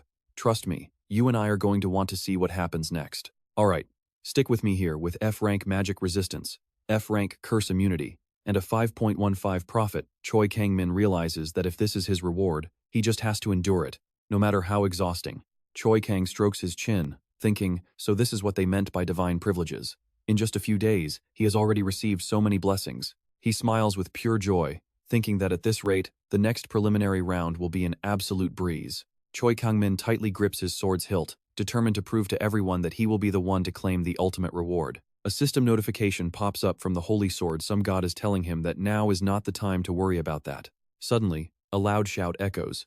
Oh, right. Jang Mi-yeon sits there lost in thought, crossing her arms looking totally slay. A legendary hero and a demon king, a handsome prince and a beautiful princess, skilled swordsmen, wicked women, and even ruthless tyrants. They always pop up in those romantic fantasy movies. But honestly, any of them would do. The demon king might be a bit tough, but fighting him would actually be pretty fun. While lost in thought, she suddenly frowns, stands up, and screams aloud, "But why on earth do I have to fight?" The guy next to her tries to defuse the situation, stammering, "Mi-yeon, calm down." She pouts, crossing her arms. "Did anyone ask you guys?" He steps closer to her, trembling as he apologizes. "I'm so sorry." She still wears a grumpy, deeply thoughtful expression. But watch closely here. She was dreaming of being protected by handsome, dashing knights. But reality? Oh, it is something else entirely. She rolls her eyes, looking around at them. Knight A is a total blockhead who is currently ranked 4th. Knight B is a stingy, cunning guy in 5th place. Knight C is a totally bizarre but attentive listener sitting in 7th. Looking at all three of them, she thinks, there are only these three, Knight A, B, and C. Sighing, she quickly realizes there is only one single person she can actually rely on. Her expression flips in a split second as she uses a sweet, whiny tone. "No, I'm sorry, I was a bit grumpy, wasn't I? I am really sorry, so please forgive me." He stares at Mi-yeon, completely baffled, and mutters, all right. The other two knights quickly chime in. "Wait, why did you summon us here anyway?" She quickly answers them, "I have some incredibly important business, which is why I called you all." Smiling, she continues her explanation. "I have some top secret info. Very soon, they are going to randomly select a hero and send them straight to the academy." Knight B grimaces, asking to make sure, "Wait, this fantasy world actually has an academy?" Clinking her wine glass with absolute delight, she replies with pure confidence, "I am definitely going to get into that academy." And just like that, my epic fantasy life is finally about to begin. Mysterious system messages pop up on screen. A highly generous god is fully supporting her, while a certain innocent goddess remains extremely skeptical. Knight C bows deeply before her and asks, "My queen, may I ask you a single question?" She looks at him with a forced smile and says, "Sure, go ahead and ask." He continues, "Will everyone who wants to join the academy actually be allowed in?" Her eyes light up, and she raises her fingers as she answers, "No, only the heroes with the highest overall scores can enter." In total, it looks like only 4 people will be selected. Hearing this, Knight C adjusts his thick glasses. There is bound to be some serious faction split then. But are you not worried about anything? Honestly, you and I can see right through her nervous laugh as she claims everything is fine. Knight B, still unable to believe it, asks, "But why are we the only ones you are sharing this secret information with?" Mi-yeon clasps her hands, a smirk playing on her lips. "Because I want us to go in together." He glares back, highly suspicious, and blurts out, "You have got to be kidding me, right?" Her mischievous eyes gleam. "Not at all, I am dead serious here." He slams the table in a rage. "I do not want to clean up another one of your messes with that prince on a white horse you always hang out with." She strokes her chin, looking up with a pout. "I promise I won't do that again. If I break my promise, I will grant you any wish you want. How about that?" He gasps in shock. "Are you serious?" She smirks, raising her hand in a playful, provocative gesture. "The gods are listening to us. Do you really think I would lie?" Knight A suddenly interrupts their heated conversation. "I will go with you. As long as you are happy, I will follow you anywhere." Not to be outdone, Knight C crosses his arms, bows deeply, and declares, "My queen, you may command me to do absolutely anything." Only Knight B keeps scowling, grumbling. "Even though I have thought this through, I still feel like I am being totally scammed here." Fine, I will go too." She smiles adorably, looking at the 3 of them with a satisfied grin. "Thank you 3 so much." The scene shifts as Han-soo's screams echo through the sky. "Damn it," he curses, staring at his sword. He had already snapped a few of those annoying holy swords, so now he is stuck suffering from a stupid curse. Suddenly, a giant system notification pops up in front of his eyes regarding the holy sword, stating that the blood and tears of the gods make all surrounding holy swords stronger, making it nearly impossible to break or seal these harmless weapons. Reading this, he mutters to himself, "This is definitely it. But trust me, you and I are left wondering, is this actually a curse?" Alright, let us jump into this as our hero raises his legendary blade, wondering what to do with a broken holy sword. The spirit quickly shakes its head and relays a message, saying some deity is actually offering condolences to the other gods. With a sly smirk, he looks up at the sky, muttering that the gods would never expect a hero to go around breaking holy swords. Gripping the hilt tightly, he contemplates silently how out of countless sacred blades, Only this single one grew stronger after being empowered by a dark curse. The spirit quickly chimes in, asking him if it is finally time for them to make their escape. Han-soo replies that he is positive this is where the goblin vanished. Clutching his sword with a clueless expression, he wonders aloud how they are supposed to activate the portal. Just as his guard drops, a horrifying, raspy voice echoes loudly through the empty space. Calling him human, the monster charges toward him at an insane, breakneck speed. Spotting the beast, he can barely mutter, "Has that guy really returned already?" But pay attention here, because a simple swipe of his hand instantly stops the raging beast dead in its tracks. Spreading his arms, he stares at the goblin and asks, "If you leave this place, you will start rapidly aging, right? And then you can never return." Enraged like a rabid dog, the beast lunges wildly straight at him. In a highly provocative tone, he laughs, "You are terrified, aren't you? Maybe I should test out this new holy sword I just acquired." He immediately engages the rampaging monster in a chaotic and brutal clash.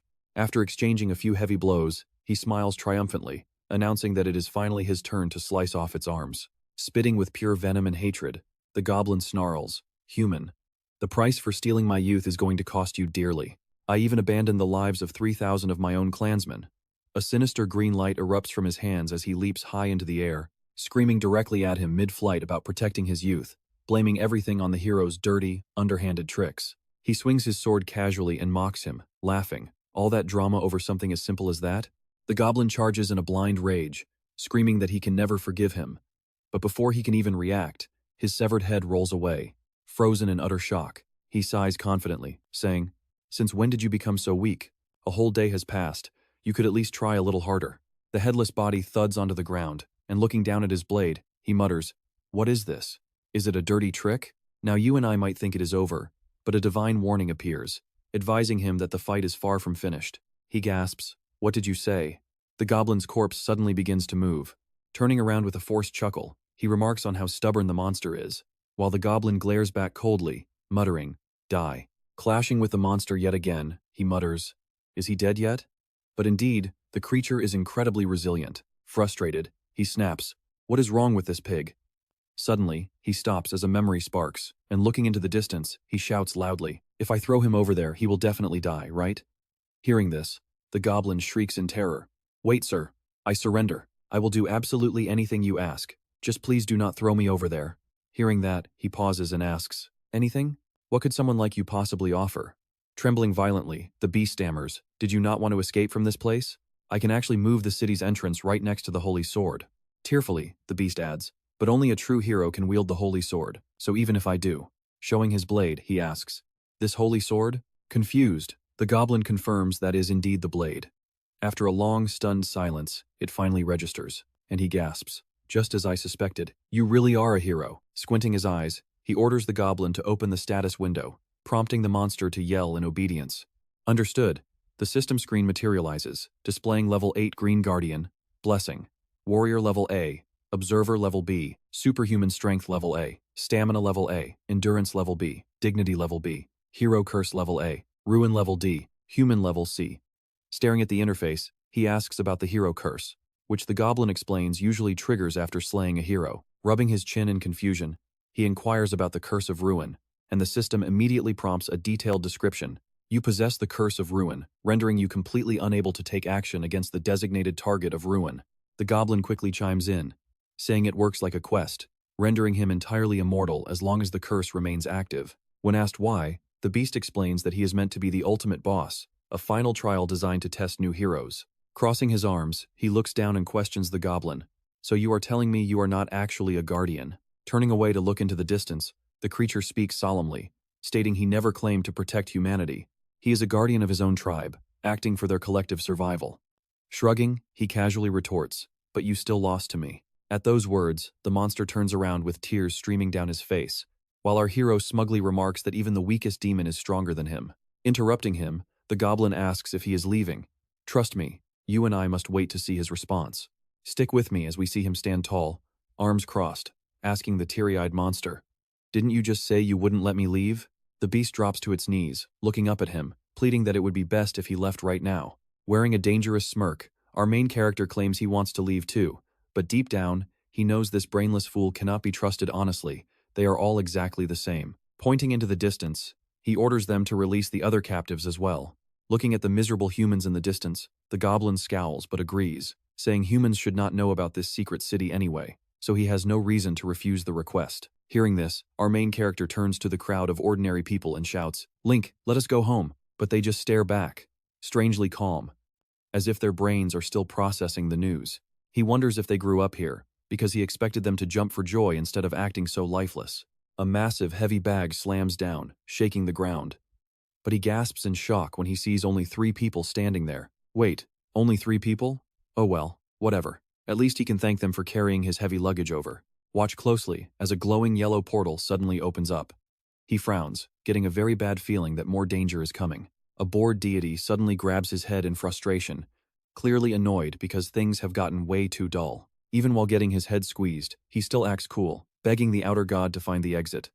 She scowls as a system message pops up, showing the deity is highly irritated by him. Seeing her reaction, he clasps his hands together and playfully begs the great god to protect her fragile little apostle. Flattered, she shrugs as another system notification pops up. The haughty deity has decided to let his behavior slide this time. The system alerts him again, mentioning that one god is currently busy peeing, while another assures him the area is totally safe. He confidently asks the goblin, "Hey, my green friend, if I ever need to return here, what should I do?" The goblin calmly replies, "If you speak directly to the sword saint, I will be able to hear you." He makes a confused face, thinking that this guy is completely untrustworthy, but at least the gods guaranteed their safety. The system alerts him once more, with a deity heavily emphasizing that this location is completely safe. He turns around and says he trusts them, then slowly steps into the portal. Opening his eyes on the other side, he sighs in relief that they did not land in boiling lava or deep underwater. The rest of the group follows him into this new world. You and I can see him looking around, asking, "Wait, is this a bedroom?" He spots an entire collection of swords, but quickly realizes something is seriously wrong. Grabbing the holy sword, he shouts firmly, "Hey, open this door right now." He gestures urgently for everyone to back away, leaving them looking completely terrified. As a deity watches, the system screen flashes. He quickly yells, "Hey, outer god, didn't you just promise me this place was totally safe?" Looking at the crumpled noble clothes on the floor, he adds, "A noblewoman's outfit and a holy sword hanging on the wall means the owner of this room is definitely someone incredibly powerful." The system flashes with a scolding message, as a deity stubbornly insists that this room is still completely safe. He scowls and shouts back, "Still safe? Does that mean it gets extremely dangerous later?" The smug deity confirms through the system that yes, things are indeed about to get incredibly dangerous. Panic immediately sets in as our hero realizes they must escape this room as fast as possible. Suddenly, his eyes lock onto something, and a shocking question fills his mind. Why is that item here? Staring at his old backpack, the scene shifts to Hunter Village. Athena Amazing stands at the front, loudly rallying the crowd. She explains that due to recent incidents, this peaceful village has suddenly descended into absolute chaos. She warns them to be careful not to make matters worse, while the gathered heroes whisper about the village. Flash of a bright smile, Athena Amazing gives one last warning to never, under any circumstances, disturb the saintess. A terrified man cowers, guiding Sentis down a path. She looks around and softly remarks that everything has been cleared out. Trembling, the man suddenly drops to his knees, desperately begging her for forgiveness. Smiling gently, Sentis reassures him that there is no need to fear, explaining she only came because of rumors regarding a mysterious massacre. The man nervously nods along in agreement. Curious, she asks if this is truly the place where Elder Celebret is being held captive. He quickly nods to confirm. He confirms it is true, prompting Sentis to stare him down and ask if he realizes just how important Elder Celebret actually is. Shaking uncontrollably, the man clutches his head and begins stammering, unable to give her a proper answer. Giving him a weary look, she sighs and lets it drop. Suddenly, an image of the legendary Celebret flashes on screen. She is Celebret, the guardian of fire. While close combat is her weakness, the beasts she trains are incredibly powerful, especially the majestic phoenix that earned her that legendary title. Sentis looks incredibly serious as she gives us a final warning. Any attempts to disrupt the peace between humans and fairies, or incite a massive war, will never be tolerated. But since the one responsible has forgiven you, I will not get involved any further. He flashes a huge smile of gratitude. Thank you so much. Now stick with me here, because she turns around with a serious look and asks what he looked like. On behalf of humanity, I want to reward him.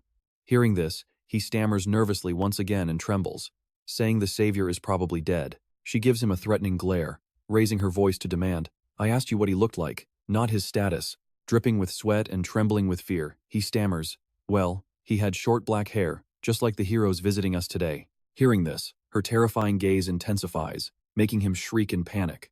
Shaking his head, she turns away and continues her interrogation. What was his name? Keeping his head bowed low, he quickly responds, I do not know.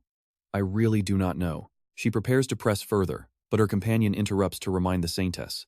Stopping her inquiry, she sighs in pure frustration. Fine, go show the heroes around the village. Hearing this, he quickly dashes away to escape this extremely awkward situation. The girl beside her speaks up. Saintess, what about that spirit? Sentes quickly interrupts. Yeah, I do not know if he is still alive, but it is definitely him.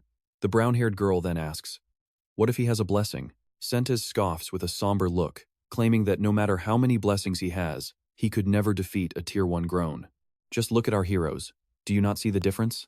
Even at peak strength, our great heroes would be defeated by 2 groans. He could never do it alone.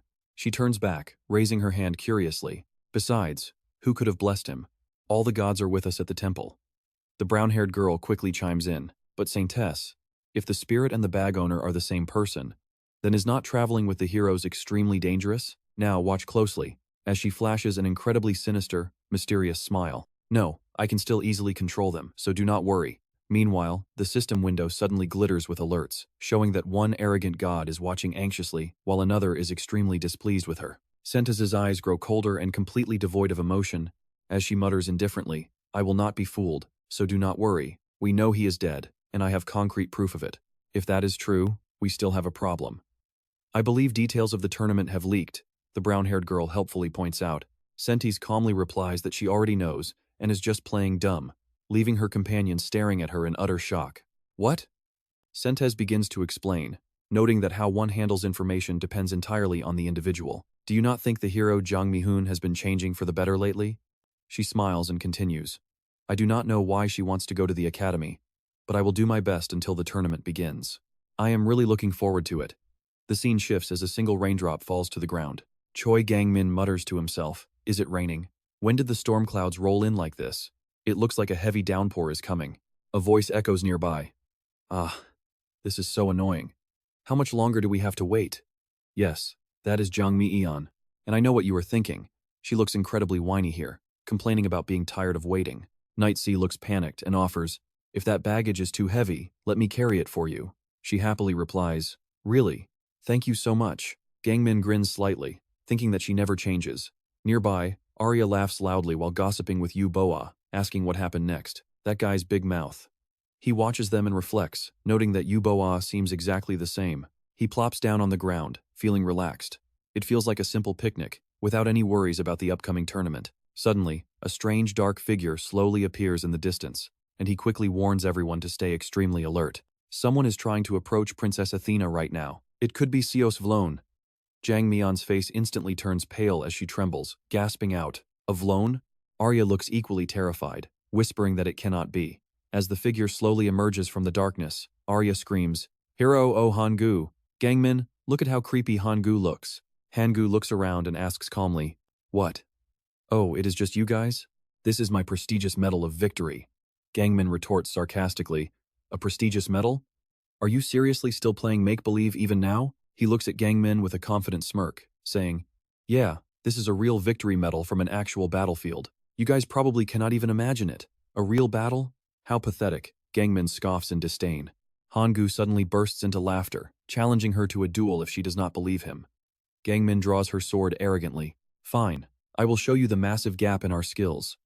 Han-gu glares back, carefully sizing up Kang-min for their clash. He knows she is at a higher level, but with his newly acquired blessing, he is absolutely sure he will not lose. As the intense duel between Oh Han-gu and Choi Kang-min begins, a voice echoes from nearby. Hey, is not that Han-gu? What is going on? It looks like Han-gu is fighting Kang-min. Someone in the crowd frantically waves their hands. Wait, Choi Kang-min. Arya steps in to stop them, and trust me, you and I are dying to see what happens next. Let's jump right into this crazy rivalry. Arya quickly speaks up, admitting she can't stop them from fighting, but warns Kang-min that Oh Han-gu is currently injured. Hearing this, Han-gu is deeply moved. Kang-min looks at Arya and smiles, replying, fine then. It needs to be a fair fight so there won't be any regrets later. Thanks for reminding me, Lady Arya. Hearing this, she blushes and looks away. It is nothing, she stammers. Seeing them, Han-gu is highly annoyed.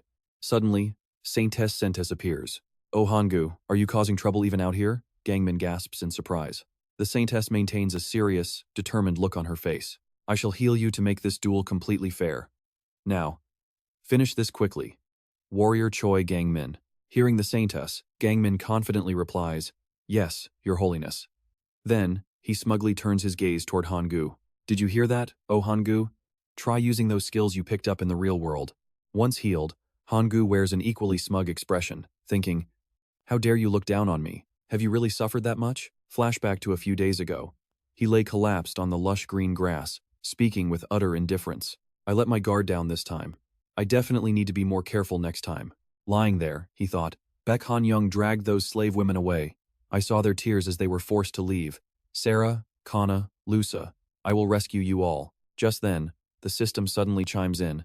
Vengeance. The stronger your enemy, the stronger you become. The more people who seek revenge against you, the more powerful you grow. Now, pay attention to his thoughts. He wonders if this is the legendary cheat power given to betrayed protagonists. An enemy to seek revenge on? That guy is way too absurd to be a target. He is basically a monster. Smiling subconsciously, he mutters Choi Kang-min's name, realizing there is probably no one else but him. Clenching his fist toward the blue sky, he shouts, Fine, this is a brand new start. Ultimately, he genuinely believes he is the main character of this world.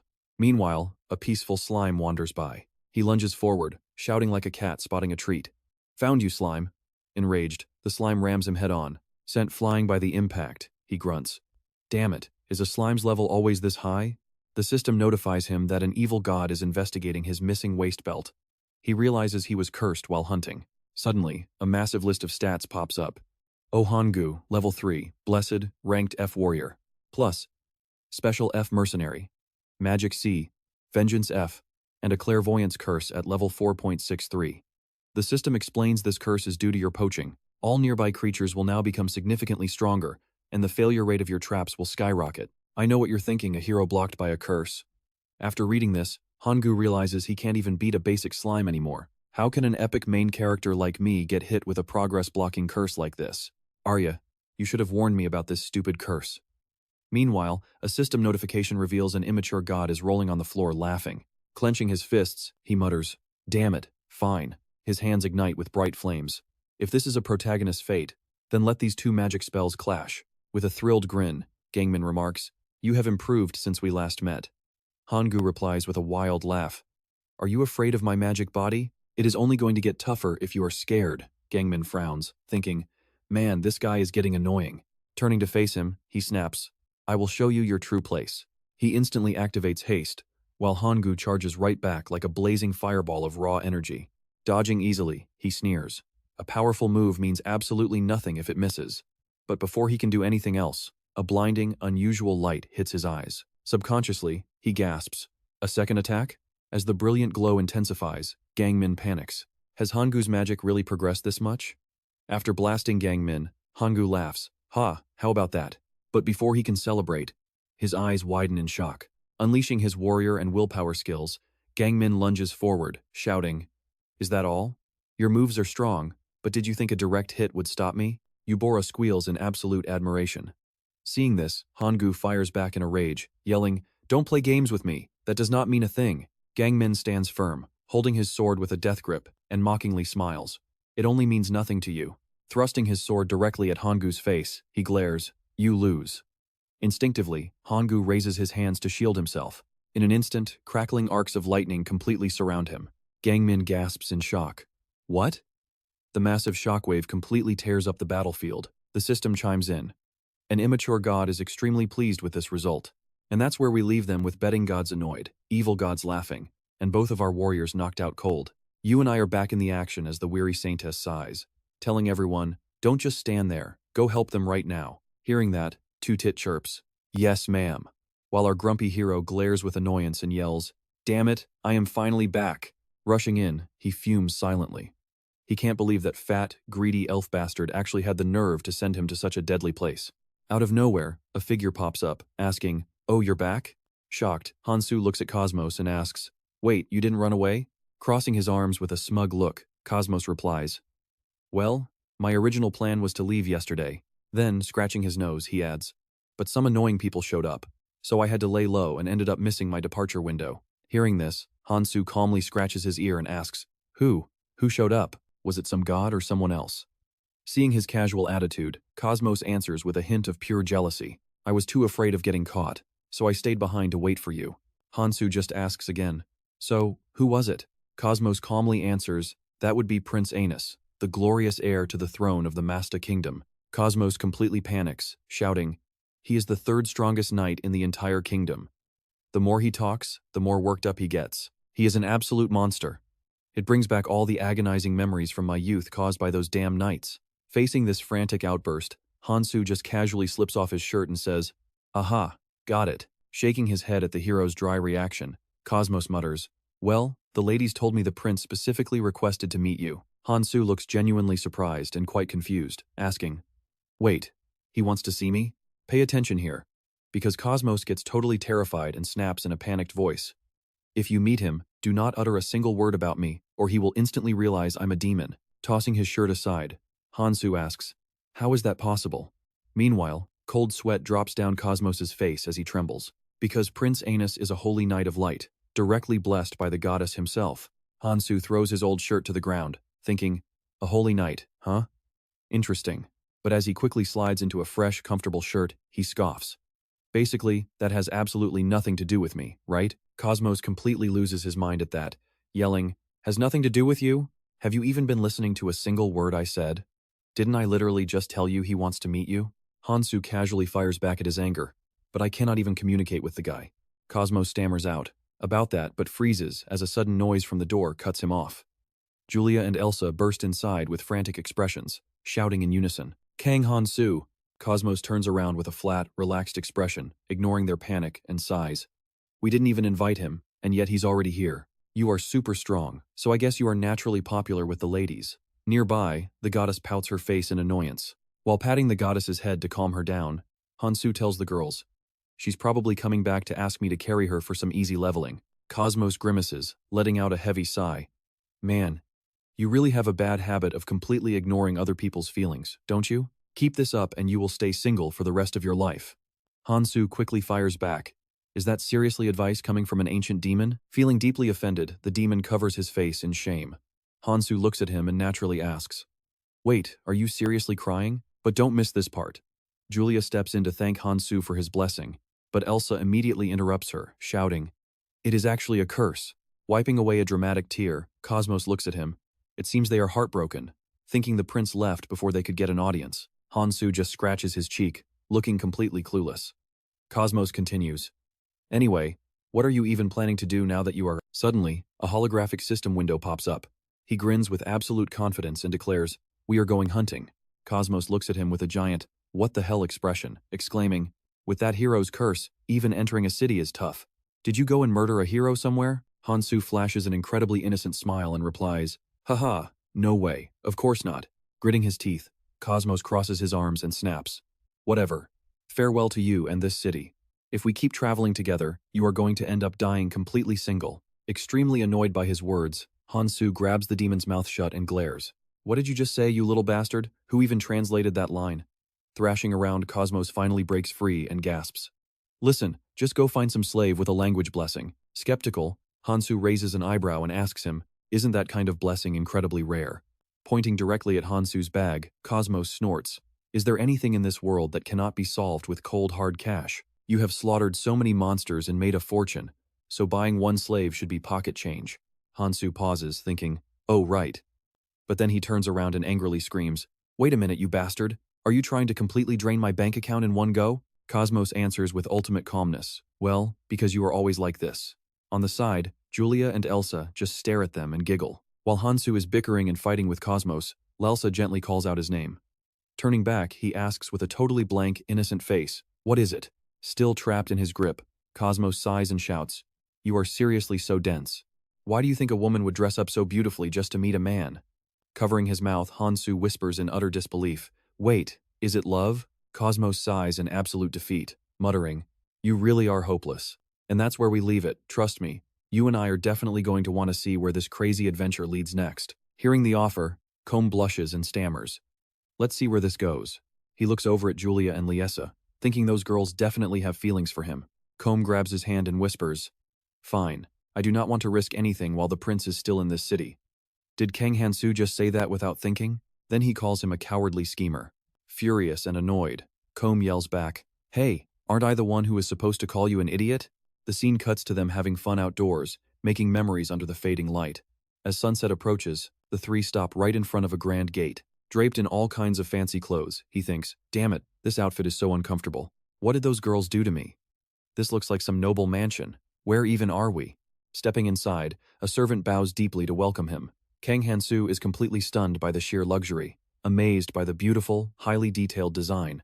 Suddenly, a man radiating a brilliant, golden aura catches his eye, leaving him completely breathless. Huh. He actually looks pretty interesting. Then, the man suddenly turns around and calls out his name, Kang Han-soo. Making a face, he grumbles that the guy is way too handsome. Suddenly, the man smiles warmly and says, "Haha, what a pleasant surprise. Those two nobles were incredibly eager to meet you." Hearing this, our hero is shocked and mutters, "Wait, he can speak my language?" Someone quickly explains that it is the blessing of tongues. The prince can speak every single language of all kingdoms and races. Damn it, he thinks. Is this really the prince that Combe was talking about earlier? The man then introduces himself. "I am Anus Master from the Smasta family of the Night Kingdom. I am a prince, but please do not feel pressured." Liesa gently nudges Kang Han-soo to get his attention. The prince walks up to the two women, bowing politely to Han-soo as he speaks. "First, for your heroic deeds in subjugating the goblin pests, harming our kingdom, and saving the two daughters of a noble household who are cherished as the very crystals of our realm, I offer you my sincere gratitude. As a proud citizen of Fantasia, I only did what any decent person should do." But deep down, he is secretly wondering, is Kang Han-soo really talking about himself? The prince continues, "Because of that, I am highly curious about the skills of the man who defeated the hobgoblin chieftain on the plains. Would you be willing to spare some time to test your swordsmanship against mine?" It feels like a lightning strike as he asks him to repeat that. Don't blink, this is where things get interesting. Dazed and confused, he scratches his head and asks, "Right now?" Julia and Liesa stand in the corner, absolutely worried sick for him. Flashing an incredibly handsome smile, Prince Anus replies, "Oh my, having a guest suddenly drop by just got me a bit too excited." Suddenly, what is this laid out before him? A massive feast of mouth-watering food appears, leaving him completely jaw-dropped. Anus smiles, gesturing toward the luxurious spread, and says, "First, let us sit down and enjoy a meal while we chat." The moment he sits, he inhales the food like he has been starving for 10 years.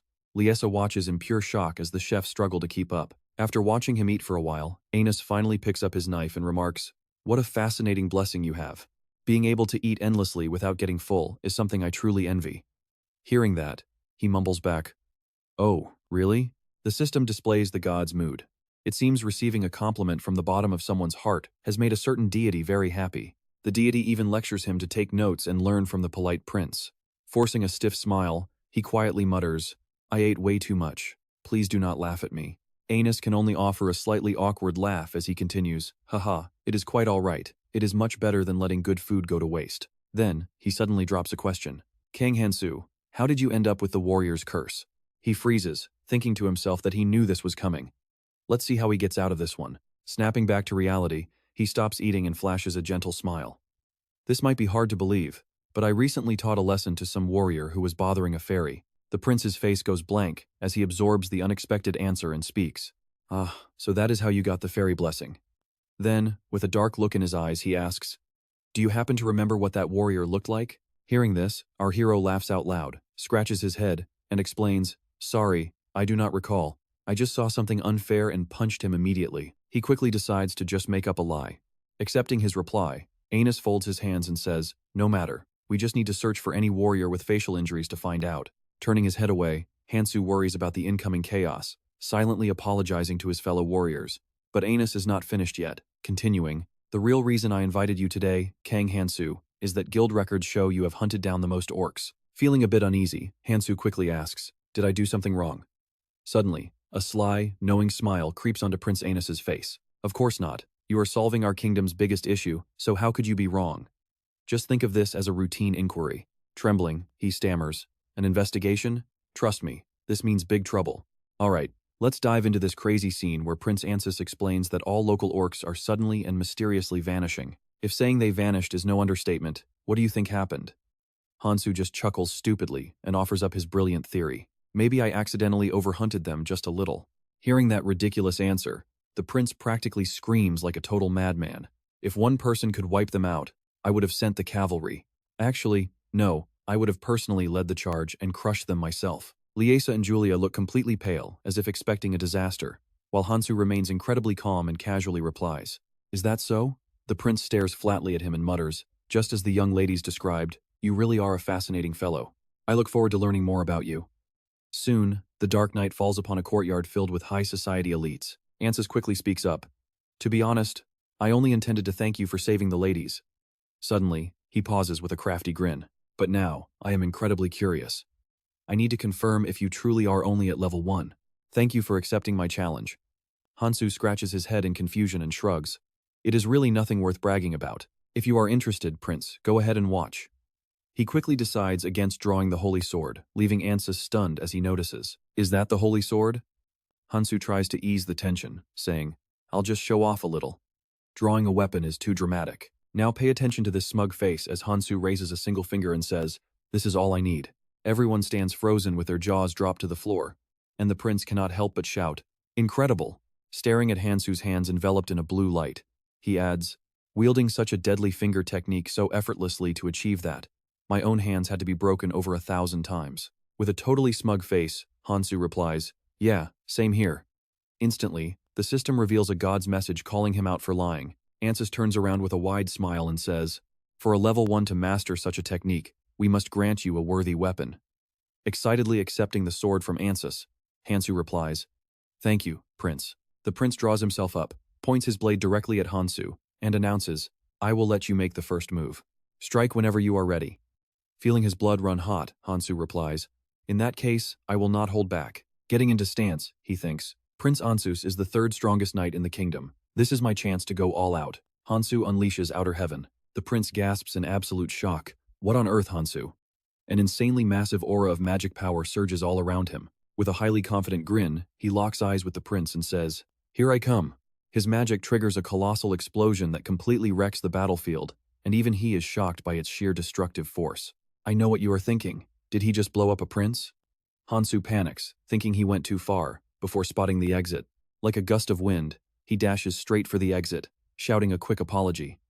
The prince collapses to the ground, sweating profusely after surviving that strike. Ansys laughs weakly, muttering, "Ha, Kang Han-soo." He looks up at the sky, in complete disbelief. Even if my reaction was a bit slow, the sword I reinforced was completely shattered. You really are an extraordinary monster. With the duel over, Han-soo nervously flees the scene. Seeing this, Julia rushes to the prince's side and calls out in worry, "Prince Ansys, are you all right?" Liesa is just as panicked as Julia, quickly asking, "You are not injured anywhere, are you?" Brushing off their desperate concern, he simply waves his hand and says, "I am perfectly fine." He slowly stands up with a very awkward smile, muttering, "The world is truly vast."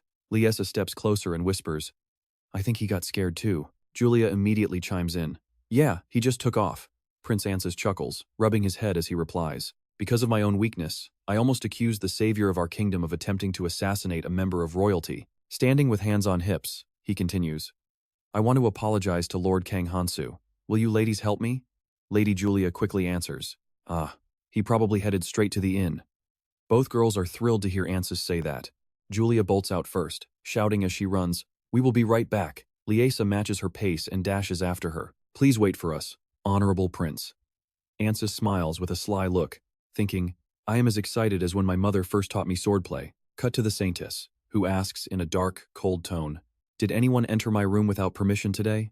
The nearby servant stammers in absolute terror, "No one, my lady. Only the inspector and the usual maids. Is something wrong?" Looking down at the ground, she tells her servant, "Someone definitely broke in here. Just look at the floor." Startled, he stares at the floorboards. She calmly commands, "Everyone else, wait outside."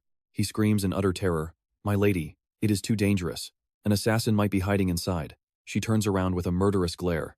What assassin leaves footprints behind? Realizing she has a point, he stammers. Stepping slowly inside, she warns, "No one enters until I give permission." And that is where we leave it, with Saintess Sentes staring around her room wondering what just vanished. Stick with me of all these belongings. Even if anything else got stolen, it wouldn't have mattered. Because everything else can easily be replaced. But this is irreplaceable. She gritted her teeth, knowing Kang Han-soo's pouch was the ultimate proof that the traitor had vanished. Suddenly, the system alerts her that a certain arrogant goddess of fortune is asking what all the fuss is about. Sentes looks down, whispering softly. Kang Han-soo's pouch has been stolen. The system flashes once more, showing the arrogant goddess of fortune is completely speechless. With a sad expression, she informs her that someone snuck into her room to steal it, and they only took that one item. The goddess's rage flares up, causing another system message to pop up. The arrogant goddess of fortune blames her, saying she should have just destroyed it beforehand. She calmly replies, "Oh dear, please do not try to test my faith." The goddess glares with pure malice, clearly showing how irritated she is by this whole situation. The arrogant goddess asks, "What do you plan to do now?" "I guess I will let destiny decide," she answers bluntly. The system spits out a long paragraph as the arrogant goddess asks another question. "Is that really your final answer?" The arrogant goddess then demands to know if she has any way to track it down. She lowers her head, quickly shooting back. "Instead of just asking useless questions, why don't you try finding it yourself, O mighty deity?" The goddess's rage flares through the system, showing just how incredibly irritated she is by that remark. The arrogant goddess leaves in a huff, and she rubs her temples as her face contorts in pure frustration. Thinking about Kang Han-soo already gives me a massive headache. But pay attention, this is where it gets crazy. Suddenly, a voice from the crystal ball crackles. "My lady, are you all right? Can we come in?" Sentes looks at the sphere and replies, "Yes, and send a letter to Prince Anus and the Elf Kingdom immediately." A maid runs over in a frantic rush, calling out for the prince. Hearing her, Prince Anus turns and asks, "What happened?" The maid quickly gasps out, "The lady is looking for you."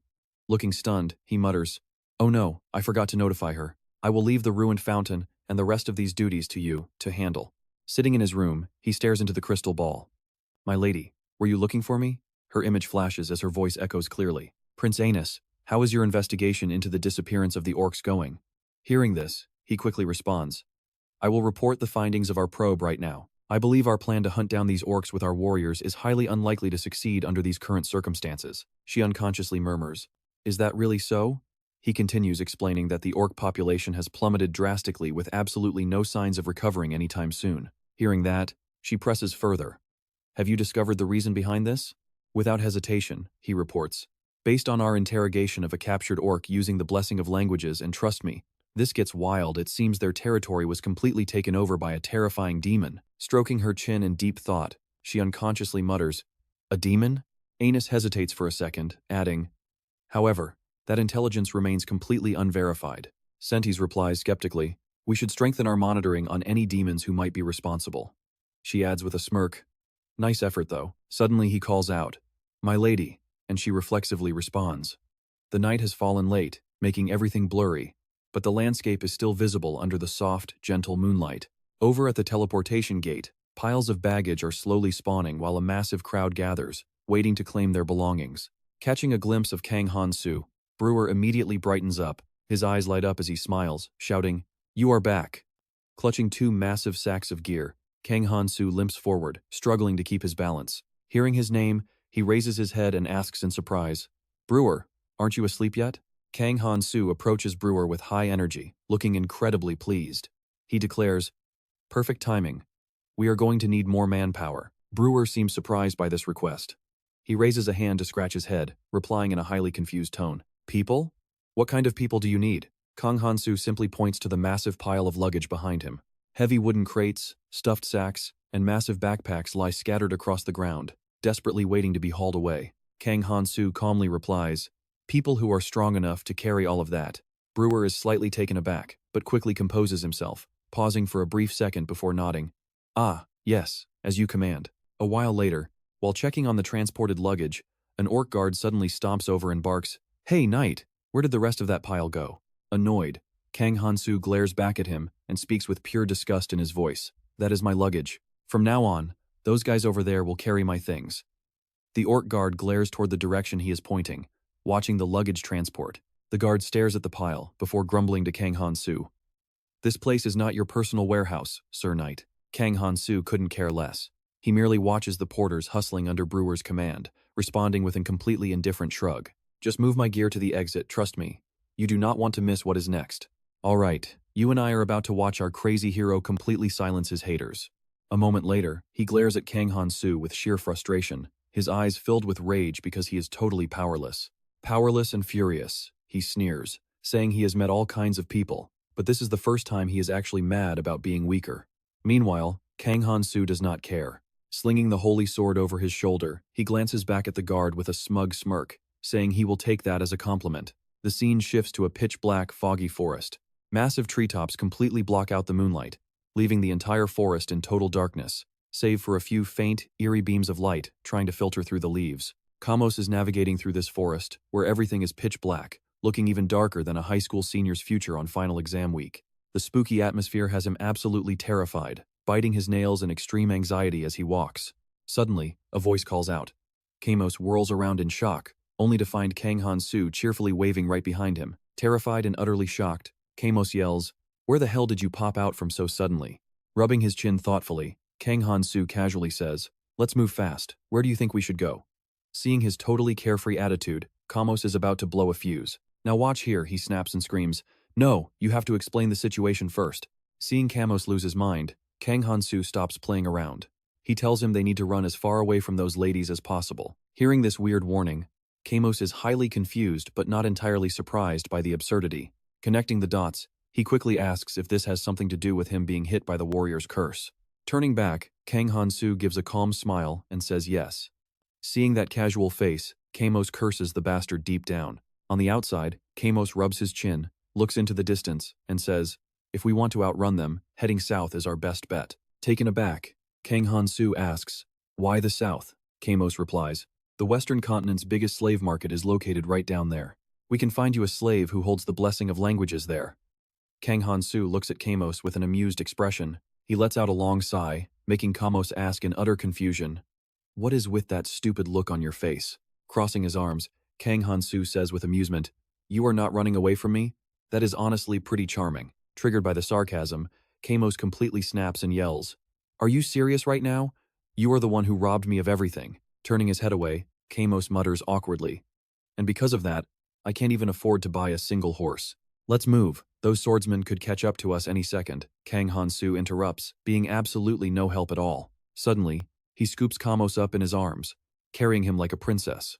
Caught completely off guard, Kamos panics. Looking down at the blushing man in his arms, Kang Han-soo smiles and asks if he is ready. Blushing furiously, Kamos screams, "What on earth do you think you are doing? Put me down." Ignoring his frantic protests, Kang Han-soo takes massive leaps forward, completely unfazed by the shouting. "This is much faster and completely safe, my dear princess." After struggling in vain, Kamos finally gives up, sighing that his pure body has been utterly defiled by a human. By the way, have you subscribed to the channel yet? Either way, the dark night finally passes, as the bright sun begins rising over the mountains. Looking anxious, Kamos complains, "How can you be so casual? This situation is getting seriously bad. Stop comparing me to a monster like you." Meanwhile, Kang Han-soo reluctantly draws his sword, sighing. "Well, we have absolutely no choice," he says, opening a dimensional portal with his sword to pull out hot plates of food for both of them. Staring at the steaming food right in front of him, Kamos lets out a surprised gasp. Meanwhile, Kang Han-soo is already stuffing his face like it is completely normal, then casually tosses the empty plates back into the portal. The plates clatter together loudly inside the portal. Staring into the void, Kang Han-soo stands with his hands on his hips, feeling nostalgic. Not as good as dining with a princess, but this will do. Standing behind him, Kamos is completely speechless. Clearly offended by that rating, Kamos snaps, "Even after seeing it myself, I still don't understand how you did that. I have never heard of any magic that prepares food and washes the dishes." Kang Han-soo replies, "That is just your ignorance talking." Glaring at Kang Han-soo with pure annoyance, Kamos grinds his teeth and mutters, "Ugh, what an absolute pain." Stretching his arms, Kang Han-soo completely ignores him and says, "Now that we are done eating, let's move out." Placing his hands on his hips, Kamos replies, "Don't worry, we are almost there." Kang Han-soo looks surprised and asks, "Really?" Walking down the path, Kang Han-soo grumbles, "What? I should have saved my appetite and eaten once we arrived." Kamos sighs in defeat. "Just shut up." After a grueling, exhausting walk, Kamos finally alerts a distracted Kang Han-soo that they have arrived. "And trust me, you and I are about to witness the darkest side of the Western continent's biggest slave market, crawling with endless, suffocating crowds of desperate people. Let's dive in." As Kang Han-soo marvels at how massive this place is. He looks around with intense curiosity.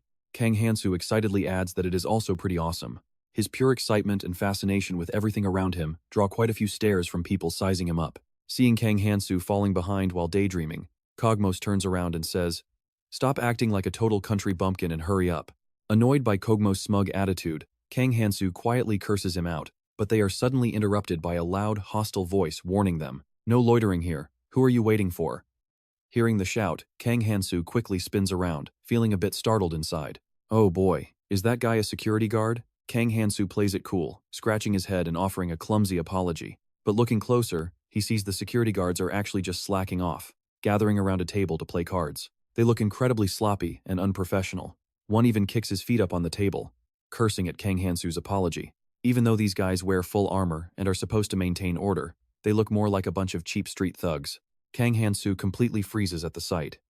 He stands there stunned, having no idea how to handle this bizarre situation. Now watch closely as Kogmos tries to steer Kang Han-soo away from trouble, warning him to stop staring at them. Kogmos explains that in crowded places like this city, the guard inspections are normally supposed to be extremely strict. This surprises Kang Han-soo quite a bit. With a conflicted face, he looks back at the guards and mutters about how weird this town is. Suddenly, Kogmos turns to Kang Han-soo, reaches out his hand, and says, "By the way, I am not going to run away, so return my gear first." Kang Han-soo eyes Kogmos warily and asks, "Is this until we find a slave with the blessing of language? Is this a magic sword? It looks like a decent mid-tier weapon." Kogmos grunts in agreement, while Kang Han-soo, holding the holy sword, tells him, "Hand over that old brown pouch behind you." Obeying its master's command, the magical holy sword instantly opens a small portal, letting the brown pouch fly right out of it. Kang Han-soo catches it in a flash. Watching him handle the portal so naturally, Kogmos strokes his chin in deep thought, wondering if this mid-tier magic sword is doing all the work since Han-soo never studied magic. He then asks, "Can I take a closer look at it?" Kang Han-soo hands the sword over, saying, "Sure, if you really want to." Taking the sword, Kogmos inspects it carefully. He notes that it does not seem to have any dimensional magic, looking like nothing more than a plain iron sword on the surface. But pay attention here, because what he is actually holding is no ordinary blade. The sword unleashes violent electrical currents that shock Kogmos instantly. This sudden burst of power looks incredibly devastating and impossible to ignore. Hit by the blast, Kogmos lets out a loud grunt. With his hair completely fried and puffy from the shock, Kogmos quickly throws the sword back to Kang Han-soo, yelling in sheer panic, "This is a holy sword." Holding the sword, Kang Han-soo looks at it thoughtfully and replies, "Yeah, I had no idea there was anti-theft magic placed on this thing." Furious and frustrated, Kogmos snaps, "How dare you let a demon like me touch a holy sword? I should have known something was up when you handed it over so easily." Glaring up at Kang Han-soo, Kogmos demands, "And seriously, how did you even get a holy sword?" Kang Han-soo simply replies, "It is just a defective product."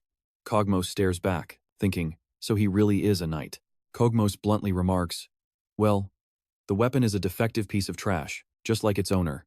Infuriated by the insult, Kang Han-soo angrily points the sword right at Kogmos, snapping, "What did you just say? Say that again." Seeing the holy sword lunging toward him, Kogmos panics and yells, "Stay away." The two keep bickering loudly, causing a huge scene on the main street. "Are you all right? You look completely drained."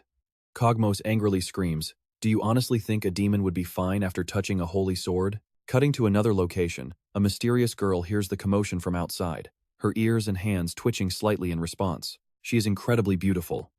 As she slowly opens her brilliant, ruby-red eyes, they only reflect a deep sense of emptiness and boredom.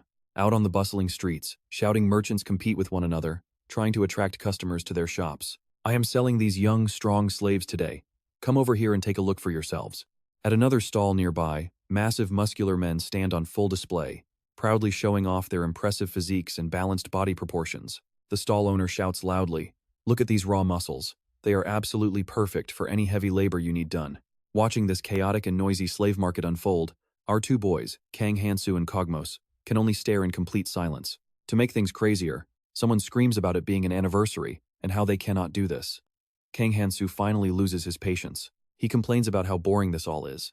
Hearing his sudden remark, Kogmos is utterly confused and asks him, "What do you even mean by that?" So let's leave it here, as Kang Han-soo tells us, imagine if these owners mistreated their slaves.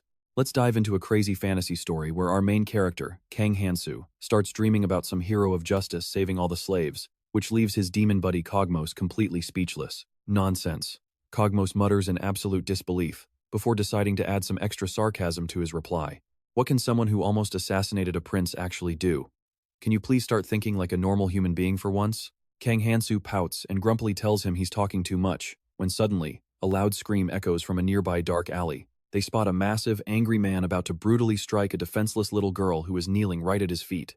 The man's furious roars and harsh curses echo through the streets, instantly catching the attention of both Kang Han-soo and Cogmos. "Stick with me, we are starting with a fierce-looking man shouting, demanding to know if she dares defy her own master. He asks if she wants another beating, while the pink-haired woman on the ground trembles in absolute terror. Clasping her hands together, she desperately begs the violent brute to stop hurting her. Watching this highly dramatic and questionable scene, Kang Han-soo is left standing there completely bewildered. He asks about that situation, but unlike the surprised Kang Han-soo, Cogmoth remains completely calm and unbothered. He quickly explains that these setups happen all the time, designed to make anyone watching feel bad for her. It is just a cheap trick by the merchants to bait soft-hearted fools into buying her out of pity. Cogmoth tells him to look closer, pointing out that despite her supposedly brutal beatings, her skin is flawlessly smooth.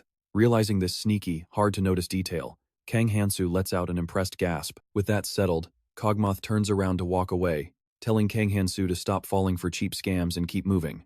This massive market typically sells 4 main fantasy races: humans, elves, dwarves, and even merfolk. While prices vary wildly based on their race, looks, and unique skills, the most crucial stat of all is still their level. As Kang Han-soo follows closely behind, Cogmoth suddenly speaks up, saying they have a specific destination to reach. He suggests Kang Han-soo explore alone later. Now, you might be wondering the same thing our hero asks: where exactly are they going? Cogmoth looks back and tells him he knows a few exclusive high-end shops that deal strictly in high-level slaves. A heavy door swings open as Kang Han-soo steps into a surprisingly neat and luxurious VIP parlor. Soon, the elegant shop owner appears to warmly greet her new clients. Welcoming them in, she directly asks if they are looking for a capable helper, or perhaps someone for more intimate private services. Cogmoth replies that they need someone with the blessing of language. The owner strokes her chin in deep thought, asking what level they are looking to buy. He replies that the level does not matter, as long as the slave possesses that specific language blessing. Kang Han-soo chimes in from behind, adding that he wants a female companion who will stick by his side through thick and thin. Hearing this utterly absurd demand, Cogmoth looks entirely dumbfounded, asking if our hero seriously believes a slave could ever be that fiercely loyal. Despite his doubts, Cogmoth cannot bring himself to deny the request. He sighs and agrees to ask anyway. Meanwhile, Kang Han-soo just stands there with a completely blank, spacing-out expression, making our typically ruthless protagonist look incredibly cute and harmless as he waits. After talking, the owner smiles. "Let's see what happens next. Alright, stick with me here," as Cogmos complains. "Only one person? That is obviously not allowed," before suddenly screaming, "Is there really only one?" After saying that, he turns to Kang Han-soo, looking totally awkward. "I am already getting a little worried. Let us just go see what she is like." Kang Han-soo is completely left speechless by Cogmos' dramatic display. "Seriously, guy?" Soon, all 3 of them head up the stairs to find what they are looking for. Staring at the crowd sitting right in front of them, Kang Han-soo is absolutely stunned. It looks like all the top-tier slaves are completely sold out, but keeping them this free, are not they worried about anyone trying to escape? The female slaves sitting on the benches glare at them with annoyed, indifferent faces, as Cogmos explains to answer Kang Han-soo's unvoiced question. Now, pay attention here. Every slave in this place is bound by a curse or permanently marked with a master's seal. With that, Cogmos points across the room and says, "Take a look at her status screen." A short-haired slave girl is sitting there, looking extremely anxious and afraid. Both of them look closer. Right before their eyes is a status screen displaying the slave's detailed profile. The text reads, "Slave status. This individual has surrendered all personal rights and wealth. Every single time they dare to disobey a command, they will feel an agonizing, sharp pain throughout their entire body." While Kang Han-soo carefully studies the details on that screen, "You and I are about to see her now." The shopkeeper's voice makes Cogmos turn, as she warmly introduces the exclusive slave for them. Draped in a long, elegant dress, Roca steps forward with a completely blank expression. The shopkeeper proudly gasps. "Incredibly gorgeous, isn't she? That is exactly why her price tag is so steep, plus she is gifted with the rare blessing of languages." Noticing the sharp horns on her head, Cogmos mutters, "A demon?" The shopkeeper nods, confirming she belongs to the demon race. Cogmos stares thoughtfully at Roca. Blushing deeply, Cogmos strokes his chin and tries to act cool. She is rather charming. Quite rare to find a demon serving as a slave to mere humans. Thrilled to hear such high praise about her shop's exclusive collection of demon slaves, the owner beams with massive pride. Letting out a hearty laugh, she boasts, "Oh, you definitely got that right." Seeing Cogmos make that funny face, Kang Han-soo immediately sees right through him. Holding his hand over his mouth with a smug smirk, he chuckles, "I totally knew it. Don't tell me you are falling for her already?" Exposed and embarrassed, Cogmos blushes furiously, flinches, and barks. "What kind of nonsense are you saying?" Meanwhile, Kang Han-soo and the god stand there, snickering at his reaction. He teases, You are just looking for a slave who matches your vibe, aren't you? Naturally, only a demon could satisfy someone like you. Kang Han-soo and the god laugh together, looking incredibly suspicious. Trust me, you and I do not want to miss what happens next. Golem D can't do a thing about them, only letting out a frustrated sigh. Meanwhile, to impress a girl, alright, you and I are about to watch CM boldly declare he'll buy her, only to count his pathetic pocket change. He looks incredibly embarrassed and awkward, especially when Kang Han-soo drops a savage reality check he doesn't have enough money to buy her. A bit later, Kang Han-soo is seen leaning casually against the wall, thoughtfully asking Loca why on earth she suddenly decided to become a slave. There was once a guy who meant the absolute world to me, she explained sadly. But after he completely rejected my feelings, I ended up wandering around in despair, she gently adds. And then, I made the decision to become his slave. Now watch closely here, Kang Han-soo scoffs, asking if she just got abandoned again as a sarcastic spirit pops up right beside him. She pouts at this ridiculous soap opera-level drama, while an observing deity grumbles about how incredibly boring and cliché this whole story is. CM collapses to his knees on the ground, weeping loudly as he complains about how tragic her story is. Golem D and Kang Han-soo stare at his dramatic overreaction with pure judgment, totally speechless. And honestly, Golem D is slowly starting to lose all her patience. She snaps at him to get up, saying his pathetic kneeling makes it feel like he's looking down on her. She warns him not to blame her if she accidentally does something highly dangerous. With that little drama over, Kang Han-soo turns around and asks if they can finally leave. Loca looks confused, asking if it's really okay for them to just leave without even confirming anything. You and I both know how broken status windows are, and Kang Han-soo smiles, saying they can confirm everything just by looking at hers. Right there on her status window, all the key information pops up. Loca, level 27, Blessing of the Demon B, Warrior B, Dignity C, Language E, Observation D, Slave D, Resistance D, Slave Curse C, Hunting B, and finally Destruction F. Suddenly, Loca slumps over and tightly hugs herself, trembling violently from head to toe. A puzzled Kang Han-soo asks why on earth she's kneeling like that.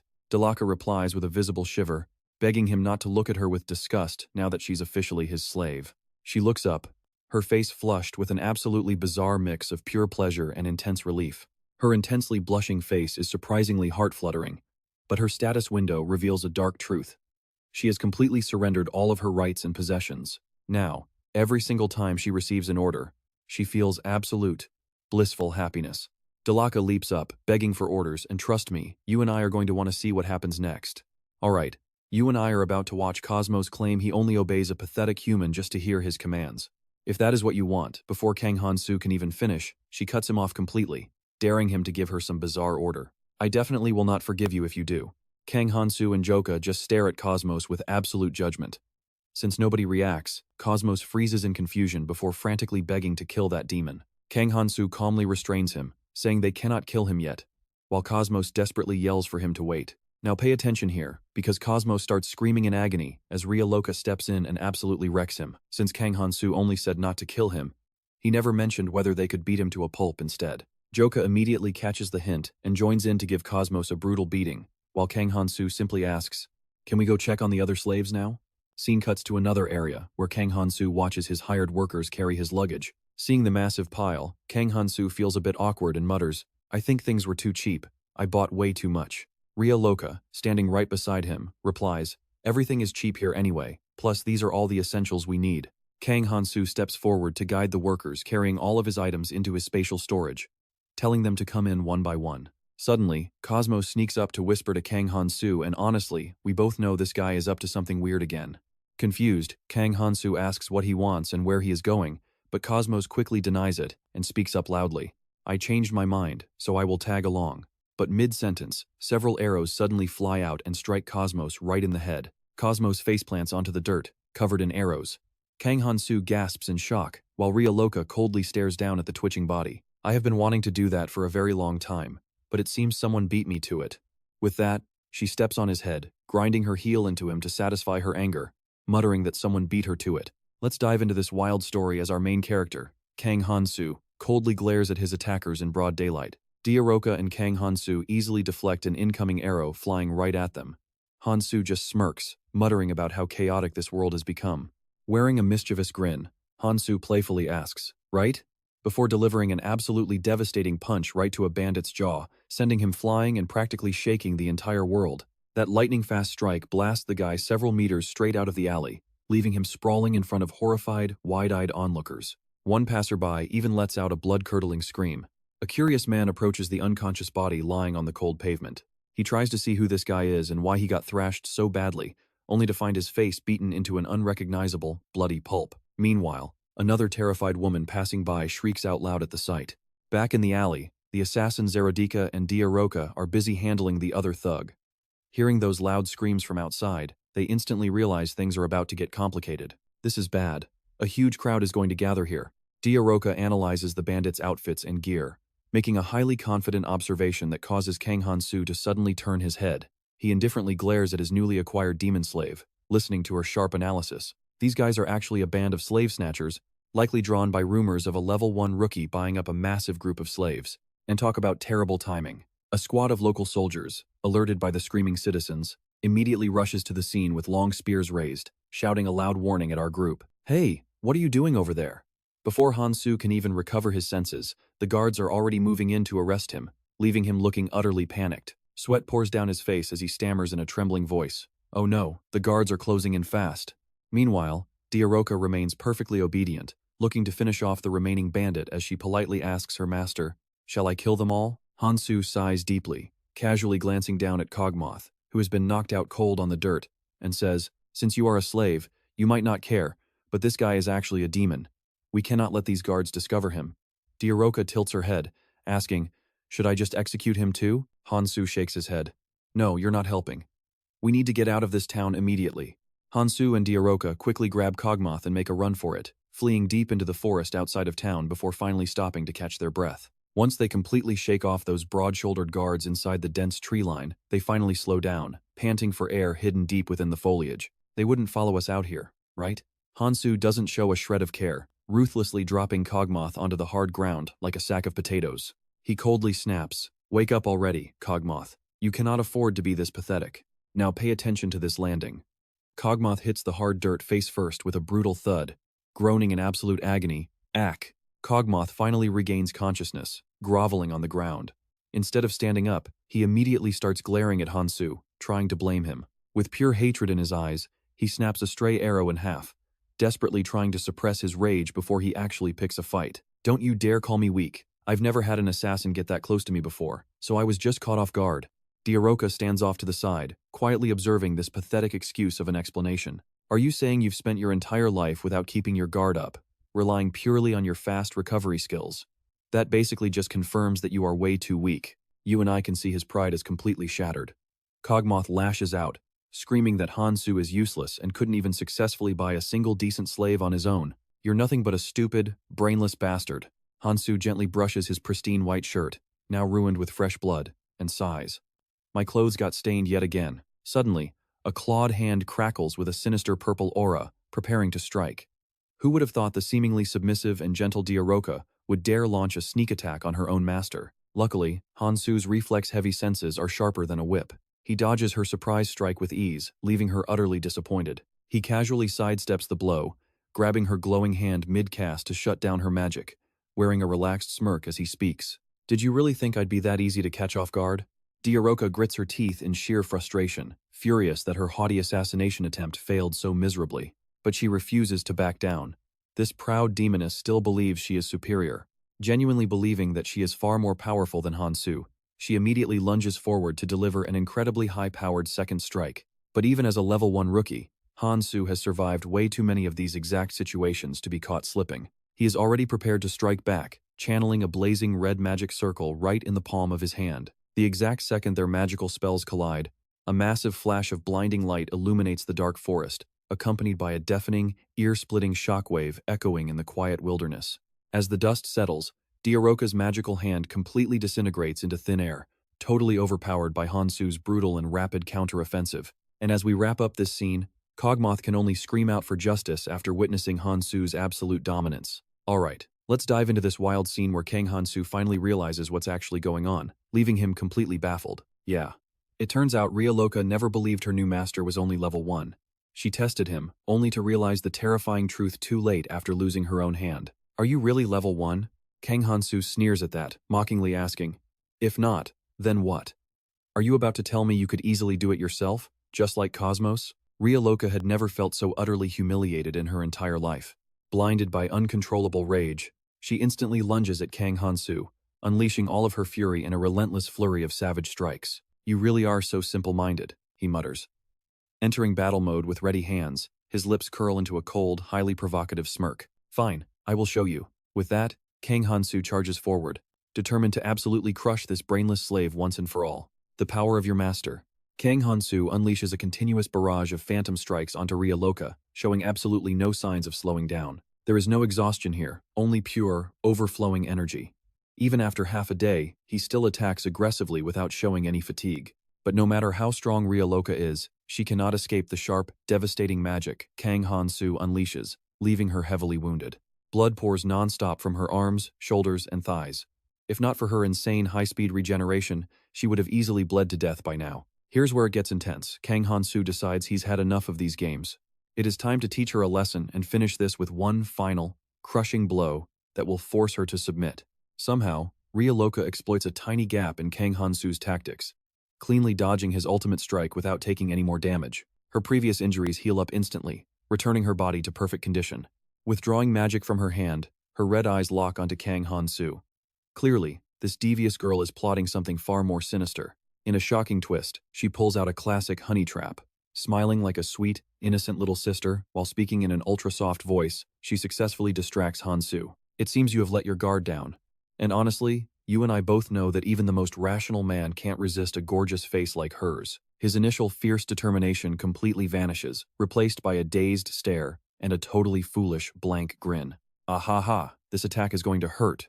Exploiting his sudden lapse in concentration, Loca lands a brutal, deep slash right across his stomach. Blood sprays from the fatal wound. Kang Han-soo stumbles, completely unable to hold his balance, and drops to his knees. Seeing her master heavily wounded by her own attack, Loca proudly holds her head high. Believing she is the true victor, she smirks arrogantly.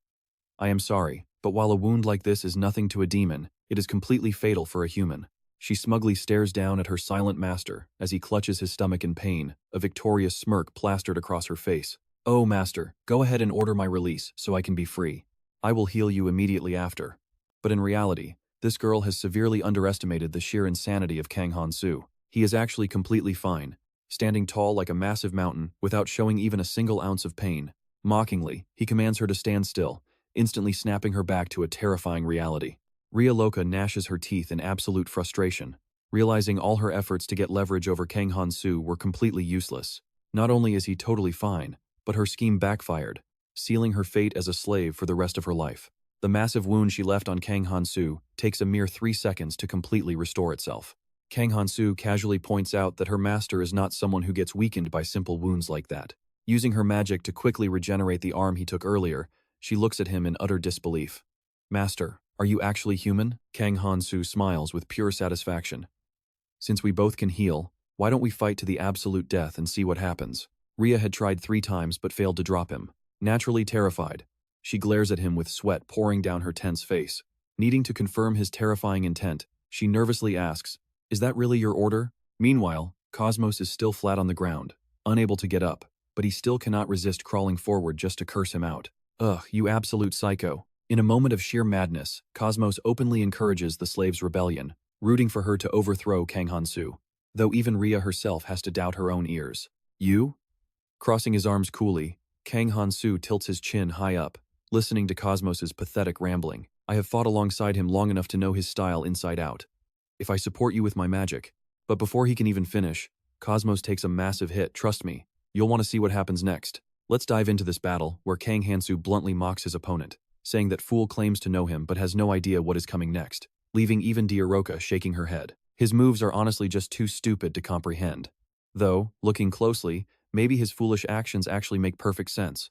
Kang Han-soo strikes first with a savage attack, mocking her by asking if she realizes everything that guy did was just to impress her. But Roca easily blocks Kang Han-soo's strike, even finding the nerve to fearlessly talk back to him.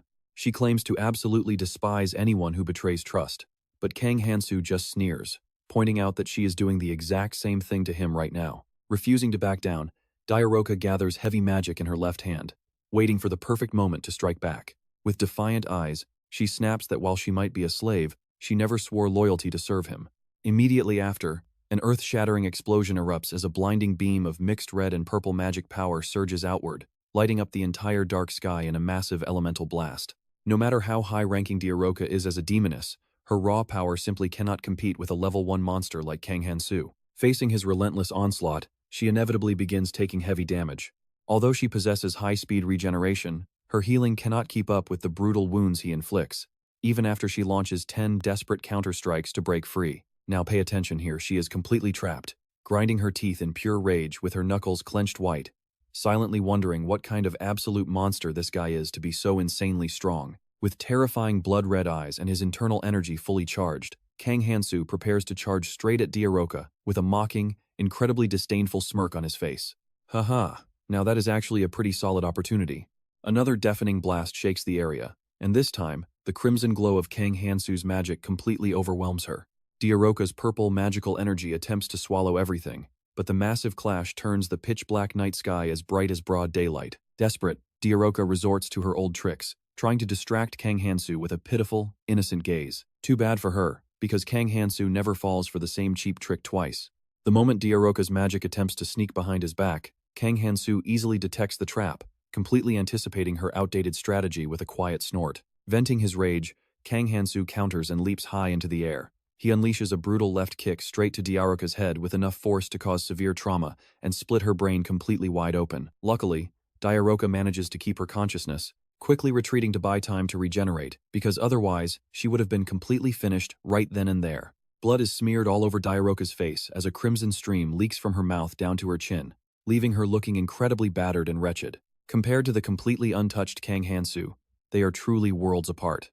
Holding the complete upper hand and left totally untouched while she struggles to heal, Kang Han-soo speaks with the pure, cocky arrogance of a teenager, looking to completely humiliate his opponent. For someone who claimed to be physically weak, you sure are a lot tougher than those annoying elves. But suddenly, Diaroka spreads her massive, rare wings, catching even the incredibly powerful Kang Han-soo off guard. He never expected her to pull out this secret trump card by spreading those powerful demon wings. He knows she is displaying them for a specific reason, and things are about to get incredibly dangerous. This fight is definitely not going to be easy. To stay one step ahead, he aims all his magic directly at Diaroka to blast her first, muttering that he will just have to finish her before she gets to use them. But Diaroka reacts faster, taking to the air before his magic can connect, and suddenly lands her shoe right onto Kang Han-soo's arm. Okay, I know what you're thinking. She just used his own arm as a foothold, sitting on it light as a feather while he stares up in total bewilderment. She kicks off his arm once more to gain momentum, executing a graceful, gravity-defying flip mid-air. Her movements are incredibly fluid, resembling a professional master who just happened to fall on hard times. From below, Kang Han-soo cannot help but curse under his breath, staring up blankly as Diaroka fiercely dominates the airspace while his mind frantically races with strategic calculations. Constantly switching between offense and defense like that must have exhausted her, meaning she is completely out of options. So, Kang Han-soo boldly unleashes ancient outsider elf magic to put her down for good. With his mind set on completely wiping her out, he mocks her for being weak, but Diaroka is no pushover, launching a devastating aerial strike from high above to crush him once and for all. She shouts that she will show him real power, raising her leg to execute a lethal Demon Clan finisher. Never backing down from a challenge, Kang Han-soo readies his counter, determined to end this match right here. Kang Han-soo aims his magic directly at the rapidly charging Diaroka and screams at the top of his lungs. But he completely underestimates her, failing to realize his spell cannot block her incoming, heavy kick. While his attack will hit Diaroka, he is going to take her full impact as well, meaning they are both getting blasted. Wait, Kang Han-soo takes a direct kick straight to the skull, leaving his head spinning in absolute dazed confusion. His teeth shatter as blood splatters everywhere, and trust me, you and I just saw Diaroka get blasted equally hard by his spell, leaving both combatants completely wrecked. You and I are back as their clash shakes the very earth, the ground completely shatters beneath them. What follows next is a massive, supersized explosion that consumes everything. Who knows how much time passes, but Kang Han-soo slowly wakes up beneath a bright, clear blue sky. His mind is a complete blank after last night's explosive battle with Loca. His head is pounding like crazy, feeling like he just got hit by a truck. Wait, did I actually lose? Once Kang Han-soo regains his senses, the system notification finally pops up. A god ruled this fight as completely meaningless. That divinity then erased the memories of all onlookers. The gods declared this duel unfair. Kang Han-soo lets out a frustrated sigh, realizing it is an absolute decree. Damn it all. While Kang Han-soo is still distracted by his thoughts, Loca speaks up with a sudden proposal. Master, you are finally awake. It turns out she woke up even earlier and is now desperately trying to cover up her exposed skin with what is left of her shredded outfit. Even Cosmos in the distance, who still has Kang Han-soo's giant blade impaled directly in his bleeding skull, is shamelessly staring at the goddess in admiration. After that brutal fight, it seems only Kang Han-soo managed to keep his clothes completely intact, while Loca's outfit is so shredded that she has to desperately pull at the rags to cover her body. So now, pay attention here, she actually swallows her pride and asks him for spare clothes. Kang Han-soo does not care at all, keeping his icy and detached attitude even toward a beautiful woman. Why should I do that? Only Cosmos, who is completely blinded by her beauty and loses all common sense, is ready to jump into action immediately. Hold on, I will find some clothes for you right away. Lady Loca, however, despises Cosmos. Since he is not her actual master, she has absolutely no reason to care about him. She gives him a brutal punch that sends the sword lodged in his forehead flying right out. To her, taking care of a servant is strictly the master's job, not his. Kang Han-soo calmly slides his blade back into its scabbard. He throws a disgusted look at Loca with zero sympathy, muttering to himself about how shameless she is. Despite his cold exterior, Kang Han-soo opens his spatial gate and pulls out a bright green maid uniform to hand to Loca. Having nothing else to wear, Loca quickly snatches the outfit and hurries to put it on.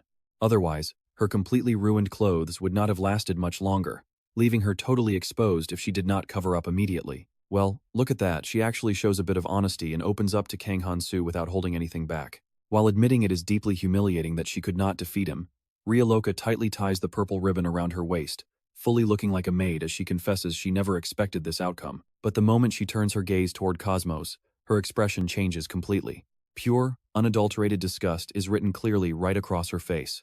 She mutters how lucky she is not to be enslaved to a piece of garbage like him.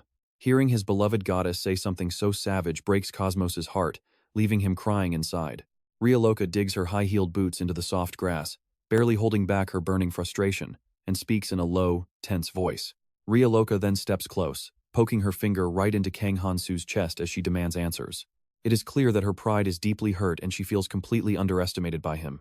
Did you go easy on me on purpose? Because that honestly pisses me off. With his secret exposed, Kang Han-soo quickly averts his eyes, trying to distract her instead of directly admitting the truth. With his usual sharp tongue, Kang Han-soo smoothly changes the subject without showing a single shred of embarrassment, asking if she has already forgotten something. Shouldn't you be saying I lost or I will obey you right about now? Loca lets out a defeated sigh, completely exhausted by her master's childish attitude. I already accepted a lower being like you as my master. Do you really think that was easy for me? Loca turns her head away in pure embarrassment, simply too prideful to face him after suffering a defeat. Just thinking about being laughed at for the rest of my life is too humiliating, so please just consider that battle a test. Kang Han-soo is completely immune to her charms and remains totally unfazed, coldly telling her that her feelings are not his problem. Loca turns around and glares at Kang Han-soo with an extremely annoyed look. She grumbles under her breath, saying that he is way too greedy for wanting more after already making her his servant. Meanwhile, that idiot Cosmos is still trying to stir up trouble, while Kang Han-soo and Loca talk normally. This guy actually thinks his goddess is being bullied, which makes him scream out in anger. Despite barely being able to crawl on the grass, this guy still has the stubbornness of a leech, rolling around and desperately trying to demand justice for his precious goddess. If you make Lady Loca do anything crazy, I won't forgive you. Trust me, things are about to get wild. Alright, stick with me here because poor Loca did not ask for his help at all. Hearing this total idiot talk left her completely speechless, with nothing but a blank look on her face. Joka might have lost her match, but she finally cares about her master. Sassy mouth aside, she even tries to shield him from that trashy werewolf Chaos, shouting at him to back off. She mocks him, asking if he really thinks he can fight her master, while grinding her heel into Chaos's fresh bleeding wound as he screams in pain, calling her a crazy she-devil. Meanwhile, Kang Han-soo stands on the sidelines watching Loca punish Chaos without stepping in. A slightly amused, playful smile spreading across his face. The god quickly realizes this demon is beyond saving. He is completely insane.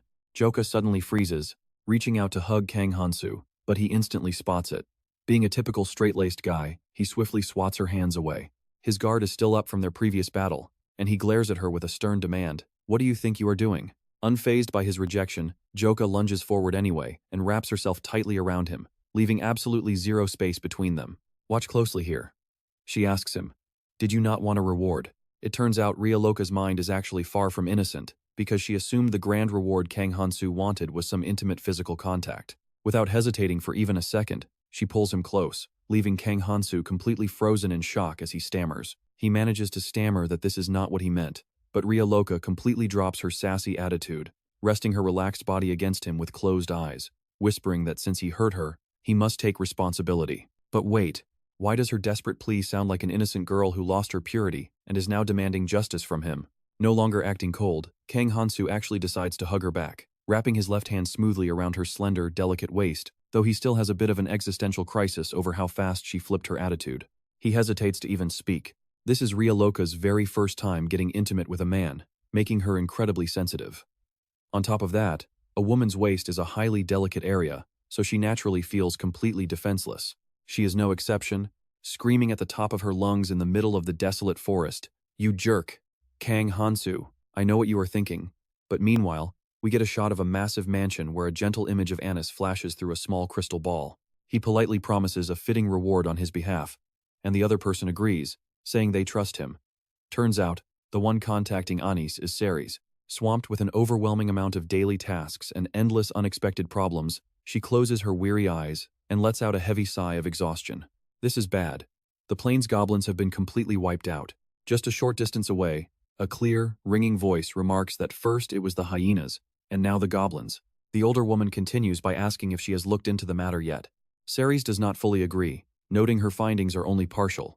"No, not exactly, Elder Subreddor," she answers. It turns out the woman she was speaking to was Elder Subreddor. She is the youngest elder. Blessed with an incredibly gentle, beautiful appearance, vibrant mint green hair, and brilliant golden eyes that are absolutely overflowing with natural energy. This magic master sits comfortably on the highest throne, cradling an adorable, rainbow-colored creature in her hands. She smiles warmly as she asks about the recent incident that is giving her beloved subordinate such a massive headache. The forest of beasts, huh? Suddenly, deep inside her mind, long-forgotten memories from her childhood start rushing back. Those beautiful days when she and her lover were completely swept up in the intoxication of love, sharing a fiery kiss of youth under the gaze of the sacred firebird. Ceres turns and asks if it is not possible, but Elder Subreddor smiles, saying she will not hunt the culprit, though they easily could. She gently strokes the smooth, glossy body of the slime and says, "I'm going to order my little friend here to help with the search." Highly skeptical, Ceres asks, "Please forgive my doubt, but does this friend actually have that kind of ability?" Elder Subreddor laughs, lifting the rainbow-colored slime up. "Do not worry, because Molang is an incredibly special slime." Ceres repeats in complete disbelief. "Special?" Elder Subreddor holds him high and proudly declares, "Look, this little guy is not some ordinary slime. He is Master Molang." The slime itself strikes a highly confident pose. Seeing how proud they both look, Ceres sighs in utter defeat. "I am so sorry. And trust me, you are going to love this," because she tells her she will understand once she sees Molang's true power, while the slime just giggles. The elder then asks where the clues to find the culprit are, and Ceres replies, "We are standing right at the crime scene. All right, you and I are starting with Sentes, demanding they find the thief who snuck into her room." Celebreddor gasps, covering her mouth. "A thief broke into your room?" She immediately asks, "Molang, do you know the identity of the intruder?"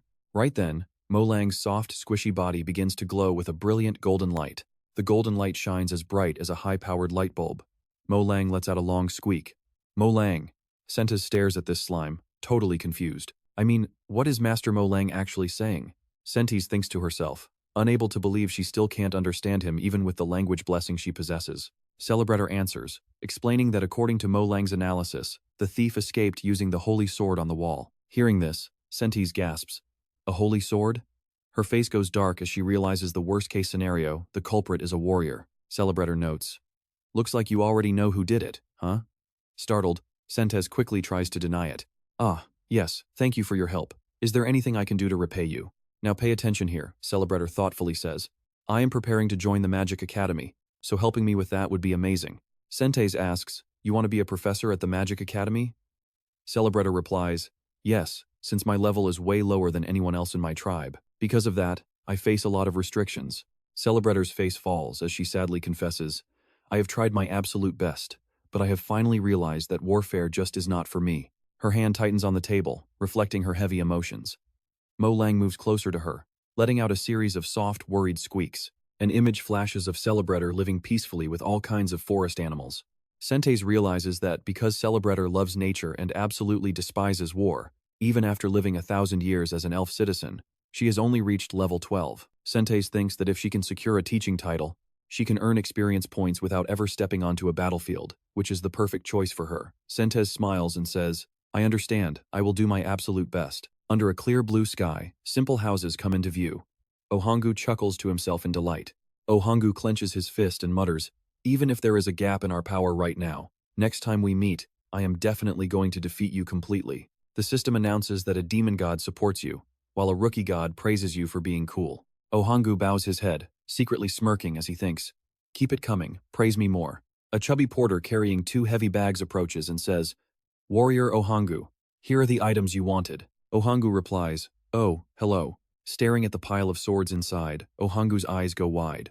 Whoa, that is a lot. The chubby man replies, it is just a small token of gratitude for the savior of the world. Ohanggu says, I still think this is way too much, but thank you. Picking up the bags, he adds, by the way, I have a quick question. Are there any unconquered dungeons around here? The porter shakes his head and says, no, there are none. Let's be real. You and I both know they just haven't found them yet. Because why would warriors keep spawning if no new dungeons appeared? With too many warriors and not enough dungeons, a sudden commotion from behind catches Ohanggu's attention, making him turn around. A massive crowd has gathered. Ohanggu wonders, what is going on over there? He turns back to the chubby porter. Thanks anyway, sir. The chubby porter waves back, saying, safe travels on your journey, Master Warrior. Ohanggu squeezes through the dense crowd like meat pressed inside a sandwich, muttering, what on earth is going on here? When he finally sees who is inside, he gasps.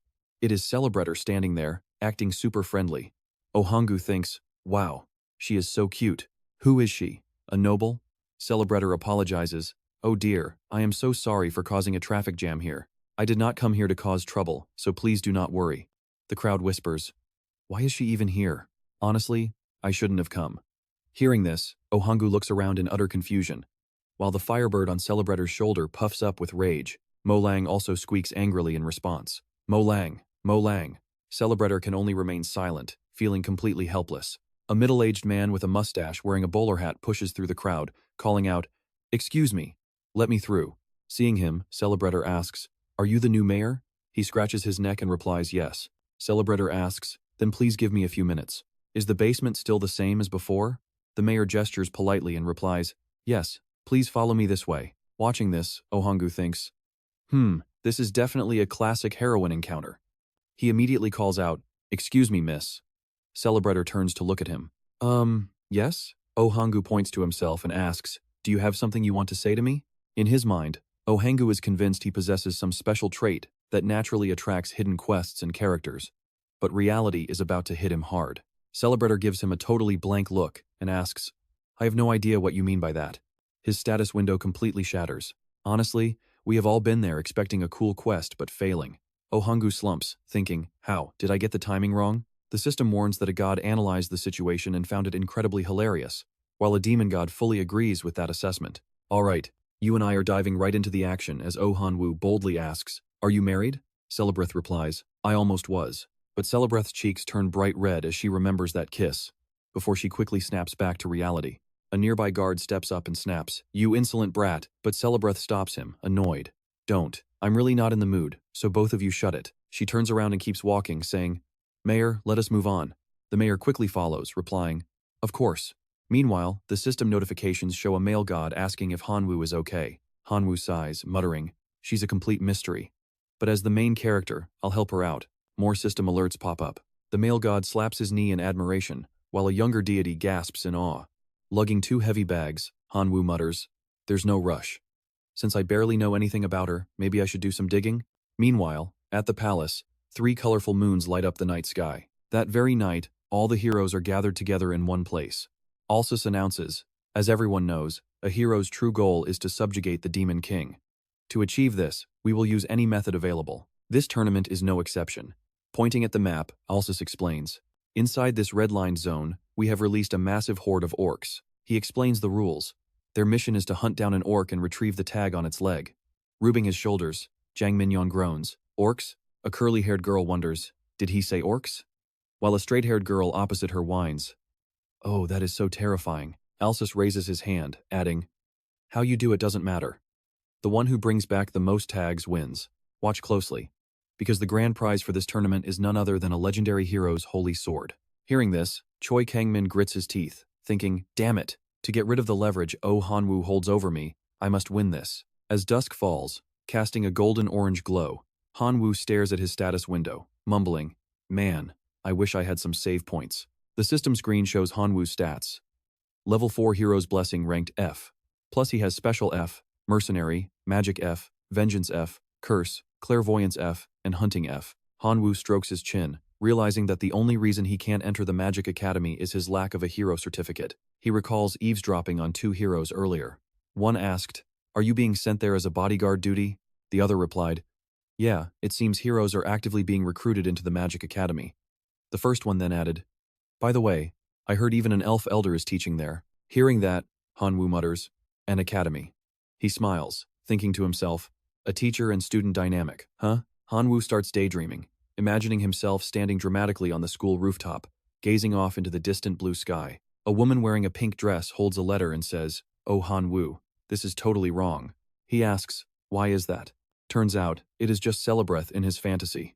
She blushes deeply, whispering, "But we are teacher and student." Han-woo just laughs, saying, "Don't sweat the small stuff," before wrapping his arms around her. He whispers, "Teacher, I like you." She replies, "Han-woo, I like you too." All while romantic flower petals drift around them. Can you believe this guy? He is literally squirming and giggling like a complete creep, before asking, "How do I even get enrolled here?" A system notification pops up. A certain demon god assures him that everything will easily fall into place once he gets reinstated. Meanwhile, a water god completely scoffs at him, showing zero interest. Han-woo suddenly claps his hands together and gasps. "Exactly," Han-woo smirks confidently. "I just need to reclaim my hero title, and then I can easily enroll in that magic academy." That night at the temple, 3 moons hang high in the sky. Han-woo shouts, "Hey guys, long time no see." Everyone turns around. He smirks, adding, maybe not that long, as a couple of them sneer at him. Alsus asks, confused, "Why are you here?"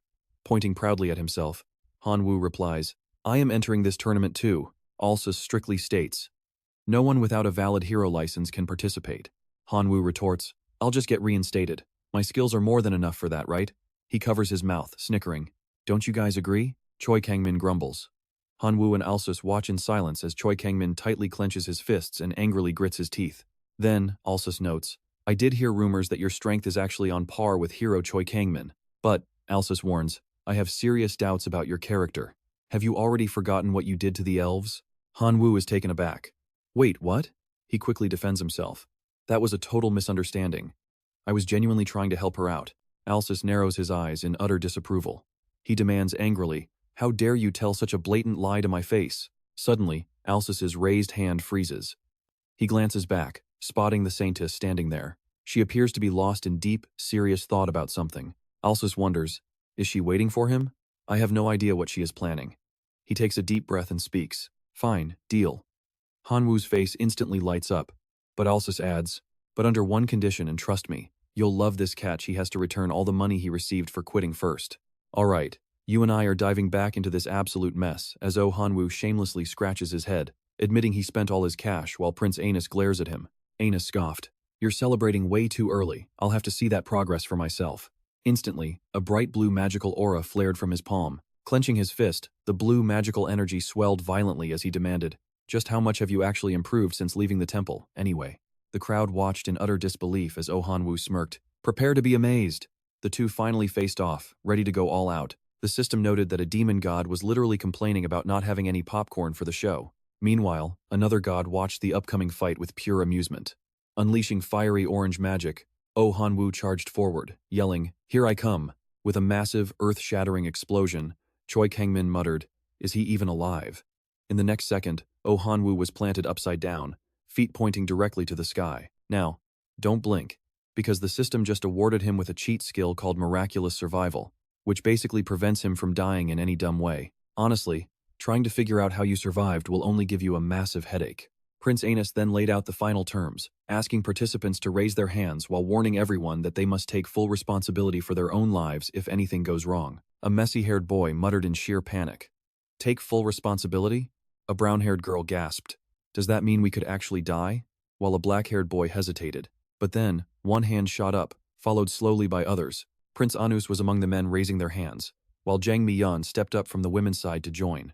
The rest of the group hesitated, too gripped by anxiety to raise their hands, while Prince Anus watched them in complete silence. He firmly reminded the wavering heroes to think carefully about their choice, warning them not to regret their decisions once the tournament begins. Stepping forward, Saintess cut in. "That is enough, Prince Anus. We must respect the choices of our heroes." Saintess then added, "To those who declined, please return to your dorms and pack your bags." The hesitant crowd stared back in absolute shock. A curly-haired kid stammered, "Pack our bags?" while a gel-haired boy whined, "What on earth is she talking about all of a sudden?" Saintess explained, "Our plan is to exclusively focus on training those who possess true courage and solid determination. It's classic survival of the fittest." "I know what you're thinking, and yep." Suddenly everyone started raising their hands, desperate to stay in the game. Saintess chuckled coldly at their reaction.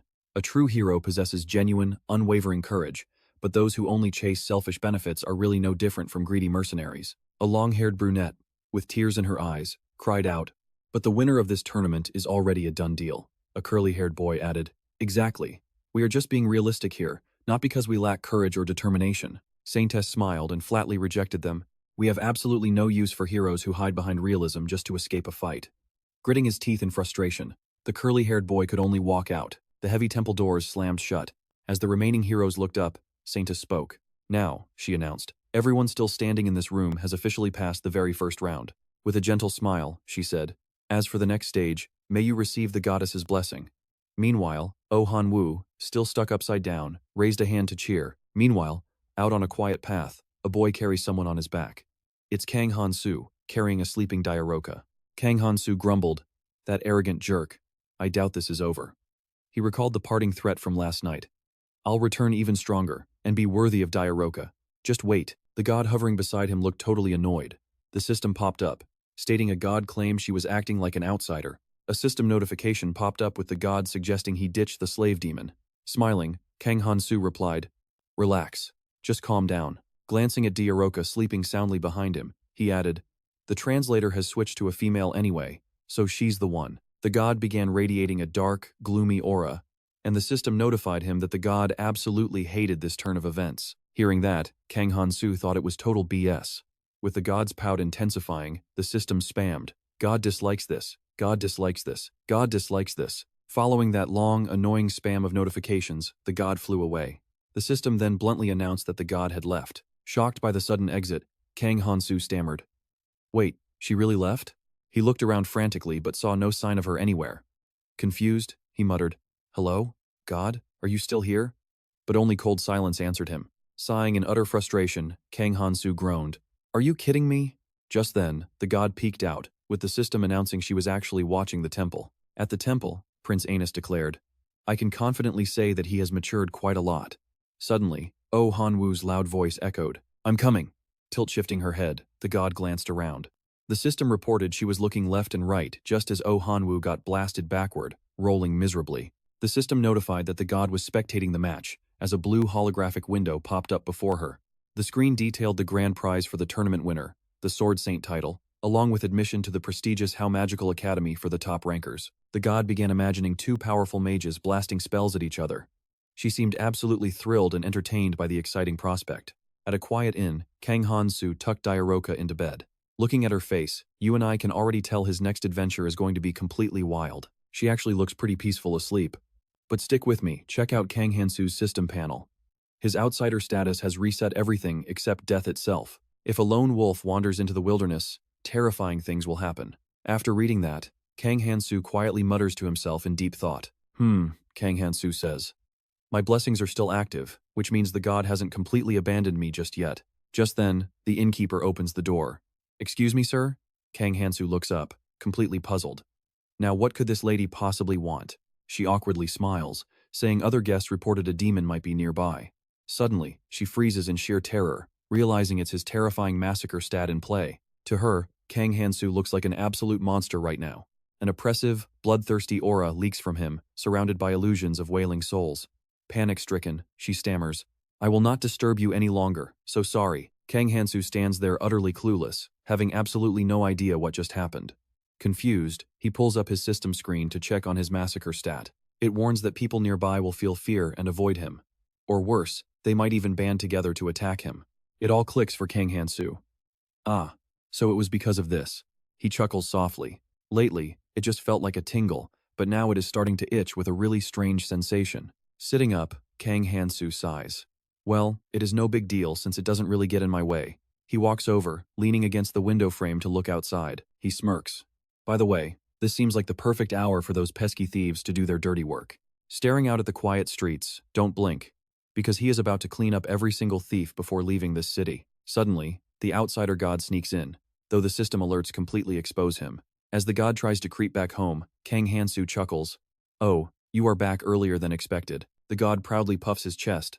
The system notes that the god is bragging about his brave solo journey, demanding that Kang Han-soo shower him with praises. Playing along, Kang Han-soo casually nods. Yeah, good job, buddy. Then he asks, hey, outsider god, care to tag along with me?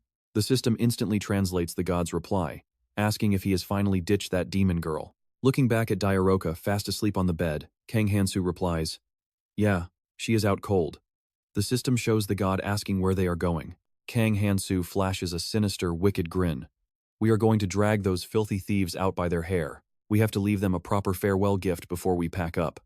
The system alerts that the god is curious about their next destination, but Kang Han-soo just shrugs, unsure. The system shows the god nudging him toward the academy. Hearing this, Kang Han-soo sighs in sheer exhaustion. The academy? Kang Han-soo rubs his temples, annoyed. Let me catch these thieves first, then we can talk. The system prompt pops up. The god highly dislikes this. The god immediately drops to the floor, kicking his legs like a spoiled toddler. The system alerts. The god is throwing a tantrum, demanding a promise right now. Kang Han-soo sighs. I will think about it if you help me catch those thieves first. The god glares up at him, completely displeased. The system confirms the god is glaring at him, asking if he will definitely go to the academy once they are finished. The system says the god is curious about his plan. Now check this out, Kang Han-soo smirks, saying he wants to go fishing. And for fishing, we need some good bait, right? Outside, 3 moons hang high in the night sky as a mustached shopkeeper bows deeply. Yes, thank you, please come again. Meanwhile, Kang Han-soo orders his minions. Just drop it right there, thanks. Then he turns to praise the god.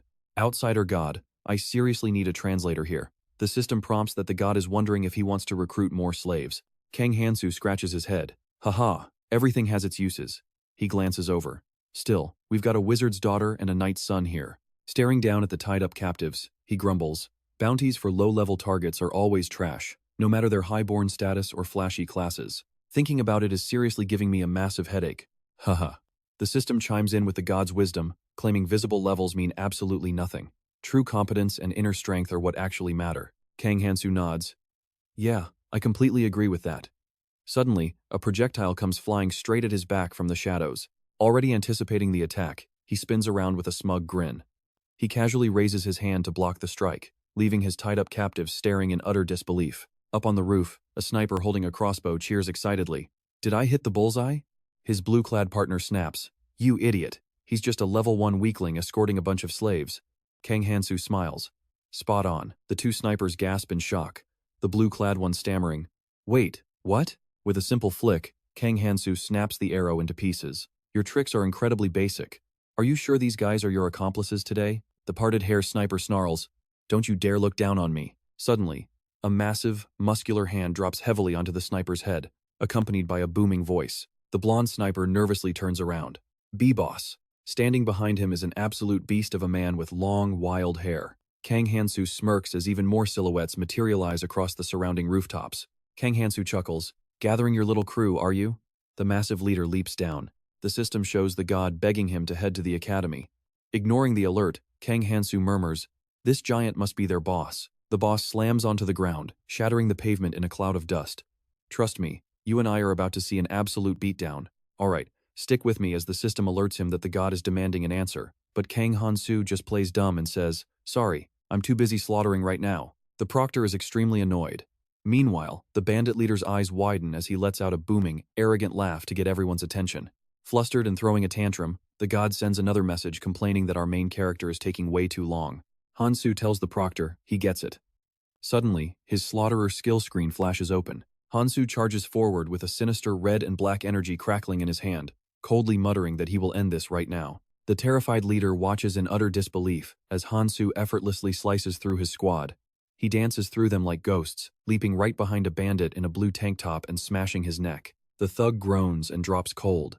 The leader panics, wondering how on earth a level 1 can do this.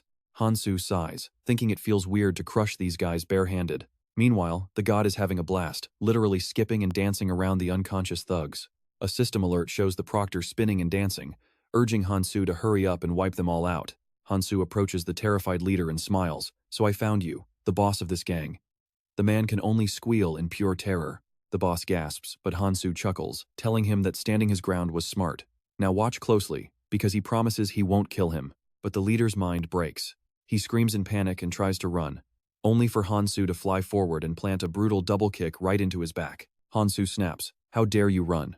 Instantly, the devastating impact of his kick completely shatters the leader's spine with a sickening crack. Foaming at the mouth, the boss slides across the dirt. Suddenly, 2 remaining bandits draw their swords and charge at Han-soo's back. The black-haired bandit in green yells, "You bastard, how dare you do that to our boss?" The blonde next to him joins the charge. "Die." But as Han-soo slowly turns his head, a horrific, high-pitched scream echoes through the entire area.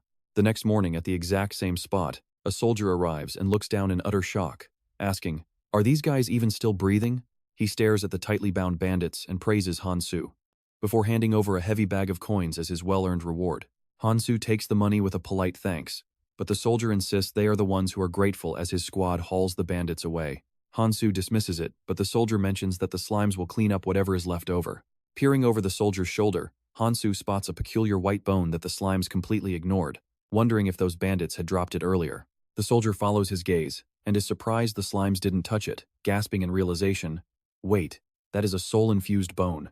Han-soo realizes that slimes actually don't consume high-value materials, which is honestly a pretty convenient feature of this world. The system chimes with another urgent nudge from the god, demanding he head to the academy immediately and complaining that he cannot ignore them. Han-soo asks what's even at the academy, and the god smiles mysteriously. "I know what you're thinking, but the god says he'll find out when he gets there." Han-soo sighs, pointing out he doesn't even know which academy they mean, when a sudden voice calls out, "Wait, Kang Han-soo!" A massive shadow suddenly looms directly behind our hero. Han-soo slowly turns around, humming in mild curiosity. A middle-aged knight with slick purple hair and a mustache says, "You have that bone? My son is at the academy." Han-soo is utterly speechless. He has absolutely no idea what this man is babbling about, and is mostly worried he's about to be wanted for treason against the royals. Since the guy is an esteemed knight, the god kindly steps in to translate, letting Han-soo know the knight actually wants to buy the bone. Han-soo wonders what is wrong with him, but the god explains that this knight intends to gift the bone to his son, who is headed to the academy. The proctor repeatedly emphasizes the word academy. The deity eagerly awaits the outsider's response. Han-soo hesitates, pondering his choices, and lets out a soft, thoughtful hum. Han-soo asks if they can agree on another trade instead of gold. The knight looks at him with suspicion, questioning, "A different condition?" Han-soo requests to join the academy as well. The system notes that the god is laughing joyfully, while the knight looks extremely conflicted. "The academy?" The knight strokes his chin, murmuring while the god flies around him, holding their breath for his decision. The system notifications state that the god is absolutely thrilled, with their heart pounding in pure excitement. Suddenly, the knight raises his hand and says something Han-soo can't understand, but the god's face completely drops in absolute shock, prompting Han-soo to ask, "What did he say?" A new system alert warns that the god is getting upset, angrily stomping their feet in frustration. Seeing the god's dramatic reaction, Han-soo easily guesses the knight's answer, muttering to himself if he should just find someone else to negotiate a deal with. Out of nowhere, Lanavel sneaks up directly behind Han-soo and chirps, "A negotiation?" Han-soo flinches and jumps back in surprise, yelling that she scared the life out of him and asking when she arrived. Lanavel complains that he left her all alone while she was injured. She leans in close, acting frail as she drapes herself over Han-soo, winning. "Wasn't that way too cruel of you?" Han-soo gets massive goosebumps all over his arms and yells, "What on earth are you doing?" Lanavel just giggles, teasing, "Oh my. Why are you suddenly so shy, hero?" The knight gasps, calling her a demon. Lanavel glares in disgust, muttering, "A knight?" And that's where we leave it. Trust me, you and I need to see what happens next. Alright, you and I are about to watch these two lock eyes as invisible sparks fly. Lanavel asks her master who that is, making Kang Han-soo realize, "Oh right, Lanavel, translate for me." The knight demands, "A human demon? Are you a slave?" Lanavel snaps back, "If I were, I wouldn't be walking around so completely defenseless." She silently adds, "What a brainless knight." Meanwhile, The system alerts that the god is urging them to negotiate. The god is tired of repeating himself. Kang Han-soo sighs in defeat. Alright, both of you drop it. Let's talk about the academy like civilized people. The system warns that the god has run out of patience. Wait, he has an idea and is heading off somewhere? Kang Han-soo wonders if the outsider god is leaving again, while the knight firmly refuses any talk of an academy. Kang Han-soo groans. Come on, but suddenly, the entire ground starts shaking violently like a massive earthquake. The knight shouts, "What is this?" While Kang Han-soo panics. What on earth is going on? A soldier suddenly screams, "Look over there," as others panic. Oh, my god. The knight trembles in pure terror, muttering something that Kang Han-soo cannot even make out. A massive, glowing, red-clawed foot stomps down. Someone screams, "No way! That is a giant red dragon," as others freeze in absolute horror. The beast opens its jaw, declaring, "Listen, fragile humans. The despair that goes far beyond death itself has finally returned." The dragon roars. "This time, I will slaughter all of you, along with that female warrior you trust so much. Now, pay attention here, mid-threat." The dragon freezes and shrieks. What? Why is that kid only level 1? What is happening? Kang Han-soo chuckles. Ah, so that is what is happening. The panicked dragon grabs its head, screaming, "Who did this to me?" Kang Han-soo smirks. "Who are you even asking, you giant lizard?" High above, the god floats with his eyes glowing an eerie red. Kang Han-soo smiles. "Yep, that is our god." Below, the citizens are terrified out of their minds, running and screaming for help. The massive foot crashes down. As the beast lands heavily on the streets, someone screams in pure panic. "A dragon! It is here!" The red dragon glares down with its ruby red eyes, its massive face twisted in absolute fury. Lanavel crosses her arms, muttering, "A dragon that massive is easily a disaster-class threat." Kang Han-soo sighs. "Your worried words really do not match your relaxed attitude." Lanavel casually adds, "Hey, if we cannot beat it, we can always just run." Kang Han-soo can only laugh dryly. The dragon bellows, "Who did this? Who dares mock me?" It throws open its giant jaws as a sea of raging, white-hot flames starts gathering inside. Is it the dragon? Yeah, it has to be that hero's fault. The dragon opens its jaws and shrieks, "All humans must burn." A massive pillar of fire erupts, tearing through houses and leaving behind a blinding, scorching wave of pure destruction. Amidst the deafening explosions, the knight draws his blade and shouts something. The shiny, purple-haired knight charges forward with absolute determination, calling out, "I will see you guys on the other side." The system alerts that a certain god is thrilled to finally have some work, and he is ordering you to defeat this monster immediately. Kang Han-soo sighs. Defeat that giant lizard? Meanwhile, the blue god makes a punching motion. You and I both know what is next. The god wants him to show off his skills, so Kang Han-soo draws the legendary holy sword. Lanavel beside him gasps in shock. "The holy sword." Kang Han-soo chuckles. "Oh, so you recognized it right away too?" She only recognized it after touching it. Lanavel huffs in disgust. "Do not compare me to that complete idiot. But tell me, master, are you actually a hero?" Kang Han-soo replies, "No, this sword is deeply flawed." Lanavel asks in surprise, "I did not know the gods could even make mistakes." "A flaw? Are you serious?" Holding back the flames, the dragon growls, "Come on, hero, show your face." The dragon roars, "If you do not show yourself, I will turn this city to dust." Kang Han-soo grumbles, "Yeah, I am coming." Meanwhile, a soldier yells, "Archers, ready." The archers loose their strings. A massive volley of 10,000 arrows flies from the walls, completely blotting out the sky. The dragon scoffs, as it effortlessly raises its massive wings to shield itself from the incoming storm of arrows. The beast sneers in disgust. Fragile, worthless humans. Then, it checks its status, muttering, "My level." Aiming its burning jaws at the soldiers on the walls, it growls, "If my level were still normal, you would all be dead." The knight suddenly lunges forward, appearing right in front of the inferno with his sword raised high. With a mighty yell, his blade glows with blue energy, slicing the massive blast of fire clean in half. Kang Han-soo watches in awe. He actually blocked that? I guess we cannot underestimate him after all. Lanavel shrugs. Well, a royal knight defending the kingdom has to be at least that strong.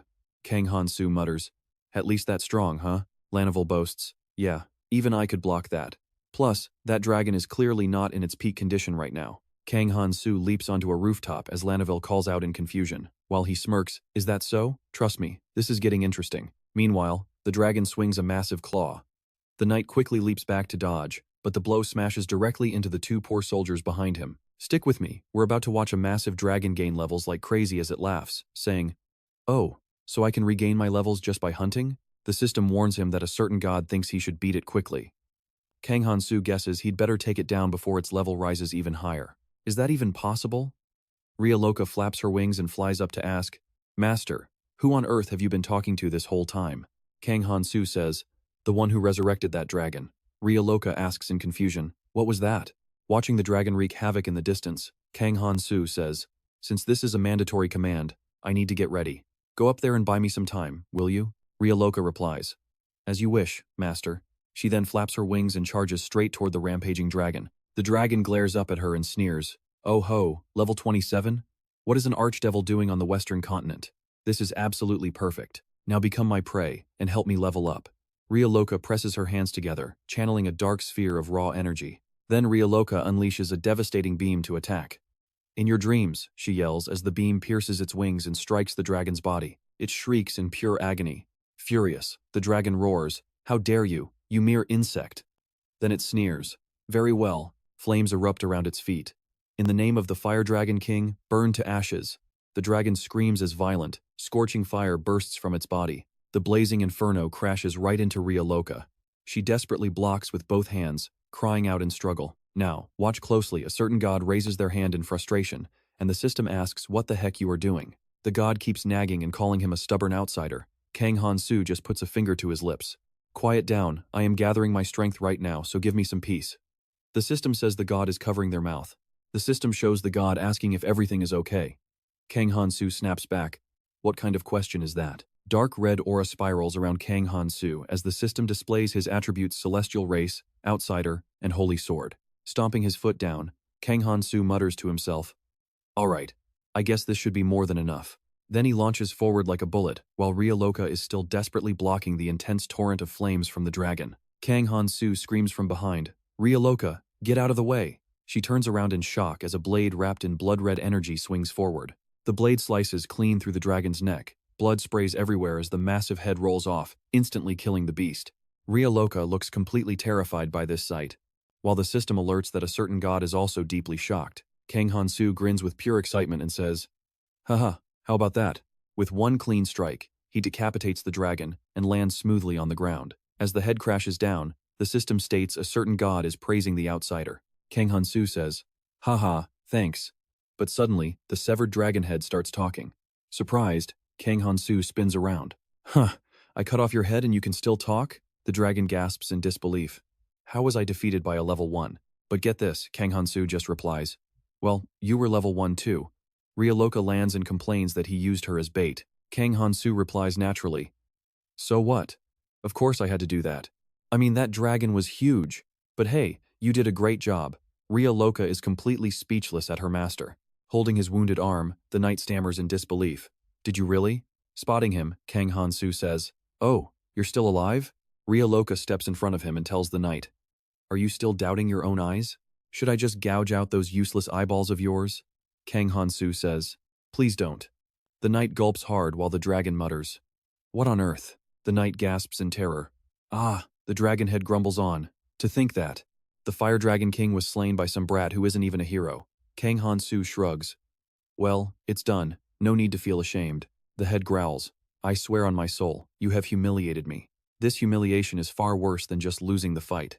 The dragon screams, I curse you. Suddenly, a bright red light glows on Kang Han-soo's chest as the system displays the curse of wrath. Seeing this, Kang Han-soo mutters, damn it. His angry shout echoes out, damn it all. Shaking with pure rage, he grabs the hologram screen and curses right back at the system. Loca explains, dragons are incredibly proud creatures, so it is extremely rare for them to ever accept defeat gracefully. So it actually cursed you, which is a first even for me. Seething, Kang Han-soo kicks the head, shouting, hey, you stupid lizard, wake up and take this back right now. Wait, is it really dead? The system notifies that a certain god is dancing around, happy that the training mission they prepared has been completed. Kang Han-soo drops to his knees in despair. No way. Sobbing, he cries, I just defeated a monster that threatened this entire town, and all I get in return is yet another curse? Wait, how does this curse even work? He wonders, tapping the screen to inspect the details. The curse of wrath, and trust me, having every nearby dragon provoked by his kill is going to be a total nightmare. Trust me. You are about to see a curse that makes monsters attack whenever you are in danger. Reading this, Kang Han-soo gets a massive headache and sighs, saying this curse is basically a death sentence whenever things go south. Loca hums cheerfully while looking at the system screen, catching his attention. Kang Han-soo sighs and asks, "Are you really that happy about your master being cursed?" Loca replies, "Of course not. I actually just received a new blessing. Good things like this only happen to those who never give up." Startled, Kang Han-soo demands to see this blessing of hers. Loca happily agrees. Sure enough, the system screen shows the King's Wrath and Dragonslayer titles will heavily pressure any dragons nearby, and any dragons affected by this blessing will actually protect you when you are in danger. Seeing that incredible blessing, Kang Han-soo goes absolutely crazy, clutching the system screen while laughing hysterically. But then, he suddenly stops and whips his head toward the knight. The knight quickly looks away to avoid his gaze, clearing his throat awkwardly. Kang Han-soo rushes right up to him and demands, "Another whole day?" The poor knight sweats nervously, clearing his throat again and again. Falling to his knees in utter despair, Kang Han-soo cries out, "Why? Why am I the only one cursed with this terrible luck? Everyone else gets awesome blessings, and you and I have to watch our main character get completely cursed." Let's check out Kang Han-soo's official status window. Name Kang Han-soo, Level 1. Blessings include Outsider E, Elf C, Mercenary B, Noble B, Curse, Hero C, Butcher C, Slaughter D, Sword Saint D, King's Wrath C, and 18.84 share. A god raises their hands to cheer him on, and the system announces that a certain deity is praying for the outsider with a bright smile. Meanwhile, a bunch of slimes are busy cleaning up the battlefield by eating everything. Watching the bones digest inside their jelly bodies, Kang Han-soo notes that slimes can actually separate materials. That is pretty wild. He adds, "They clean up everything and only leave behind the highly valuable materials, right?" Staring at the dragon's shiny, lustrous scales, Kang Han-soo sighs in regret, hating that he has to leave such high-tier loot behind. The guards would arrest him if he tried to smuggle it. How annoying. Suddenly, the loud cheers of a massive crowd echo from down the street. Kang Han-soo looks over in confusion. Outside, the ecstatic townspeople are shouting praises and celebrating the local knight. The knight, a pink-haired knight, rides proudly through the adoring crowd, and right behind him, a massive severed dragon head sits on a wooden cart. Suddenly, the celebrated knight spots Kang Han-soo and Joka hiding in a dark alley. The two just stand there with their arms crossed, silent. Kang Han-soo gives a smirk, and eventually, the cheering crowd disperses. But look at this. The knight admits he owes him a debt, and Han-soo just brushes it off. A system prompt pops up, with a god telling him that his next move is to head straight to the academy. Kang Han-soo tells Loca to relay a message. He wants to donate the loot to rebuild the city and support the victims' families. Joka nods in agreement, but Loca translates it with total arrogance, telling him to feel honored for being saved by her and her master. She scoffs that they don't need that pathetic pile of garbage, so he should keep it. The knight completely freezes up. Kang Han-soo looks at Loca suspiciously, saying her tone sounds like a direct provocation. Loca just flashes a fake smile and claims her translation was perfectly accurate. He sighs, "If you say so." But then he suddenly stops. Pointing at a massive white cloud forming in the sky, he asks, "What is that?" More strange plumes of smoke begin to gather, merging together right before his eyes. The system suddenly flashes the King's Wrath alert. The shocked knight mutters about the dragon's rage as skeletal bones begin to materialize. Then comes a massive skull with eyes burning like blue ghost fire. Kang Han-soo realizes it is a bone dragon. Loca corrects him, saying it is actually a dragon soul. Han-soo comments that this one looks way smaller than the last. Loca explains that this is the physical manifestation of the angry dragon spirit he managed to summon. Scratching his head, Kang Han-soo says, "Well, that is fascinating." But then, he suddenly snaps, yelling that he easily slit a living dragon's throat. "Who does this pile of bones think it is to look down on me?" Early the next morning at the temple, a booming voice announces, "What a beautiful day. And today, the brave warriors determined to defeat the Demon King have finally gathered right here. Our host is a middle-aged man with a long face and slicked-back hair." The host shouts, "But out of all these elite warriors, who is truly the strongest?" Ohanggu smiles with absolute confidence as the host promises to find out today. He announces the hero tournament, and the crowd goes wild, their deafening cheers shaking the entire arena like thunder. Sentez steps up to speak, thanking the crowd for being the ultimate support system for these growing heroes. He adds that this tournament is the perfect chance to prove their loud cheers were not in vain. Meanwhile, a noble in white asks, "What do you think?" A blonde noble in black rubs his chin, glancing over at Choi Kang-min, and whispers that the rumors say this guy is the strongest. "Let's see if he is right. Stick with me." A bald noble in white immediately starts protesting. "No way." A noble woman in a blue dress peers through her telescope, trying to see if that person is actually Yu-Bora. Arya shyly hides behind Yu-Bora, who asks, "What is wrong, Arya?" Arya whispers that her mother is watching from the front VIP seats, and looking at the elegant woman waving her fan, Yubora quickly understands. Yubora clenches her fist, telling her to try her best because hiding like this will only disappoint her mother. Arya praises her strength and promises to do her best too, making Yubora giggle softly. Arya apologizes for asking, but wonders what she would do if another hero gets into serious danger during the tournament. Yubora instantly replies that she would definitely save them, leaving Arya completely amazed by her incredible strength and resolve. Yubora sheepishly claims it is nothing, muttering that another guy would say the same, which completely confuses Arya. Muttering that it is nothing, Yubora waves her hands, while Arya squints suspiciously as the Saintess begins her speech. And now, let the tournament begin. A soldier waves his flag to start, leaving a black-haired youth totally confused. Wondering if it has already started, Choi Kang-min suddenly bolts forward, and the rest scramble to keep up. Now watch closely, a carriage driver calls out to Choi Kang-min, who already has a personal carriage prepared for his teammates. The green-haired girl gasps in awe while the blonde praises him as expected of Choi Kang-min. Choi Kang-min smugly thinks that information is absolute power, planning to let those clueless fools get distracted while he crushes every last one. Running behind them, Arya complains that playing like this is totally dirty, but Yubora seriously tells her to wait up. Yubora grabs Arya by her wrist and activates her acceleration skill, turning them into a sudden gust of wind. Arya gets dragged behind like a flying kite, screaming in absolute terror as the system warns that her feet cannot stop or rest until they reach the finish line. Jang Minyon pouts, saying, "What?" She wonders if Choi Kang-min and Yubora are already gone, telling the others to hurry up so they are not left behind. They also scramble onto their own carriage as a short black-haired youth calls out from the side. Suddenly, a white-robed follower approaches the Saintess and reports that the legendary Blood Dragon King Ankaiser has mysteriously disappeared from a city in the north. Shocked, the Saintess asks, "The Blood Dragon King? Are you absolutely sure?" The follower confirms that the appearance, scale colors, and number of horns match the historical records perfectly. "You and I both know that's Ankaiser, the legendary Blood Dragon King she sealed centuries ago." The Saintess replies that she defeated him alongside a heroic companion, though she was absolutely certain that the Blood Dragon King had died back then. The follower speculates that perhaps the gods have resurrected him. The Saintess doubts this, noting that since all the gods are currently busy enjoying the tournament, resurrecting the beast right now would be a completely useless task. She wonders if a god who did not know the tournament location accidentally resurrected him. The follower asks if the gods would really do that with no heroes around to stop them. Realizing that all the heroes are at the tournament, the face of hero Kang Han-soo suddenly flashes in her mind. She suspects that Kang Han-soo has a god by his side who can block her divine tracking. Wondering if it was his doing, she snaps at the follower for not reporting this sooner as she must go there.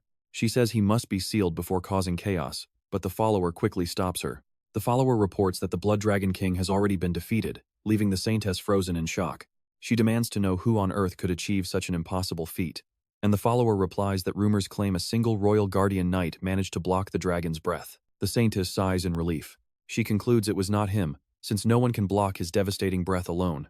She tells him that they do not have time to chase false rumors, and they should focus entirely on the tournament instead. A loud scream echoes, scaring off a flock of birds, as a bald old man yells that he cannot give them a ride unless they have actual cash. Another man mocks Oh Han-woo, telling him to stop pretending to be a hero and get lost. Oh Han-woo is left totally confused, wondering why the commoners are refusing to help a legendary hero. The system shows an evil god asking if he wants to forfeit, but Oh Han-woo snaps back that he is not quitting. And trust me, we'll see if Julia riding by on horseback can finally kickstart his tournament journey. Suddenly, multiple system screens pop up around Julia, warning that the god Gravel cannot observe targets even if there are no physical obstacles in the way. Alright, you and I are diving into a world where exposing your weakness gets way too easy. Ohan angrily grunts. A magic knight? Damn, so this curse is the reason I cannot see a single thing? Ohan asks, and she replies, exactly. Ohan figures that as a main character, moments like this are bound to happen. Then, a special system alert pops up. Under the active blessing, Julia chimes in, offering a ride on her horse even if it is a bit cramped. Ohan happily replies, "Thank you so much." He hops right onto the saddle, teasingly asking for permission. Julia warns him to hold on, but quickly adds, "Do not sit too close," making him smile. Sure thing, he thinks, completely enjoying this.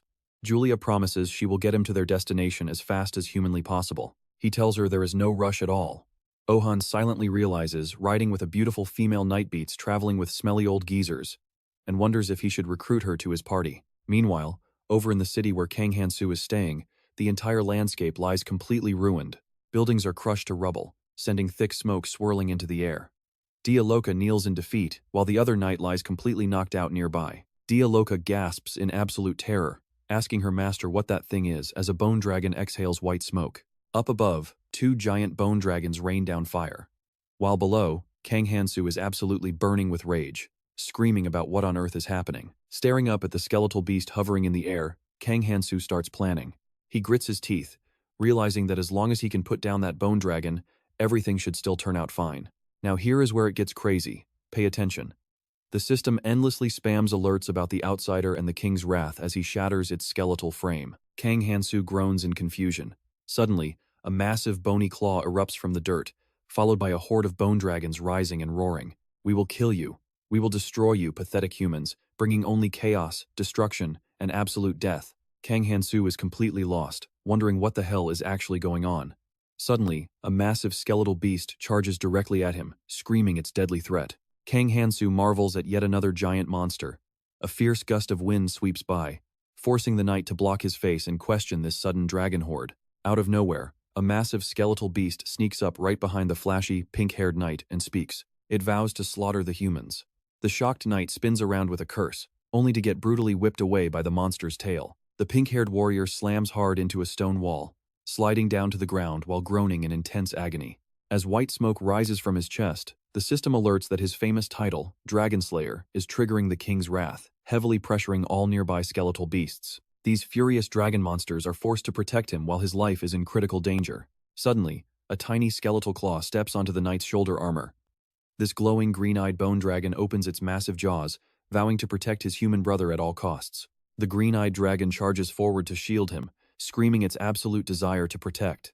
But the rival red-eyed dragon charges in, screaming to kill. As their skulls collide with a massive crash, Kang Han-soo just hums in deep thought. "I know what you're thinking. This is absolute chaos." Kang Han-soo just stands there calmly folding his arms as a dragon breathes fire right behind him. Loca angrily screams about the endless wave of monsters. She warns them to stay away as her hands suddenly glow with a dark, purplish magic. Loca swings her hand, shattering a bone dragon while yelling for it to die, sending the pieces crashing to the ground. Panting heavily from exhaustion, Loca turns around to tell her master that something is extremely weird here. The green dragon promises to save the humans, but its voice gets completely drowned out by the raging red-eyed dragon. It roars to slaughter the humans as both giant beasts push each other directly toward an exhausted Loca. With absolutely no strength left to dodge, she stands frozen, admitting she cannot fight back. The massive collision happens, and her desperate scream rings out. Pinned under a massive pile of dragon bones, her head spins as she loses consciousness. Then, the system alerts once more. Once again, her legendary Dragon Slayer title triggers the king's wrath, forcing another furious beast to protect her now that her life is in extreme danger. And just like that, another green-eyed dragon flies up, screaming that it will protect the devil at all costs. Talk about love and hope. Watching the red-eyed beast swarm the sky, Kang Han-soo realizes the entire area will be completely leveled if this keeps up. He raises his sword high, charging a massive surge of black and red energy. He knows he needs to end this battle right now. Dashing forward, he declares he must make this quick, driving his blade deep into the ground with a heavy thud. Leaning on his hilt while looking at the massive pile of bones, he jokes about how incredibly busy the slimes are going to be. Loca hobbles over like an old woman, admitting she never expected a massive swarm of bone dragons to appear like this. She has never witnessed or even heard of such a crazy phenomenon, noting that the king's wrath curse should not ever trigger this easily. She asks if he knows why, and Kang Han-soo thoughtfully replies that he actually has one good theory in mind. Loca is completely shocked. Meanwhile, Kang Han-soo silently reflects on his own cheat skill, the outsider's blessing, and what a powerful tool it actually is. And trust me, you and I know he is nothing like those monsters who only grow stronger by eating. Stick with me, our main character gathers power by draining life force. He thinks that because he is constantly being reset, his life force is always running on empty, which means his extremely low lifespan has now become a major threat. He cannot help but ponder the exact activation conditions for his own curse, the king's wrath. This wrathful dragon targets you when your life is in danger, meaning it spawns whenever his health drops. But once external factors heal him, his health drops again from combat, summoning yet another brand new dragon into the fight. And it just keeps looping. This endless cycle basically turns Kang Han-soo into a mass production machine for dragons. Now, pay attention here normally. A powerful curse like the king's wrath should have some kind of limit on how often it activates. But in his case, even the cooldown gets reset. He sighs and mutters that it is going to be a complete mess, so he must carefully control his power output. A small slime uses a dragon bone to tap on Kang Han-soo's leg. Kang Han-soo notices and scoffs. He stares at the pile of dragon bones, wondering what he should do with them. Even though these are smaller than the blood dragons, they are still genuine dragon bones. He tells Lanavel she can take them all, leaving her completely shocked. What? All of this? Lanavel complains that it feels like being handed a pile of garbage, though she admits that sounds ungrateful. Dragon bones are worth more than she is, so she cannot accept it. Suddenly, the pile of bones starts rattling and moving. It turns out to be the knight, rising from the skeletal pile and speaking a foreign language that Kang Han-soo cannot comprehend. Kang Han-soo turns and greets him. The knight urgently begs him to accompany his son to the academy. Brushing his hair back, the knight pleads as a father, while Kang Han-soo wonders what the old man is even blabbering about. Lanavel translates, explaining that the knight wants him to travel to the academy with his troublesome son. Kang Han-soo listens with keen interest. Suddenly, the system notifies him that a certain god is happily waving and rejoicing. A certain god praises them for a flawless plan. Lanavel then points out that the knight is showing proper manners, wanting to reward him for destroying the dragons. Kang Han-soo agrees to go. Looking at that smiling knight, let's pause and think if this city's destruction was actually our protagonist's fault. Lanavel asks if she should decline the invitation for him, but Kang Han-soo shakes hands with the knight, sighing that he has no other choice. After all, the pride of a true knight demands that he rewards me, doesn't it?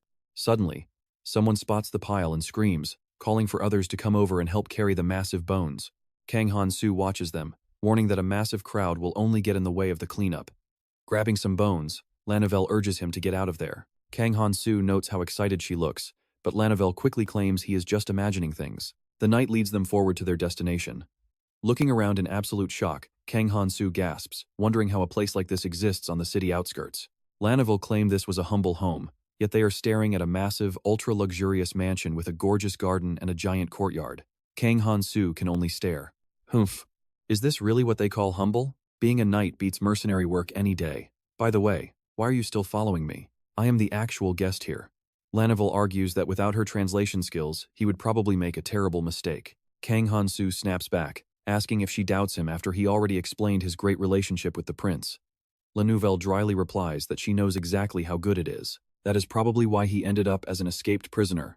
Up above, a pink-haired teenager with freckles silently looks down at them. Soon, they are sitting at a lavish table, enjoying a luxury steak.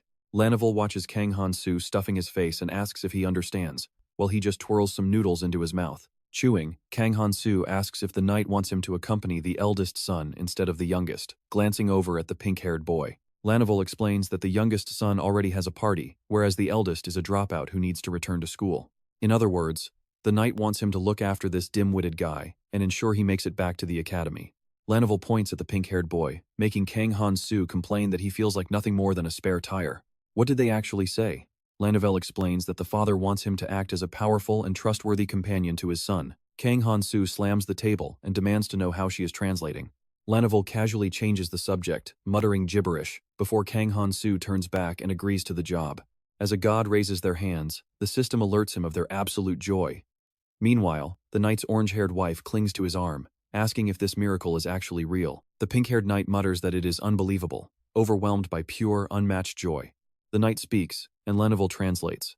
Trust me, they are just trying to bribe him with massive stacks of cash. Alright, you and I are diving into one of the wildest manhwa resets.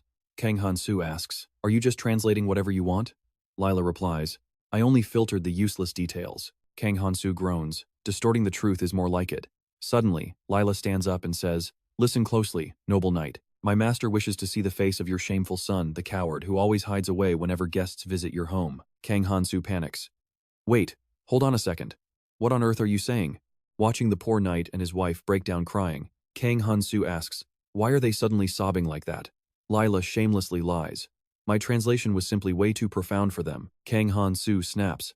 But why did you have to make his parents cry? Kang Han-soo collapses onto his bed, muttering, my translator does whatever she wants.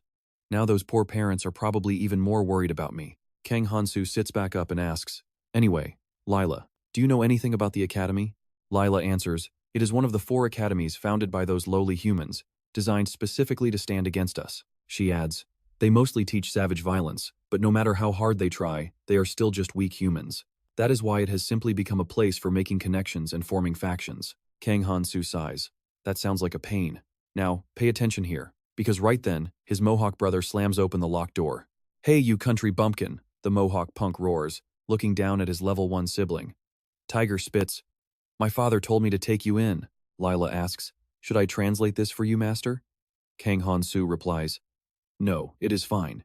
Even I can understand his trash talk. Tiger glares at Kang Han-soo, who calmly stands up and decides to take him on, since the kid's father did entrust him to his care. Stepping forward, Kang Han-soo declares, as a model son myself, I know exactly how to turn this punk into a top-tier academy student. Grinning like a villain, Kang Han-soo says, I just need to teach him a lesson. Sensing extreme danger, Tiger stammers. Wait, but it is too late. Kang Han-soo lands a brutal punch right to Tiger's face, swelling it instantly. Pushing himself up, Tiger screams, You bastard! Attack! Kang Han-soo rushes forward, driving a fist deep into Tiger's stomach as he mutters, Your father did all of this. Raising his fist, he snaps. Entirely for your sake. He punches Tiger through the air, lecturing. The absolute least you could do is fulfill your basic duties as a son. A deafening crash echoes through the room. Tiger slumps against the wall, groaning in pure, agonizing pain. Arg. Kang Han-soo leans against the wall, staring down at Tiger with a terrifyingly demonic expression. He recalls his first arrival, when he demanded of the goddess, How can you save the world while still crying over your own family? Slamming his hand, Kang Han-soo crushes the doorframe and growls, Damn it! Coming to his senses, he realizes Tiger has completely passed out. Panicking, Kang Han-soo asks, Wait, is he still breathing? Lila comments, You went a bit too far bullying a weak level 13 weakling. Lila teases him, asking, Did you seriously think that strike would kill him, master? You and I both know Han-soo is technically lower level, but he tells Lila, Don't misunderstand, you are the one overreacting here. Waking up from his brief blackout, Tiger screams in terror and tries to run away. Suddenly, Lila raises her hand and shoots a bolt of magical lightning directly at him. Smiling, Lila giggles. Oh my, he tried to run. She seems to be thoroughly enjoying his absolute misery. Kang Han-soo points at Tiger's smoking, unconscious body and asks, So, what are we supposed to do with him now? Lila cheerfully suggests, Should I sever his head from his body so nobody recognizes him? Kang Han-soo quickly stops her, suddenly remembering something. Hey, you are still holding onto that dragon bone, right? Since you said it is valuable, I will pack a few pieces with him. Lila looks at Tiger and asks, Can he even still walk? Kang Han-soo stays completely silent, having no answer. Outside, 3 moons hang high in the quiet night sky. The shocked knight stammers in disbelief. What on earth? A healer shouts, casting recovery magic. The knight stares at Han-soo, completely speechless, while Han-soo awkwardly scratches his head. Ah. Enveloped in the soothing green healing light, Tiger slowly opens his eyes and groans in a daze. Aha, that healing magic works incredibly fast, Kang Han-soo notes. Spotting him, Tiger immediately panics and stammers. You! Tiger violently shoves the healer aside, screaming, I will kill you. Kang Han-soo just smiles coldly. You really haven't learned a thing, have you? With that, Kang Han-soo unleashes his terrifyingly powerful aura, compressing the very air around them until it erupts into a violent gale. At the same time, his King's Wrath curse activates. A massive skeletal dragon manifests, snapping its colossal jaws right towards Kang Han-soo. It roars of human slaughter, chaos, and absolute destruction. As the jaws clamp down, fresh blood sprays violently through its teeth. The skeletal beast growls while Tiger cowers in fear, muttering about the dragon bone. Suddenly, a fist punches straight through the dragon's teeth. Shards of bone fly right past Tiger's terrified face, slamming hard into the ground and leaving a bloody gash across the floor. Crawling out like a demon from the dragon's mouth, Kang Han-soo grins. Now, Tiger, let us be best friends. Nearby, a door opens quietly. The exhausted saintess stares into the empty room, sighing deeply. Closing the door, she leans against it, worried that voluntary donations from sponsors might drop below what they currently receive. Supporting all those warriors with just temple funds? Trust me, it is nearly impossible. Sighing, she walks back to her bed. All right, you and I are jumping right back in with Sentes, who collapses onto her bed exhausted, realizing that no matter the era, some things never change. She mutters about her head spinning with these endless thoughts when suddenly, the crystal ball on her vanity glows, vibrating with a voice asking, Saintess, are you free right now? Sentes asks what is wrong, and the voice replies that the headmaster of Howard Academy has been waiting for an interview since this morning. Pushing herself up, a confused Sentes asks, I thought we were completely finished with the entrance exam for the new warriors. The voice explains that the headmaster insists she has a very urgent, private matter to discuss directly with the Saintess. Hearing this, Sentes pouts silently in sheer annoyance. With a helpless sigh, she slides out of bed and mutters, Well, I guess there is no avoiding it. But the caller quickly adds that there is some good news. Sentes blinks, asking what it could be. The caller reports that the crisis involving the Fire Dragon King has been successfully resolved. The cultists report that while the total damage is massive, there are luckily 0 casualties. Taking a seat at her desk, Sentes says, "That is indeed good news, but let us discuss it later. Put me through to the headmaster now." Soon, Headmaster Howard chuckles on the other end, asking, "How are you feeling today, Lady Saintess?" Sentes frowns deeply, saying, "Not great, especially since someone is bothering me when they know exactly how busy I am." On screen is a stunning, long, green-haired woman with pointed ears and a mesmerizingly seductive aura. Headmaster Howard teases that humanity can live peacefully now thanks to the Saintess acting as their ultimate shield. Sentes coldly replies, "If you have nothing important to say, I am leaving." The headmaster mockingly pouts, taking a slow, dramatic puff from her pipe as she sighs. Exhaling a plume of green smoke shaped like her own face, she giggles, so impatient. "Why are you acting so incredibly cold today?" Sentes is visibly annoyed, pushing the headmaster to get straight to the point about this year's highly anticipated rookies. "We are planning to open the underground ruins, so our students can train alongside veteran warriors." Sentes taps her fingers on the desk, questioning, "An underground ruin?" Now, watch closely because she realizes this means the headmaster has successfully unlocked the celestial seal to the labyrinth. Covering her mouth with a laugh, the headmaster asks if she is surprised. Sentes admits it is indeed good news. "In my hands, unlocking that seal is child's play," she boasts. Sentes scoffs silently, knowing the labyrinth was once a sanctuary of gods, a place of immense mythical power. Its entire structure is completely unique. That is exactly why any relics recovered from there possess incredibly unnatural, godlike power. Sentes frowns, deeply concerned about the unpredictable, looming dangers lurking inside. The headmaster continues, "Those ancient ruins seem to have their own consciousness, calling out for us to open it, so I really cannot afford to wait any longer." Sentes concedes, agreeing that it might be the perfect catalyst for their current warriors who desperately need a real challenge. "Exactly." The headmaster coughs in agreement. "Fine. I will officially send it over as soon as the tournament wraps up," Sentes says. The headmaster eagerly urges her to get it done as fast as possible. Coughing, she yells at her assistant to open the window. Sentes sighs. "I am disconnecting now." "Wait, why not chat a little longer?" the headmaster pleads. But Sentes cuts the power, making the crystal ball go completely dark. Sentes slumps onto her desk with a heavy sigh. She wonders, how many of those warriors will actually survive? Meanwhile, the sun sets as a campfire crackles warmly. Lesa says warmly, "A pleasure to meet you, Warrior Ohangu. I am La, a mage and friend of Julia." Midway through lighting the fire, Ohangu freezes before grinning widely, welcoming Lesa as Julia, and Lesa exchange an awkward, forced smile. Suddenly, Ohangu gets lost in a wild fantasy of having both beauties throw themselves into his arms. He drools, picturing both Lesa and Julia embraced tightly by his side. Watching Ohangu act incredibly sketchy, Lesa whispers to Julia, "You saw that too, right? Is he actually a warrior?" Julia apologizes in a whisper. Lesa then asks, "So whichever warrior scores the most points hunting down orcs wins the match, correct?" Ohangu beams, "Absolutely. You really are one sharp young mage." Lesa quietly reflects to herself that while using magic heavily depends on sheer mastery, dedication to mental training is what truly makes a spellcaster infinitely more powerful. Julia pulls Lesa into a tight hug, thanking her for coming.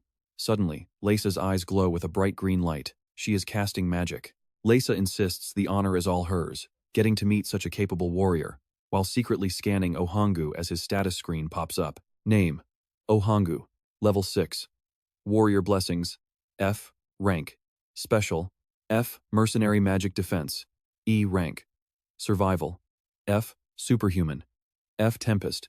F. Curse. F. Clairvoyance. Accumulated bonus, 4.63%. Lesa is genuinely shocked, thinking, how on earth can a mere level 6 warrior possess this many divine blessings? Is this what it means to be chosen by the gods? Turning to him, she praises, "This is incredible. You are a true warrior." Meanwhile, Han-soo is off wandering, mumbling about where he should head next. Remembering his wicked grin, Lesa mutters that she would be even more shocked if she had not met him first. An owl slowly twists its head, staring down with a dark, ominous cry. Under the eerie glow of 3 moons, Ohangu grumbles, "Strange. Why have we not spotted a single orc yet?" Lesa crouches, picking up a small clue, and warns that other groups have arrived before them. "Let's see if our heroes can survive what comes next. Alright, stick with me because we are about to see if someone beat our crew to the prize." Hearing this, Ohangu gasps, asking if another group arrived first, while Julia points out that their shortcut did not guarantee being first. Plus, waiting for Lesa took some time anyway. Spotting slime carcasses, she points out the creatures cleaning up the area, meaning they are getting very close. Julia steps forward and immediately spots an orc corpse behind the bushes. Julia notes that an orc corpse covered in wounds and burns suggests a team of warriors and mages, leaving Ohangu frustrated, demanding to know who did it. Suddenly, a strange screeching sound rings out. Ohangu points toward a direction, yelling that way, before charging off to prevent anyone from stealing his prey again. The three freeze in shock at the sight ahead, and Ohangu gasps. It is Arya and Yuboza, fighting right in the middle of four orcs, making Ohangu remark that things look pretty lively. Yuboza leaps up, thrusting her hand forward to launch a massive blast of fire over an orc's head. Meanwhile, Arya slips past, landing a deep sword slash across its stomach, spraying blood everywhere. An axe-wielding orc charges Arya with a lethal strike, but Yuboza rushes in, batting the weapon away with her bare hands, while wounding the beast in the process. Arya cheers for her champion as the system announces Yuboza's unique blessing.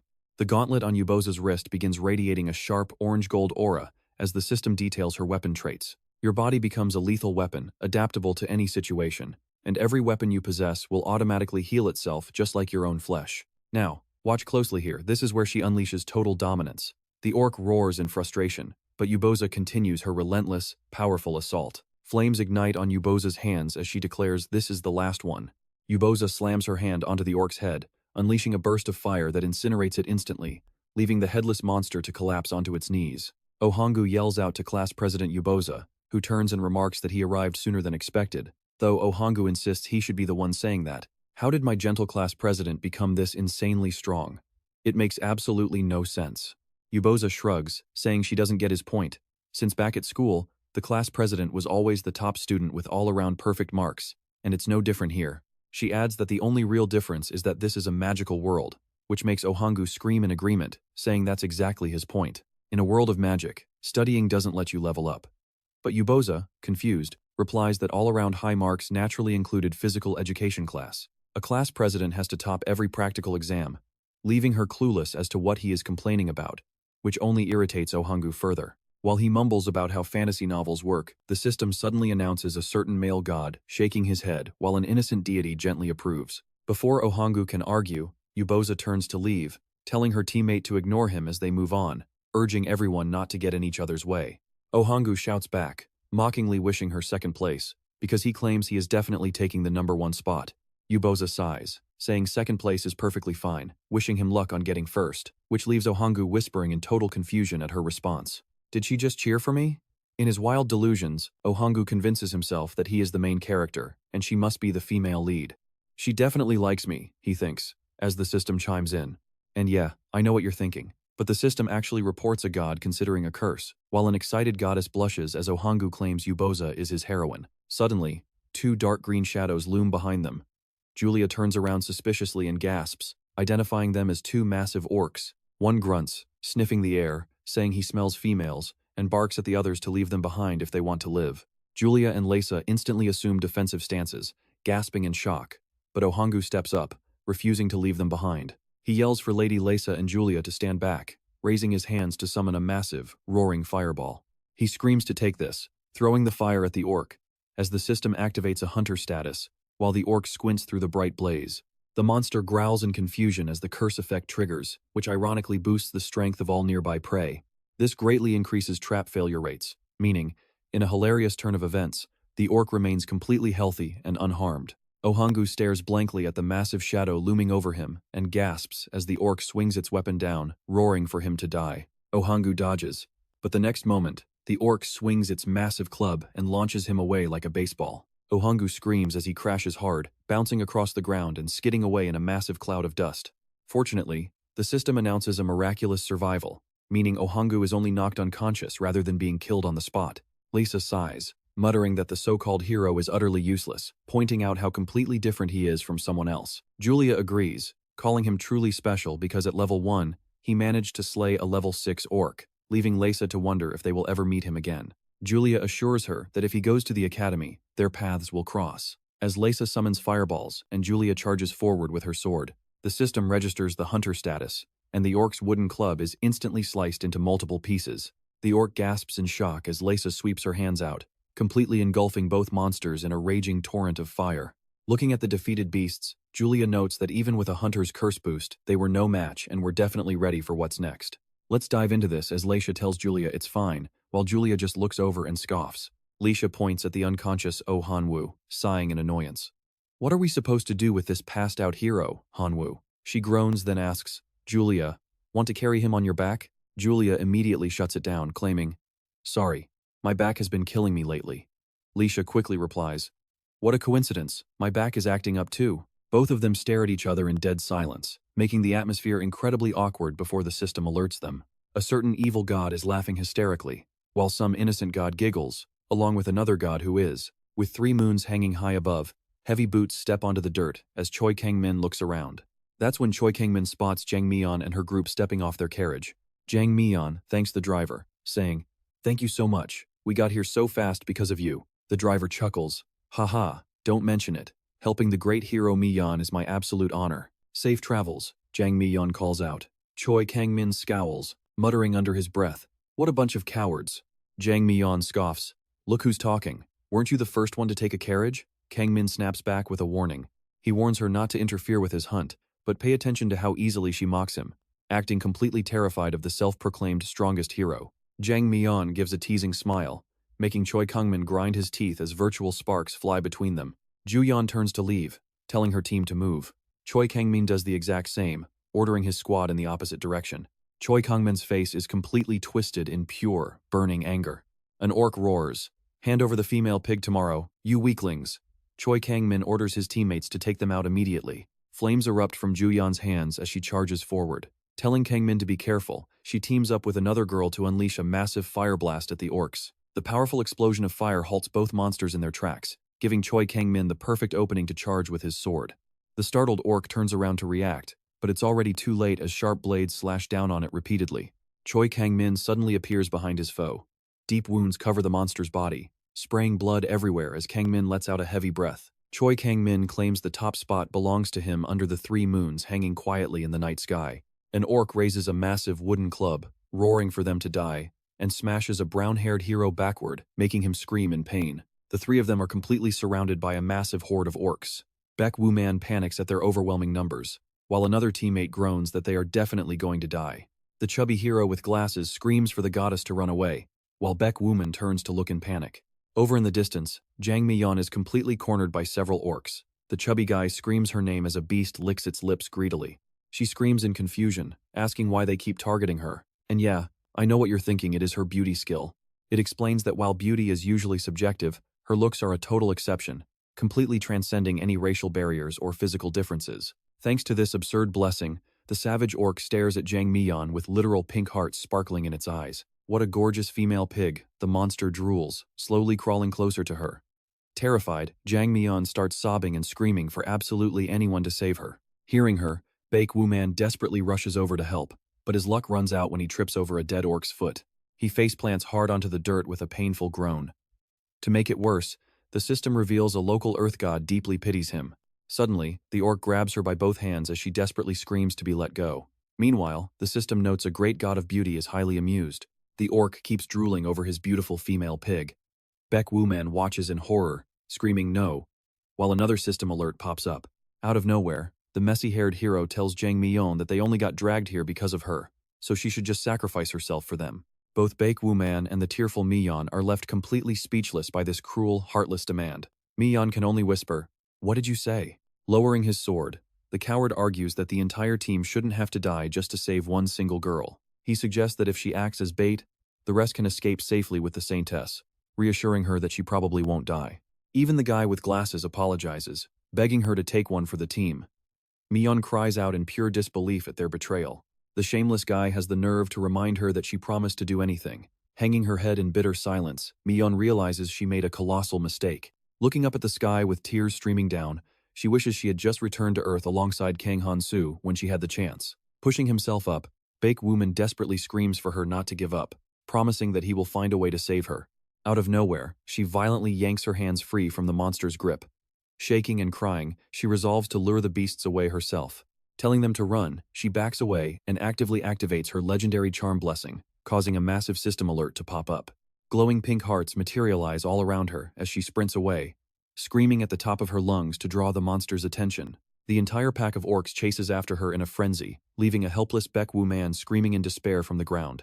The beast traps her with a sickening growl as she screams in agony. And that is where we leave her, sinking into pure, helpless despair. Alright, You and I are diving back in as Jang Mi-yeon squeezes her eyes shut, while her unconscious mother hears a mysterious voice calling out. Are you okay, Mi-yeon? Slowly, her eyes flutter open as she hears her name. As Mi-yeon opens her eyes, a silver-haired boy slowly comes into focus, whispering that everything is finally over. She wonders who he is. Tears stream down her face in utter disbelief as she gasps, asking Cogmos how on earth he managed to pull this off. Mi-yeon's voice cuts off as she looks behind Cogmos.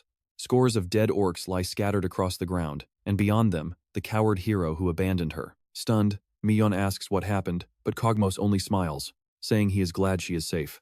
With those words, Cogmos collapses right into her arms. Mi-yeon panics, pleading for him to wait, utterly clueless about what just went down. System notifications keep spamming. A certain earth god is deeply moved, and a certain water god is literally crying tears of pure joy. A certain fire god praises your incredibly cool actions, while Cogmos peacefully sleeps like a baby in Mi-yeon's warm embrace. The system alerts that a certain high-tier god is incredibly proud of your contract. Nearby, feet step softly onto the lush green grass. The female hero with her hair in a bun looks around anxiously, wondering why there are 0 orcs around. The black-haired hero jokes that they are hiding from their own kind. Annoyed, she snaps, asking if he has a death wish, but the black-haired hero just laughs it off. Haha, I'm just kidding, unless the early birds already cleared them out. Now pay attention, because a voice suddenly chimed in. Exactly, the class president already hunted down every single orc around here. The black-haired hero spins around, calling out to her. Weren't you following Choi Kang-min? Scratching his face, the black-haired hero remarks that the class president is still the same undisputed leader, whether here or back home. Mi-yeon agrees, noting that their class president is dominating this world too. Since he's currently holding first place, he's probably way too busy to notice what we're up to, right? Smiling, Mi-yeon asks if they'd like to help her disrupt that. Stunned, the male hero agrees, while the female hero asks how they'll pull it off. As 3 moons hang high, dark schemes brew in the night. By morning at the temple, someone sighs in disbelief at the unexpected results. Holding the report, Saint Sant mumbles, wondering if this twist is simply due to cultural differences. She sighs, admitting that if everything went as planned, the victor should have been Hero Eubora. A follower suggests letting Hero Choi Kang-min in on the pocket's existence to secure his cooperation. Santes rests her chin on her hand, deep in thought. A hero who manipulates his own friends? Glancing at her follower, Santes asks if such a person can really be trusted. The follower quickly begs for forgiveness for speaking out of turn. Santes stands up, deciding to leave the rest to the gods and destiny. We're pivoting here, guys. Santes opens the door, declaring only the tournament awards ceremony remains. Time to wrap things up. The follower bows in agreement as Choi Kang-min's group, along with Eubora and Arya, line up. Stepping up to the podium, the Saintess grabs the mic and smiles, asking if everyone has been waiting long. She announces that she will now reveal the heroes' ranks. Meanwhile, in a rolling carriage, Tiko covers her face, groaning about returning to school with Han-soo. Kang Han-soo props up his chin, asking if she hates it that much, before leaning back with a tired sigh. I'm the one who hates this the most. Diaroka then chimes in, warning her level might be too high to enroll. Han-soo casually shrugs, saying slaves are basically treated like baggage anyway, so bringing her in should be easy. Lanival protests, pointing out she's actively hunted by royalty, yet going to school.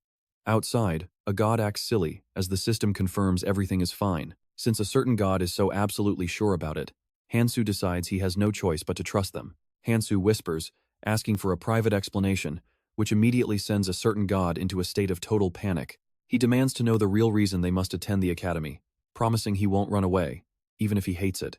The system chimes in a certain god insists he'll understand once he gets there. Han-soo shakes his head, threatening to cause absolute chaos if they don't talk.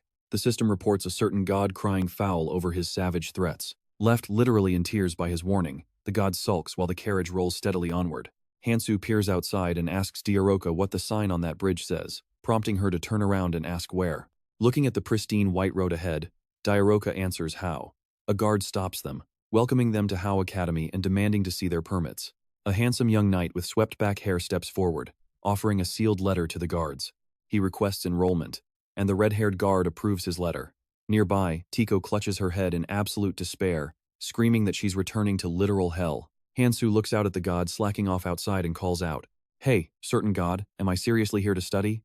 The system instantly pings, reporting that a certain god is hugging a pillow, pretending to sleep. And that's where we leave it staring at the massive statue. Han-soo remarks that this place is less of an academy, and, well, you and I will find out next time. long lines of soldiers, weaponsmithies, and training posts. Let's join our hero as he takes in this massive stronghold. Kang Han-soo notes it looks like a military base, while a nearby student stammers out in absolute confusion. Sensing his suspicion, the youngest noble son with slicked back hair rubs his hands nervously, explaining he saw plenty of this back at the academy. Kang Han-soo shrugs and tells him to just speak casually. Excited, the youngest son instantly agrees with a bright nod. Thinking about their casual dynamic, Kang Han-soo grins, amused by the idea of a mere servant playing the friend of a noble heir. Then, a girl with an orange-brown ponytail places a hand on her chest in a polite greeting, addressing him directly. "Please take care of me from now on," she says, as the system reveals Salona is a level 9 noble with F-rank blessings. Realizing Salona is a genuine noble lady, Kang Han-soo sits back as their carriage finally comes to a halt. Stepping out in his academy uniform, Kang Han-soo sighs in relief, but Duraka immediately complains that the look does not suit him at all. A level 1 uniform is just insulting. How about we make it bright red? Suddenly, his clothes flash into a blinding shade of vermilion. He whips around in a panic, snapping, "Are we allowed to dye our school uniforms?" Now, pay attention here. Even after being dragged to a literal fantasy world, our guy still can't escape the agony of school entrance exams, ordering his companion to stay behind. "An entrance exam here too," he groans, walking past a sign labeled Admissions Counseling Room. The silver-haired interviewer looks over his files in shock, asking how a mere level 1 could ace every single physical exam. He then leans forward, asking if he has ever encountered an elf. Sitting across from him, Kang Han-soo wonders if this is just a standard test question. Kang Han-soo casually admits that he was once shot by an elf's arrow, making the interviewer burst out laughing at his blunt expression. This middle-aged man sports a sharp, masculine beard and a very distinguished-looking monocle. Stroking his chin, the man notes that surviving an elven arrow fight implies he must carry heavy blessings and curses before slamming a bright red acceptance stamp onto his admission papers. He announces his acceptance, mentioning an elf joined the academy staff this year, hoping our hero can serve as a friendly bridge between them. Kang Han-soo shakes his hand, politely promising to do his best, which earns him a warm thank you from the interviewer. "If any trouble arises, feel free to reach out to me or the staff," the man says, leaving Kang Han-soo nodding along with an awkward smile. Chuckling nervously, Kang Han-soo steps outside. He wonders if he should just head straight back to his dorm room now that he passed. But then, a system notification pops up. The god riding on his shoulders insists they go pay a visit to the bronze statue. He complains, asking why they need to see some random statue, but the system chirps that his resident deity simply adores it. Arriving at the monument, he stares up at the massive stone figure, asking if this is the one as another system prompt registers. We're about to uncover a massive secret as a voice suddenly cuts in, asking if he's curious about the hero Paradonicus. Turning to see the noble heir and Salona approaching, Kang Han-soo speaks up, asking if this statue guy is actually a big deal. The youngest noble proudly puffs his chest, explaining that Paradonicus was a legendary ally to the ancient heroes summoned to this school. "I want to become an epic hero just like him," the boy declares, leaving Kang Han-soo pondering the true meaning of a hero's companion. Seeing his god's suspicious reaction, he realizes there is definitely a secret here, resolving to sneak back when the area is completely empty to investigate the statue. Suddenly, a loud voice booms across the courtyard, calling out to the new students. A brown-haired upperclassman frowns, warning them to stay back while pointing at a rolled-up banner on his shoulder, sparking Han-soo's curiosity. When Han-soo asks what the banner says, the senior unfurls it and snaps, asking if his eyes are as useless as his level 1 rating. It says, "Welcome heroes." The senior groans, leaving the wavy-haired noble gasp in pure shock. Wow, a real hero from the legends is enrolling here? This academy is truly elite. Hearing that, Kang Han-soo instantly remembers his old classmates on Earth, muttering in disbelief at the sudden news. Losing his mind, Han-soo laughs dryly, demanding to know why his resident god is playing innocent while the system claims everything is totally fine. He pinches the bridge of his nose, desperately wondering if it is too late to run away from this troublesome god of outsiders. He warns his god that once the main heroes arrive, they will both be completely ignored like outcasts. However, a system alert pops up, reassuring him that no other classmates from Earth are currently anywhere near this academy. He knows that if his old classmates show up, that annoying goddess and her divine lackeys will surely follow. Recalling that two-faced goddess's fake, sweet smile, he immediately decides he needs to pack his bags and get out fast. Reluctantly, he decides to trust the god's word, sending his deity into absolute joy as a flurry of system alerts pop up. The system notes that the god strongly insists the statue is absolutely magnificent, making Han-soo wonder why his divine companion cannot just spit the truth out directly. But as his eyes lock onto the giant banner on the statue, you and I are left craving answers. You and I are starting today with this angry brown-haired senior shouting, "Hey, cut the crap and get lost." Kang Han-soo smirks in annoyance before flashing a fake smile. Senior, I honestly have absolutely no idea what you are even talking about. Veins pop on the senior's forehead as he scowls in pure anger, grunting out a furious reply. Suddenly, the angry brown-haired boy grabs Han-soo by the collar and yells, I will make you understand. Follow me. But Han-soo just smiles calmly. Haha, sure thing, boss. As the two walk away, the pink-haired junior watches their backs and whispers. Kang Han-soo told Podonicus that everything would be completely fine. But as they pass a deserted alley, a painful scream catches Han-soo's attention. Please, Senior, I am sorry. Forgive me. In the dark corner, a magenta-haired bully is clutching a blonde girl's collar. Raising her hand high, the bully snaps, Can't you even stand straight? And slaps the bowl-cut girl so hard her face twists in pain. Ow! Meanwhile, the brown-haired boy slams Han-soo against the wall and barks, You bastard, guess where we are right now? Han-soo blankly looks around as the brown-haired senior sneers. Even the academy supervisors do not patrol this remote area. Han-soo calmly asks, So that means there are absolutely no eyes on us here? The senior scoffs back. You brainless level 1 trash. Do you still not get what kind of deep trouble you are in right now? Suddenly, Han-soo grabs the brown-haired boy by the throat, hoisting him high up as he says, No matter what I do here. Now, pay attention to this chilling smile of his veins popping in pure rage as he asks, No one will ever find out, right? Han-soo commands, Bring me the hammer. As an orange-colored gate summons open, leaving the senior staring in utter disbelief. What the hell?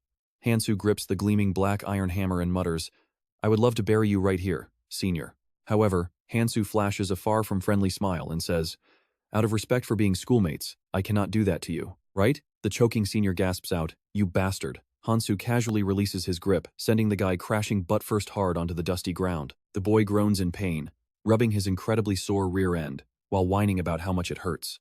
Smiling, Han-soo swings his heavy hammer down on the boy's head with a loud slam, muttering, This is a real insult. The pink-haired senior, who was busy bullying the other girl, turns her head toward them, calling out in suspicion, Huh? The bullies freeze in utter shock, seeing Han-soo holding a massive hammer over the senior groveling on the ground. Han-soo playfully covers his face with the weapon, claiming their intense staring is making him feel incredibly shy. Pointing an angry finger straight at Han-soo, the pink-haired girl yells, You saw that coming, right? Han-soo just retorts, Actually, I think you are the one who lost her brain, senior. Dragging the brown-haired senior by his collar, Han-soo calmly adds, It seems you forgot that absolutely nobody knows what happens in this corner. The pink-haired bully screeches, So what if they don't? As Han-soo suddenly thrusts his hand forward with lightning speed. Just like the boy before her, she gets hoisted high into the air by Han-soo's single-handed grip, gasping for breath. Flailing wildly, the angry girl continues to scream, How dare you do this, you bastard. Han-soo completely ignores her, turning to the traumatized bowl-cut girl. Hey, senior over there, can you help me out? The dazed girl mutters a soft yes. Han-soo politely asks, Could you please leave us so we can have some private time? Terrified, she quickly stammers, Yes, before turning around and running away as fast as possible. With a devilish grin, Han-soo chuckles. Now then, my dear seniors, let your humble junior Han-soo properly introduce himself to you. Squeezing harder, he makes the boy choke and stick his tongue out, while his other hand firmly holds the pink-haired bully's throat. Staring at the terrified duo, Han-soo smiles and says, I truly hope we can get along well. Soon, agonizing screams echo down the deserted streets. As night falls under 3 glowing moons, Loca is busy stretching, pulling her legs all the way to her head. Han-soo walks in, sighing in relief as he slips off his jacket and tosses it aside. Noticing him, Loca chirps, Oh, you are finally back? Han-soo groans. How is the room already like this after I left for a bit? Loca continues her casual stretching routine and says, I just want to make absolutely sure that annoying human girl is not lingering outside your bedroom window. You can sleep here. Puzzled, Kang Han-soo asks, That girl? Joka replies, Yes, the girl you were hanging around with earlier. Kang Han-soo suddenly realizes she is talking about Podonicus, and that is where we leave it, with him wondering what kind of crazy school mixes boys and girls in one dormitory. Dirac says, Wait, aren't they just servants? Stick with me, because this gets wild. They clearly cannot expect any special treatment at all. Kang Han-soo frowns and asks, Wait, then where exactly do you plan to sleep? Diraloa calmly replies, Usually, ordinary slaves just curl up and sleep near the doorway. But then she giggles, I am not like them, so I will sleep right next to you, master. Kang Han-soo snaps back in anger. Who said I would ever allow that? Dirac shrugs and says, Then I will just kick those human women out of the room. Kang Han-soo grunts, No, I will sleep outside. Alright, you and I are starting with Loca pouting about being abandoned while he hogs the bedroom. Master, if you really want that, I won't stop you. But do not blame me if those human girls die from some tragic accident, okay? Kang Han-soo sighs wearily and tells her to cut it out and follow him somewhere. Hearing this, Loca happily raises her hand, shouting, "Yes, master." Loca curiously asks where they are heading, and Kang Han-soo finally gives her an answer. On a busy street at night near the school, a tavern sign glows as they hear a welcoming voice. The patrons inside spot Kang Han-soo and start whispering. A bald guy wonders if he is a newbie, shocked to hear he is only level 1. They keep whispering, wondering about the horned woman with him. Then, a drunk blonde guy barks, "What do you think you are doing here?" Calling him a mere rookie, Kang Han-soo just smiles, politely explaining that he came seeking an expert in this field. Addressing him as senior, the blonde guy demands to know who sent him. Thinking back to the 2 guys who got beaten to a pulp earlier today, he simply replies that some seniors recommended him, but details are classified. Slamming a bag of gold right on the table, Kang Han-soo asks to secretly infiltrate the academy tonight, leaving the blonde smuggler highly questioning the late timing. But before they talk business, the blonde guy demands to know who the gorgeous horned woman is. Kang Han-soo calmly reveals she is a level 27 demon bodyguard. But wait for this, the blonde guy laughs it off, mocking why a high-ranked demon would ever protect a level 1 weakling. Turning to his bodyguard, he whispers that he told the truth. But the fool refuses to believe. Loca scoffs, noting the guy is only level 13, suggesting she thrash him so they finally believe. He asks if there will be any blowback, but she bluntly tells him he will have to handle that himself. The blonde guy slams his hand down, shouting, "Hey, you level 1 trash, what did you just say?" Licking his lips in a disgusting way, he tells the level 1 rookie to leave the bodyguard behind, promising to spare his life once he has had his fun with her. Before he can even finish his creepy daydream, a golden heel violently smashes into his face, as Loca kicks him and his table clean across the room. The entire tavern immediately jumps to their feet, and a bald thug in gray screams that they have gone mad. Another black-haired thug yells that a level 1 weakling is dead meat, while Kang Han-soo wonders why he is getting blamed. Glancing sideways as the mob charges in screaming, Loca unleashes a barrage of devastating kicks, sending them flying while our main character watches in utter shock. Watching teeth shatter and blood spray everywhere, Kang Han-soo ignores the violence, his eyes completely locked on something else, thinking to himself, "Not white." While the chef and waiter hide behind the counter in horror, our main character is busy admiring her beautiful black underwear. Slapping his forehead, he realizes he probably should have stopped her, but honestly, he was just too distracted, staring. Under 3 glowing moons, pay attention as a mysterious cloaked figure carrying a lantern wanders down the dark street. Ambushing the distracted guard from behind, Kang Han-soo whispers a quick apology, as the poor girl barely lets out a gasp before being completely knocked out. Grabbing her black cloak, he wonders if night patrol infiltration is really just a performance test. Either way, it makes sneaking inside much easier, and this cloak will definitely come in handy, even though constantly avoiding patrols is a real headache. Constantly running into guards will make things difficult, especially since he is strictly forbidden from killing and can only subdue them. Loca asks her master why they are visiting the academy at such a late hour. Pointing toward the statue of Piranhacus, he explains he has urgent business with it before leaping over the gate. Loca explains that Piranhacus was once a trusted comrade to a legendary female warrior, but after desperately trying to get too close to her, he got banished. Intrigued, Kang Han-soo listens as she explains how Barodonicus, fueled by intense rage and resentment toward that warrior, plotted his dark revenge. He submitted to the Queen of Darkness, transformed into a vampire, and ultimately succeeded in kidnapping the legendary heroine.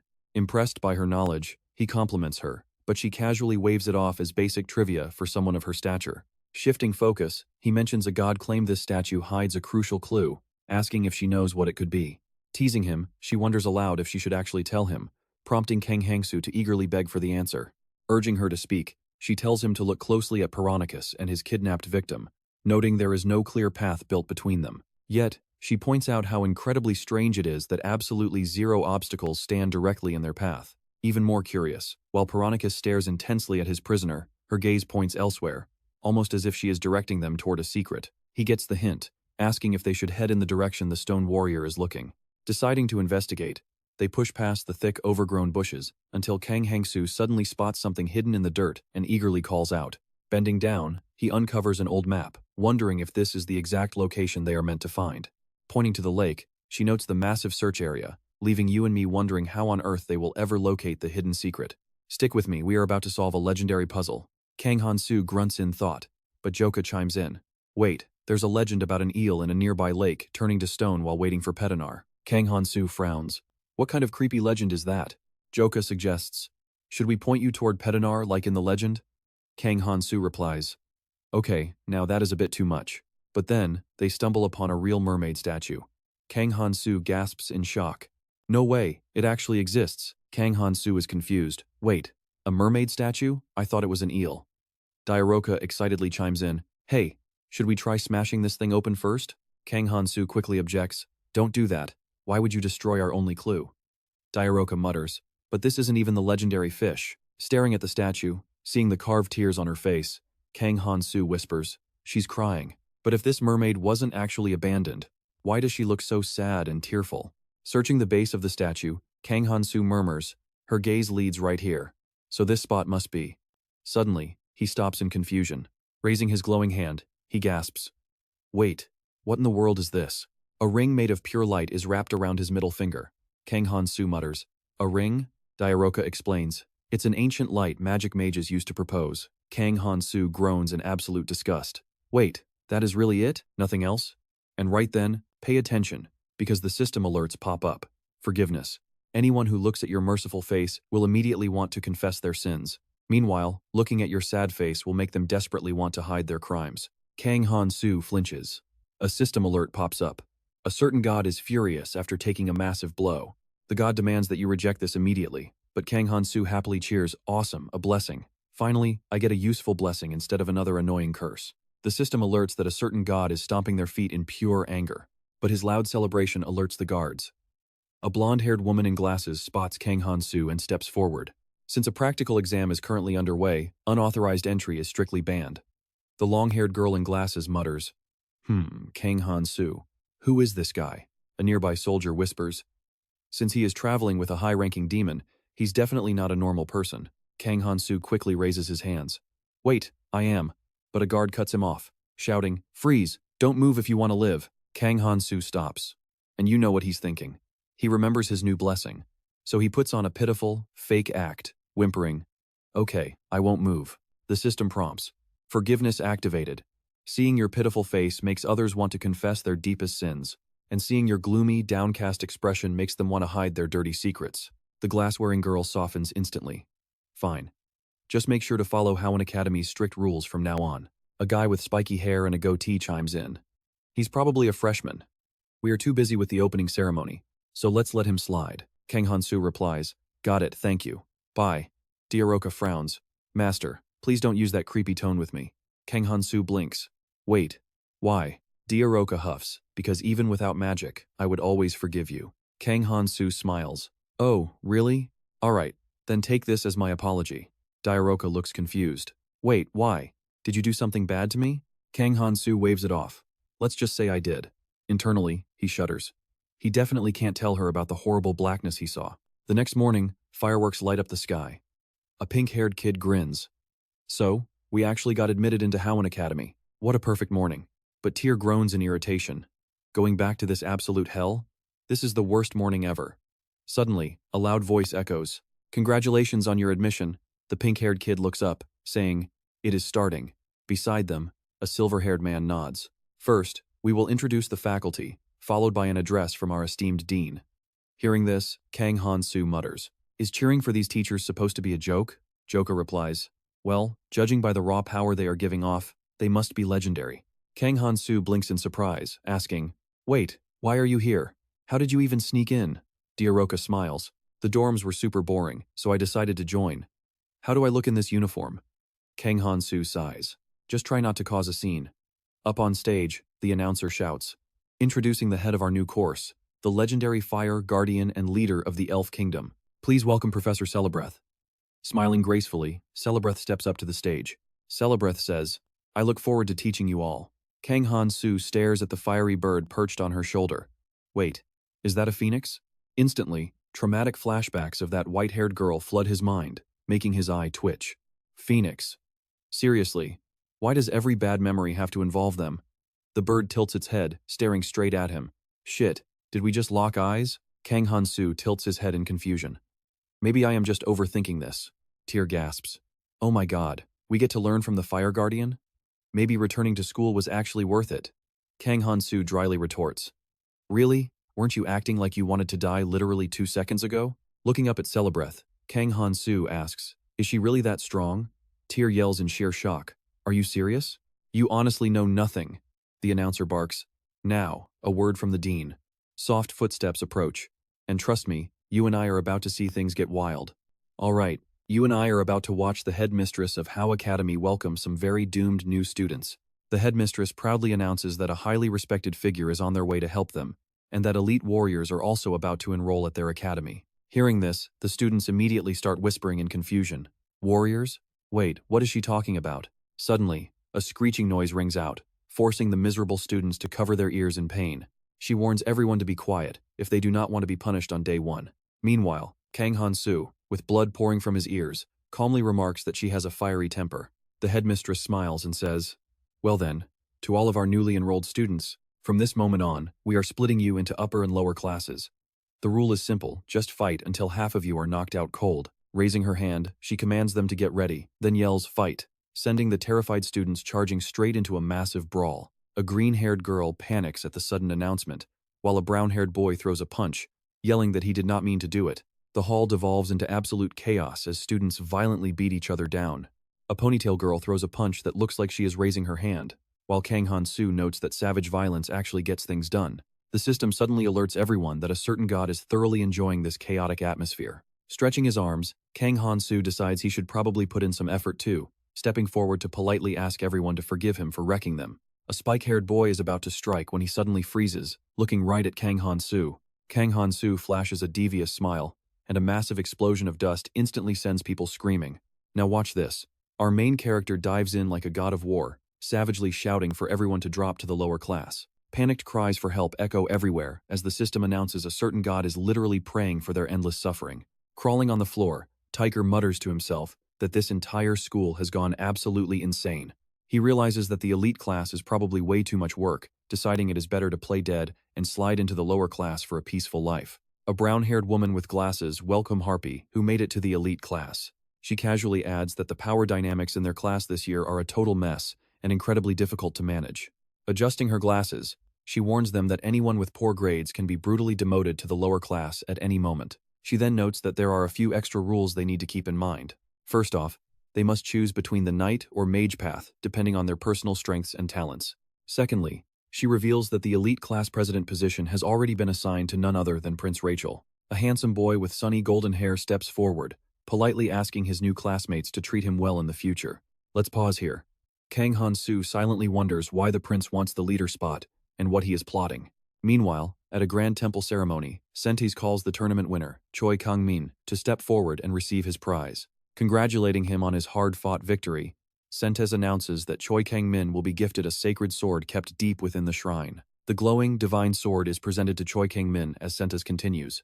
This legendary holy blade will act as your companion, greatly boosting your growth as a future hero of this land. Now, hold the sword high and shout that you want to become stronger. So Choi Kang-min raises the blade, shouting his wish. The sharp blade immediately erupts with a blinding white light, leaving Choi Kang-min thinking that was easy. But before he can even finish, a mysterious portal opens up and completely sucks him inside, shocking everyone. As the rift snaps shut, the onlookers finally snap out of their daze, screaming for Choi Kang-min as he gasps in shock. Looking around at the completely unfamiliar, desolate wasteland, Choi Kang-min frantically wonders where on earth he has ended up. A rugged man with a bandaged head and a missing arm approaches him, welcoming him to Orgola, leaving our hero totally confused. Suddenly, a massive, muscular orc with wild black hair steps forward, declaring that this land is indeed Orgola, the sprawling city of the orcs, making Choi Kang-min scream out in absolute shock. An elite orc guard standing high above commands that as legally summoned warriors, their brutal training starts right now. A blond man with an open shirt tells Kang Han-soo he is not ready for his class, making our hero ask what requirements he is missing. The instructor flatly replies that expert swordsmanship is the absolute baseline requirement for any knight. He cannot possibly keep up without a warrior's blessing, and with that, Kang Han-soo is ruthlessly thrown out the front door. Furious, Kang Han-soo bangs on the door, screaming at the old man to open up, before leaning against it to regain his composure. And just like that, the system announces he survived countless life-or-death situations. Trust me, you and I need to see what comes next. Alright, you and I are about to watch a hero who doesn't care about love, justice, or playing nice. Recalling cheap blessings like Joker, Tiger, and CMOS, Kang Han-soo grumbles about the trash skills everyone else relies on. The system alerts that as an outsider, Kang Han-soo has actively triggered those two blessings. His fist clenches, cloaked in a dark red and black aura. Han-soo mutters, Just basic blessings anyone could get. With one punch, Han-soo blows the door off its hinges, shocking the open-shirt blonde professor who immediately points and yells, "Kang Han-soo, do you not understand plain English?" The professor snaps, but Han-soo simply replies, "That so-called sword art of yours." He holds up 2 fingers, molding a dark red energy that flares upward, sharp and lethal, as a real sword. "It doesn't matter how I do it, as long as I can make the sword, right?" The shocked professor stammers, "But how?" The blonde professor stutters, "But without a proper blessing, you can't." The energy blade flares even stronger with pure killing intent, and trust me, the cocky professor folds instantly, resuming the lesson. A male student in the back gasps, "He can use sword arts without even having a blessing. That's incredibly cool." Han-soo leans over to his neighbor and asks, "Hey, how do you even get a warrior's blessing anyway?" A nervous pink-haired kid stammers, "Well, actually, I obtained mine by chugging a special potion." The brown-haired girl next to him nods, "Yeah, me too." Hearing this, Han-soo grits his teeth. These lazy bums didn't even put in any real effort. His mind wanders. So, blessings can just be bought and consumed through potions after all. Interesting. Just then, Daecho sneaks up behind Han-soo, calling his name. He turns around suspiciously as Rachel chimes in, "I saw what you did at the admission ceremony." Rachel continues, "You need a warrior's blessing. Become my loyal underling, and I will supply you with unlimited premium potions." Han-soo coldly replies, "Get lost." Rachel snaps back, absolutely furious. "What did you say? I even." But then, forced by her altruism blessing, Rachel softens up and says, "Fine, I'll let it slide this once. But I won't back down next time." Han-soo simply smirks with a soft scoff as the system alerts him. A certain god is confident he is class president material. A certain god eagerly anticipates the next development. And honestly, we can't blame him for thinking these creepy gods need to mind their own business. The open-shirt blonde professor clears his throat, drawing everyone's attention. Ahem. Starting day 1 with dry theory lectures is way too boring, isn't it? So, I've prepared something that will actually grab your attention. The professor holds up a bizarre object resembling a massive bone. Now look at this. This is the tooth of a recently defeated dragon. It took 10 years of my life savings to buy this masterpiece. He proudly holds the bone up like a sacred relic, boasting, "Just look at the massive size and perfect color." Han-soo wipes his nose with a smug grin, thinking, "Unbelievable. The world is too small for me to run into this here." The system chimes in that a certain god agrees. Outside, the sky is clear, but everyone is starving. Later, a group of students gathers in the courtyard, grumbling, "We wasted hours just listening to that professor brag about himself." The pink-haired guy brushes back his hair and replies, "Come on, besides that, it was an amazing class. Why do you hate it?" Salona chimes in, "It really was great." Rachel nods in agreement, "Totally.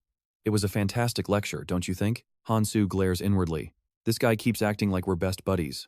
I seriously should have kicked him down to the lower class earlier." The system alerts that a certain god advises him to give up. Han-soo scoffs.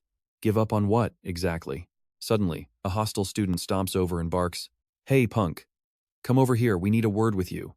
Han-soo turns around. Standing there is a trio of losers. A blonde guy, a long-haired girl, and a brown-haired girl in a ponytail. Han-soo immediately recognizes them as the weaklings he previously banished to the lower class. The pink-haired guy steps up, calling, "Han-soo?" Salona asks with concern, "Is everything okay?" He smirks wickedly. "Yeah, go ahead without me. I was getting bored anyway." With that, Han-soo follows them, hums a cheerful tune to himself as he walks. Sunlight filters into a dark alleyway. Stepping inside, he finds an even larger crowd of rough-looking thugs waiting. At the center, a spiky-haired blonde guy sneers, "There you are, Kang Han-soo," while grabbing Tiger's hair. "Your desk mate, right?" Tiger's face is bruised and completely battered. Ampus sneers, "He's actually a decent guy. If we hadn't been kicked to the lower class because of you, he wouldn't look like this." A muscular teen with a giant greatsword barks, "Han-soo, you're next." A blue-haired girl spits, "I'll make you pay for the humiliation we suffered." A dark red aura erupts around Kang Han-soo as he sneers. "Fools.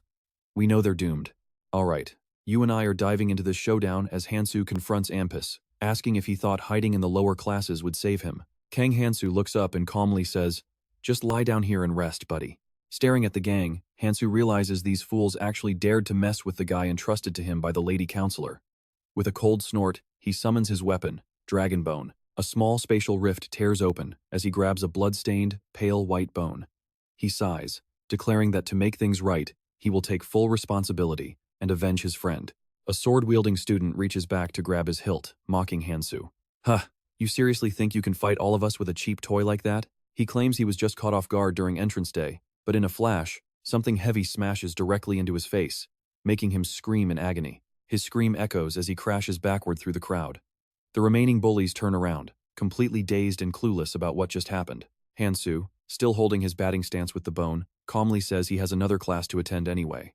Annoyed, he glares at them and yells, "Come at me all at once." These wealthy brats stand no chance. Back in the alley of How Academy, sunlight filters down as a terrified Ampus stammers, "What on earth is this?" Ampus knows that with insane physical strength and heavy mass, the prince of the mercenary kingdom could easily overpower almost any opponent in a direct clash. Even as a genius from the kingdom of elite knights, Ampus himself could never defeat such a formidable rival in a straightforward, head-on fight. He also recalls the princess of the Lake Kingdom, whose body is as agile as an eel. With her fluid swordplay and graceful footwork, she should easily dodge any incoming blow. Yet here lies the proud mercenary prince knocked out cold on the ground, and the blue-haired princess is in the exact same pathetic state beside him. Now check this out. Ampus stares at a perfectly fine Han-soo, wondering what on earth is happening. Han-soo raises his bloody bone weapon and grins. "I can practically hear your brain working from here, blockhead." Enraged by the insult, Ampus screams out, "You absolute bastard!" Ampus charges madly at Han-soo, closing the distance fast. Suddenly, dark monster souls erupt from Han-soo's body, releasing an incredibly thick and terrifying aura of pure bloodlust. A system alert pops up: massacre warning. Friendly races will now fear and actively avoid you. The risk of them rebelling against your brutal actions has spiked. Furthermore, the chance of the deceased haunting your dreams has also severely increased. The nightmares will persist until every single victim is sent to hell. Meanwhile, those dark spirits wrap around Ampus, wailing in agony. They beg to go to human hell, crying out for sleep. Terrified, Ampus struggles frantically against them, screaming for them to get away. The spirits begin tormenting the others, including a poor blonde kid who gets bitten right on the butt, crying out in sheer terror. "I do not want this." The bone swings through the air as Han-soo zips past them, giving each bully a heavy, painful whack. I know what you're thinking, but even Han-soo is confused why these dark curses popped up so suddenly, casually complaining that some god's system is clearly broken. With his face thoroughly smashed, Onpiece groans out that Han-soo is a literal demon before collapsing onto the ground, completely unconscious. Han-soo scratches his cheek, muttering that there are absolutely no demons around. Walking over to the fallen Tiger, he asks, "Hey there, pretty boy, you're awake, aren't you?" Tiger slowly twitches his fingers before pushing himself up to sit. He stares at Han-soo in stunned silence. Han-soo tells him to claim he was the one who beat up these students, causing Tiger to scream in panic. "What? Why would I do that?" Han-soo shrugs, asking who would ever believe a level 1 weakling like him defeated this entire crowd. He adds that since Tiger wants to be a wise master, he will have to take full responsibility for all of Han-soo's actions. Tiger calls him a literal devil, just as one of the defeated students groans awake. Glancing at the mercenary prince, Han-soo notes he must be the strongest survivor here.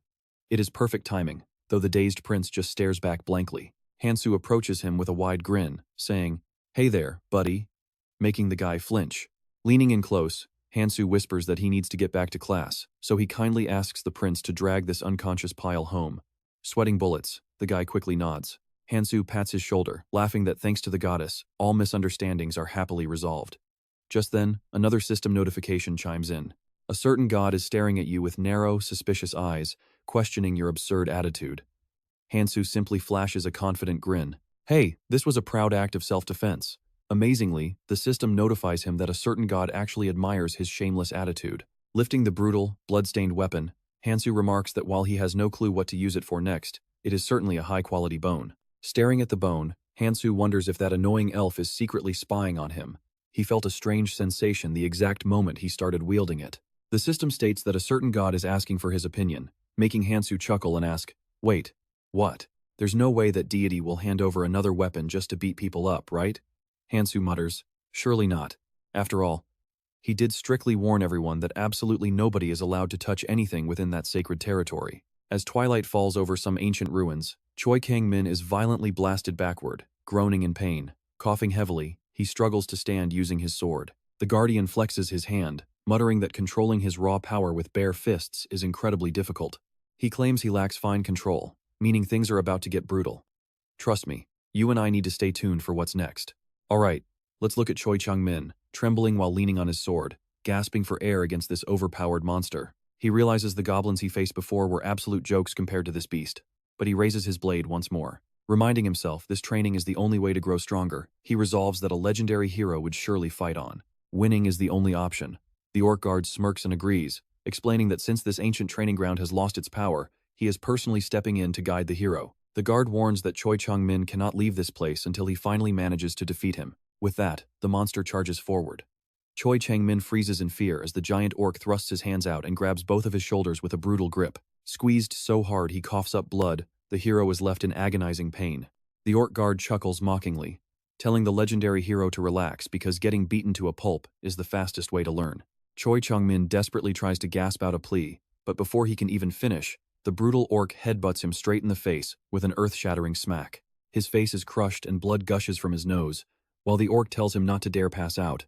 The guard then grabs the hero by the ankle, effortlessly swinging him up into the air, shouting for him to show some real skills and solve this problem. Watch closely as the hyped orc laughs, yelling that he is coming back for round 2. Choi Chang-min grits his teeth, glaring down at the bastard. Meanwhile, deep in the winding mountain ranges, Choi Chang-min walks wearily along a mountain trail, imagining Sylvia being held by the ruthless Kang Han-soo, sighing as he wonders why she would stay with such a violent monster. He enters a hidden cave, where a horde of goblins eagerly welcomes him back. They cheer that their king has returned at last. Smiling, he agrees there is no place like home, before suddenly freezing as a strange shiver runs down his spine. He turns back warily, sensing an unbelievable presence that should not be lurking around this low-level hunting ground. Spotting the saintess casually fixing her hair, he mutters in shock, "Why is she here?" A pack of green monsters screech and holler, grinning with absolute confidence. Meanwhile, within the hero party, a confident warrior grins back. A young guy looks at them with a cocky grin, excited to fight some goblins, while his glasses-wearing companion snickers. They are just goblins, right? The two arrogant heroes immediately charge forward, shouting that they will end this battle in a flash, but their foot slips on a damp leaf and lose all balance. You and I both saw that trap coming, right? They plummet straight into a trap filled with sharp wooden stakes, screaming in pain. Seeing this disaster from above, the saintess facepalms and sighs deeply, utterly exhausted by their reckless behavior. Frustrated, Kang-min quickly charges up her fire magic. With her face darkened in pure rage, she screams that whether they are orcs or goblins, she absolutely hates green monsters, raising her blazing fireball to target the horde. She yells at them to drop dead and unleashes a massive wave of flames, instantly burning the green beasts. But they barely take any damage as even more goblins keep marching forward, screaming their battle cries. The party immediately tenses up as a massive, half-burned monster rises up right behind the initial horde. Someone shouts a warning to the rest of the group, alerting them to another wave incoming. A squad of small goblins wielding clubs rushes in with glowing orange eyes, while Eubora and another fighter quickly charge ahead to meet them. Swords flashing in perfect sync, the two warriors slash down and easily slice through the goblin vanguard. Eubora lowers her blade and looks around warily, while the remaining soldiers quickly pull the two fallen heroes out of the pit. Lanivel's voice rings out with urgent warning. She warns that they have only just entered the goblin territory, stressing that if they keep taking stupid losses now, their journey will become a living hell. Eubora reassures her, pointing out that now that they know these goblins rely on traps and ambushes, they will easily avoid getting caught again. Behind them, the soldiers are still struggling to drag the other clumsy hero out of the pit. Hearing this, Lanivel steps up to share her own strategy. She explains that while goblin warriors are weaker than orcs, they cannot be underestimated when they hunt in massive packs, adding that their gear seems crafted from dragon bones. This realization makes Eubora look down at her own cloak, staring blankly at her sword in sudden understanding. Since it is crafted from dragon bones, it has been actively attracting the goblins directly to them. Lanivel places her fingers on her forehead, closing her eyes in deep thought, before suddenly clapping her hands together as a brilliant plan strikes her. With a cheerful smile, she turns to Han-soo and excitedly presents her solution. Normally, only the main vanguard fights, but to cover for their injured teammates, the rest of us will join the battle too. Han-soo nods in agreement while Eubora smiles and thanks her. And trust me, we're in for an epic ride ahead. Let's dive into the moment Eubora remembers their days back at the training ground, where someone cast a teleportation vortex and vanished, shocking everyone on the spot. Eubora couldn't help but think to herself, even though they were only supposed to hunt goblins, she cuts her train of thought short. Back in reality, Sentes wears a dark expression as he extends his hand to heal the two heroes who fell into the pit. They lie flat on the ground while the other three look on with concern. Eubora contemplates her decision to volunteer for the kingdom's campaign. Meanwhile, they are still waiting for Kang-min, who escaped training, to return. She realizes that their current mission is honestly way too much for them to handle right now, but as the class president, she knows she must get stronger to protect everyone. The moment the healing finishes, excitedly raises her hand, flashing a bright smile as she cheers everyone on. So, should we go and teach those evil orcs a proper lesson next? As the sun slowly sinks behind the mountains, Eubora kneels and touches the ground. Right in front of her is a trap covered in forest leaves. Seeing this, she carefully disarms it and realizes they made a mistake. There are way too many traps around here. The group behind watches her moves closely, staying right on her heels. After disarming the trap, she wipes the sweat off her brow. Her eyes widen in shock as she looks at the mechanism, noting that most are harmless, but a few look incredibly dangerous. Behind her, Kang-min clenches his fists tightly, looking up with an anxious sigh of concern. Exactly. We are wasting way too much time trying to level up here. It would have been much better at the academy, she points out. Hearing this, Ansys looks over at her and agrees that they should start setting up camp for the night. Now watch this, as Ansys looks up at the setting sun, nods with a smile, and warns the rest of the group. Night falls faster than you think in these woods, he warns, as the soldiers quickly unload gear to set up shelter and light the campfire. Suddenly, a close soldier bows deeply with closed eyes, respectfully calling out, "Prince." Ansys turns around to face him and asks, "What is it?" The soldier answers quickly, reporting that they have just discovered footprints nearby. Looking anxious and highly alert, the soldier frowns and adds that traps around the area seem to have been cleared and then reset. Hearing this report, Ansys strokes his chin in deep thought. His gaze drifts into the distance as he mutters, "Footprints out here? Is it a human?" But then he reconsiders, noting that it wouldn't make sense if they belonged to demons. The soldier stands ready, waiting for orders, until Ansys finally decides they need to report this to the Saintess first. The soldier shouts in quick confirmation, "Yes, sir." As the 3 moons shine brightly in the night sky above them, suddenly, bursts of magical fire are shot out continuously. Green goblins are blasted away, but more of them keep charging blindly through the flames with ferocious screeches. In the rear, A casts her magic, and happily cheers on the heroes. You and I can see the pressure building as Kang-min opens her palms to unleash a barrage of fire spells. Closing her eyes in absolute frustration, she complains that they just keep coming non-stop. Suddenly, a fast shadow flashes across the battlefield like lightning. It is Eubora, charging forward at full speed toward a giant green monster. Seeing her approach, the beast raises its heavy wooden club to block her blade, grinning with smug confidence. She gritted her teeth, barely keeping her eyes open under the weight of the monster's crushing blow, groaning in pain. Meanwhile, the beast just keeps grinning maliciously. It tries to screech, but before a single sound can escape, its massive body is sliced clean in half. Blood splatters everywhere as the 2 halves of the corpse crash to the dirt. Out of the shadows, Ansys steps forward with a grim face, sword in hand. He looks down and asks, "Are you okay, Hero Eubora?"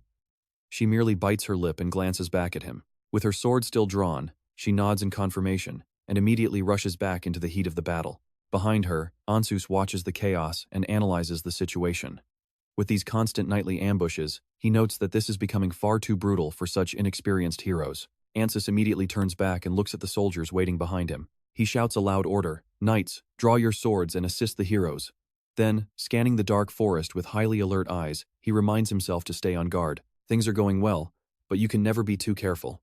Meanwhile, in a dark chamber, a minor demon kneels submissively before a king seated on a grand throne, resting his hand lazily on the armrest, elegantly crossing his legs as he looks down at the creature. The trembling goblin chief grips his staff, bowing low as he speaks. "Oh, great king," the chief whimpers, and the other simply responds with a cold nod. The demon king then rests his chin on his hand, asking with absolute boredom about the situation outside. Hearing this, the terrified goblin trembles even more as he responds, "It is only a little bad."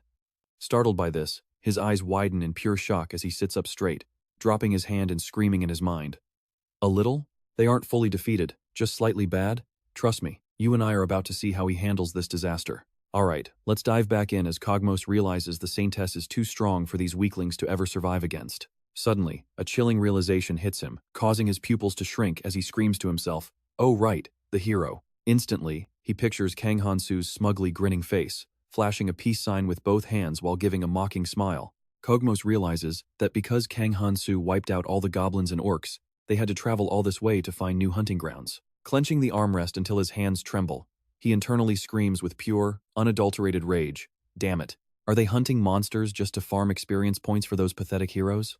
Letting go of the chair, Cogmos brings his hand up to his forehead in pure disgust, muttering under his breath with a cold sneer, "No, if the Saintess is not here with them, then I only have to deal with these brainless amateur heroes."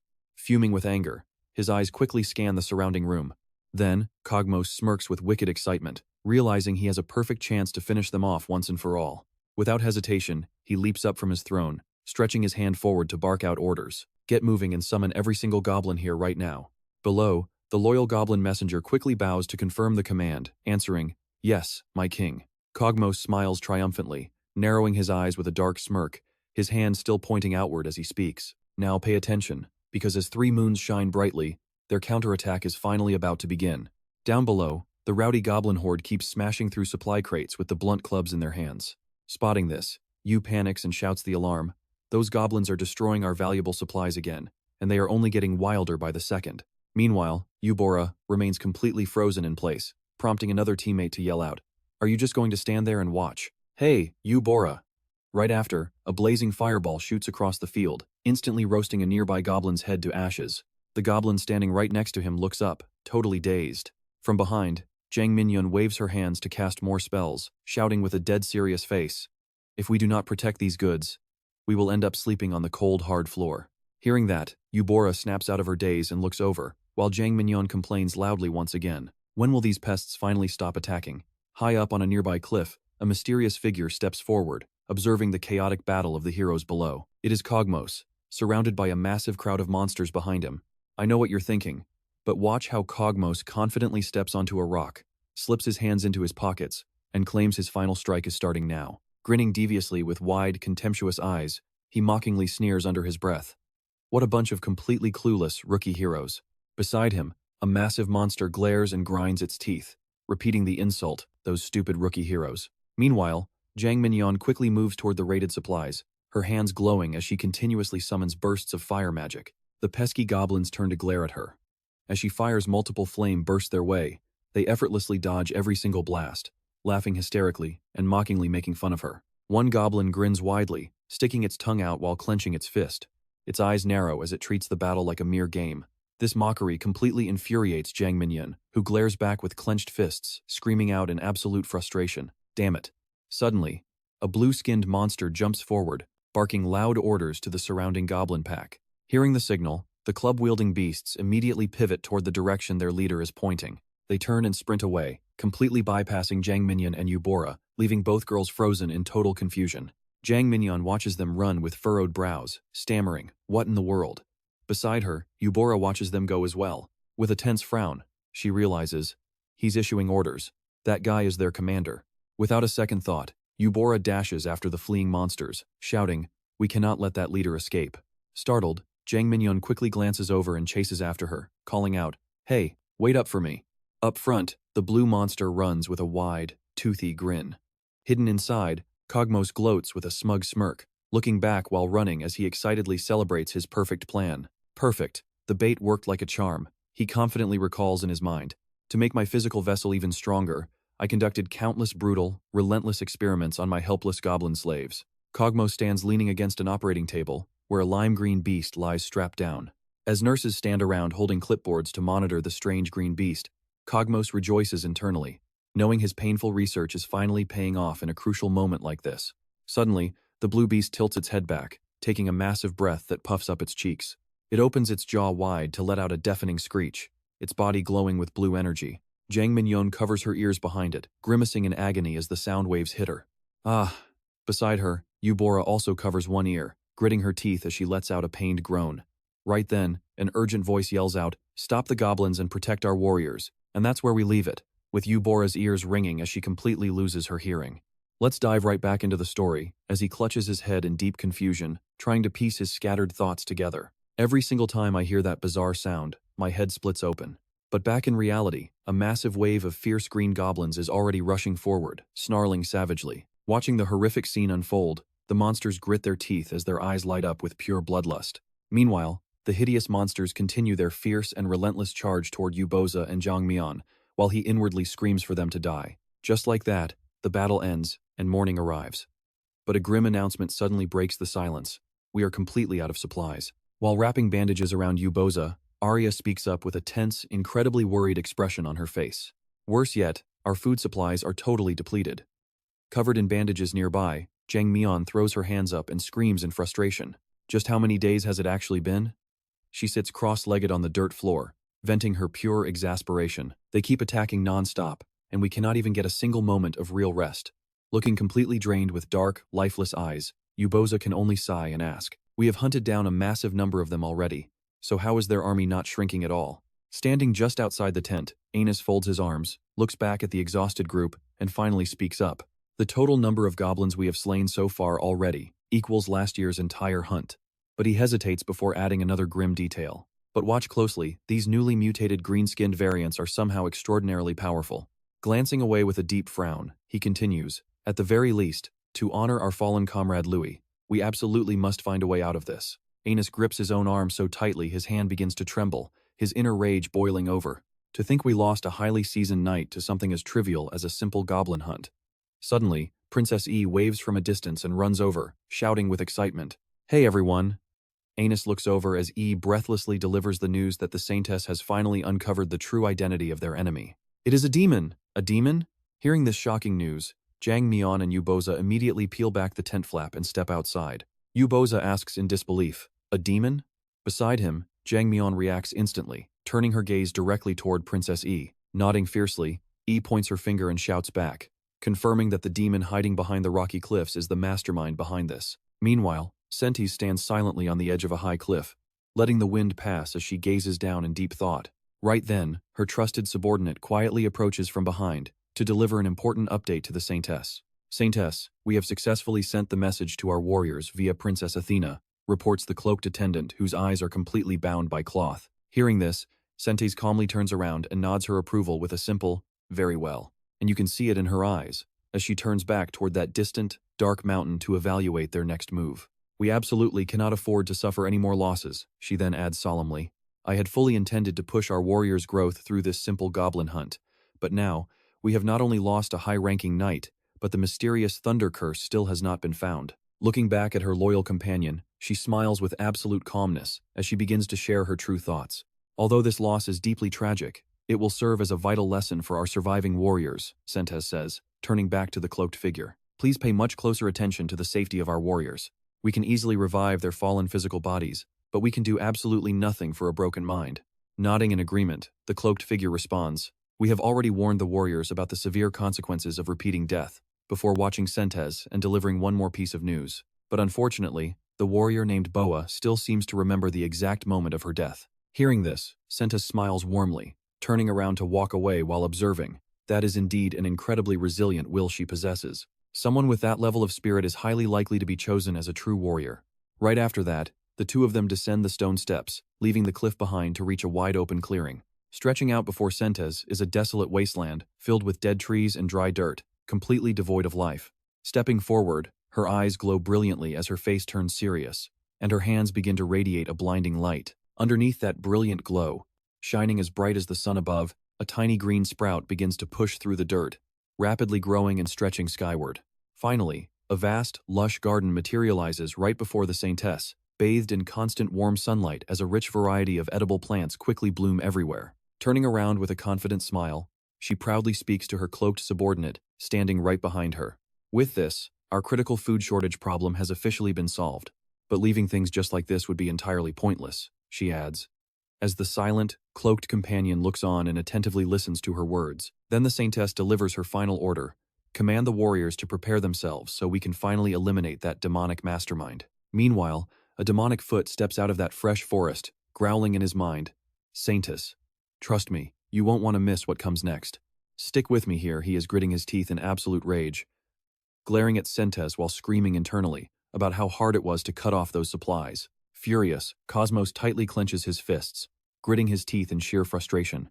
Back at the castle, the real Cosmos slams his hand down on the chessboard, knocking the pieces everywhere. "Damn it!" he screams out in pure fury. Kang Han-soo's face twists in pure rage and confusion. He grit his teeth, shouting, "Who does she think she is, meddling in a fight between kids? Does the human Saintess have no say in this at all?" Cosmos's hand trembles as he clenches it, shouting in bitter frustration. This is exactly why those bastards keep abusing their power. Trying to regain control, his shaking hand rests on the ruined chessboard.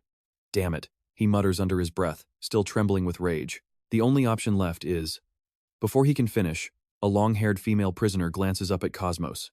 "Is there really another way, master? Now pay attention here." Another girl with brown, shoulder-length hair nervously looks at the dark-haired prisoner and speaks up. "Is there really anything left for you to buy, master?" Hearing this, Cosmos's face turns dark. He glares at them and roars, "Shut up!" He cold-heartedly warns them. "That is not something you lowlifes have any right to meddle in." Terrified, they stammer out, "Please forgive us." Meanwhile, Cosmos's eyes flash with panic.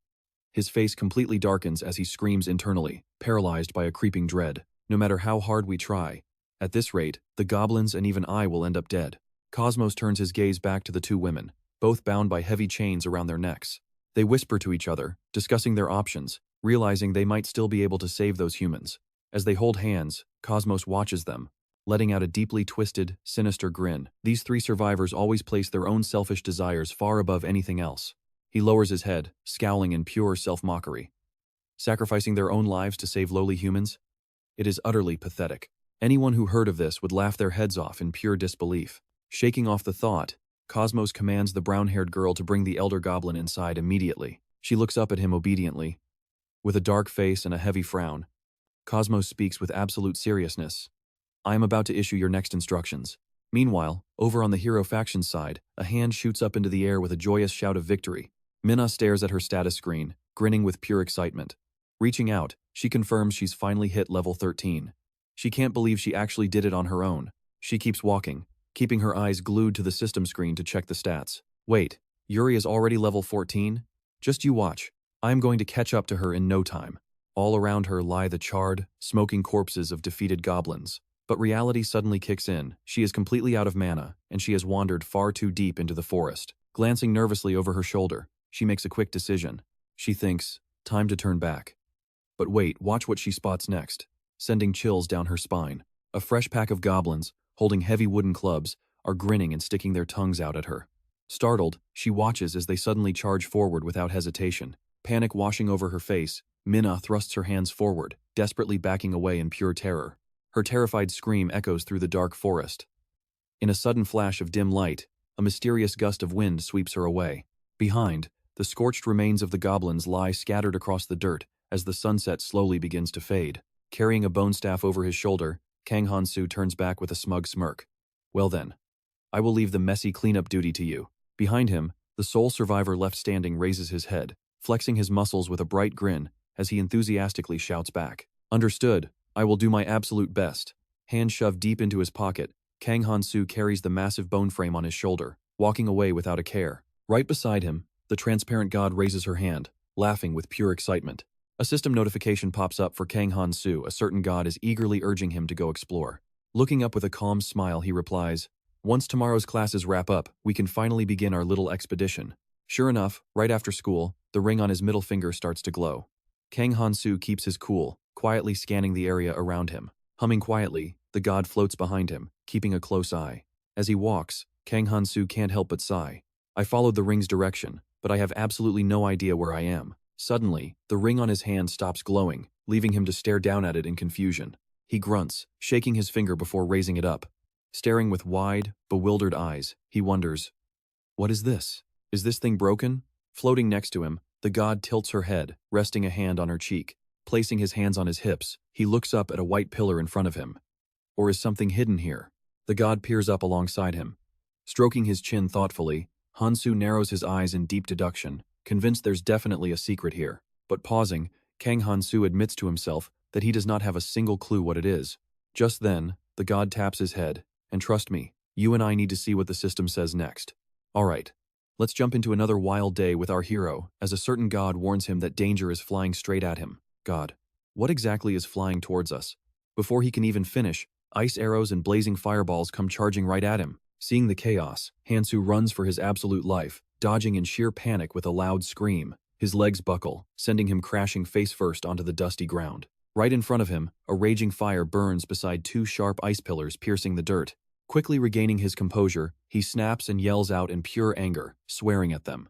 Hearing this, a guy wearing a jester hat shakes his fist, steam blowing from his mouth as he screams, "Are you suicidal? This isn't a place you can just stroll into." But then, forced by his own sense of customer service, he instantly switches to a polite, bright-toothed smile to address our hero. "Kang Han-soo, this is a magical shooting range. It is highly dangerous, so you really shouldn't be wandering around here." Han-soo just pouts, his face darkening with rage as he glares and mutters that if it's so dangerous, they should at least put up a warning sign. Suddenly, a girl nearby recognizes him. Clasping her hands together with wide, completely surprised eyes, she gasps out, "Wait, is that really you, Kang Han-soo? See? Her two classmates, who were casting spells beside her, pale in embarrassment, and quickly rush over after her. Meanwhile, Han-soo casually gets up, dusts off his clothes, and blankly stares at Liesa before asking, do I actually know you? The god just tilts her head, crossing her arms as she looks at Liesa, before sending a mental message.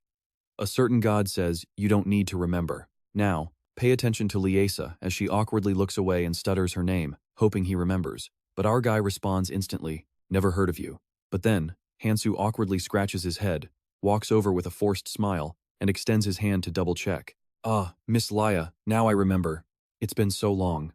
Hearing his terrible memory, she looks at him with a deadpan expression to correct him. It's not Laya. My name is Liesa. She sighs, realizing.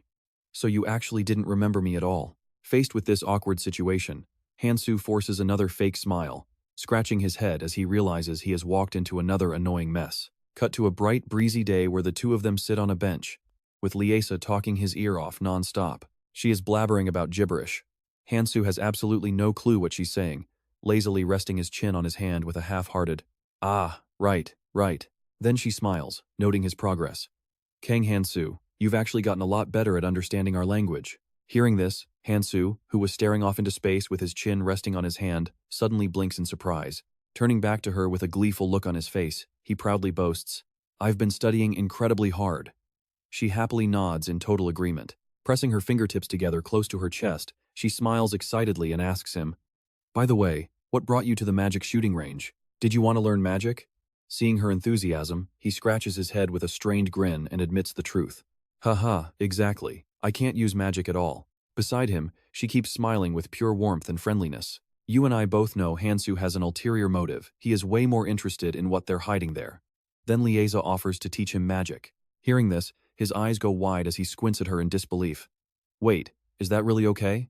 He quickly adds, I always thought you couldn't learn magic without a special blessing. Sensing his hesitation, she eagerly clenches her fists, her eyes sparkling as she explains the details. Just the basics is totally fine.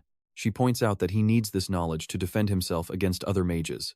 Before he can even reply, Liesa stands straight up from the bench. Then let's meet tomorrow at this exact time. What class are you in anyway? Startled by her energy, he looks up and blurts out his answer. The advanced class. Hearing this, Liesa gasps excitedly. Whoa, then it'll be incredibly easy for us to meet up. With that, she walks away, turning back to wave and give him a playful wink. See you tomorrow. While Han-soo sits there utterly confused, watching Liesa walk away, her classmates spot her and call out her name. One of them, dying of pure curiosity, eagerly asks, Who on earth is that guy? Is he your boyfriend? Hearing this, Liesa chuckles awkwardly, steering her classmate away while protesting. No, he is not. Come on, let's just get to class. Nearby, another female classmate looks back, clearly trying to overhear the gossip. Left alone on the bench, Han-soo clasps his hands, thoughtfully watching Liesa's retreating figure. He quietly asks the floating entity, What do you think, esteemed god? Floating in midair, the god taps her chin, looking highly perplexed before relaying her message directly to him. A certain god says that girl's behavior is extremely strange. Hearing this, he quickly corrects her. No, I was actually talking about that shooting range. Beside him, the god strokes her chin thoughtfully as another system notification chimes aloud. A certain god pretends to be all-knowing by declaring that something is definitely hidden there. Standing up from the bench, Han-soo deduces the situation. So, you don't want to tell me, huh? Suddenly, a loud, panicked shout echoes nearby. Startled, Han-soo instantly turns his head toward the source. Beside him, the god also pokes her head out to watch. It's Prince Rachel, running frantically with a scrunched-up face, clutching a rolled scroll. Han-soo immediately groans. Yep, that is where we leave things. Another annoying pest has arrived. All right, stick with me here. He stands right in front of him, face darkened as he scowls and complains about looking everywhere. Han-soo can't help but ask, why is everyone always looking for me? Rachel starts explaining what he did, only to get interrupted mid-sentence by his own sheer altruism. Seeing this, Kang Han-soo scoffs, giving him a side-eye as he silently begs inside his head for the guy to just drop it. But the persistent prince blocks him anyway, tilting his head and holding out a hand while warning him that his excuses won't work anymore. Hearing that, Kang Han-soo raises an eyebrow in sheer confusion. Next, the prince proudly whips out a piece of paper, raising his voice with absolute confidence as he says, listen closely. Kang Han-soo, to climb to the absolute peak of Hawass, I need you. Hearing this, Han-soo just glares at him, completely questioning his sanity. Did this guy seriously write a whole speech?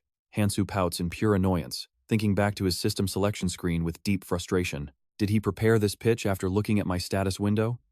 If so, then this crazy blessing of his must have a major weakness. Right then, Prince Rachel thrusts the paper forward, offering a completely sincere, warm smile. Kang Han-soo, if we team up, we'll become the absolute strongest. I'm completely serious about this.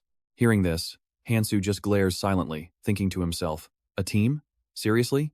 He looks at Prince Rachel with a mix of utter disgust and complete, cold indifference. But then he realizes that since the school forces them to form teams anyway, teaming up with a classmate might actually be his best option. With that thought, his eyes narrow into a sly smirk. He reaches his hand out to Prince Rachel, giving his consent. Fine, let's help each other out from now on. Instantly, the prince is overjoyed. He clutches his speech paper, throws his arm around Han-soo's neck, and cheers happily. Aha, yes, let's look out for each other.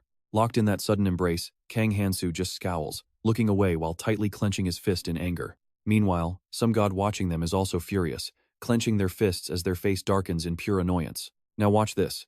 Even the system chimes in to say some god is highly uncomfortable, making Han-soo close his eyes and scream in pure, helpless rage. Me too, damn it!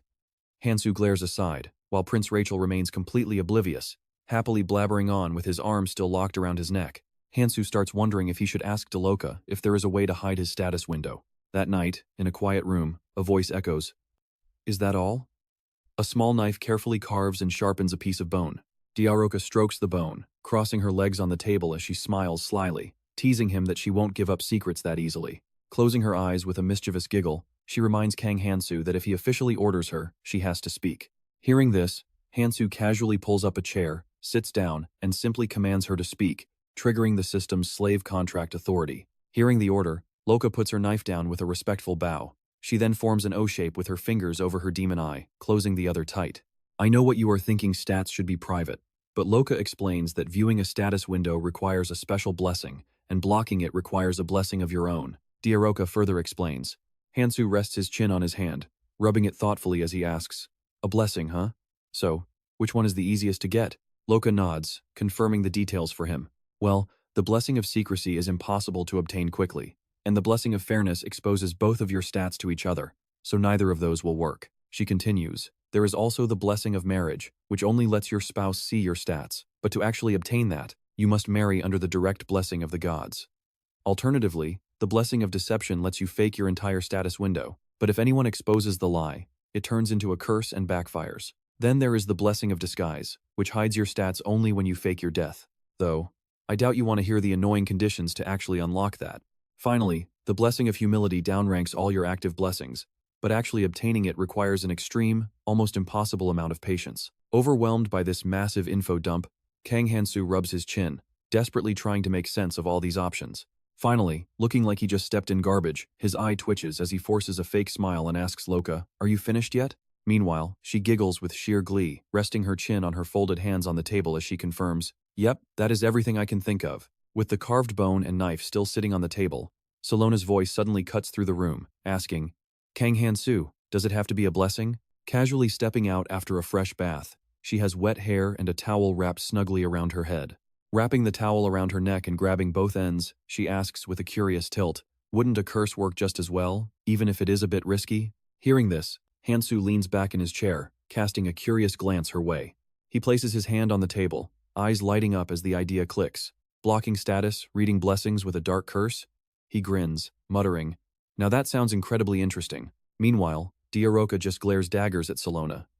"Trust me, you and I do not want to miss what comes next. Let's dive right back in." She looks at them, and Loca finally stands up to share her thoughts. Even for a lowly human, she actually has a decent proposal. "I know a curse that would suit you perfectly, master." She lets go, putting her hands on her hips with a wicked smirk as she suggests the curse of greed. Hearing this, she drops her towel and looks over in surprise. Kang Han-soo recalls the Frog King drowning in gold, rubbing his chin as he repeats the curse of greed with a frown. Next, Loca approaches Salona, gently stroking her lips with a demonic hand. "Yes," she explains, "it is a curse of absolute control over possessions, including their status windows." Watching this unfold, Salona looks on with wide, terrified eyes. Then, Kang Han-soo asks about the catch. "What is the price?" Loca mischievously points to her mouth, retracts her demonic claws, and winks at him. "Your life." Hearing that, Kang Han-soo simply grins back like a total madman. "Then let us deal." Meanwhile, behind him, the system relays a message from some god. whispering that the outsider's expression is deeply unsettling. Now pay attention. He stretches his arms forward, cracking his knuckles with a wicked grin. Let's see it. Then he plays dumb, saying, I have absolutely no idea what you mean. The next morning, Loca and Kang Han-soo stand in a chaotic, noisy guild hall. They step up to the counter and receive a few quest sheets. He takes the papers, waving them casually in the air to confirm his suspicions. Is this really the only quest available for me right now? Beside him, Loca glances over, completely puzzled by his choice. Master, why did you suddenly register me as a mercenary? Kang Han-soo keeps holding the quest papers, resting his other hand on his hip with a dismissive pout. Hearing her question, he casually draws his sword while casting a cool sideways glance and replying. You told me about that greed curse. It means I can get more slaves or become filthy rich, right? He gestures to his blade. But all my assets are right here, while his other hand clutches the quest sheets. He points his finger with an excited smirk, starting to explain his grand plan before stopping himself mid-sentence. He points his finger directly at Loca instead.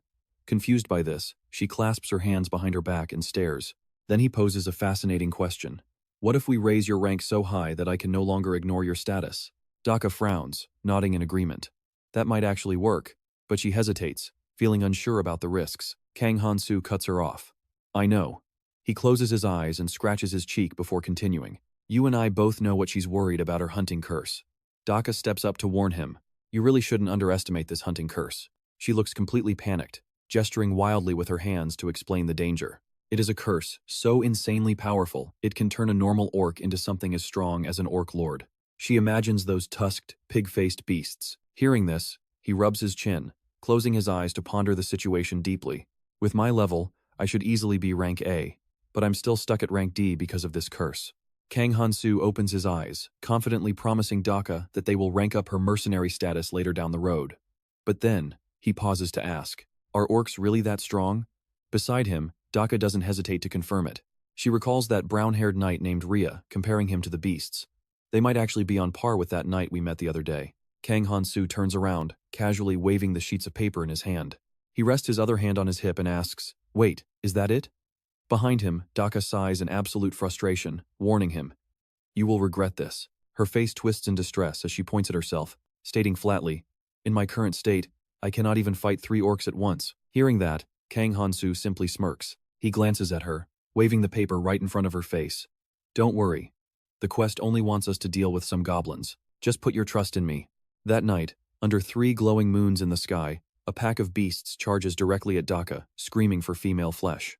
Meanwhile, he stands behind, watching with folded arms. She screams out with a pained grimace, winding up her arm to strike back. Ah!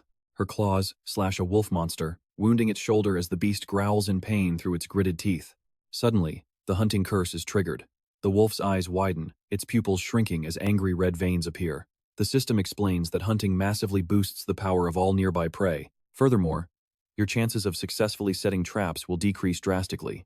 The slash wound on the wolf's shoulder rapidly heals, leaving behind hairless flesh. Drool dripping from its jaw, it mocks Loca with a sneer. That didn't hurt. Weak human. Her glowing hand clenches in frustration as she grits her teeth. We'll have to see how she survives. Stick with me as she internally screams in sheer disbelief, wondering if she really only managed to injure it. Seeing this, Kang Han-soo steps up from behind, gently placing a hand on her shoulder to confirm the situation, telling her it is enough and to step back. Loca pulls her hand away and looks at him in confusion. Those 3 ugly glon monsters grin with absolute excitement, one of them screaming out, "Look, talking meat," as the others eagerly cheer him on. Meat, meat, meat, his head is mine, they chant, as he calmly walks forward. Finally, the red glon loses patience, sticking its tongue out and lunging its sharp claws at him.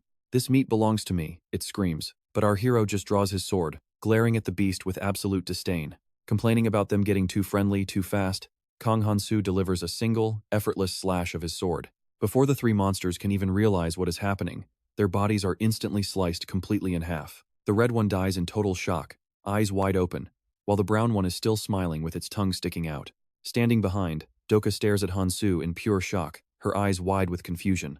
On the ground, the sliced corpses of the 3 beasts lie in a growing pool of dark blood. Looking incredibly cool, he stands with his sword extended and hands on his hips, casually judging their lifeless remains. Is that really all they had? Meanwhile, behind him, Loca is completely frozen in shock. Now pay attention here. Casually slinging his sword, Han-soo turns to Loca and tells her to pull out their teeth. Still completely dazed, she just stares blankly without reacting at all. Seeing this, Han-soo calls out to her, asking what on earth is wrong. Can you not hear me? Did the slave curse wear off? Instead of answering, she just puffs her cheeks, face turning red from holding back laughter. A second later, Doka completely loses it, bursting into a fit of joyful laughter, giggling uncontrollably. Ah ha ha ha. Confused by her reaction, he shoulders his sword and glares at her. What is it now? This is really no time for games. Suddenly, he stops, looking at the corpses in complete surprise. He quickly yells out to Doka, "Look over there! Those slimes are eating everything!" A swarm of tiny blue slimes is crawling over the dead Glon bodies, rapidly dissolving them.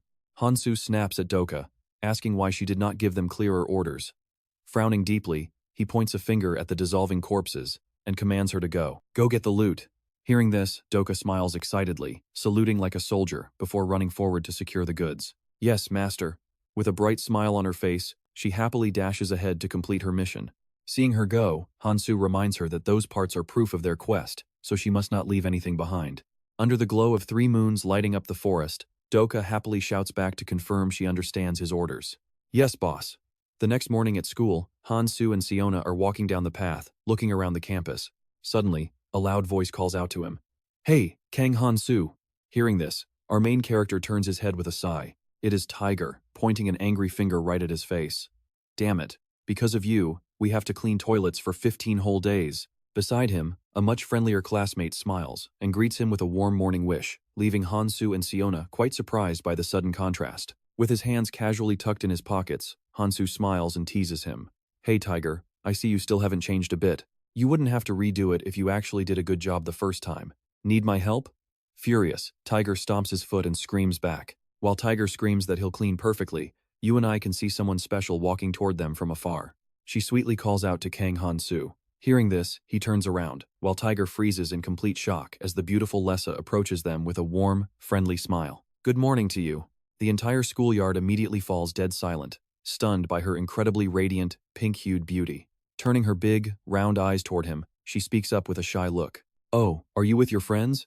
Right after, the entire crowd erupts into a massive frenzy of excited screams and chatter. Out of nowhere, an arm wraps tightly around Han-soo's neck from behind, catching him completely off guard and leaving him totally speechless with surprise. Beside him, Tiger's face is dark with absolute rage as he leans in close, demanding some serious answers. Hey commoner, what is going on here? How on earth do you know her? Glaring back with gritted teeth, Han-soo responds with sheer frustration. I only know her in passing. Hearing this, Tiger immediately screams in absolute denial. No way! This has to be a dream. My precious Lessa. Annoyed, Han-soo grits his teeth and yells back in frustration. Why on earth is everyone misunderstanding this? Shoving Tiger's face away to create some space, he forces the screaming boy backward in annoyance. Meanwhile, Lessa stands behind them, tilting her head with an innocent smile, before her face turns slightly pink. Staring with those big, round eyes, she calls out his name. Han-soo, after today, I want to teach you magic. Confused, he asks what she meant. Realizing what she wants, Kang Han-soo turns back toward her and casually nods his agreement. Oh, sure, why not? While Han-soo lets go, Tiger foams at the mouth, muttering about Lessa. Trust me, you and I must see what happens next. Alright, stick with me here. He gives her a completely deadpan look, thinking he has absolutely no reason to go, but hey, she was nice enough to ask. Next, Lisa excitedly turns around, waving with a bright smile as she promises to see him later. She even adds a quick warning, telling him not to run away this time. After walking a short distance, she suddenly turns back, spreads her arms wide, and yells out to confirm with him. It's a promise, okay? Hearing this, the surrounding crowd loses their minds, looking back and forth between them while screaming in total shock. Both Kang Han-soo and Teaser turn to look at her. Meanwhile, the surrounding gossip grows louder. Liesa is doing what? Why is she talking to a first year? As the crazy screaming reaches a fever pitch, he scratches his face with wide eyes, realizing she must be a massive celebrity around here. Without wasting another second, he grabs Teaser by the collar, dragging him along while casually announcing that they should get moving too. Down on the ground, the poor guy is dragged along, weeping uncontrollably over his shattered maiden heart. Then, he starts sobbing even louder. My dreams and hopes are ruined. The bystanders can only watch in absolute disbelief as he drags the guy across the dirt before finally stopping. Standing right before them is a massive, incredibly gloomy wooden building, with a flock of birds ominously flying overhead. Kang Han-soo keeps a firm grip on Teaser's collar, standing with a hand on his hip, while the poor guy remains totally broken on the dirt. His eyes instantly narrow as he forces a strained smile, internally roasting the absolute garbage state of the Academy's facilities. Suddenly, a voice calls out his name. He glances over at the newly arrived group, whose disgusted faces look like they just stepped on a massive pile of fresh garbage. Pay close attention right here. A totally confused Kang Han-soo asks who they are, prompting their serious-looking leader to step forward and dramatically announce that he is Prince Ampus, from the Kingdom of Knights. Hearing this, Han-soo nods, casually acknowledging the introduction. He secretly compares the prince's name to Mupas, a super common roll-on itch relief medicine back in Korea. Suddenly, Ampus places a hand on his knee and drops down.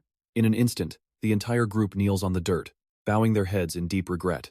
Startled by the sudden display, Kang Han-soo's eyes widen as he stares at them in pure shock, and asks, "What on earth are you guys doing?" Hearing this, they all slowly raise their heads to look at him. Serving as their spokesman, Ampus explains that they are all noble representatives of their respective nations. In unison, they admit that kneeling before a commoner is completely unprecedented in both the Academy and the entire Empire. Ampus looks back up at him, and with a serious frown, he begins to explain. But by doing this, he suddenly cuts himself off, shouting that they genuinely want to make peace with him. I know what you're thinking, this is wild. The god behind him completely loses it, while Han-soo just stares back with a totally bewildered look. Screaming in protest, the god behind him frantically shakes her head in complete disagreement. She crosses her arms in a giant X sign, grinding her teeth as she makes her disapproval loud and clear. Meanwhile, the storm clouds above them suddenly clear up. Kang Han-soo speaks up, trying to summarize the whole situation. He cuts in, standing casually with his hands in his pockets as he looks down at the kneeling group to clarify. So, you are saying that if you fail to advance to the next class in the upcoming exam, you will lose your noble titles and face a terrible curse? Hearing this, they bow their heads, faces darkening as they confirm it.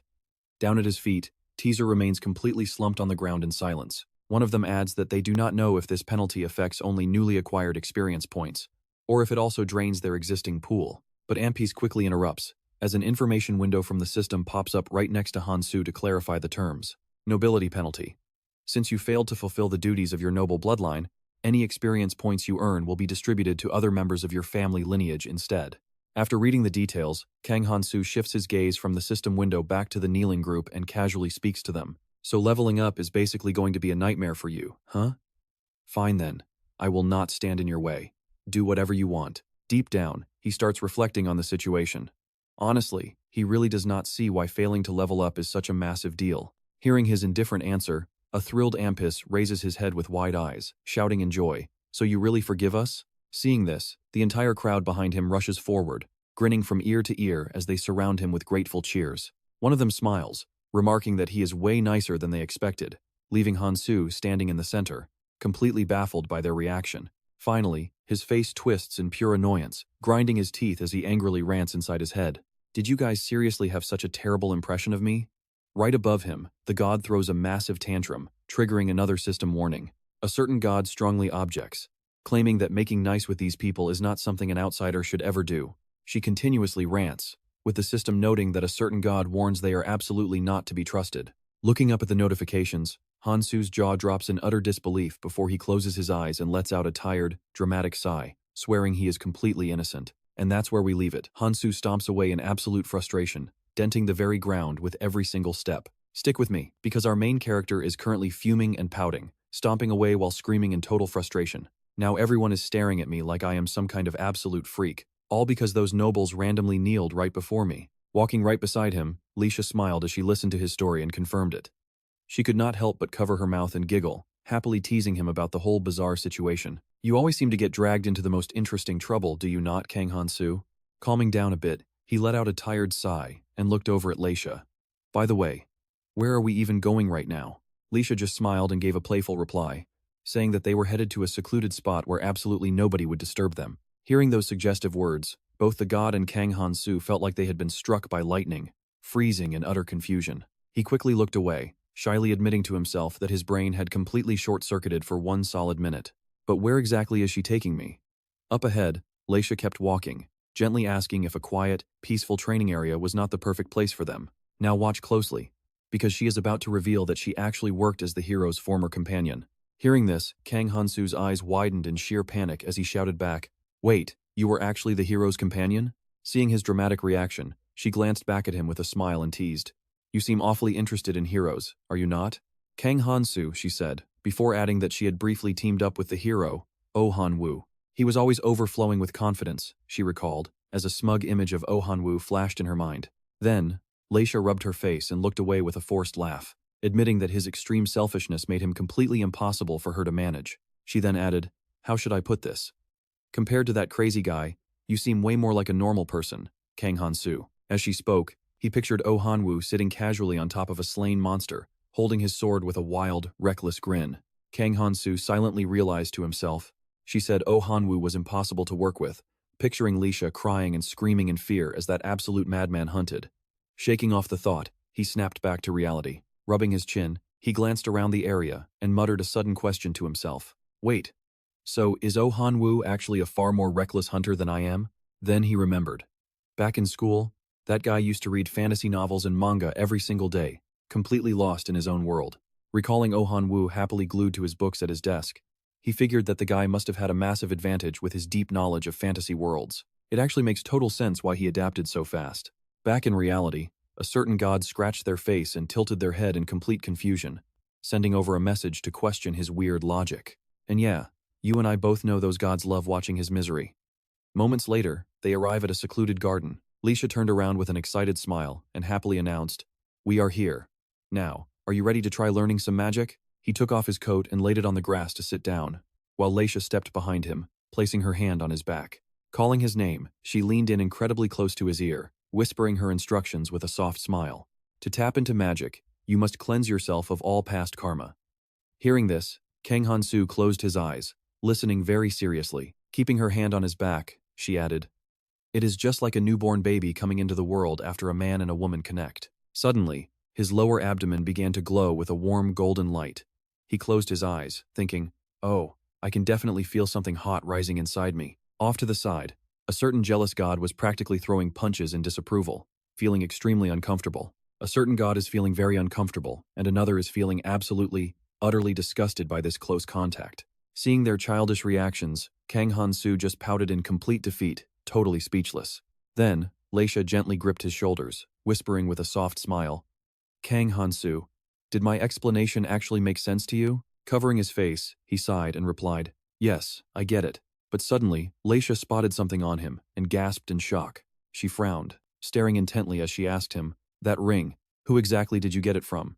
Startled by her sharp tone, Kang Han-soo quickly looked away, glancing down nervously at the ring on his middle finger. Leisha murmured with a worried look, does that mean I am already too late?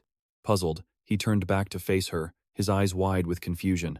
Oh, sorry. Seeing his reaction, she kept her hand on his back and giggled. Haha, do not worry about it, let's just stay focused. He smiled, even as his face darkened, rubbing the glowing spot on his lower belly, and happily confirming to himself, okay, I can definitely feel it gathering right inside my stomach. Kang Han-soo excitedly muttered, so this is what magic feels like. But before he could celebrate, a sudden loud system warning blared out. Glitch detected. The glowing light in his belly instantly vanished, leaving him frantically lifting his shirt and screaming. Trust me, you and I need to stick around to see what went wrong. Yeah, that burning sensation is finally gone. As Leisha leans in close, he flinches and quickly looks away with her hand still resting on his shoulder. Meanwhile, the god is laughing so hard they collapse, clutching their stomach and kicking their legs in pure hysterics. The system chimes with a new notification. Apparently, a certain god is feeling proud, while another is absolutely thrilled. Alright, watch closely before he can even ask the god what is happening. A massive holographic status window suddenly pops up with the name Kang Han-soo. Level 1, Outsider Blessing, Elf Race C grade, Mercenary B grade, Benevolence F grade, and a Nascent Soul. Hero C, Slaughter B, Destruction D, Holy Sword D, Restoration C, and 23.03 Dividend.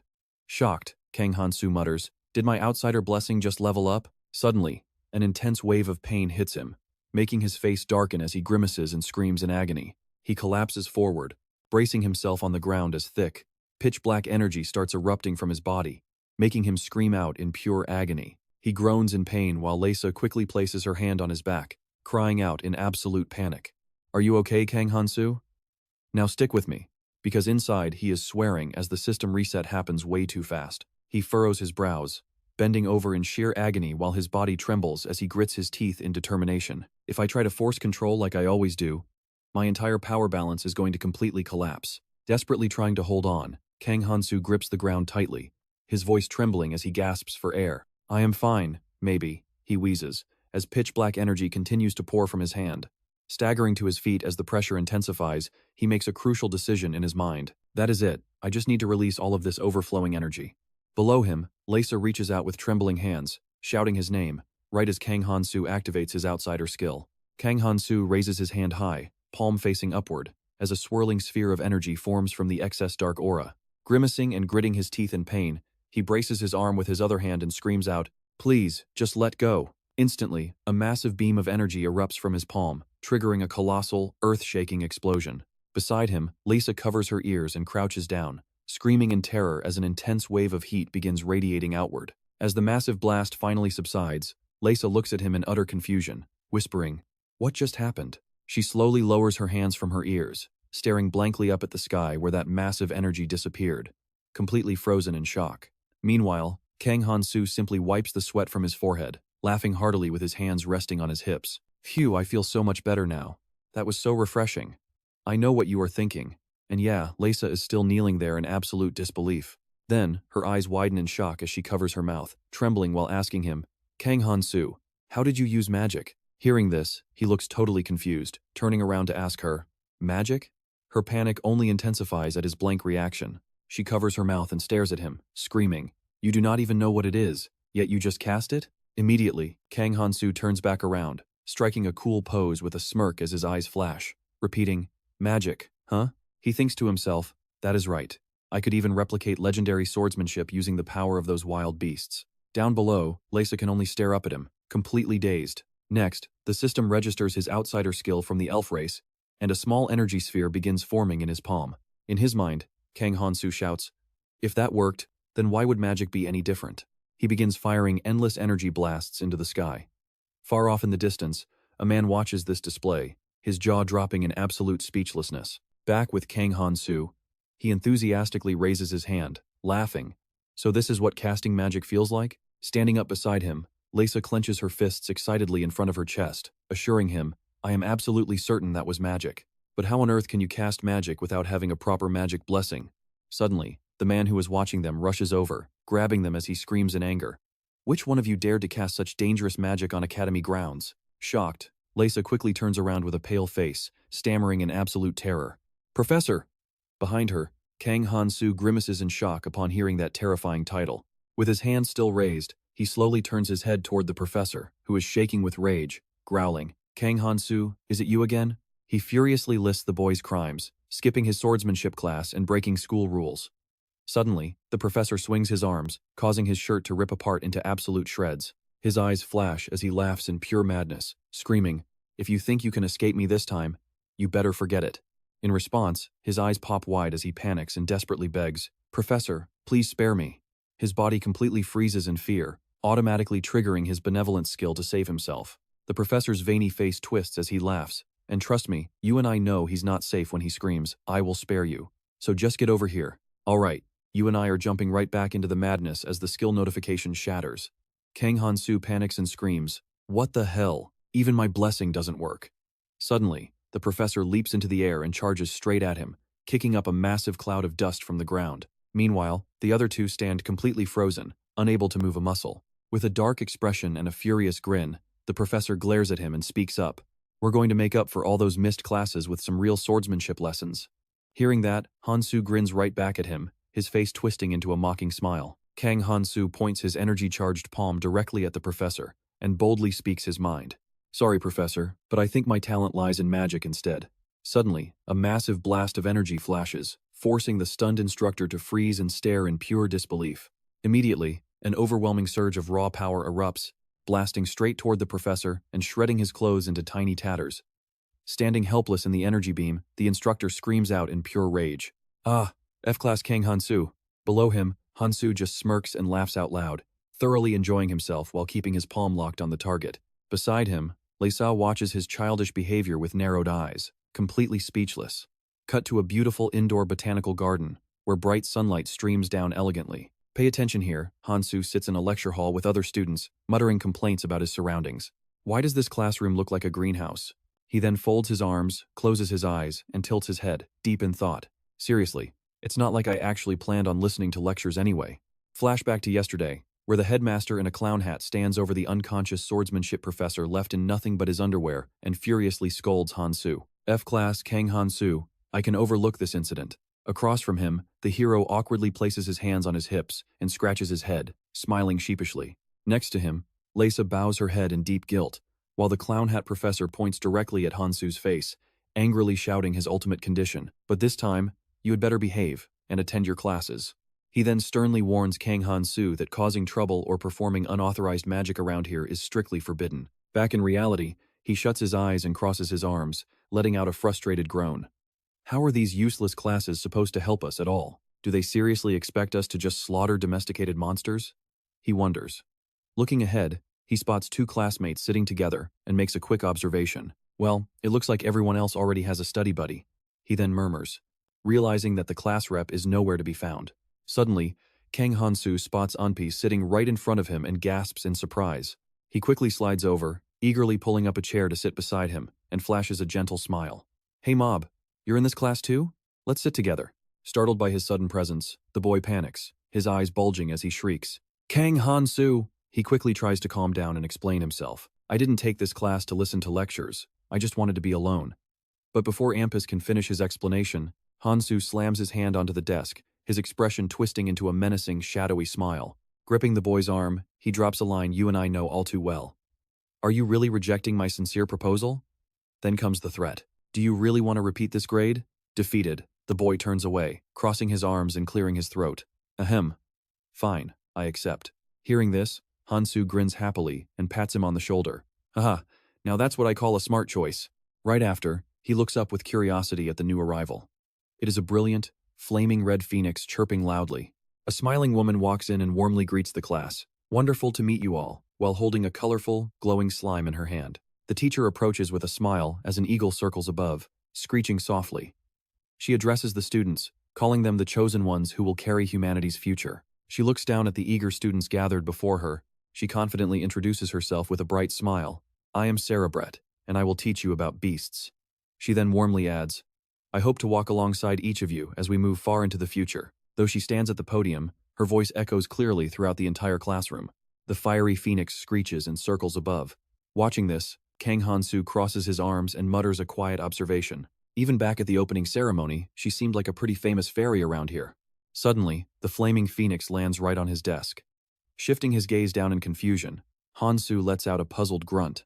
Next to him, Anpi stares over, equally bewildered. The bird's face immediately contorts into a glare as it lets out an annoyed screech. Confused by its attitude, Han-soo frowns and glares back at the creature, wondering why on earth this stupid bird is acting so bizarrely towards him and him alone. He continues to question himself. Did I even do anything wrong? Up front, the teacher looks at her class while gently holding the colorful slime, beginning to explain the lesson to the students. We need to investigate why the local creatures around the academy have recently fallen into a state of sheer terror. She then adds that they plan on holding these classes once every 2 weeks. And trust me, we're definitely tuning in. Trust me, you and I are about to watch Kang Han-soo pull the most ridiculous move ever. He just looks down at Ampus and says, So, class twice a month is enough, right? Seeing this, Ampus grimaces, staring back at him with his mouth wide open. While the fire phoenix watches them, Kang Han-soo turns to Anpis and asks, Isn't this amazing, Moon Pass? Stepping back with a darkened face, Ampus screams in frustration.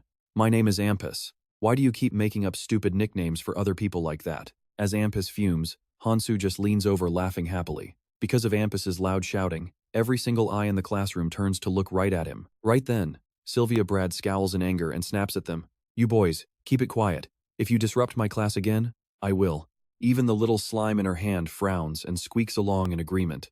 Seeing this, Kang Han-soo looks down curiously, while the teacher suddenly freezes and lets out a cold snort. Next, her face flushes bright red, her eyes widening in utter disbelief as she trembles and stammers. Why is he here? Her entire body shakes, squeezing the poor slime in her hand so hard it gasps in shock. Watch this closely. Cerebret stammers. I take back what I said. Today's class ends right now. With that, she grabs her slime, closes her eyes in tears, and flees the classroom. Right behind her, the fire phoenix quickly follows. Sylvia Brad yells back to the remaining students. Starting tomorrow, we will have our special lessons every single day at this exact time. See you tomorrow. Hearing this, a confused and furious Kang Han-soo stands in the back, his face darkening as he screams in protest. What the hell is this? Gritting his teeth, he spins around, grabs Ampus by the collar, and angrily throws all the blame on him. Hey Moonpass, this is entirely your fault. Facing Han-soo's fiery rage, Onpiece panics and stammers in confusion. Huh? What? Get the hell away from me. Letting out a deep sigh, Han-soo calms down and mutters, Man, seriously. While wondering to himself why things always go this way. He cuts his thoughts short as he remembers Simos waving and grinning at him, grumbling to himself, Why do I run into guys like that everywhere I go? Outside the academy, the sky is clear and blue. But in a dark, damp place where water drips from the ceiling, a blonde girl is sleeping on the cold ground. Slowly, her eyes flutter open as she lets out a soft groan. Now, pay attention here. Struggling to sit up, she gasps, Where am I? Suddenly, a dark voice cuts her off, calling her name Hero Jang-mi-on. A mysterious figure with 2 horns on his head sits on his throne, clasping his fingers together as he looks down and greets her. Welcome to my domain.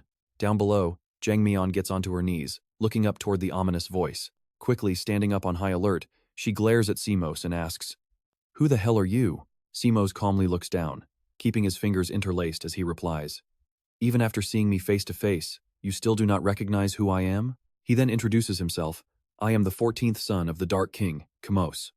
Hearing this down below, Jang-mi-on screams out in utter shock. Her eyes widen as she stares up at the Dark King's son, quickly covering her mouth to stifle her own scream. Keeping her hand over her mouth, Jang-mi-on narrows her eyes and reevaluates the situation. Then, she spins around dramatically. Blushing with her eyes closed, she giggles to herself.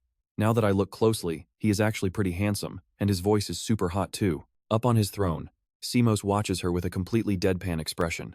Frowning, he closes his eyes and sighs. Listen, hero, I have no idea what you are muttering about. But Jang-mi-on just looks back, smiling at him coyly. Squinting with excitement, she places a hand on her cheek, thinking to herself, Even if he is the Dark King's son, he is still a prince, right? She whispers happily. This is finally my chance to fulfill the dream I have been harboring for so long. Without hesitation, Jang-mi-on boldly shouts, Hey there, handsome prince, become my slave. She reaches out her hands, unleashing a glowing pink heart to cast her charm skill. Suddenly, sharp black arrows rain down from above, piercing straight through Jang-mi-on's body. She stumbles backward, her face twisted in absolute shock as she gazes at those dark projectiles. Blood begins to spill from her mouth. Her eyes stay wide with shock, unable to even react. Standing up with a dark expression, Simos sighs. That was close. Raising his smoking palm as a purple aura erupts around his body, he mutters, I really did not think she would launch a sudden surprise attack like that. With her eyes wide open, Jang-mi-on collapses onto the ground, blood pooling around her lifeless body. You and I are probably thinking the same as Simos, who asks, Can someone like her really be a hero? Right after that, he gasps, staring in shock at what appears before him. A system notification pops up displaying his stats. Name Simos, Level 20, Charm D, Magic B, Warrior E, Math C, Trap F, Assassination D, Noble's Curse, and Hero F. Right after that, another alert screen flashes. Hero effect activated.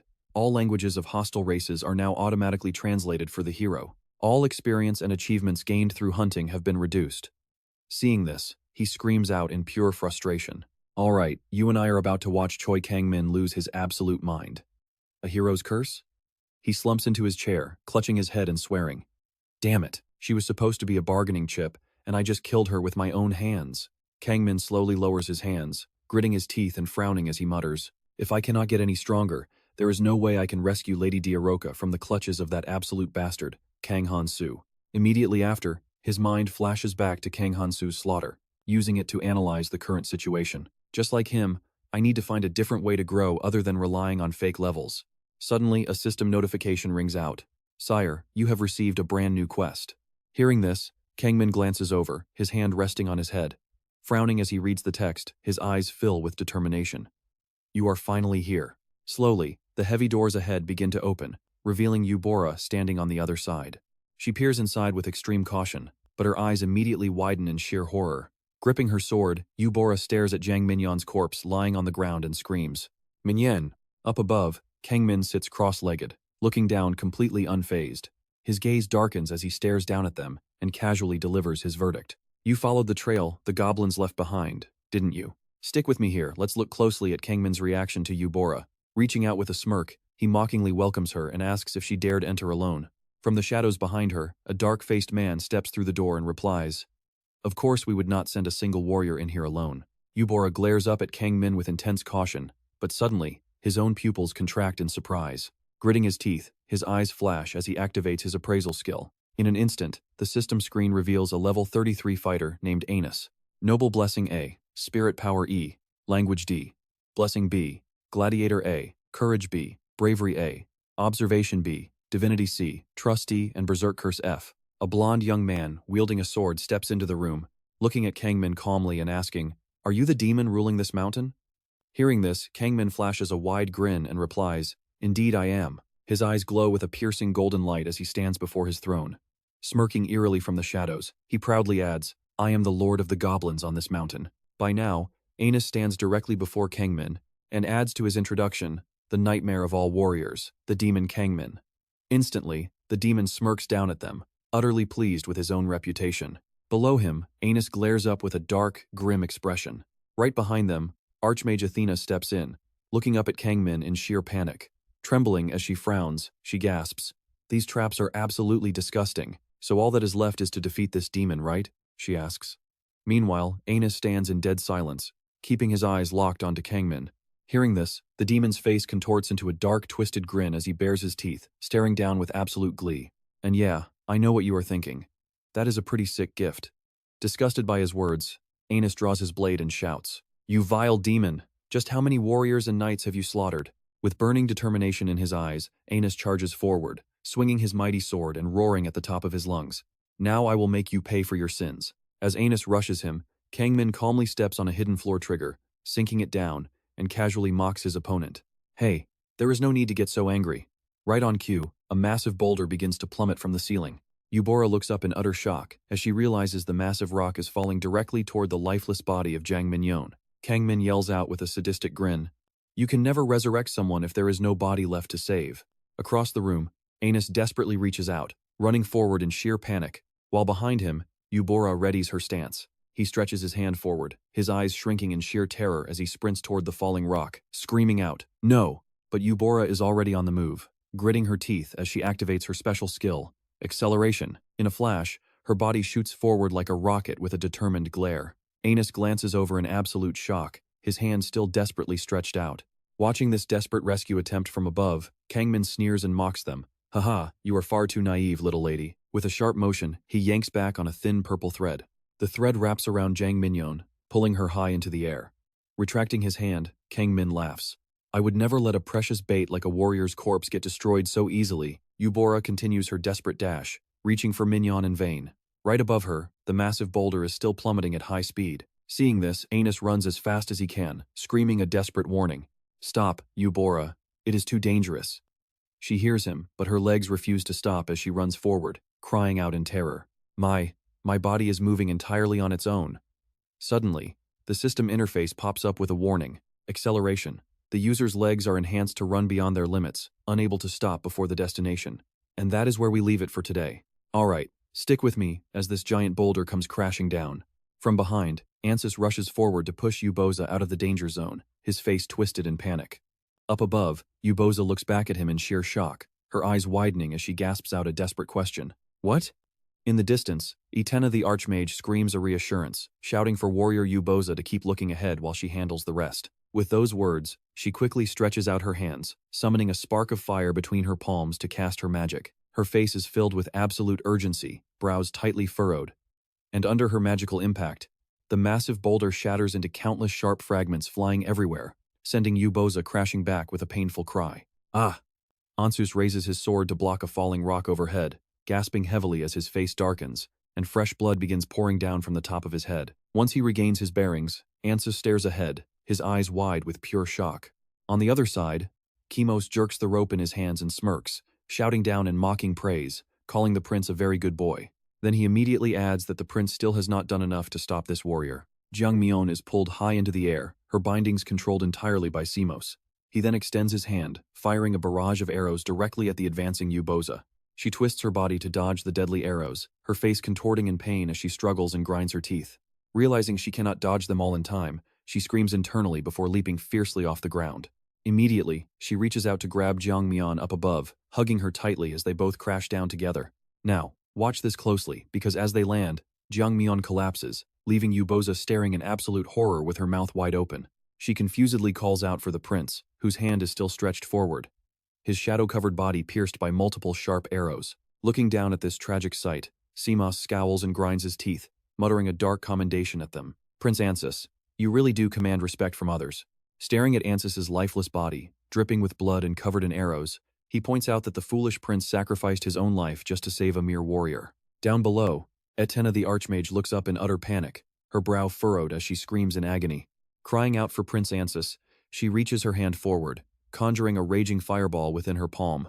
Gritting her teeth and glaring with tear-filled eyes, she screams that she will never forgive him before instantly lunging forward with her deadly magic. Seeing this, Seemos steps up, using Ansus's dead body as a shield while laughing with a dirty, sinister smirk. Let's pause right here, because this villain is truly sick. He warns Princess Etena that her blast will vaporize the prince's body and make any chance of revival absolutely impossible. Hearing that, Etna the Archmage can only stare at him in sheer, hateful disbelief. She grinds her teeth in helpless despair as hot tears stream down her face, prompting Seemos to sneer with a dark, twisted grin. Yes, that is exactly the reaction he wanted. Just as a lethal arrow pierces clean through Ansus's body, flying backward, it strikes directly into Etena's heart, leaving her frozen, unable to react as she stares down at the shaft impaling her chest. Slinging his bow over his shoulder, Seemos closes his eyes with a smug smile, satisfied with his deadly work. With two down, both Etena the Archmage and Ansus collapse as fresh blood splatters across the cold ground. Yuboza, still clutching Jang-myeon, glares back at Seemos with tense, fully guarded eyes. He reminds her that she is now the only survivor left standing, prompting the fierce warrior to scowl in disgust and spit out an insult. Calling him a coward, Seemos just scoffs in response, aiming his deadly crossbow at her while raising a highly mocking question. You brought an entire party of elite knights just to slay some weak goblins, and you dare call me a coward? The status screen pops up, displaying Seemos' stats. Name Seemos, level 22. Blessing Charm, Secret D. Magic B. Blessing B. Fighter E. Strategy C. Traps F. Observation D. Curse A. Warrior F. He continues his boast, pointing out that he is only level 22, which is a mere 3 levels above her, and his average blessing quality is significantly lower than theirs. Yuboza flinches slightly at his words, her brow furrowed in deep, defensive caution. Her own system status window flashes before her eyes. Name Yuboza, level 19. Warrior Blessing, C. Magic B. Weapon Mastery C. Fortitude D. Acceleration E. Counter D. Integrity E. Recklessness E. Squinting with hidden rage, Seemos snarls that if her party had not been so incredibly reckless, he would be the dead one instead. He sneeringly demands if she truly believes he is the coward here. Standing in the shadows, Seemos aims his crossbow at her, eyes gleaming with a sinister light as he issues a cold warning. Listen well, warrior. Let me give you one final piece of advice. We are mortal enemies, after all. Below, Yuboza grips her sword, holding the lifeless body of Jang-myeon as she glares up at Seemos' aimed crossbow. His cold voice echoes one last time, reminding us that when your life is on the line, there is no such thing as playing dirty. Alright, you and I are diving right into a lethal showdown as Yuboza swings her sword, screaming at Seemos. Thanks for the advice. With that, she lunges forward without hesitation, gripping her blade with both hands to slash right at his head. Seeing this, he retracts his crossbow, raising an arm to block while glaring with gritted teeth. Suddenly, a cut slices open Yuboza's face, making her wince, but the wound heals instantly as a system notification rings out. Weapon Mastery unlocked. Your entire body now becomes a deadly weapon in any combat situation. Any weapon you own will automatically repair itself just like your body heals. Immediately, another system alert chimes in. Counterattack. Did you really think offensive moves were everything? A portion of damage received is immediately reflected back at the attacker. Across from her, Seemos grits his teeth and clutches his body, blood dripping from his face as he curses silently. Talk about an absolute cheat skill. But pay attention here, Seemos rips off his cloak, clutching his crossbow as he calms down. Still, Seemos yells out that this pain is nothing compared to what that bastard put him through. Suddenly, the cloak flies forward, wrapping tightly around Yuboza and trapping her sword inside as her pupils shrink in absolute shock. Her body is completely bound like a cocoon inside the fabric, muffled cries escaping past the cloth covering her mouth. Beside her lies the cold corpse of Jang-myeon. Seemos looks down and mocks her, asking if she even knows basic dark magic. Walking closer, Seemos casually rolls up his sleeves and stares down at her with a smug, self-satisfied smirk. After all, humans only know how to use light magic, which is only good for fighting wars. Bound tightly, Yuboza glares back at him with pure hatred, while Simos just smiles, enjoying every single second. Now, warrior Ya, it seems you will be the next hostage I use for bargaining. Hearing this, sudden panic fills her eyes as she struggles desperately against the cloth over her mouth. I can't breathe. Slowly, her eyes drift shut as consciousness slips away, her mind whispering Han-soo's name before an icy voice rings out, saying that is enough. Suddenly, a blinding flash of deep blue light erupts across the area. You and I both know that light spells trouble, and Simos blocks his eyes in pain, shouting in pure confusion. What on earth is this? A mysterious woman slowly materializes, declaring that this is not the ending she wanted, while Simos's body begins to agonizingly burn from the light. He screams in agony, surrounded by the lifeless bodies of the fallen heroes. The mysterious voice echoes, calling out, Demon Simos. Flooded in brilliant light, the girl looks down from the heavens with a gaze of absolute judgment, declaring, You have gone way too far. Next, we cut to the academy, where the morning sun is shining brightly. Inside her office, Principal Huang leans against the window, gazing outside. Holding a tobacco pipe, she turns to the homeroom teacher behind her and asks how that guy has been doing lately. Hearing this, he continues brewing a drink while asking in return, How has he been? Principal Huang turns around with an extremely impatient sigh. Glancing back, she gestures with her pipe and casually asks, Yes, how is he reacting to the classes, and what are his results? She then remarks that the makeup classes during vacation have been completely useless. Right behind her, the homeroom teacher pours the tea while listening seriously to her complaints. He then chuckles softly, gazing down at the cup he just made as he answers. I wonder if those monster trust-building classes are actually doing any good. Even with the help of the status window, if this keeps up, outsiders will judge that our students achieved absolutely nothing, meaning zero rewards for us. Just then, the system pops up to explain a brand new term. Instructor, every time you complete an academic year, you will receive a corresponding amount of experience points. All instructors will evaluate one another and determine the official rankings. As the homeroom teacher calmly pours the steaming hot tea, his voice continues to echo through the room. In that case, there is probably no need to keep Professor Huang around anymore. He casually remarks that this year is turning out to be incredibly difficult, prompting Principal Huang to slam her hands down on the window frame and yell in frustration. What on earth? It is nothing but bad news. She tightly grips her pipe and demands to know if there is any good news at all. Slumping onto the window ledge, she buries her face as tears stream down, her fists tightly clenched as she groans in self-pity. I could have easily won over those legendary warriors by singing praises of the Saintess's noble deeds. She then whimpers about her failed attempt to finally escape this place where she has spent her entire life. Behind her, the homeroom teacher sets a warm teacup down on the ledge right in front of her. Holding his own cup, he stands beside her and chuckles softly to comfort the weeping principal. Fortunately, there is some good news. Just relax. Hearing that, she immediately stops crying. The teacher holds her tea as she pouts.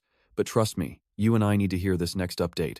Alright, you and I are jumping right back in as Principal HW leaps up with his pipe, eagerly asking for the good news. She adds that the hidden dungeon has been cleared, leaving nothing behind, while the homeroom teacher silently watches the whole exchange. He calmly raises his teacup, takes a slow sip, and closes his eyes before delivering an elegant reply. He mentions a first-year student with a Class C divine blessing, adding that this boy might join forces with that person to bring great results.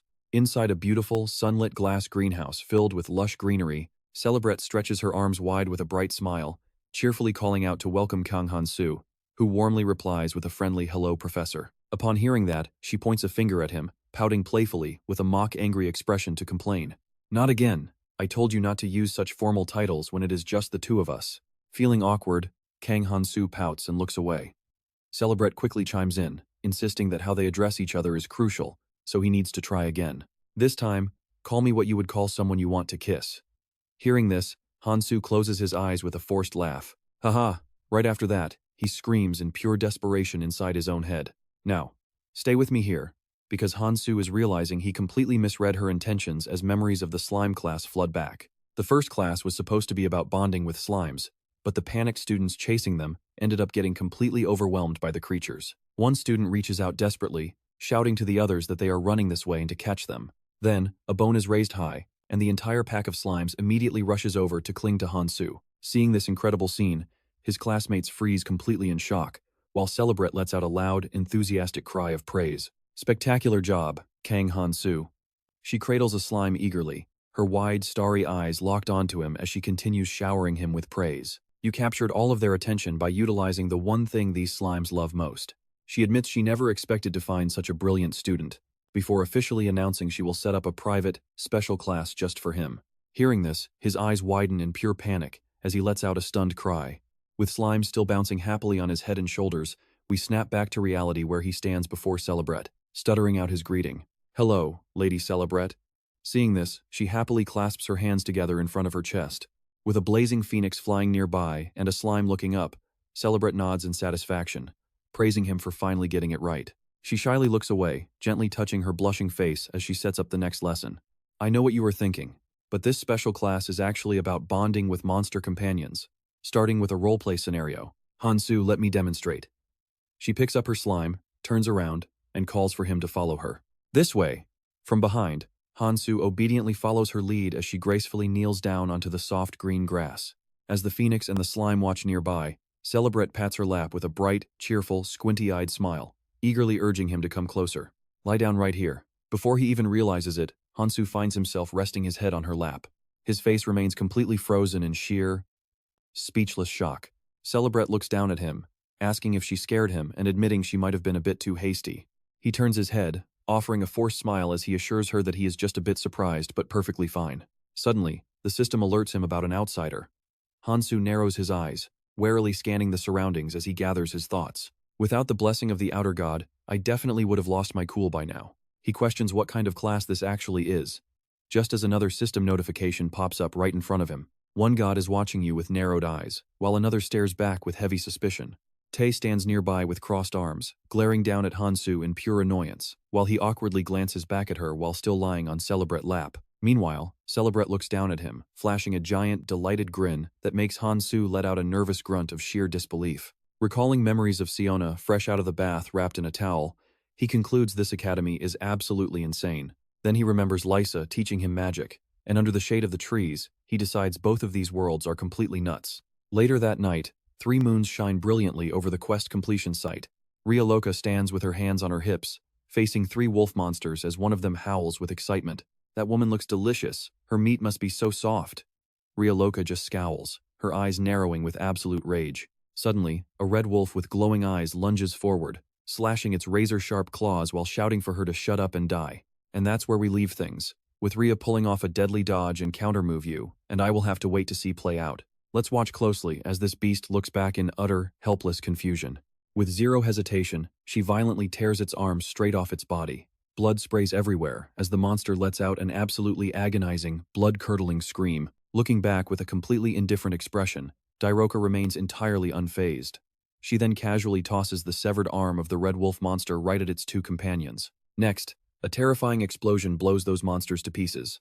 Meanwhile, Roca simply turns around and walks away, casually closing her eyes like an absolute boss. She then grits her teeth, her face darkening with utter disgust as she glares at the flames.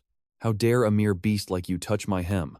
She then turns around, hands on her hips, scanning the area to check her surroundings. Confirming everything is done, she wonders where her master is. Meanwhile, Kang Han-soo is busy wielding a massive bone, actively chasing and beating down a pack of wolves. He eagerly screams at them with a terrifying, demonic scowl. Utterly horrified, the wolf trembles, desperately running away while shrieking in pure panic. The terrified beast begs him not to come closer, but Kang Han-soo keeps aggressively chasing them, leaving the wolves running in absolute chaos. Kang Han-soo yells out to the beast, calling it a little puppy. Watching this from behind, Roca can't help but comment on his bizarre behavior. "Haha, look how much fun he is having." Sometime later, as the 3 moons glow brightly, he sits on a stone ledge. He watches his loyal slimes joyfully dancing on top of a dead wolf monster, celebrating their easy victory. Leaning back with a massive grin, he confidently declares that hunting beasts is way more fun than sitting in a boring school classroom. Kang Han-soo revels in this absolute satisfaction. Now pay attention here, because we're about to check his latest growth stats. Right then, Roca's system status panel pops up. Her profile reads, Roca, level 31, Demon Blessing A, Combat B, Character C, Language E, Observation F, Slave A, Endurance F, Reversal E, Self-Interest S, Noble's Curse C, Hunter B, Destruction F. Seeing this, he stares wide-eyed, rubbing his chin. He mutters that leaping from level 21 to level 31 still isn't enough to trigger the coveted Curse of Greed. Observing this, Roca approaches him with her arms crossed, calmly confirming what he already suspected. She reminds him that obtaining it is incredibly difficult. Hearing her, he finally shifts his gaze away from the status board to look at her. Then, Kang Han-soo raises a rolled-up scroll with an excited, knowing smirk. He raises an eyebrow, looking directly at her to confirm his success, that they definitely secured a fantastic result. Back at the guild, the flustered quest-giver looks at them in sheer panic and begs them to stop. He hands over the severed wolf ears while pleading. Confused by his reaction, Dairoka simply responds with a sharp, "What?" The trembling official explains that constantly bringing back raw evidence like this cannot be considered a proper subjugation. He drops to the ground, looking up at Dairoka while crying out in despair.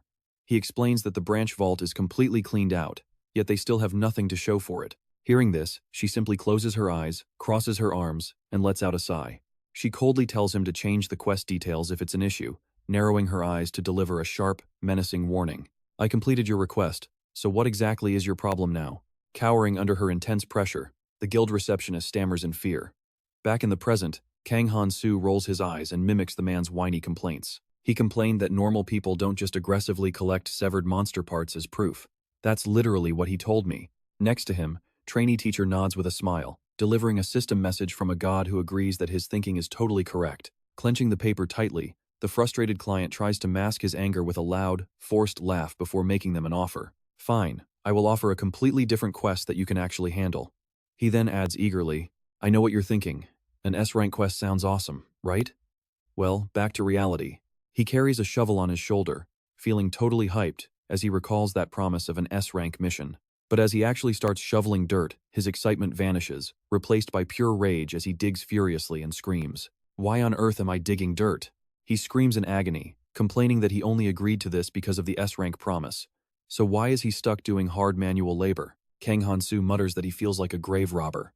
Sitting right next to the open grave, Dairoka peers down at him, cheerfully tilting her head as she asks a question. "But hey, it beats going to school, right?" Down in the pit, Kang Han-soo furiously shovels dirt while scowling in rage. He snaps at her, demanding that Dairoka get down there immediately to help him out. Dairoka dramatically closes her eyes and shakes her head, hugging herself weakly while making a pitiful excuse. She claims she is completely exhausted from fighting those buffed-up hyenas, insisting that her body literally cannot move another single inch. This completely triggers Kang Han-soo, who angrily calls out her blatant lie, telling her to stop playing games. She was bursting with energy just a minute ago.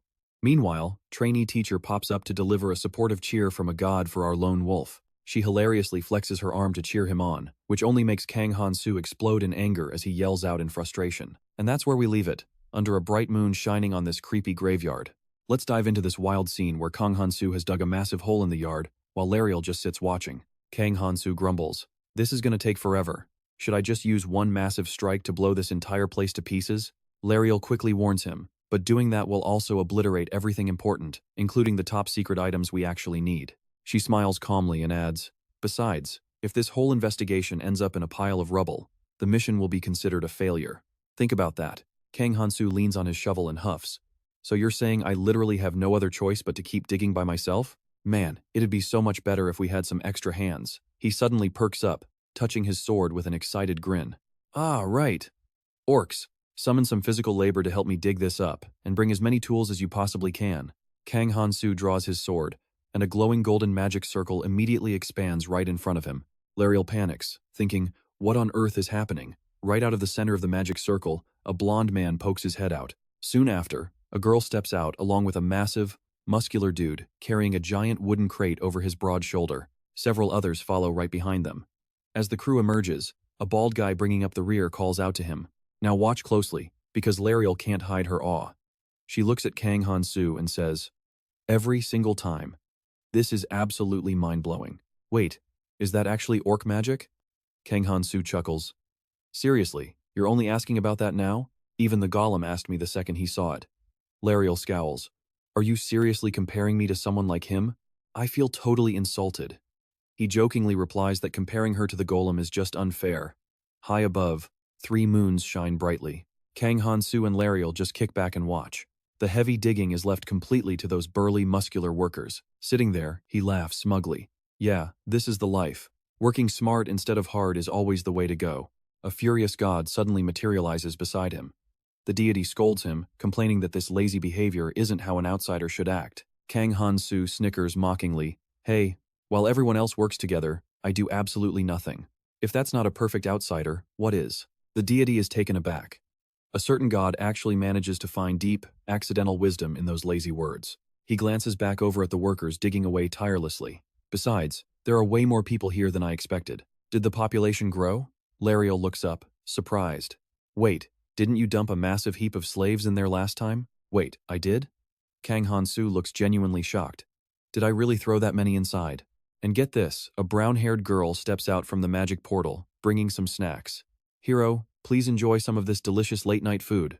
Kang Han-soo instantly snatches the food, devouring it like a man starving to death. Mouth full, he questions the girl who brought it. Wait, did another hero drop by our brothel as a customer recently? She nods. Yes.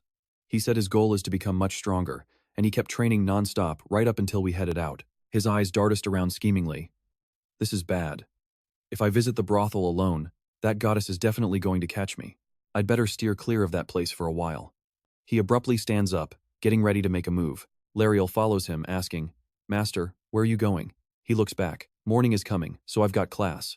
Watch over the workers while I'm gone. The workers instantly panic, raising their shovels in a defensive stance. Relax, guys, it's totally fine. He already told us she's just a demon working under him. Meanwhile, the scene shifts over to his academy. Kang Han-soo strolls casually down the open path. The class where they raise monsters just to consume them is called the locker room, and lately, the teacher from that locker room has been looking for him more and more every single day. He recalls the strange classroom in his mind. No matter how much he analyzes it, he can't fathom the point of this course. The entire lecture consists of them just staring at each other. Suddenly, a notification pops up from the elf system. You've been chosen as a companion of the elven race. Your lifespan and youth have now been greatly extended. All bonuses and reputation gained from the elves will surge. He narrows his eyes, completely baffled. Is it because of this blessing? He asks aloud. What do you think, old man? The deity crosses his arms, practically fuming. A certain god feels highly uncomfortable. The system alerts him that the deity's trust rating is dropping.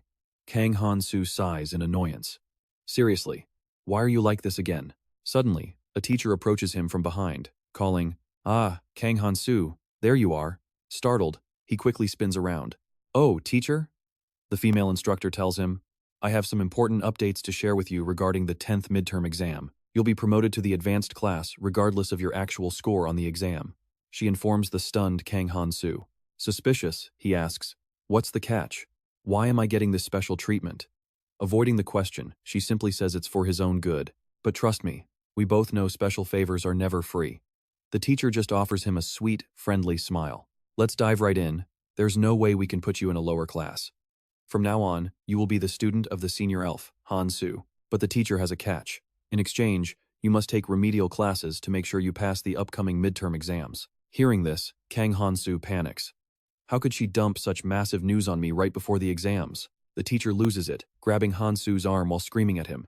This is a massive issue affecting our academy's reputation. After all, Professor Cerebrum works here, not just the director. The teacher's desperate eyes practically beg Kang Han-soo to help. Han-soo forces a dry laugh and quickly pulls his hand back. Haha, I will do my best. Calming down, the teacher adjusts his glasses. Thank goodness. All right, I will leave this matter in your hands. I still have some other business to attend to, so I will head out first. The teacher walks away, leaving Han-soo standing there in utter confusion. What on earth just happened? The mischievous god chimes in. A certain god's eyes glow brightly, absolutely sure that this is a golden opportunity to punish that annoying elven teacher. Han-soo is completely done with him. He sighs. Outer god, this is absolutely nothing to celebrate. In order to humiliate the academy staff, I would have to humiliate myself first. The god continues to mock him, casually declaring that it is none of his business. Han-soo scratches his cheek and snaps back. Hey, don't you get it? If I am embarrassed by my lack of skill, it means you, the outer god who blessed me, are also incompetent. Annoyed, the god bonks Han-soo on the head, claiming his logic is absolute nonsense. Now pay attention here. Han-soo suddenly freezes as he realizes he is actually stuck taking those awful remedial classes. Let us aim for a brilliant score that will clear this midterm exam easily. Full of passion, Han-soo punches the air and moves forward. Just like that, the scene shifts back to the graveyard. Han-soo approaches from a distance, calling out to Loca. She turns around in surprise. Master, those buff guys are still enthusiastically digging up the dirt. Leah eagerly asks Han-soo, how was your class? Instead of answering, Han-soo chuckles and says, looks like you guys are doing great here. Leah walks up to him, pouting because he left her behind. She then uses her sharp nose to sniff around Han-soo's collar. Did you go fooling around with some elf girl? Annoyed, Han-soo snaps. Stop talking nonsense and follow me for a bit. Leah giggles and replies, all right, lead the way. The two walk to a high cliff overlooking the scenery below. Leah asks in surprise, Master, why did we come here? Lying on a rock and staring ahead, Han-soo replies, to catch a powerful monster. Leah gets even more curious. Is there something wrong with that place? With a serious look, Han-soo tells her he is hiding because it is easier to ambush them. He commands her to take cover as well. Leah looks hurt, her eyes tearing up as she says, you already have a powerful demon like me, so why look for anything else? Han-soo yells at her to shut up, explaining that this is a test, a midterm exam. And yes, I know what you are thinking. The god is just trolling by suggesting he catch a giant dragon instead. He suggests a mighty dragon, then a wild dragon, and finally a fierce behemoth. Han-soo completely explodes with rage at his ridiculous demands. Your suggestions are way too extreme. How can I even feed those? Standing next to him, Leah speaks up. Well, personally, I think a monster suited for you would be a black dragon or a flying serpent. Han-soo sits up, getting even angrier. How on earth would I find those in a place like this? Do you have no ideas besides dragons? Suddenly, Leah remembers something. Ah, there actually is a monster that might fit. Impatient, Han-soo eagerly presses her. Which monster? Tell me quickly, she points at herself, slowly spelling out her own name. Both Han-soo and the god stare at her in blank confusion. Han-soo wonders if he should just tame this demon instead.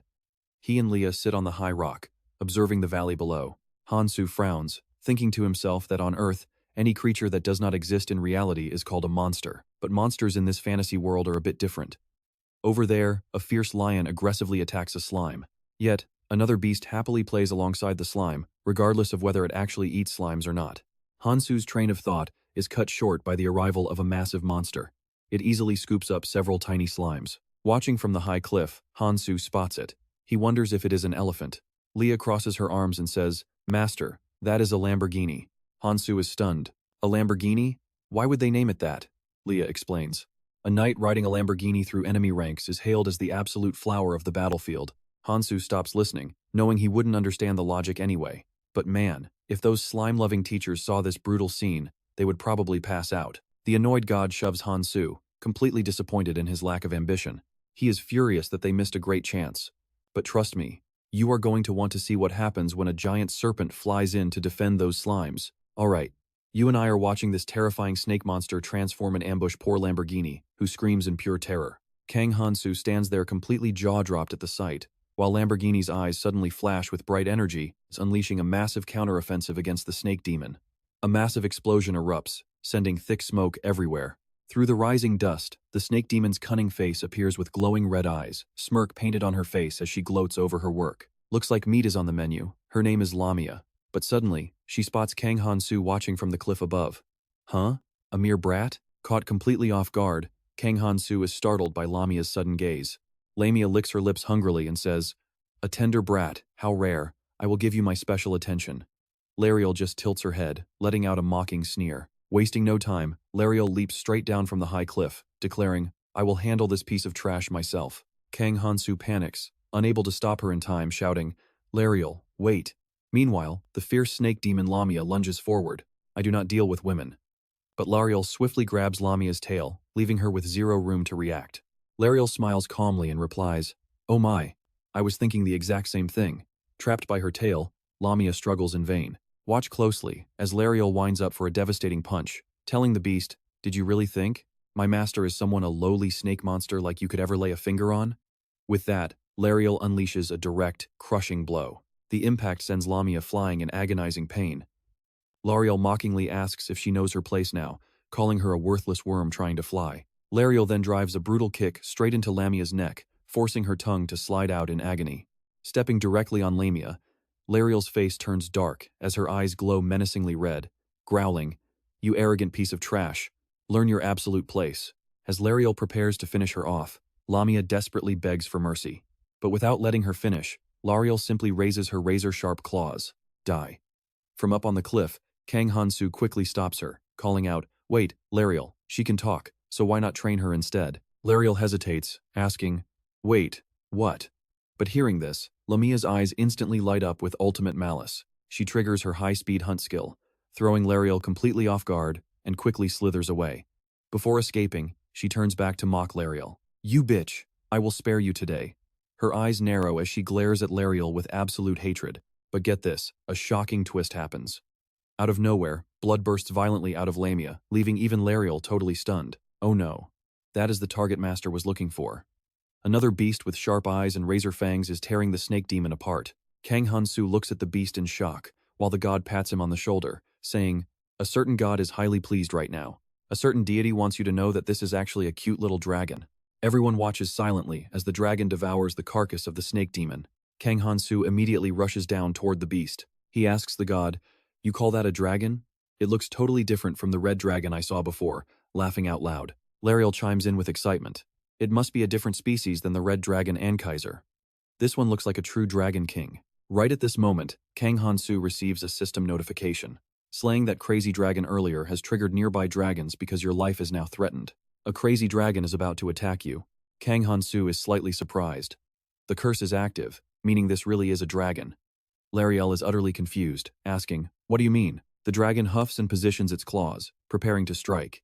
It charges right at Kang Han-soo to execute its hunt skill. Honestly, Kang Han-soo is completely amused. Instead of worrying, he stares right back and laughs. Why does everyone always want to kill me? Kang Han-soo and the dragon clash fiercely, with a blinding golden light erupting directly from his body, sending tears streaming down the dragon's face, forcing the half-eaten snake-tail of Lamia to fly right out of its mouth. Kang Han-soo leaps high into the air, swinging his blade, dedicating this sword strike to the elves and outsiders. The power within his sword condenses into a terrifying demonic aura. Kang Han-soo roars, "This one goes out to the goddess who threw me into this trash world." With that, he delivers a devastating slash, unleashing a massive flash of crimson light. The dragon looks up at the destructive light, its eyes suddenly filling with tears as it prepares to cry. The crimson shockwave from Kang Han-soo's sword slices right past its body, missing it by mere inches. Terrified, the dragon looks to its side, where the raw power of the slash left a massive fissure carved in the ground. Squinting with a mischievous smile, Kang Han-soo tells the dragon, "You belong to me now, kiddo," leaving the beast utterly speechless and tearful. Scratching his head, Kang Han-soo wonders aloud, "So cute. Should I take it along? Lariel, what does this thing eat?"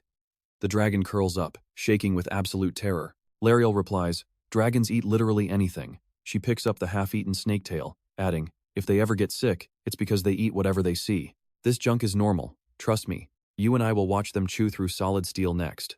Alright, let's jump back in as Kang Han-soo's eyes light up with excitement. "Really? That makes things easy," he says.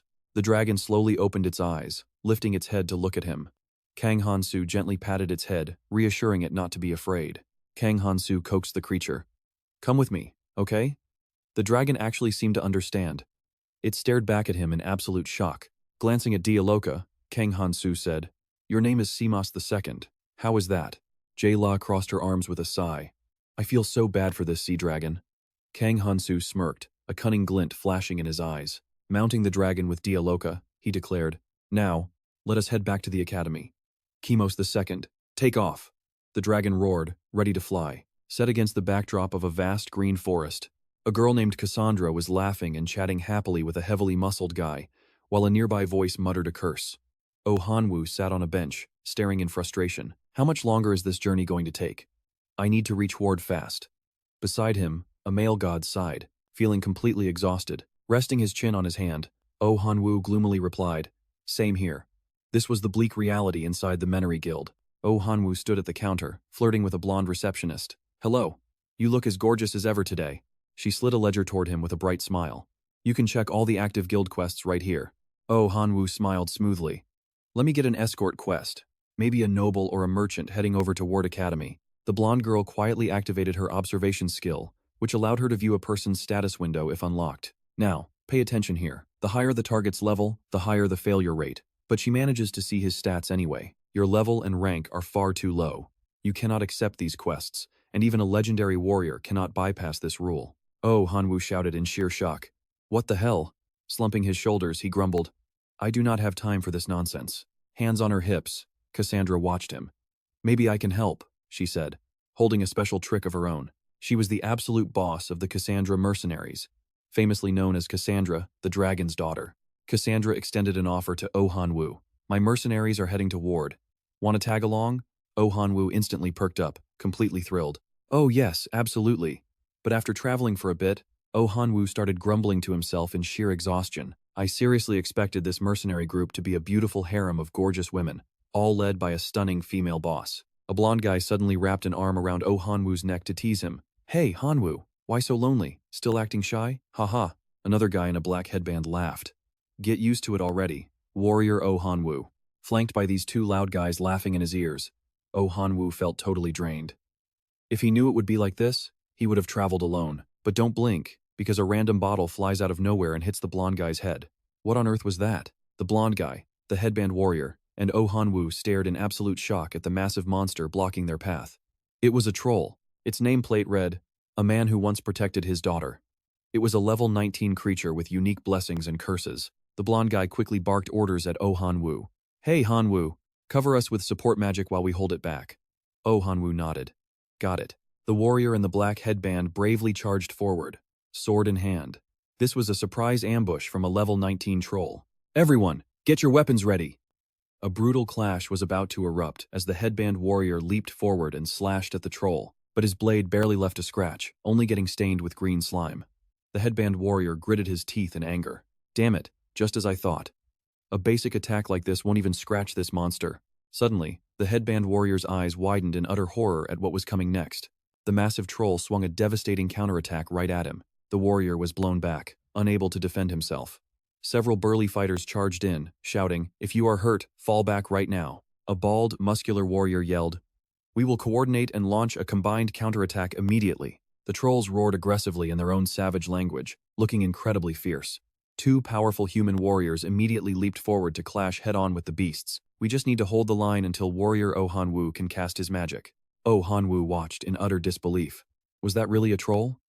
As everyone else charged into battle, he was left standing there completely frozen. In shock, he desperately asked himself what he could possibly do to face an opponent like that. Suddenly, Cassandra collapsed right beside him, startling Oh Han-woo. He caught her in a panic, calling out, "Leader, watch out," as his brow furrowed. That was it. The only person who could actually get them out of this mess was him. Looking up at the chaotic battlefield, the legendary warrior Oh Han-woo remembered the wind god's words. This was definitely a gamble worth taking. The headband warrior suddenly turned around, shouting, "Wait, warrior, we do not need your magic anymore." A muscular, brown-haired fighter quickly shouted agreement. "And trust me, we're going to want to see what happens next. What can she do when everyone is already hurt?" Oh Han-woo yells, "Are you saying we should just surrender?" Suddenly, an upside-down cloud appears in the sky, and trust me, things are about to get wild. Everyone looks up in shock as that cloud-like thing gets closer and clearer. Wait, is that a giant skull? The giant trolls are looking pretty terrified now. That skeletal monster is closing in on them fast. The terrifying skeletal beast growls fiercely at the trolls. Cassandra quickly orders it to strike, and it obeys, soaring up to launch a devastating attack. Its rock-hard bones instantly chew through the slimy trolls. Within seconds, the monsters melt down into a gross puddle of liquid. With a massive sweep, the skeleton swings its tail, thrashing them completely. Meanwhile, a blonde guy helps Cassandra back onto her feet, exactly what you'd expect from the daughter of the dragon. Despite the pain, Cassandra just holds her head and laughs out loud. A buff guy excitedly shouts, "Boss, I love you," while Ohan silently grimaces, listening to everyone praise Cassandra. Cheers echo through the forest for the daughter of the dragon. Ohan is totally annoyed, only wishing they'd arrive in Hawa's soon. Back at the academy campus, students are walking around, chatting happily. Suddenly, something in the sky catches their attention, sparking frantic gossip. Kang Han-soo's dragon is descending rapidly from the clouds. Everyone stares up in absolute shock. A sea dragon? How did a sea dragon even get into the academy? Landing, Kang Han-soo punches it on the head, telling it to stay still. Watch closely, the dragon lands safely. Kang Han-soo leaps down successfully, but the poor dragon now has an orange-sized bump swelling on its head. A nearby student gasps in shock. "Oh my god, is that Kang Han-soo?" The girl next to him looks terrified as well. Meanwhile, Kang Han-soo gently pats the dragon's head and says, "I found this guy on my way here. I'm planning to keep him as a pet." Sensing his kind words, the dragon suddenly looks incredibly happy. That's what I call mercy. Kang Han-soo winks with a mischievous smile, asking, "You'll let me off the hook this time, right?" Standing next to a large log, Kang Han-soo pats his muscles and says, "All right, this should be more than enough." He channels his power into the log, grunts, and yells, "Now catch!" as he hurls the massive piece of wood toward the dragon. Cosmos flexes, roaring loudly before rushing forward to catch the wood. Sylvia looks on and praises him. "Cosmos really listens to you, doesn't he, Han-soo?" Han-soo laughs heartily, glancing back. "Heh, you think so?" Right then, A male student suddenly runs up and frantically asks, "Princess Sylvia, could I please have a minute of your time?" Sylvia turns around with an annoyed glare and snaps, "How rude. Can't you see I'm holding an incredibly important makeup class here? If you need something, go to the administration office in that classroom over there." The student holds up an adorable pink pet and pleads, "Please, she's my friend. You have to help us." The cute pet bows politely. The male student proudly says, "This is my friend. She's a rare guardian deity, a spirit that's very hard to find." Kang Han-soo looks on, completely unimpressed. "That tiny thing? It looks like a cheap squeaky toy you'd get with a puppy." Sylvia waves her hand dismissively, saying, "Oh, so it's a descendant of—" "Fine, please just leave." The student desperately begs, pleading that he wants to join the makeup class too. He continues to push, insisting, "I'm sure this is more than enough to prove I'm qualified to join, right?" Sylvia glares coldly. "I'm not going to repeat myself." An idea pops into Kang Han-soo's head, and I know exactly what he's thinking. He wants to ditch this boring class. Meanwhile, the student's face turns pitch black with despair. Back in the classroom, Kang Han-soo slumps. His grand plan to escape this annoying makeup session was an absolute failure. Sylvia didn't show the slightest bit of interest in that minor deity. Probably because she's already a high-tier spirit shaman. Right on cue, the instructor standing at the front speaks up. "All right, everyone, please head back to your seats." Gathering a spark of magic in her hands, she says, "We are starting our dark magic lesson now. Listen very carefully." Suddenly, her eyes widen in a chilling glare as she asks, "What do you think dark magic is?" She writes on the board. The widespread belief that dark magic is purely evil is actually a big misunderstanding. This myth started because of an incredibly resilient demon who was exceptionally skilled in the dark arts. Listening from his seat, Kang Han-soo feels slightly curious. Wait, isn't this the dark magic the village chief mentioned? Instantly bored, he faceplants onto his desk and drifts off to sleep. Night falls, shifting back to the dark graveyard. Kang Han-soo calls out, "Hey, Dia Loca." Joka turns around, replying, "I'm here." Kang Han-soo approaches her. "In class today, we learned about the principles of dark magic. So I wanted to ask, why can't elves use dark magic?" Dia Loca smiles and explains, "Low-tier elves don't actually have a long lifespan like demons or angels do. They simply extend their existence by dragging their lifespan out." Kang Han-soo looks quite surprised by this. "Stretching their lives out?" Joka nods, "Indeed." She adds, "A simple wound that heals in a single day for a normal human would take them 2 weeks to recover. They use time to cover up their weak life force." Dia Loca smiles and says, "But trust me, we are not ready for her next words. All right, stick with me, because we are diving into why demons, with their insane lifespans and rapid healing, completely outclass the elves." Joka whispers in Hansoo's ear, hinting that their legendary stamina during the night works exactly the same way. Kang Han-soo's eyes suddenly turn incredibly sly. "Ah, so the real cheat code here is recovery speed." Joka instantly picks up on that sketchy look in his eyes. Suddenly, something catches both of their attention. The crew digging the ground on behalf of Kang Han-soo starts cheering out in pure excitement. Success at last. A beefy bald guy celebrates the breakthrough, thrilled that they have finally finished the grueling job. Kang Han-soo is just as hyped. "It is finally done?" Joka slides right down the hole like a gust of wind. Kang Han-soo and Rhea peek their heads down into the pit. Han-soo remarks that it looks deeper than expected, and Rhea asks if they should go in. Their master laughs loudly, asking what else she would expect. Rhea grins, her eyes narrowing with delight. "Do you even need to ask? Just say the word." Han-soo jumps down first, telling her to follow his lead. Rhea quickly leaps down after him, calling him master, and sparks up a bit of magic on her fingertips for light. Noticing Han-soo looking a bit off, she asks if he is okay. Han-soo covers his mouth and says he might have hit something. Joka shines her light straight ahead but wonders why there is absolutely nothing there. Suddenly, a strange sound behind them makes both Han-soo and Joka spin around, finding a green beast raising its fist to launch an attack. Han-soo is genuinely surprised and asks Rhea what that smiling pudding thing is. Rhea is absolutely dumbfounded that he does not even know. Now watch closely. Rhea panics over his ignorance while Han-soo casually reaches down to draw his heavy sword. He draws his blade and slices the monster clean in two, casually stating that not knowing is not a big deal anyway. Rhea shields herself from the splattering monster guts, desperately calling out to warning Han-soo about what is ahead. A whole horde of these creatures is still charging in aggressively. Han-soo remarks that even a cute, smiling face with dimples has to react when it gets poked, right? Down in a tight corner of that deep cavern, monster remains are flying and splattering everywhere. Once the slaughter is complete, Han-soo and Joka continue pushing deeper into the dark cavern. Walking forward, Han-soo stares at the slimy gunk coating his hands and splattered across his clothes, feeling utterly disgusted. Their deaths are just as repulsive as their creepy faces. Ugh. Rhea teases him from beside, suggesting that he really should have been born as a demon instead. "Master," He tells her she is going way too far. Suddenly, the ring on his hand glows, catching him off guard. Rhea and Joka lean in out of curiosity. Han-soo is both shocked and thrilled, pointing out that the ring is reacting. That mercenary guildmaster really was not lying. Rhea, let us go. Time for some treasure hunting. Deeper inside the dark cave, Han-soo turns to ask Rhea, I know what you are thinking, but is this deep enough? Along this winding path, Han-soo has already slaughtered countless slimes. He wonders aloud if there are only slimes here, asking if they are the weakest. He uses his glowing ring to light up the path. Rhea asks out of pure curiosity, wondering if he has any interest in solving the dungeon puzzles and mysteries. Master. Han-soo looks around and dismisses it, saying they can deal with that stuff later. Rhea gets even more confused, asking why. What do you mean you found something? Rhea smiles slyly and teases him, pointing out that he did not even notice the walls shifting. You must not be very famous among humans, huh? Too bad, because if you were a demon, you would be legendary. Han-soo snaps at her to shut up, continuing his march deeper into the dark tunnel. The two of them fall silent, using the glowing light of Han-soo's ring to guide their footsteps. The ring shines brighter and brighter until they suddenly hit a dead end, stopping right in front of a solid wall. Han-soo wonders if they have reached the end. Rhea examines the wall closely and notes that there seems to be a hidden room right behind it. Han-soo inspects a spot on the wall, agreeing that wind is blowing through a small crack, and preps a powerful skill to blast it open.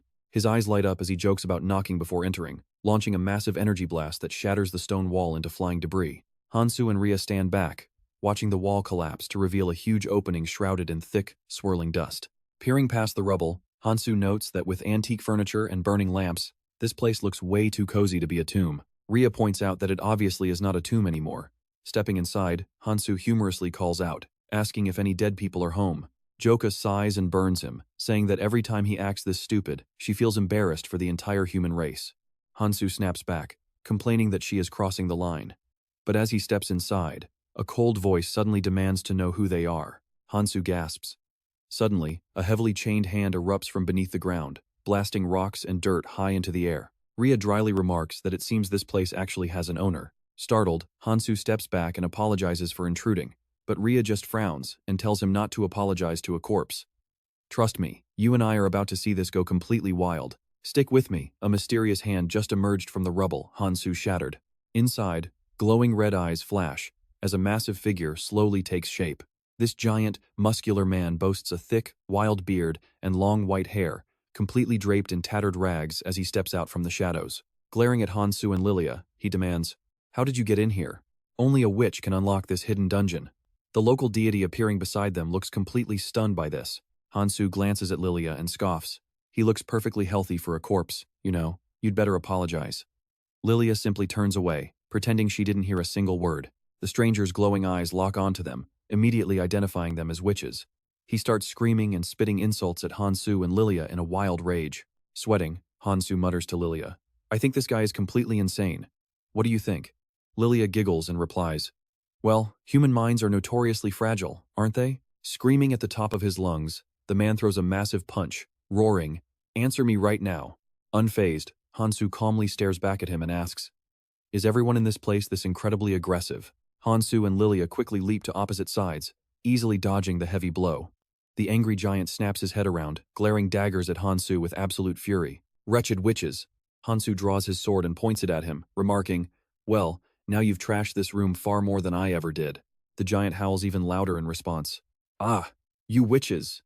Meanwhile, Han-soo's sword is already raised high, ready to strike. Without a moment's hesitation, Han-soo charges forward, sighing.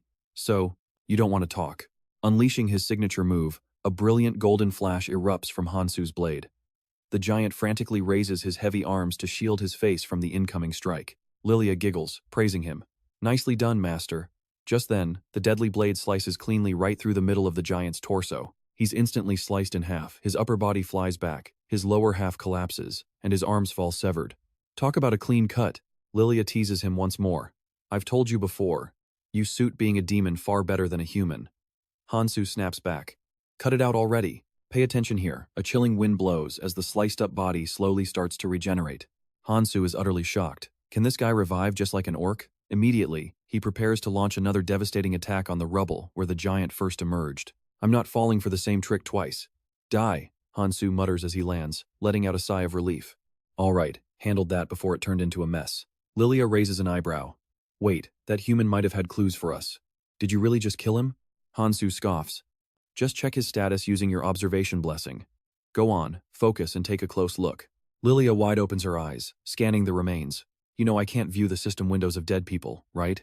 Suddenly, her eyes glow with an unexpected bright green light. A massive, heavily veined foot stomps the ground with terrifying force, making Lilia shriek in terror. Is he still alive? The giant, completely healed and unscathed, is already sprinting straight toward Han-soo and Lilia. Han-soo bellows, "Go, Lilia, block him!" Activating her slave contract magic, she takes a few quick strides to build up momentum. Lilia delivers a devastating kick, blasting the giant straight into the sky. She screams in frustration. Did you seriously just order me to do something like that? You and I can see how absolutely done with this nonsense Han-soo is. Looking up at the giant whose head is now stuck in the ceiling, his body dangling helplessly, Han-soo yells, "Hey, you were supposed to kick him far away. What if he revives again?" He keeps grumbling. Now we have absolutely no idea where our clues are. If he wakes up and goes berserk again, we're in deep trouble. Lilia crosses her arms and pouts, "Just don't talk to me anymore." Meanwhile, in a completely different place that looks like a prison, a dim, flickering light barely illuminates the dark room. A man sits slumped on the cold ground, his hands heavily bound in tight cuffs. Slowly opening his eyes, he looks around and mutters, "Is this a prison? I'm still alive." Standing outside the iron bars, Yuba asks, "Are you awake yet?" Chrome stares blankly, wondering, "Is she a warrior?" Yuba continues, "Demon King Chrome, I have a question." Chrome looks surprised. "A question?" She stares at him with a serious expression. "Who was that person you mentioned earlier?" With a sigh of regret, Yuba says, "All of your slaves left right after they were officially freed. Even with the curse lifted, they still insisted on following you. But we threatened to execute you if they kept being stubborn. So, they quietly walked away." Hearing Yuba's words, Chrome remains dead silent, completely lost in thought. Chrome smiles weakly, though his eyes are filled with deep, painful sadness. "Is that so? I couldn't even say goodbye to them." From outside the iron bars, Yuba remarks, "Just as I suspected, you don't act like a demon at all." Incensed, Chrome screams, "You damn hero, stop mocking me, just kill me already." Yuba bows her head, speaking in a soft tone. "That was never our intention. I'm deeply sorry if I gave you the wrong impression." Stunned by Yuba's gentle reaction, Chrome falls silent, stammering, Who are you?" But turning his head away, he mutters, "Forget it." Frowning, Chrome asks her, "Why did you even spare my life?" Yuba replies softly, "I've been thinking a lot about the words you spoke back in the cave. And trust me, back then, Chrome stood proud, declaring, 'Look who's talking about cowardice. Let's dive back in,' as Kogmos calls out the heroes. When you bring an entire night order just to hunt a few goblins, do you really think I'm the coward here?" he asks, leaving Eubora embarrassed. "Your actions were just self-defense," Eubora replies. "Honestly, if you weren't a demon, we would be nothing more than invaders. So, Mr. Kogmos, I have a question." She hesitates before asking, "Who exactly was that guy you mentioned earlier?" Kogmos turns to her with a cold look. Pay attention here, because Kogmos is about to describe a true monster. That guy is a human, but he has never once backed down or tasted defeat in his life. To him, levels are nothing more than simple numbers. If that guy ever decides to challenge a dungeon, all the strategies and traps I set up to protect it become completely useless. That monster is none other than Kang Han-soo. Poisons are completely useless against him. Back then, Kang Han-soo realized I was using poison, but he didn't show even a single symptom of being affected. The guy never gets tired. Since goblins are weaker than orcs, he'll slaughter every last one of them in a single day. Kogmos clenches his fist. The more he thinks about him, the more confused he gets. While Eubora is eager to dig up more information. "Don't you have any other information on him?" she asks. But Kogmos cautiously warns her. "He is simply a monster. Knowing too much about him won't do you any good." Calming down, Eubora smiles gently and asks, "So, what are your plans from now on?" Looking gloomily at his bound arms, Kogmos sighs. "All my plans were ruined by that saintess. As for what I'll do next, I really have no idea. Right now, I honestly can't think of anything." Suddenly, Eubora speaks up with a sigh of relief. Kogmos looks up, startled by her words. Eubora then makes an offer. "Mr. Kogmos, would you like to become my companion?" The iron cuffs on Kogmos' hands suddenly shatter, finally freeing his arms. Rubbing his sore arms, Kogmos glares at Eubora. "Are you seriously asking me to betray my own kind and side with lowly humans?" Eubora honestly nods in agreement. Eubora steps closer, saying, "That is exactly what I'm asking." Kogmos thinks to himself, even if he refuses, as long as that saintess is around, they won't let him go. Kogmos falls into deep hesitation. Even if I'm lucky enough to escape, there's no way I can return home with a ruined body like this. Kogmos slowly reaches out to shake hands. "Fine. I don't know how much help I can actually provide, but I will join your side. Eubora happily reaches out and accepts his hand. Let's pause for a second, this handshake is huge. Thank you, I hope you'll guide me, Eubora says as they shake hands. Let's go. Outside, night has fallen. Eubora tells Cogmos, I will introduce you to the kingdom's people and my fellow heroes. They'll be your companions from now on. Meanwhile, Prince Anus points to a map, addressing the gathered crowd. Based on the reports of the recently subdued dragon from the Eastern Night Kingdom, regarding the news of the dragon recently subdued in the east of the Night Kingdom, I hope you heroes are already fully aware of this. The prince continues with a grave tone. We will assemble and subdue all the stray monsters that fled their territories after that major incident. A guy sitting in the audience raises his hand. Hey prince, do I really need to waste my time on this? Several girls sigh in boredom. I have a super important appointment anyway. Prince Anus has to reply. The monsters are all below level 10, so participation is mandatory. Cogmos, who has been listening from the corner, hears everything. He expected heroes to fight tooth and nail to surpass level 10, yet here they are, whining like babies. Cogmos silently curses them. Sigh, these guys are nothing but absolute trash. This guy's name is Bang Cheon-soo. Level 7, F-rank hero, blessed with iron body and iron fist.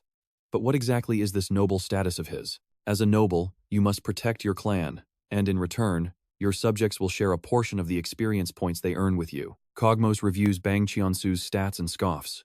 His level is pathetic, yet he still mooches off that noble blessing. These so-called heroes have completely sold themselves out to the nobility. Glancing at Eubora, Cogmos realizes the real heroes were all snatched up by her. What a clever saintess. Noticing his silence, Eubora asks, Is something wrong? Do you want to go say hello to my friends? Cogmos turns his head away in sheer disgust. He turns around and walks off, leaving behind a cold reply. I'm fine. I'm going to rest. Call me if you actually need something. Switching over to Kang Han-soo, we see him asking the mages who just emerged from the magic circle to clean up the battlefield's absolute mess. A maid cheerfully runs up to him. Everything is completely cleaned up, hero. Kang Han-soo nods approvingly. Great job, get back home safely. The girl bows and departs. Han-soo then turns to the other side of the clearing. How long do you plan on staying in that position? It turns out Loca is using the defeated challenger as a literal human chair. Even though the poor guy is shaking uncontrollably, Loca refuses to release him. She finally yawns and stands up. Everything is packed and ready. Shall we wrap things up here? Honestly, I don't get why the female heroes of the past fought so hard over this old geezer. Behind her, the old man collapses onto the hard ground, groaning in sheer agony. And that's where we leave it today. There was actually a history like that? Han-soo asks, completely stunned. Loca hums cheerfully. Yep, I translated it directly from the ancient ruins murals. Let's dive right into this crazy adventure with Loca giggling about how this ruin's owner was actually a witch. Kang Han-soo dryly asks if she is that strong, only for Loca to say this witch had powers rivaling gods. Right then, a certain god pops up next to Kang Han-soo, screaming that such a thing is absolutely impossible. The man Kang Han-soo just subdued laments. I was locked up by that witch, never even seeing my wife or child again. Kang Han-soo looks at him, totally surprised, and asks, telling that story lying down ruins the vibe. Shaken, the man groans. I don't know why, but my body suddenly feels incredibly heavy. Yeah, he has absolutely no idea that Kang Han-soo's god is literally sitting right on top of him. Preparing to draw his sword, Kang Han-soo says, All right, I'll give you a little parting gift to cheer you up. Surprised, the man asks, A gift? Right on cue, Kang Han-soo summons a magic circle on the ceiling. A massive pile of junk crashes down on the poor man, making him shriek in pure agony. Kang Han-soo calmly chuckles, saying it is a helpful survival gift. Smiling with folded arms, Loca praises him, saying she was utterly surprised by his generosity. Too annoyed to even reply, Kang Han-soo stays silent while Loca continues showering him with endless praise. Now, watch this closely, she thinks he built a solid fortress. But the white-haired man is just staring at this bizarre pile of gear in total shock. What kind of gift is skulls and bones? Yet, the man immediately bows to Kang Han-soo in gratitude. Deeply grateful, the warrior swears his loyalty. As Kang Han-soo walks away, Loca follows, asking if that undead warrior will truly protect them to repay his debt. Master, do you really think he'll risk his life to protect this ruin? Running up to Kang Han-soo's side, Loca excitedly declares, Once we secure all the treasures here, we can finally ditch that annoying mercenary guild. Hearing this, the god screams in absolute shock, thoroughly unimpressed and flat out refusing to acknowledge his underhanded cunning. Kang Han-soo just rolls his eyes, nodding along, until his eyes suddenly lock onto something bizarre happening right in front of them. It is another pack of beasts rushing to attack. Kang Han-soo calmly sighs, realizing there are even more of them lurking deeper inside. As the beasts swipe left, Kang Han-soo dodges right. When they strike right, he effortlessly slips to the left. Dodging front and back, he weaves through their strikes like it is child's play, never getting touched once. Look at that, Loca springs off the wall, whipping her iron chains around as the two of them get completely surrounded by a massive horde of monsters. Loca yells, "Master, there are too many.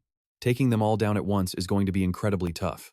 Weaving through the onslaught, Kang Han-soo replies, "Yeah, kill one of these pests and a dozen more will just take its place." Something must have triggered in this dungeon. Suddenly scooping Loca up, Kang Han-soo barks, "This is getting us nowhere, so hold on tight." Before she can even process what is happening, she panics and screams, "Wait, what are you doing with me?"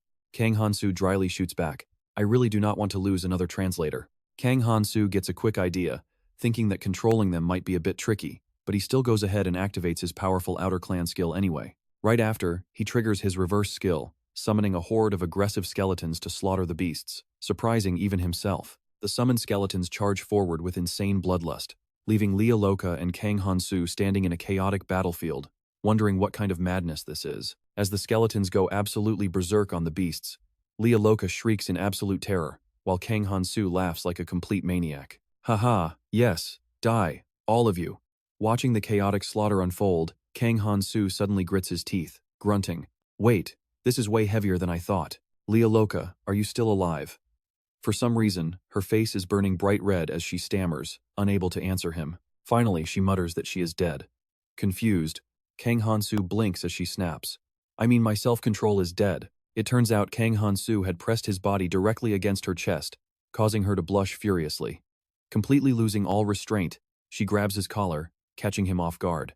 Suddenly, Loca pulls him in, planting a deep kiss on his lips before he can even process what is happening. The god gasps in utter disbelief, quickly covering her mouth. Shocked to her core, she immediately goes wild, screaming in pure outrage. That god is absolutely furious, throwing a massive tantrum and blasting him with non-stop divine criticism. But wait, a massive crack suddenly tears across the stone wall, and a split second later, the whole thing shatters completely. They all plunge straight down into a hidden chamber below. Dusting herself off, Loca asks, "Master, did you know this subfloor existed?" Still frozen in complete shock, Kang Han-soo touches his lips, thinking, "Damn it, did she really just kiss me?" Suddenly, Kang Han-soo's stats window flashes open before him. Name, Kang Han-soo, Level 1. Blessings, Outer Clan C. Self. Interest B. Forgiven Curse of Warrior C. Massacre A. Destruction C. Holy Sword D. Reverse C. Stats 23.03. Sighing in relief, he is glad things are settled. But why did she trigger massacre and destruction for absolutely nothing? Looking around, Loca says she knows the era, leaving us wondering what wild secret we're about to uncover next. Let's dive in. Confused, Kang Han-soo asks, "What do you mean by that?"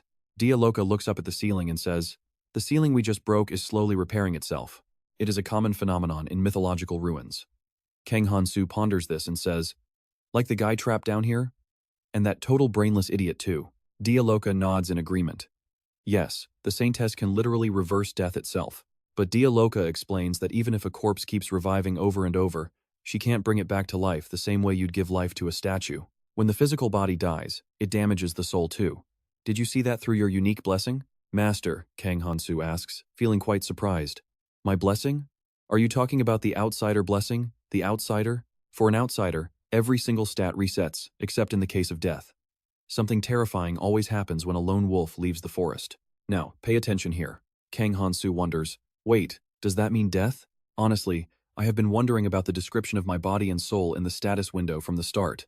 Maybe it's the curse, but I can actually see spirits around me. And indeed, pesky souls are still clinging to Kang Han-soo. Slaughter. The rate of undead killed by your mere presence rises sharply. This nightmare will continue until all the dead yield or are sent to hell. Kang Han-soo quickly grabs one of the wriggling spirits floating around him and asks, "So thanks to the outsider blessing, my soul isn't damaged when I die. Does that mean I can revive?" Loca hesitates a bit and replies, "Theoretically, yes, but I've never heard of any blessing that can control the soul." Over there, a certain god is frowning, looking extremely uncomfortable. It seems that God does not like the influence of other blessings at all. Kang Han-soo's face twists into a very awkward, strained smile. Loca suddenly feels nervous when she hears a strange noise. Oh no, those annoying things are downstairs, and we cannot handle them. What should we do now? What do we do? Kang Han-soo, however, is thrilled. Hey, the ring is glowing again. We must be close. Kang Han-soo dashes off, using the ring to guide them. Loca, move before those slimy monsters catch up. Loca quickly follows him. Yes, master. But she feels something is off. It's getting way too quiet in here. As the ring grows brighter, Kang Han-soo feels the tension. Let's look closely at what suddenly makes Loca's eyes widen in shock. Master, I think we are finally here. The two of them stand before a shimmering, incredibly luxurious golden door that looks extremely grand. Kang Han-soo says, a golden door? Looks like this is the boss room. Finally, it's over. Loca excitedly checks her status window. My level shot up so much from hunting here. Kang Han-soo is speechless since she only finished off his targets. By how much did your level even rise? Loca just grins widely at him. See for yourself. Loca, level 35. Demon Blessing A, Gladiator A, Character B, Language D, Observation D, Slave A, Endurance Recommendation E, Greed S, Noble Curse C, Hunter B, and Destruction F. Loca teases. Looks like you'll get the Greed Curse faster than expected. Kang Han-soo looks at her stats, completely stunned. What? How did it rise so fast? Loca recalls finishing off that white-bearded man in the room earlier and says, I killed plenty of monsters, and those corpses must have been level 38. Hearing this, Kang Han-soo is left completely dumbfounded. How many times did she kill him? Poor guy. Suddenly, his ring glows, and the massive door slowly begins to shift. Kang Han-soo happily cheers as the door opens. But Loca tells him, no need to be so surprised, it is just extremely basic magic. But as they step inside, they both freeze in shock. A massive, roaring waterfall is cascading right before them. Squinting through the heavy mist, Kang Han-soo says, I can't see anything. Loca is equally puzzled by the sight. I knew these ruins had secrets, but I never expected to find a giant waterfall hidden all the way down here. Suddenly, a mysterious silhouette emerges from behind the waterfall and calls out, Welcome back, my beloved husband. She looks remarkably like Loca, complete with 2 horns and a sly grin, calling him her dear husband. Loca crosses her arms and smirks, saying, Oh my, looks like some easy experience points just showed up so I can keep leveling up. A certain god actually agrees with the demon's words. Loca tries to calm them both down. Everyone relax. They then head toward the roaring waterfall. As the water crashes, a soft voice whispers again, My beloved husband. Confused, Kang Han-soo looks down and asks, Husband, what are you even talking about? Meanwhile, the homeroom teacher is furious, crossing her arms with a dark expression. She tilts her head, wearing a shadowy smirk, while the god beside her watches with a cold glare. Right in front of them, Embrura's face darkens, her glowing eyes oddly calm, as she softly whispers, Oh my, how careless of me. Next, she glares, laughing out loud at them. Trust me, you and I must wait to see what happens next. You received the ring and the blessing I sent as an invitation, right? Next to her, a strange beast is raising its paw to lick its mouth. The legendary mermaid sits on a stone platform, leaning back with her other hand on her hip. Seeing her, the instructor gasps in sheer shock as recognition hits him. Wait, which Angrora? He screams out in disbelief and suspicion. Are you actually still alive?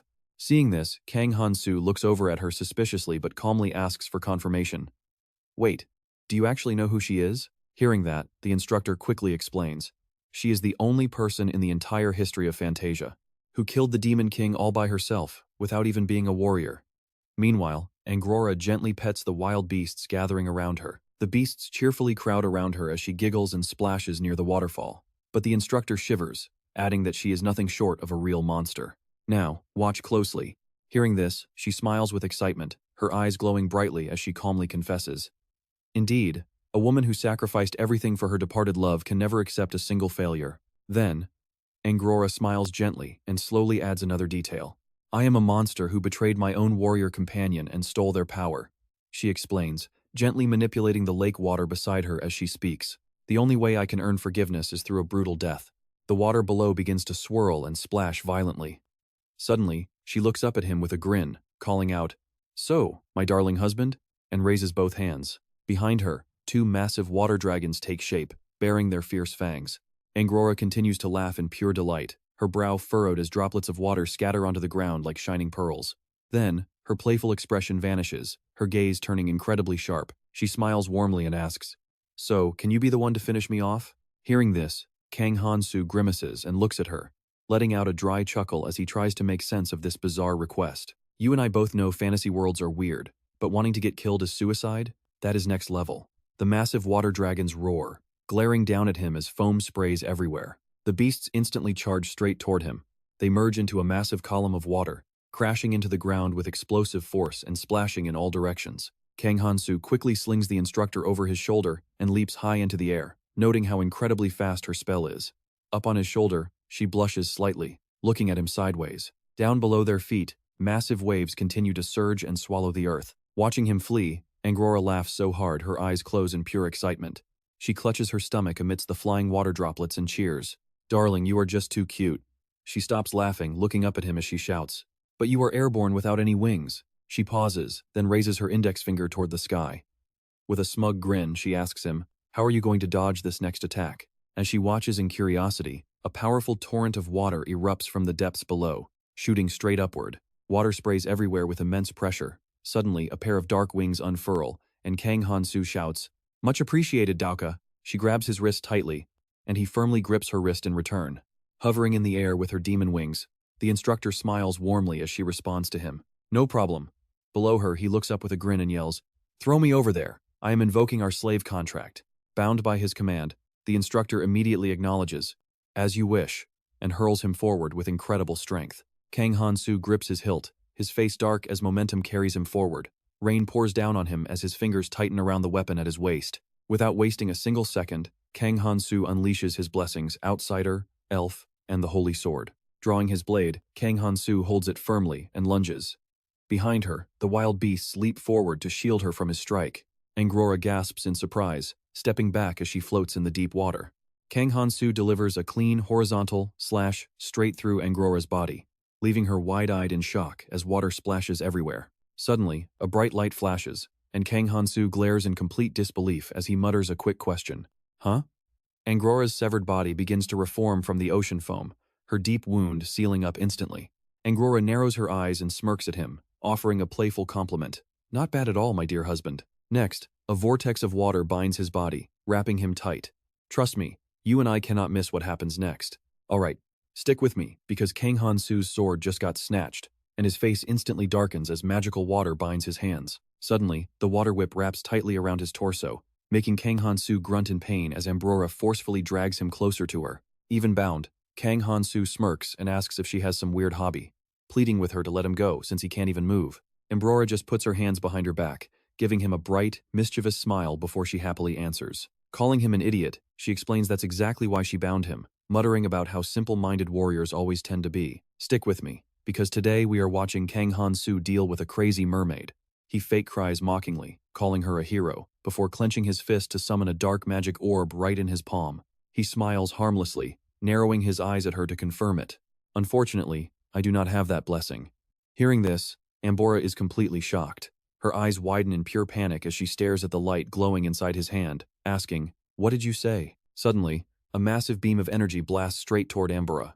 The water binds on his body completely vanish. Kang Han-soo cheerfully points his palm toward her as the massive water pillar beneath their feet begins to recede. Right after, Angrora is obliterated, leaving only a tail trying to reform from the bubbling sea foam. The surrounding water puddle starts to shrink as her body slowly begins to piece itself back together. Her head regenerates next, sending water droplets splashing wildly in every direction around them. Looking absolutely thrilled, she clenches her fists excitedly in front of her chest. Narrowing her eyes, she squeals, "Oh darling Kang Han-soo, your dark magic is just so cool." She then reaches out her hand again, forming a new water orb. Propping her chin with her other hand, she blushes and steals a shy glance at him, continuing, "I hope everything you have will fall to its knees before me." Kang Han-soo brushes the water off his clothes, his gaze sharpening as he scoffs. He realizes that if she possessed insane regeneration like an orc or an asura, there would be absolutely no way to defeat her in such a cramped, enclosed space. Suddenly, Angrora reaches out, and the water pillar behind her instantly shapes into sharp, deadly spikes. Angrora yells with pure excitement, reminding him that being lazy is no fun at all. In an instant, several water snakes materialize and lunges at him, exposing their razor-sharp fangs, but Kang Han-soo remains completely calm, firmly gripping his trusted sword once more. Watch closely here, because he is not giving up. He swings his sword, his eyes flashing with a determined golden light as he strikes. He slices through the liquid snakeheads, shattering them into harmless water droplets. Scoffing, he glares at Angrora, screaming in his mind that this is all she has. The system then chimes, confirming the Outsider and the Elven Holy Sword. He draws his sword back to build momentum, dark magic erupting all around him. With absolute determination in his eyes, he tightly grips the hilt and swings forward. A devastating slash of dark magic sweeps ahead, forcing his body to take a stumbling step forward. She just stands there, casually propping her chin as the slash hurtles toward her. She smirks and tells him those kinds of attacks won't do a single thing to her. Instantly, a massive explosion erupts, filling the area with heavy steam and rising dust. Hearing her taunt, Kang Han-soo simply sneers and charges straight forward without hesitation. Gripping his sword tightly with dark magic still active, he calmly replies that it does not matter. Frowning with absolute determination, he declares that his goal was never to kill her anyway. In his mind, Kang Han-soo screams to himself, "The ruin's curse and the outsider's blessing. If I didn't have experience in similar battles, this would have been an incredibly tough fight. You and I both know he has a plan, right?" He grabs Ambora's severed tail as it regenerates, laughing maniacally as he prepares to make his move. "Ego, open the portal." A glowing golden spatial gate instantly materializes right in front of him. Kang Han-soo quickly leaps up, performing a clean mid-air flip while holding his sword and Ambora's fishtail. Without hesitation, he throws the tail right into the spatial portal. With a determined expression, he watches as the gate sucks the severed tail whole. Kang Han-soo stands before the portal, keeping his pose. He then clenches his fist and pumps it in absolute triumph, his pupils shrinking as he celebrates. "All right, that's done." Suddenly, Kang Han-soo covers his ears, his face twisting in sudden panic. Still clutching his sword, he looks around, trembling as he mutters about these ruins. "But didn't they say my inventory is also tied to these ruins?" Just then, the trainee teacher walks over, tilting her wide eyes up to question him with a smile. "Since that orc you contacted didn't say anything, there shouldn't be any issue, right?" Startled by her presence, he looks over in shock and screams, "Sheesh, you scared me! Can you make some noise when you move around? You're going to give me a heart attack." Nearby, the trainee teacher folds her hands behind her back and asks, "Setting that aside, don't you think there's a much more important matter at hand?" Hearing this, Kang Han-soo looks completely blank, staring back cluelessly. "Who?" "Well, look here." Pointing to her own face, she tilts her head and glances away, calmly explaining that if the blessing sent by that witch is indeed genuine, it means these ancient ruins don't have a reward for the two guardians. She pauses, then clenches her fists excitedly in front of her face, asking with a bright, cheerful smile, "Does that mean they won't be able to function anymore?" Standing there completely lost, Kang Han-soo freezes in place and asks what she even means by that. She stares at him, and the realization instantly hits him. The next second, they run like crazy as the ruins begin collapsing around them. Kang Han-soo screams at her in absolute frustration, yelling that she really should have mentioned this a lot earlier.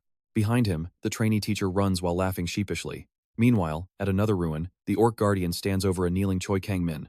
"What a wild cliffhanger to leave us on. Get ready, because you and I are watching a portal rip open right above them." The orc guardian glances over, while Choi Kang-min kneels on the ground, clutching his sword in pure terror. The guardian stands there, watching in total confusion. With a soft splash, a massive fishtail slips out of the portal. Choi Kang-min immediately looks over at it. The orc guardian narrows his eyes in annoyance and mutters, "Does that guy think this training ground is a trash dump?" Right there, bubbles begin forming around Ambrora's tail as her body reconstructs itself, and she leaps up with a splash. A system window pops up as Ambrora raises her head, her body fully reforming from the water while she closes her eyes to sense the surroundings. Instead of her fishtail, she lands smoothly on human feet, looking around and questioning where on earth she is. Ambrora reaches out and looks down at her palm, testing her water control skills with a thoughtful expression on her face. "Is this another ruin? I can feel a completely different set of rules." Suddenly, a notification screen displays the ruin's parameters. "You are currently bound to a ruin. For its benefit, you cannot perform any actions that go against its primary purpose." Rubbing her chin, she looks up at the system window, resting her other hand on her hip as she ponders the situation. "I see," she murmurs. "So this place is meant to train a warrior? To nurture a warrior spirit within me, even though I once betrayed a warrior myself," Ambrora whispers under her breath. Now watch closely, because the orc guardian casually treats Choi Kang-min like a stool, sitting right on him while smirking at Ambrora's grand entrance. "Ah, another weird creature has found its way to my door," he mocks, while Choi Kang-min groans, gritting his teeth on the ground. The orc guardian immediately pinches his nose in disgust, glaring at her with a wrinkled face as he speaks up. "Are you seriously telling me to work with this smelly fish?" Down below, a trembling Choi Kang-min struggles to open one eye, desperately looking up at Ambrora to ask if she was sent here by that same warrior. Hearing this, she crosses her arms and offers a gentle smile to Choi Kang-min, calmly answering with a simple, "Yeah, I guess so." Right after that, her detailed stat window flashes on the screen. Name, Ambrora. Level 1. Demonic Blessing. Grade A. Charm, Grade A, Magic. Grade C, Wisdom. Grade A, Formation. Grade A, Taboo. Grade B, Poison. Grade A, Blessing. Grade B, Reverse. Grade D, Warrior. Grade B, Hero. Grade C, Massacre. Curse. Grade C, Noble. Grade B, Humanity. Grade D, Fairy. Grade C, Demon. Grade C, Warrior. Grade E, Angel. Grade F, Marriage. Grade B, Ruins. Grade A. Ambrora looks up, smirking proudly at them as she introduces herself. I am the Grand Wizard Ambrora, Guardian of the Ruins, she proudly adds. And you and I will be seeing a lot of each other, trainee warrior. Choi Kang-min looks up in utter shock, staring wide-eyed as he stammers, Guardian? Then that means, but before he can even finish, Ambrora sharply cuts him off. Exactly. She then crosses her arms, her face darkening with a menacing aura as she issues a stern warning. Aside from this rude pig, she says, gesturing to the orc guardian who stands nearby, crossing his arms and glaring down at Choi Kang-min. Ambrora declares, you must also defeat me before this training can ever end. Faced with this nightmare, he just stares in utter disbelief. Meanwhile, you and I are heading outside the academy where a massive, chaotic protest is swarming the principal's office. A male student with a bowl cut raises a protest sign, chanting alongside the roaring crowd behind him to open the ruins. Beside him, another girl cups her hands around her mouth and screams with a frown, demanding they protect the students and open up the ruins immediately. Just outside the principal's office window, the angry shouts continue to echo non-stop, demanding they stop interfering with the expedition and finally open up the sealed ruins. Inside her office, Principal Howard sits clutching her head, her face twisted in absolute distress as she complains. I thought the earthquake was bad enough, but now the parents and adventurers are losing their minds as well. Nearby, the homeroom teacher calmly watches her, setting a teacup down on her desk while holding another one in his hand. It seems while you tried to monopolize the ruins using the temple, something went completely off script, he notes, as she continues to scratch her head. The homeroom teacher then offers a subtle smile and continues speaking to the stressed-out principal. After all, those ruins are directly beneath our academy, and the protesters out there aren't people we can easily ignore. Howard lowers one hand but keeps her head resting on her palm, narrowing her eyes as she voices her anxiety. The warriors agreed to accept being reported missing, but that damn saintess won't even give me a straight answer, she groans, remembering Obelia. Sinking in utter despair, Principal Howard collapses onto her desk, slamming her hands down in a full tantrum. At this rate, all our students are going to drop out. Our poor academy is going to vanish off the face of the earth, she wails. The homeroom teacher simply watches her display, completely unfazed, before calmly offering a sensible suggestion. Then why not just give them what they want? Hearing that, Howard looks up from her desk and trust me, she's totally done with this.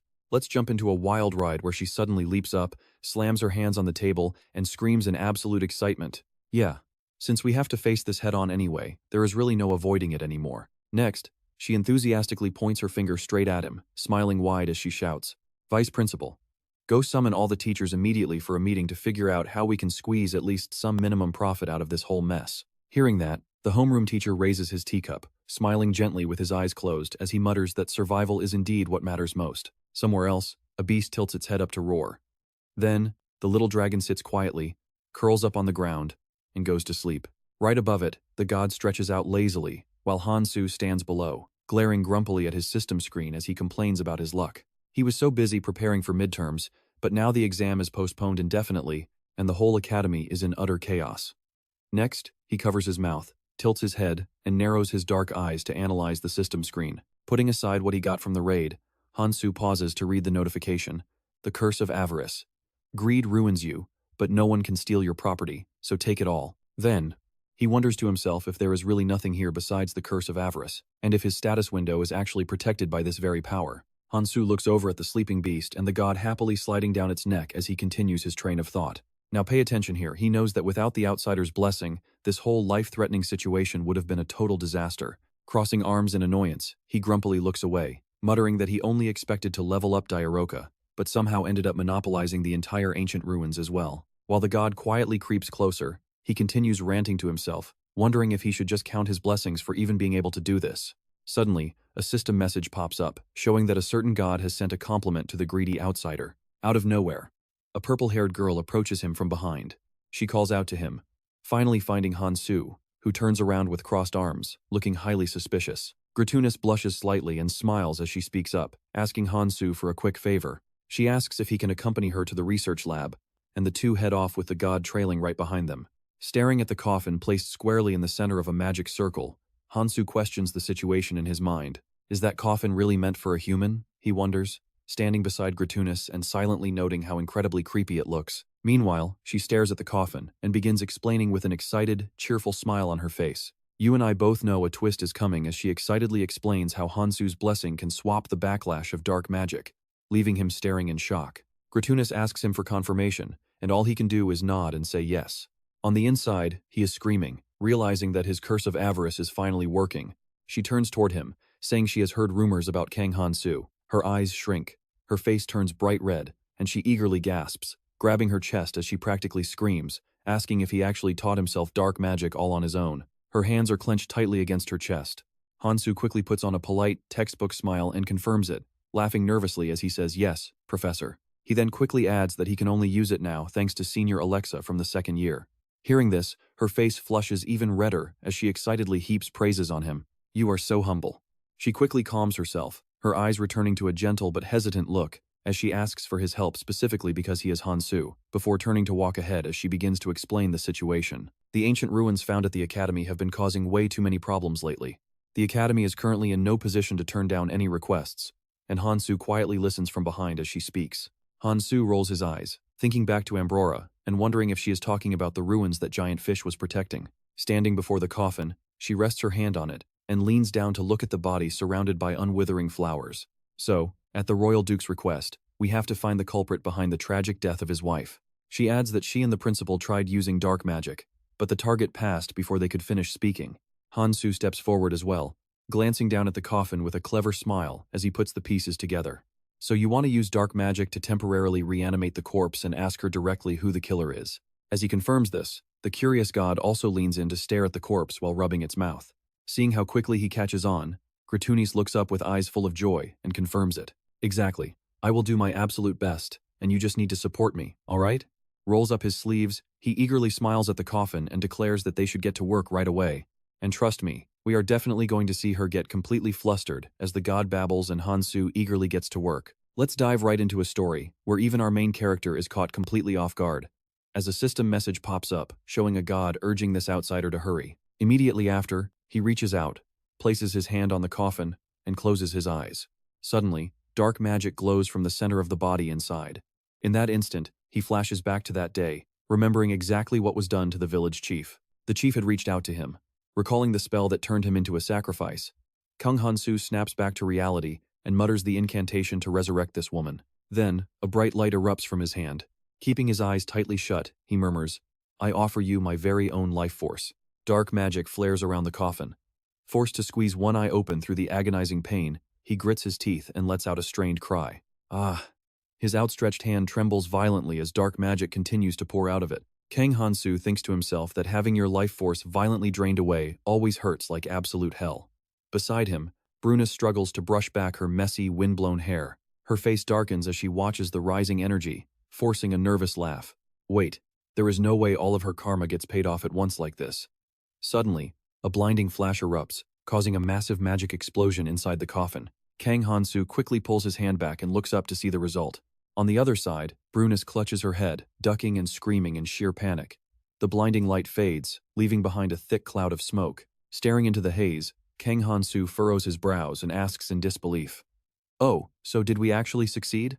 Beside him, the god is blushing and clenching their fists in pure excitement, with the system confirming that a deity is eagerly watching this unfold. Now watch closely because a pale hand reaches out from the dusty coffin, grasping the edge as a voice mutters that this is not the temple. Seeing this, Bruna gasps with wide eyes, covering her mouth as she screams in pure excitement. Oh my god, he actually pulled it off all by himself. Kang Han-soo stands tall, crossing his arms proudly as he admires his work, while the god above cheers with equal enthusiasm. Slowly emerging from the thick smoke, a majestic woman steps forward and aggressively demands to know who these suspicious strangers are, as holy fire suddenly ignites around her hand. Within seconds, her entire body radiates a massive, overwhelming wave of holy energy. Glaring at the duo with an intensely dark expression, she furiously demands an answer, asking why they brought her back to life. Confronted by her blazing, intense power and her angry questions, the two of them can only stare back in absolute silence. You and I can see how guarded she is as she narrows her sharp eyes at Brunus and Kang Han-soo. Stunned, Kang Han-soo stares in shock, while Brunus stands next to him, completely frozen and utterly speechless. After a few awkward seconds of silence, The professor recovers her composure, covers her mouth, and clears her throat with a loud cough. She steps forward, places a hand over her heart, and bows respectfully, offering congratulations on the resurrection of Duchess Thanastana. She then adds that she is the one who revived her, acting on a special request from the Duke himself. Duchess Thanastana remains incredibly hostile and highly suspicious of them, while Kang Han-soo just quietly observes everything from the background. Looking up with a calm and friendly smile, she introduces herself as Professor Brunus from the HW Academy. The professor politely explains that she completely understands how overwhelming and confusing this current situation must be. She offers to explain everything in detail if permitted. Meanwhile, Kang Han-soo stares at his palm, raising his eyebrow in deep thought. Yes. Opening and closing his fist, he smirks confidently as he realizes that, just like he thought, having his life force drained only caused a brief moment of mild pain. He then adds to himself that thanks to the outsider blessing, no other issues arose. Suddenly, a sharp scream cuts through the quiet air. Hearing the agonizing scream, Kang Han-soo quickly glances over to assess the situation, only to see two masked assassins, with one brutally stepping directly on Duchess Thanastana. She brandishes a short dagger, while a male companion stands above them wielding dual blades. He towers menacingly over Professor Brunus, who is sprawled helplessly on the floor. Both killers are wearing full masks. Seeing this, he yells out in extreme panic, "Professor!" Instantly, the blue-haired female assassin shoots him a guarded glare, while her dual-wielding partner stares him down with terrifying bloodlust. Staring blankly back at them, Kang Han-soo is completely dumbfounded. Blinking in total confusion, he asks them, "Wait, who are you guys anyway?" Struggling to regain his composure while sweating nervously, he stares wide-eyed at these two uninvited killers, completely baffled as he wonders, what on earth is actually going on here? He casually asks them to identify themselves, but the assassin duo quickly raises their weapons in defense, keeping their eyes locked onto Kang Han-soo with extreme caution. Suddenly, the blue-haired girl hurls a small throwing dagger straight at him. It grazes her partner's head as he lunges forward. And trust me, you and I are left hanging as the blade plunges right under his arm. Alright, you and I are jumping right into the action as Kang Han-soo looks back in shock, blood spraying from his arm. Regaining his cool, Kang Han-soo yanks the small blade right out of his armpit and yells at his attackers. Talk about getting jumped out of nowhere, like a criminal caught red-handed in the middle of a heist. Without wasting a single second, the assassin rushes him head-on, wielding that lethal, sharp blade. Meanwhile, in the back, the female assassin holds Thanastana's severed head near the collapsed Brunus. But before anyone can blink, the male attacker lunges forward and grabs our main character's face. He presses the blade straight against his throat. Yet, facing this deadly threat, Kang Han-soo just grins and praises them. Not a bad reaction speed, he mutters, even as the enemy's grip tightens on his face and the blade begins to pierce his neck. But suddenly, the male assassin freezes, his eyes widening in pure shock. Even the girl holding Thanastana's head in the back gasps in horror. Panicking, she glares with wide eyes and screams out a desperate warning to fall back. But it is already too late for her partner. Watch closely here. Kang Han-soo unleashes a brutal blast of dark magic, blowing a massive hole right through his chest. You really shouldn't walk up to someone so carelessly, he lectures. Clutching his mangled, hollow chest, the dying assassin stares in absolute disbelief and lets out an agonizing shriek. Ah! With a final gasp, the man collapses lifelessly onto the ground, blood pooling around him as he dies with his eyes wide open. Staring at the corpse, the green-haired assassin scowls in disgust, muttering about what an absolute idiot her partner was for falling so easily. She then turns her sharp gaze to him and demands, "State your name. Are you even a human?" Hearing her question, Kang Han-soo casually raises his hand to cast a quick healing spell. With his other hand, he pulls out the dagger lodged under his armpit and retorts with a nonchalant smirk. "Well, that actually hurts my feelings. I am 100% human. No matter which way you look at me, I am completely human through and through." Then he casually adds, "Well, since one of you is already dead, should I just spare the survivor and lock her up somewhere safe?" As Kang Han-soo ponders this, the assassin rolls her eyes at his sheer arrogance and tosses Thanastana's severed head onto the dirt. You and I both know she's not about to play nice. She claps her hands together, channeling a dark, swirling energy as she sneers. How hilarious. With a flash, she summons a massive blade, swinging it back while shouting directly at Kang Han-soo. "Are you seriously that arrogant just from defeating a pathetic human?" She swings her sword forward with a fierce glare, yelling out in pure defiance, "Feast your eyes on the unstoppable power of the fourth Demon King, the champion who has slain the most warriors." Faced with her violent slashes, Kang Han-soo effortlessly ducks and weaves, playfully calling out to tease his furious opponent. "Whoa, watch it." He blocks her relentless fury with her own discarded dagger. As she keeps hacking away, his face darkens, and he shouts a warning while dodging her wild swings. "I am warning you, back off." But the stubborn assassin refuses to yield, narrowing her eyes as she continues her aggressive assault. Nonsense, don't try to scare me. Spinning around with glowing eyes, Kang Han-soo explains his restraint. I actually need to keep you alive to figure out what the hell is going on here. He delivers a devastating roundhouse kick that sends the shocked assassin flying back, knocking the sword clean out of her hand. She groans in sheer agony, her eyes rolling back. Meanwhile, the god watching nearby laughs with delight, sending a prompt straight to the system screen. A message pops up showing a god praising his stylish kick. But as Kang Han-soo stands up, he quickly gasps, covering his mouth in sudden panic. Oh my god! Walking over to her, he stammers out a nervous and flustered question. She is not dead, right? Please tell me she did not just die from that. Even the god floats closer to check. In the background, Thanastana's ear twitches, while the defeated assassin remains completely motionless on the floor. Hearing a strange noise behind him, Kang Han-soo slowly turns around, his eyes widening as his hand slips away from his mouth. His face goes pale, staring ahead in speechless horror. Outside the academy walls, violent streaks of lightning suddenly begin to tear through the sky. And inside, Kang Han-soo lets out a desperate scream that echoes throughout the entire school building. Somehow, Thanastana comes back to life, narrowing her eyes as she mutters, "Well, what an incredibly amusing guy." Her severed head sits upright on the grass, casually looking at him with a frown as she remarks, "I thought you were broke." Nearby, Bratunis stands holding a roll of medical bandages, smiling softly as she recalls Kang Han-soo's previous words in her mind. "I grant you my own life force to hold back her death," she remembers, snapping back to reality as she looks at the casket. Smiling warmly, she explains that this miracle is likely due to the specific incantation Kang Han-soo used during his dark magic ritual. Hearing her theory, he sits cross-legged on the floor, holding his ankles and nodding along like a complete simpleton. Yeah, right. Even the god folds his arms, smiling and nodding along in agreement. Meanwhile, Thanastana stays perfectly quiet as Bratunis carefully reattaches her head to her shoulders, shaking her own head while adding some deeper explanations. But trust me, you and I are about to realize that resurrecting someone requires the life force of 5 whole people. Alright, you and I are jumping right back in as the professor asks how on earth Han-soo is still standing without a scratch. In response to her question, Han-soo answers with complete honesty, explaining that he received the absolute greatest blessing of all, the blessing of the outsider. Hearing this, the goddess puts her hand over her heart.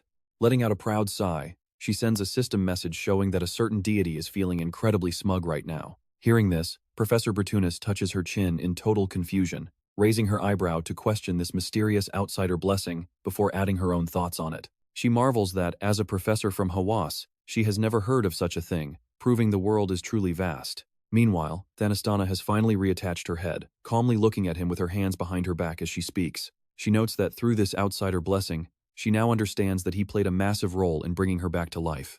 She then asks him straight up, how long will this resurrection actually remain in effect? But right as she finishes those words, Thanastana's head suddenly slips and tumbles right off her neck, leaving Han-soo clutching his face in absolute shock and horror. Behind her, Professor Bratunis completely panics, letting out a loud scream as she rushes forward to catch the falling head. While carefully putting the head back on, Bratunis offers a smile and explains the situation further. According to magical theory, won't it last until Han-soo's life force runs dry? Now watch closely as Thanastana rolls her eyes and ponders this. Hearing this, Han-soo turns his gaze to the goddess, frowning as he asks her a serious question. Wait, does this mean the Duchess has also indirectly received the outsider's blessing? Meanwhile, the goddess just keeps looking up with a mysterious smile. Back to Thanastana, whose head is now secure, she glances over at Han-soo and drifts deep into thought. With an incredibly serious expression, she realizes how fragile life is, capable of being snatched away at any moment. Sitting on the ground, Han-soo looks up in shock, utterly dazed. He grunts softly while Thanastana keeps staring at him, lost in deep thought. To cling to this mortal world for even just a little bit longer, she knows she must protect this young man's life at all costs. But then, doubt creeps in. She rubs her chin and stares blankly into space, wondering if she actually has what it takes to protect him. After all, she was completely helpless when she got blindsided and ambushed in the past. Behind her, Bratunis anxiously watches Thanastana's head, slowly pulling her hands back as she makes a quick assessment. And just like that, Thanastana's character status window suddenly flashes onto the screen. Name Thanastana, level 0. Her stats show Blessing of Nobility, Integrity A, Charm A, Blessing B, Demonic Nature B, Elegance B, Heavenly Law C, Observation A, Social A, Warrior D, Marriage, and Curse of the Dead Soul F. I know what you're thinking, and yes, Han-soo sits there unable to believe his eyes. He rubs his eyes, lowers his hand, and squints hard with his mouth wide open, trying to look closely once more. Once he is absolutely sure, Han-soo jumps to his feet, pointing directly at Thanastana with wide eyes as he screams in utter disbelief. What on earth is this? He does not even possess the observation blessing. So how is it possible for him to view another person's status window like this? Seeing his reaction, Thanastana snaps out of her thoughts and tilts her head in confusion, asking why he is being so noisy and if there is a problem. Secretly, she thinks to herself that if this young man is always this lively, living together with him might actually not be so bad. Pointing at the status window right in front of him, Han-soo panics. His face turns dark as he frantically explains that he can suddenly hear the inner thoughts of the Duchess. Grabbing the side of the system screen, he adds that he can even see her entire status window, but Thanastana merely stares back at him with an incredibly skeptical, completely unbelieving look. She questions him silently, wondering about this supposed status window. She immediately dismisses his claims as absurd, explaining that viewing another person's status window is completely impossible because of the blessing of marriage. The system screen displays the description. Marriage is a bond formed through sacred rituals to share secrets and wealth. If the couple works together, they can overcome any obstacle. While behind them, Bertunis is busy scribbling something down on a piece of paper. With her face turning red from sheer excitement, she giggles and begins to offer an explanation. Unlike the first resurrection, this second time, she was brought back using nothing but the life force of Kang Han-soo. Because of this, Bertunis concludes that she has basically become completely soulbound to Han-soo, calling it a highly fascinating turn of events. Upon hearing this, both of them instantly freeze in shock. Thanastana grits her teeth, furiously asking if she really just said soulbound. She glares at her, spitting out each word, asking if that means she has basically become nothing more than this boy's personal property. On his end, Han-soo looks completely bewildered, pointing at his own face while casting a nervous sideways glance at Thanastana. Then, she completely loses it, practically bursting into flames as she glares at him with fiery eyes, screaming in absolute rage and frustration. She is the legendary son of the Thanastana Empire, leaving Han-soo to act dumb as we wrap up this crazy scene.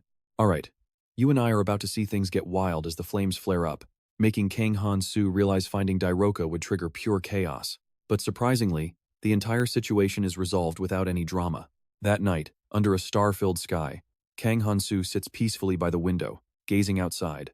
Leaning his hand on the sill, he slowly lifts up a warm cup of tea and says with a satisfied smile that this is his first time trying tea in this world, and it is actually pretty good. Then, Kang Han-soo turns his head back inside, takes a quick look around the room, and grumbles to himself. If not for this massive mess, I could have enjoyed my tea in actual peace, all while keeping his hand resting on the window frame. Meanwhile, poor Arya sits awkwardly at the empty table, laughing nervously. The room is a total disaster zone, filled with the loud bickering of a literal dragon and a lion. They are fighting like cats and dogs with tension so thick you can feel it, leaving Arya trapped in the middle. To her right, the homeroom teacher sits with eyes closed and legs crossed, while on her left, Thanastana calmly sips her tea. Then, she raises her cup, glares sideways at the homeroom teacher, and drops some serious attitude. A demon in human territory? How pathetic. Are you actually happy living like a slave? Hearing this, the homeroom teacher snaps his eyes open, refusing to back down, resting one hand on his stomach while waving the other dismissively as he fires back with absolute sarcasm. Thanastana, oh my, why are there so many flies? Is something rotting here? Then, the homeroom teacher asks mockingly, I had no idea people actually treated a mere corpse like a human being. Now pay attention here. Because facing this hilarious situation, Kang Han-soo just holds his warm tea, looking at them while smiling dumbly, acting totally blind and deaf. Haha, he recalls today's event. Bertunis, awkwardly closing his eyes, reports the news while dragging the bodies of two assassins tightly wrapped up like cocoons in ropes. I will report this. The assassination attempt on Duchess Thanastana. Meanwhile, Thanastana stands nearby with folded arms, staring right back at him. Bertunis adds another strict instruction. Please protect the Duchess until the entire situation finally stabilizes. Kang Han-soo. Right after that, she warns him directly. Make sure this looks like nothing more than a dead rat. Got it? Understood. Hearing this, Kang Han-soo frowns, crosses his arms, and closes his eyes in deep thought. Back to the present. As Kang Han-soo raises his tea, he suddenly remembers something, looks up with a heavy frown, and speaks. This whole thing is only troublesome because of the dark magic professor. He suddenly stops mid-sentence, seeing what lies ahead. The homeroom teacher and Thanastana are absolutely furious, locking hands as they violently push against each other, driving the room's temperature sky high. The teacher sneers, while Thanastana furiously grinds her teeth, and I know what you're thinking, but poor Arya is trapped awkwardly in the middle trying to stop them, until Kang Han-soo snaps and shatters his peaceful teacup. Tea and glass shards spray everywhere as he scowls in frustration, shouting loudly at them, If you guys seriously want to fight so bad, then take it outside. At another port, the bright sky shines down on ships docked along the busy harbor. Walking down the street, Oh Han-gu looks around, shouting with pure excitement, "We finally made it." His teammates follow closely behind him. "Great job, everyone. We need to submit our subjugation report to the guild first, so go get some rest and we will meet up there later." Hearing this, Oh Han-gu watches her leave, while his orange-haired teammate cheers excitedly, throwing his hands up in celebration. Listening to the cheers, Oh Han-gu rubs his stomach as it loudly rumbles with hunger. He looks away, asking with a grin, "Wait, we actually get a break? This feels like sightseeing. What should I eat first?" In an instant, Oh Han-gu is holding a steaming skewer of grilled meat. Sitting far away from his team, he casually looks at the delicious skewer before stuffing it into his mouth, muttering endlessly, "Even after hunting so many monsters, my stats still have not improved one bit." His status screen pops up. Name Oh Han-gu. Level 15. Warrior Blessing D. Special D. Mercenary E. Magic A. Trouble D. Survival E. Superior E. Tempest E. Courage F. Adventure F. Clairvoyance Curse E. Hunt F. Greed F. Stats 22 and 18. Furious, he hurls the meat skewer to the ground and screams, "Why is the protagonist getting cursed after landing the final blow?" Meanwhile, the dirty meat skewer on the ground looks gloomily back up at him and slaps him with yet another curse as the system blares a notification. Greed. Extreme greed will only lead to your ruin, ensuring that absolutely no one can ever steal or take your hard-earned property. Immediately after that, his stomach growls loudly in hunger once again. Oh Han-gu clutches his empty belly tightly, grimacing in sheer frustration, looking ready to cry as he grinds his teeth and mutters, "Oh man, this absolute garbage curse." Shortly after, they arrive at the designated merchant guild, with everyone gathering and splitting into two separate groups. Cassandra smiles warmly, introducing the client who hired them, Baroness Gerodis of the Dawa Merchant Guild. "Trust me, you will want to see what is next." Let's dive into this scene with a mysterious, curly-haired noble. Beside him is a long-haired girl wearing glasses. Gerodis offers a polite smile and greets them, saying he is glad to meet the mercenaries here. "I am Gerodis." Next to him, Dauka glares coldly at them while wrapping her arm tightly around his. Then he grins, narrowing his eyes as he gives them instructions, saying he is trusting them with the escort mission to Hawass. Beside him, Daoka quietly leans her head right onto his shoulder. On this side, Oh Han-gu scratches his cheek, turning his head away to ask a quick question to the blonde teammate right next to him. "Is that Gerodis from the Dauka Merchant Guild?"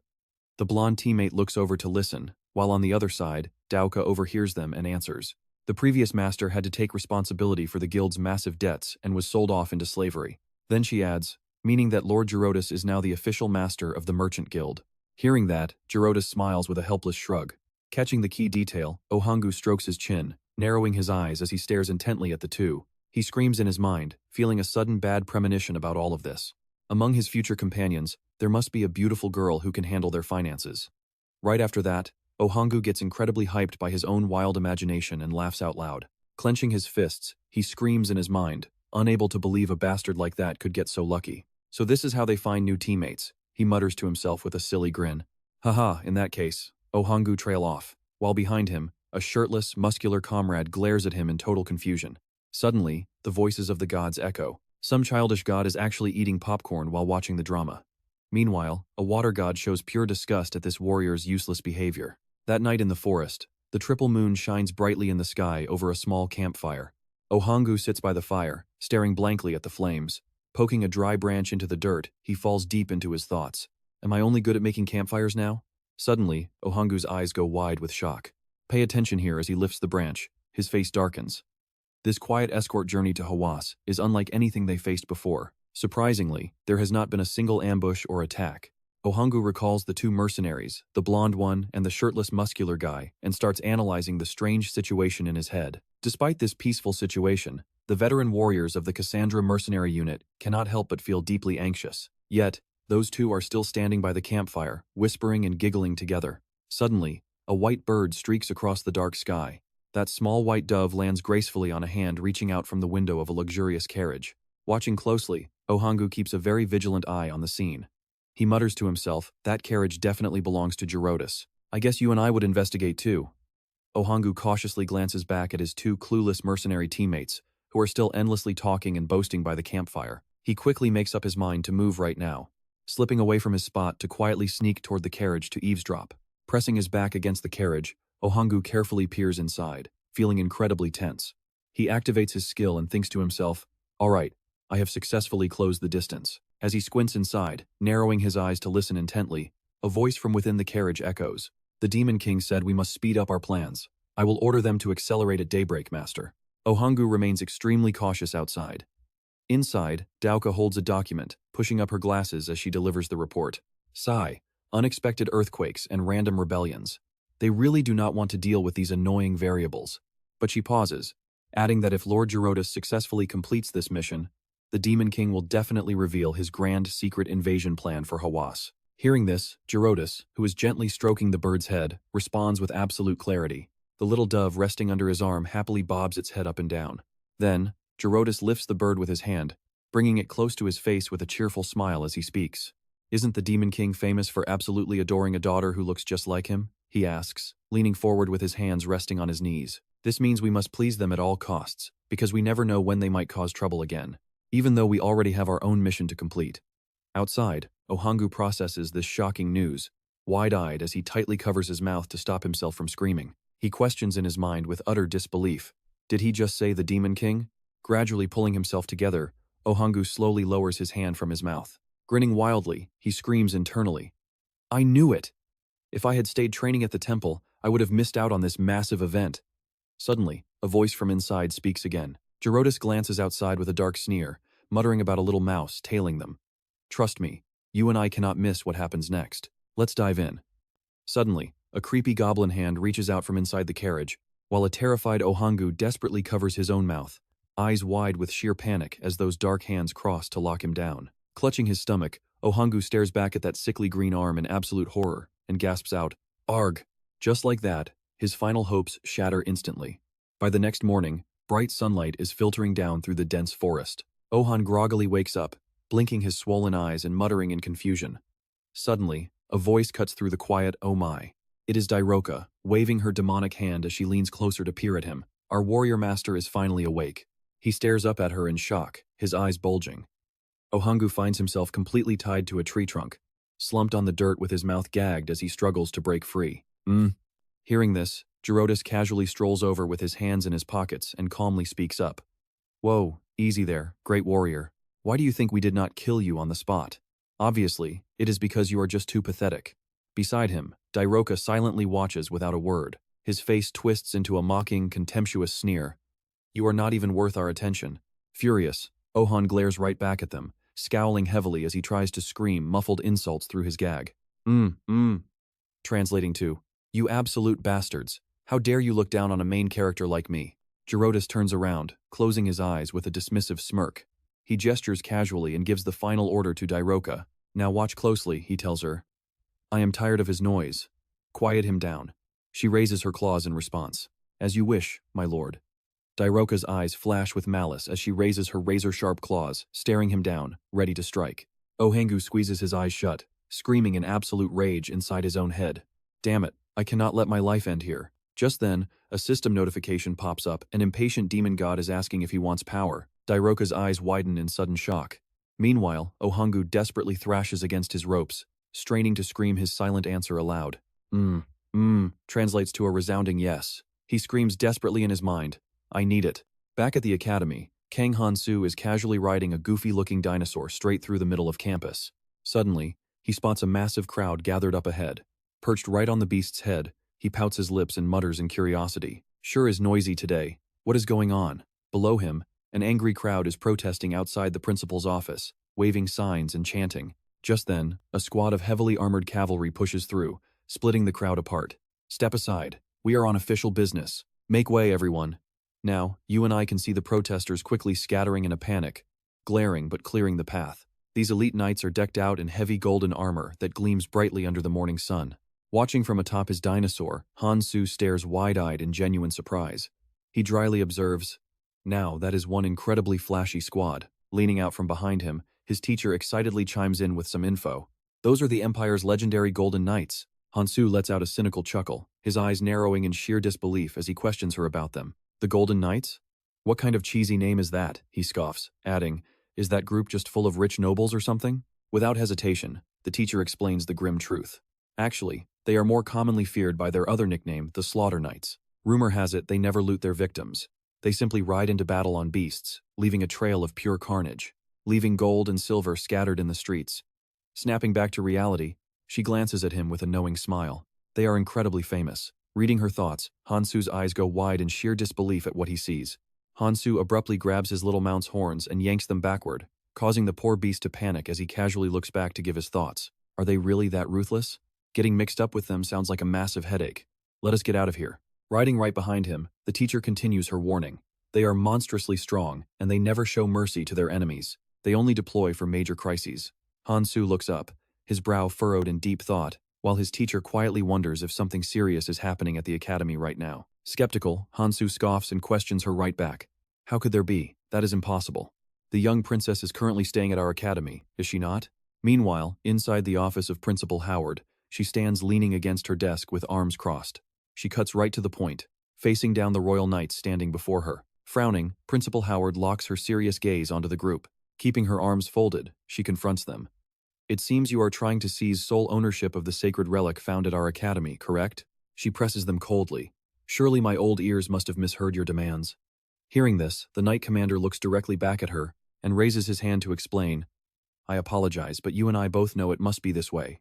All right, let's jump right into a massive standoff where these royal knights are claiming they only care about the safety of the academy's future heroes. Next, his eyes narrow with fierce determination and his brows knit together as he delivers a stern reminder. Even the princess herself could not detect the hidden dangers, he adds with a grim tone. And now they cannot return without completing their mission, he flat out confirms, while the Duke is filled with deep regret for failing to prevent the terrifying disasters that struck before. Seeing this, Principal Howard casually looks up, letting out a long sigh before smiling and asking if he thinks a teacher knows nothing. She confirms that he is actually just terrified of Tinasta rising once again. Then she has no problem exposing him completely, saying he is just playing the blame game. Do you enjoy kissing the boots of those in power that much? Principal Howard directly questions the knight commander, her gaze remaining entirely cold and nonchalant. She smiles, casually reminding him that knights can barely achieve any glory these days. She adds with pure disgust that there is absolutely no justice in this, mocking the very nature of their knighthood.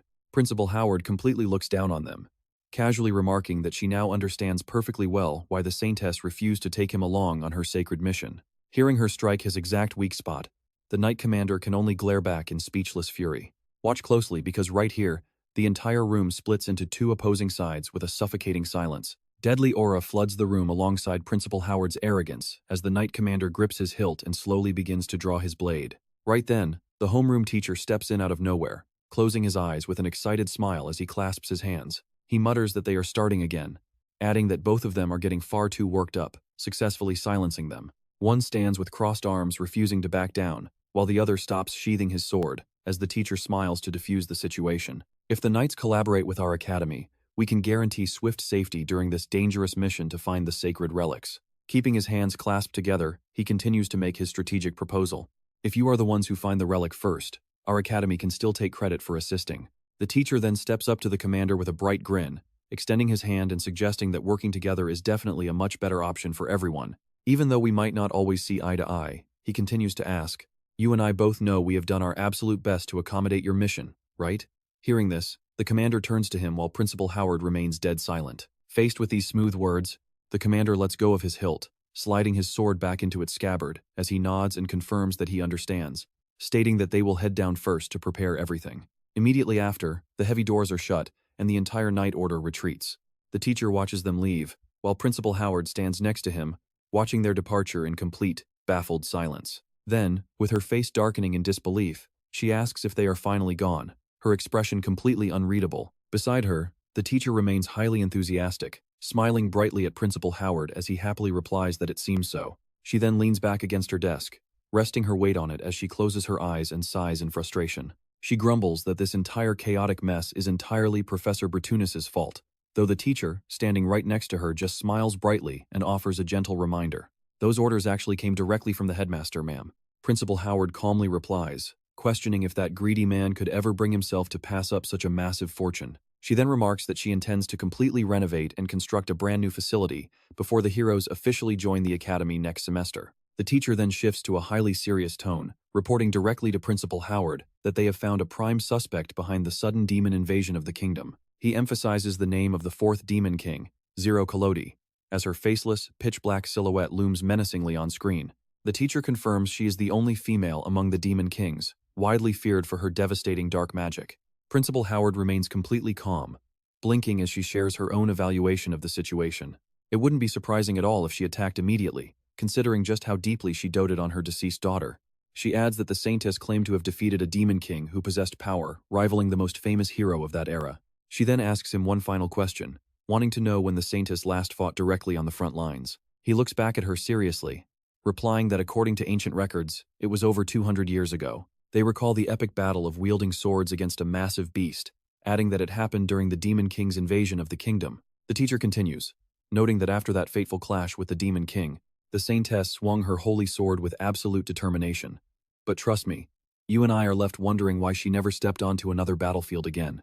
Let's dive in, as Principal HW crosses her arms and calmly delivers a shocking assessment.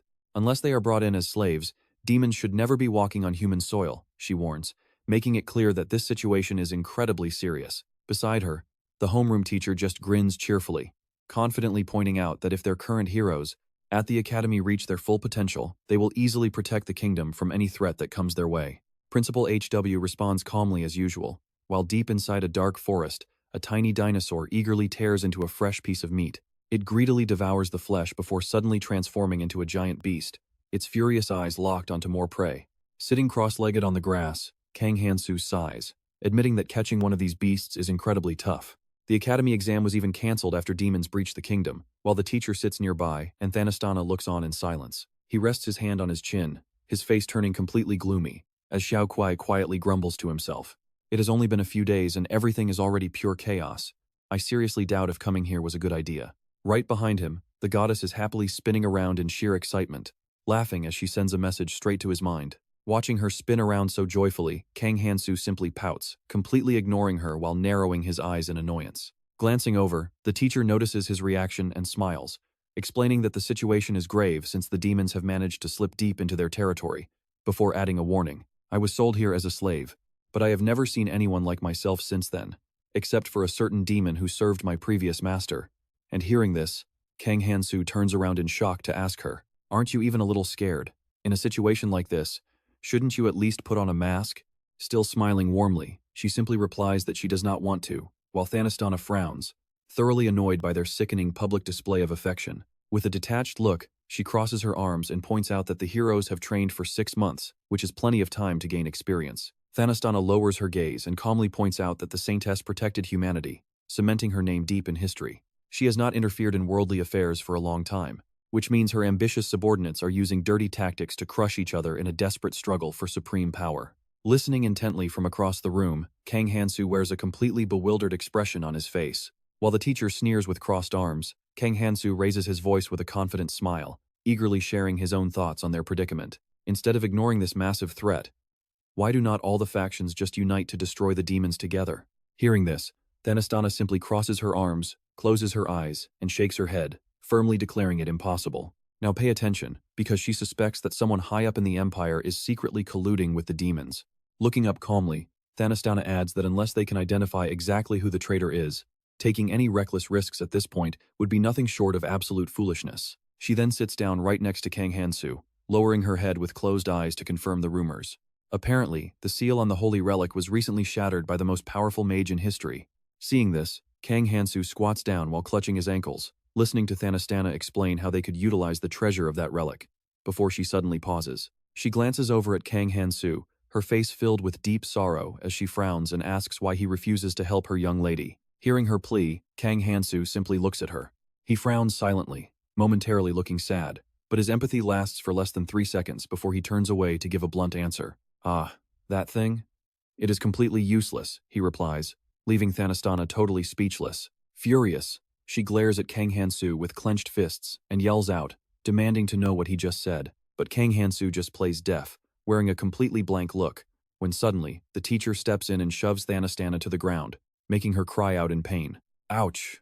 The teacher then places a hand on his shoulder, sneering as he confronts Thanastana directly. You and I both know something is off when the teacher asks if she truly knows nothing, leaving Kang Han-soo completely stunned. He has no time to react as the teacher smirks down at the fallen Thanastana, delivering a cold reminder. "We went through the trouble of reviving her and protecting her from assassins. which is more than enough. You are just being greedy, he concludes, causing Thanastana to sit up, clench her fists, and furiously shout back. She defends herself, demanding to know if both humans and demons naturally crave ultimate power. As she questions him, the teacher just laughs playfully, covering his mouth while looking down at her. You are indeed greedy, and as an inexperienced youth, you should really back off and stay far away from this. As he warns her, you and I can definitely expect a wild clash ahead, while she bites her lip in absolute fury. Right after that, she stands up with a smug smirk, looking down mockingly at the homeroom teacher. Stick with me, because you and I are about to see just how crazy this fantasy world gets. Is not our strength and lifespan basically the same? On the other side, she also crosses her arms, staring right back at Thanastana. Sparks are flying between them. They are fighting like cats and dogs. Thanastana throws out another harsh provocation, saying she is old enough to marry a noble. It seems like a mere demon like you could never comprehend that. Hearing this, the homeroom teacher screams back, calling her a smelly corpse. Thanastana growls in response, asking if he actually dares to attack her. You filthy demon. Meanwhile, Han-soo stands to the side watching them bicker, feeling the tension rise as he winces in awkward disbelief. He then grumbles to himself. Seriously, is not this getting louder by the second, outer god? The deity right beside him is also furious, rolling up his sleeves and yelling back to complain. The god is completely annoyed and angry. Shocked by her sudden moves, Han-soo can only yell back in absolute confusion. What? Facing the explosive tension and metaphorical lightning flying between the three of them, Han-soo closes his eyes and lets out a helpless, frustrated sigh. Man, this is bad. He can feel the heat rising, and you and I have to wonder right along with him, how did things end up like this? Footprints lead deep into a crater in the sand, stomping right over a white flag before completely vanishing. Deep down below, a voice echoes, asking about the dungeon status. Two soldiers stand straight before their commanding general. One of them answers, explaining that infiltrating has become extremely difficult now. The relentless desperation of the Cho tribe and the unstable ground are causing constant casualties. The soldier's voice is thick with worry as he warns that if this keeps up, their food rations will run out completely, making a fast solution absolutely critical right now. Suddenly, the general slams his hand on the table, barking urgently. Is now really the time to discuss that? He scoffs with bitter anger. Who would have thought the proud knights of the empire would be pushed back by the Cho tribe? Ridiculous. He raises his hand heroically, preparing to attack immediately. Now is our chance to prove our real power and show everyone that we do not need anyone else's help. Standing atop the fortress wall with the wind whipping his coat, Han-soo mutters that it is pure chaos. The outer god nods in agreement. A moment later, Han-soo crosses his arms in deep thought, realizing those knights are highly suspicious. They rushed in so recklessly. Does the empire always operate that way? Sarah replies, no, the Golden Knights are known only for their power and vast wealth. They have countless healers and recovery potions on hand, opting for a quick, aggressive dungeon blitz rather than a drawn-out siege. That is their whole plan. Resting her chin, Dila gazes dreamily at Han-soo, making him ask why she is staring. Dila acts perfectly nonchalant, asking what he means. Is not it totally obvious? And here is the kicker. They put everything into this raid and search just to confirm a noble lady's death in that dungeon. While exploring ruins, a sorcerer can face a demon king. But what about the missing priests from the temple? Han-soo asks, testing her. Could it be? Sarah suddenly leaps to her feet, yelling that it is impossible. Even with different ideals, they are all still citizens of the empire. Han-soo remains highly skeptical. So, are you suggesting they would actually dispatch assassins to eliminate anyone who refuses to comply? Joka agrees, noting that quietly taking out a noble or a lady like that is pretty standard practice for them, is not it? Sarah stands her ground, declaring loudly and firmly that they must eliminate the traitors to humanity and enforce true justice. Right then, Salona bursts through the door, shouting that Han-soo has big news. Han-soo asks why she is in such a rush. She immediately replies, a noble from the kingdom of the lake shore. Her face lights up with joy as she adds that they visited Hogwarts with a hero. Hearing this, Han-soo loses his cool. What? A hero? Salona remains extremely excited, asking Han-soo if he is not super interested in those legendary heroes from the temple. Joka gets a massive headache, grumbling about those annoying temple heroes. If a saintess is tag-teaming with them, it is going to be a total nightmare. Sarah rubs her chin in contemplation, remembering that the kingdom of the lakeshore is where heroes typically emerge. She continues, explaining that the area is currently occupied by Mogan, the black dragon known as the Dark Nightmare, and Brunos, the Blue Dragon King. I already know that place is in complete chaos. Salona slumps down, finding it highly bizarre that instead of elite sword masters from the Night Kingdom or great archmages from the Magic Kingdom, a hero and an envoy from the Lakeside Kingdom arrive together. But I still think a high noble, she hesitates for a second, would not lie about something like this. Han-soo disagrees, speaking up to draw their focus. Both scenarios are entirely possible, he says, before glaring and raising his voice. When a problem pops up, instead of running away, we should just face it head on. Meanwhile, the sky remains peaceful. Han-soo peeks through a hole in his newspaper with Joka by his side. Watching the carriage, he mutters that he cannot see clearly. Dila happily munches on a skewer, and trust me, you and I are ready to see what happens next. Why don't we pretend to go in and check? Han-soo felt something was off. Stick with me here, because this eerie silence means things are about to get wild. Wait, when did you buy this? Joka's eyes remained tightly shut as she answered. I didn't buy it. Han-soo frowned, asking, by the way, what about that young lady who was with us? Where did she vanish to? He sighed in sheer exhaustion. What a total pain. Just then, Sarah suddenly popped her head out from a nearby bush. She hissed, look, the carriage is leaving. As the dust settled and the carriage rolled away, they finally spotted 3 figures standing in the distance. Han-soo sensed something familiar. He was positive that guy was a hero. But his face tensed up as he realized the truth that hero was Han-gyu, his own high school classmate. Comparing the past with the present, Han-soo muttered, thinking, hasn't changed much, he? His sharp gaze immediately locked onto the figure standing next to him. Sarah explained, that guy is a young noble from the Lake Kingdom. I heard there's a serious dispute over his inheritance back home. Still hiding in the bushes, she added. So, he must be the rumored hero summoned straight from the temple. Exactly, he's the hero summoned to this world by the goddess herself. Hearing this, Diaroka suddenly let out a bizarre, twisted smile. Heh, her chuckle erupted into a roaring laugh. Pure bloodlust flared, and with a voice dripping with venom, she hissed, to think we'd meet here. I will end you. Diaroka instantly charged forward with blistering speed. Han-soo lunged after her, yelling, hey, you idiot, what on earth are you doing? In a split second, Diaroka is right on top of the hero's party, but a hand stops her. Han-soo grabs her waist and whispers, pay attention here, we can't afford to get caught. Ignoring him, Diaroka snapped, get out of my way. Han-soo's eyes went wide, the veins on his neck bulging with sheer frustration. Hold on, we don't even know why they're here yet, Han-soo yelled, tightening his grip around her waist. He powered up and slammed her backwards in a beautiful, textbook manga-style suplex. With a thunderous crash, she hit the dirt. Han-soo casually dusted his hands, muttering, now, cool your head. But Diaroka couldn't hear him, her eyes spinning as she passed out cold. To find out about the Lake Kingdom, we'll need to ask someone who actually knows the area. Right then, the Outworld God peeked out, his childish face beaming with pure amusement. The Outworld God burst out laughing, demanding they do it all over again. Han-soo gasped, wait a minute, since when did you get out? Where did you go without saying a word anyway? Meanwhile, Diaroka was still lost in her own thoughts, standing amidst the thick dust and scattered debris. The group behind her watched in dead silence. She whipped around, shooting them a razor-sharp glare. Stop standing around, dazed like idiots. Hurry up. With that, she crossed her arms, turned, and walked off, placing her hand on a bench. Diaroka leaned wearily against the long bench, with the tiny goddess hovering near her head. Han-soo smiled brightly, saying, ah, you're back? And you brought a friend along too? But a split second later, Han-soo's startled shout echoed through the air once again. Wait, are you telling me there's a demon among the nobles of the Lake Kingdom? Sarah explains that despite looking like ordinary students, they're actually newbies.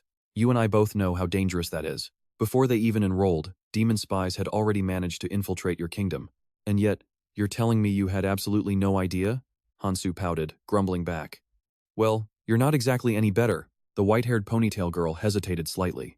Han-soo paid her no mind, raising his hand to his chin, closing his eyes to think deeply. Tesk, like I said, our kingdom has that Jero something, right? Joka quickly chimed in, Gerodus. Han-soo snapped his fingers, remembering. Right. Count Gerodus being a demon spy was fully confirmed by her. But he's also hanging around with someone from my hometown.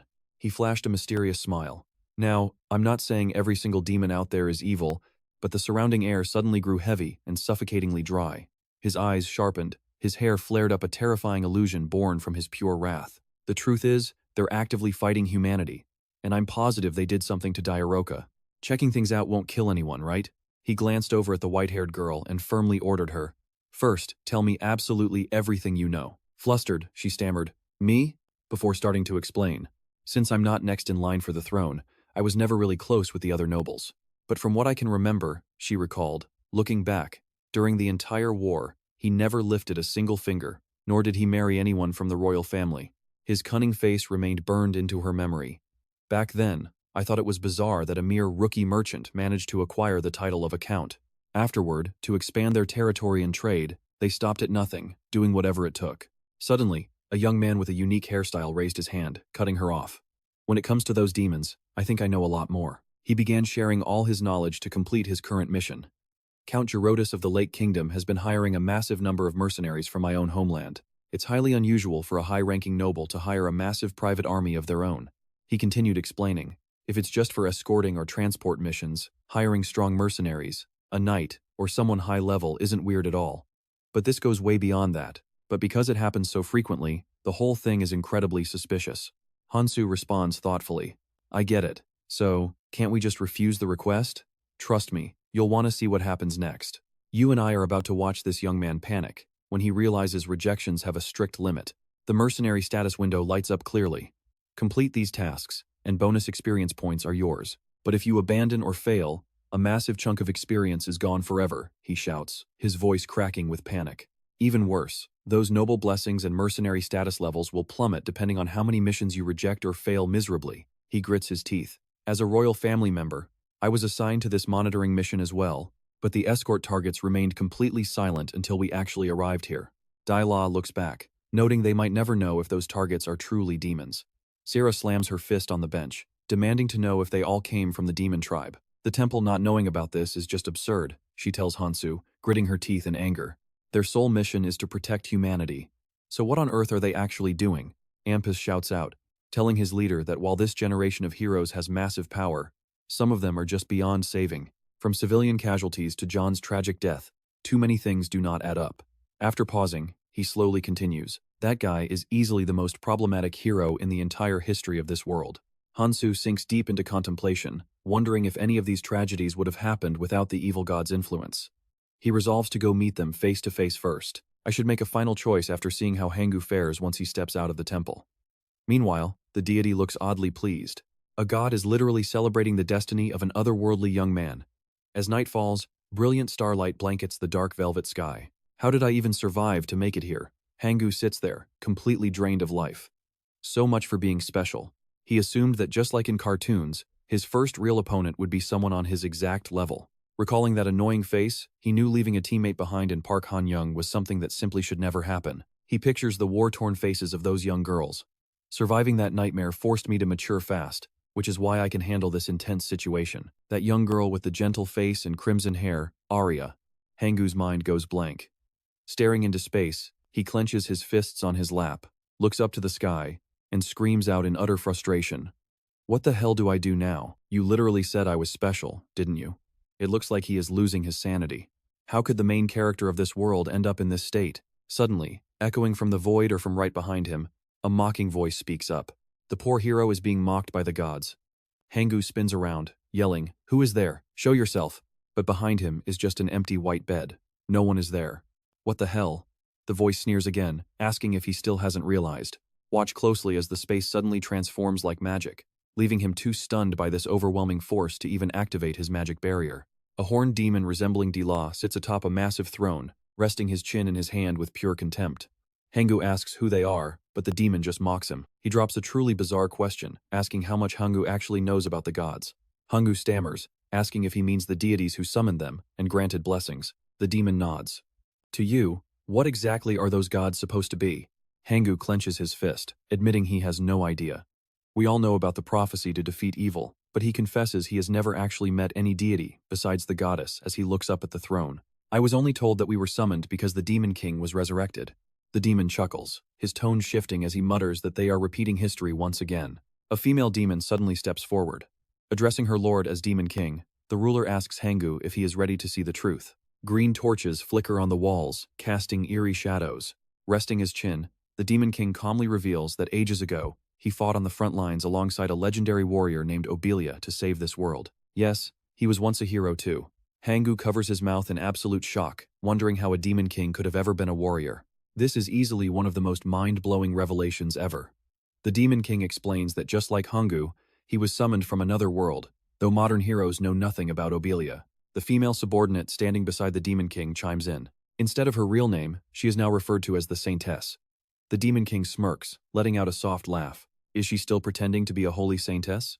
His words completely shatter Hangu's reality, making him wonder if the very woman guiding him is a fraud. The Demon King continues his tale, explaining that 3,000 years ago, he was a summoned warrior. He partnered up with Obelia, a fighter famous for her devastating skills. One day, while looking at those floating status screens showing levels like 35 and random rank B classes, I had to ask, why do system stats and physical speed measure our entire worth? Trust me, you and I are about to find out if personal effort can actually break this system. Let's jump into the Demon King's memories. He reveals that inside the Molang library, where all knowledge is kept, we can find the truth hidden by the gods. He exposes a dark truth from the distant past. The blessing of a true hero used to work in a completely different way. But once a certain hero received assistance from an arrogant goddess to defeat the Demon King, everything began to change. He recounts exactly how his own life was back then. When I signed a contract with a demon god, I made a discovery. Back then, the demon race was never shunned by others. That demon god worshipped by the demon race was one of the 3 strongest deities, but his short temper always ruined the other gods' fun. He became everyone's scapegoat. Speaking in an incredibly captivating tone, the Demon King commands Han-goo's absolute attention. Eventually, those gods made peace with each other, but their sick little role-playing game remained exactly the same. Role-playing? Han-goo's voice trembles. You mean this whole plague of monsters threatening the continent is just a game to them? Shaking with fear, Han-goo closes his eyes as a massive slam echoes. Now pay attention to the Demon King's booming voice. Exactly. Those gods would never fight each other directly. This is all just a staged play to decide who among them is superior, and humans are being used as mere sacrifices for it. That is why I am determined to expose this truth to the entire world, so the Demon King isn't the evil monster we all imagined. Han-goo stands there completely frozen. He wonders if this is actually a tragic tale of fallen gods and a savior fighting to liberate humanity.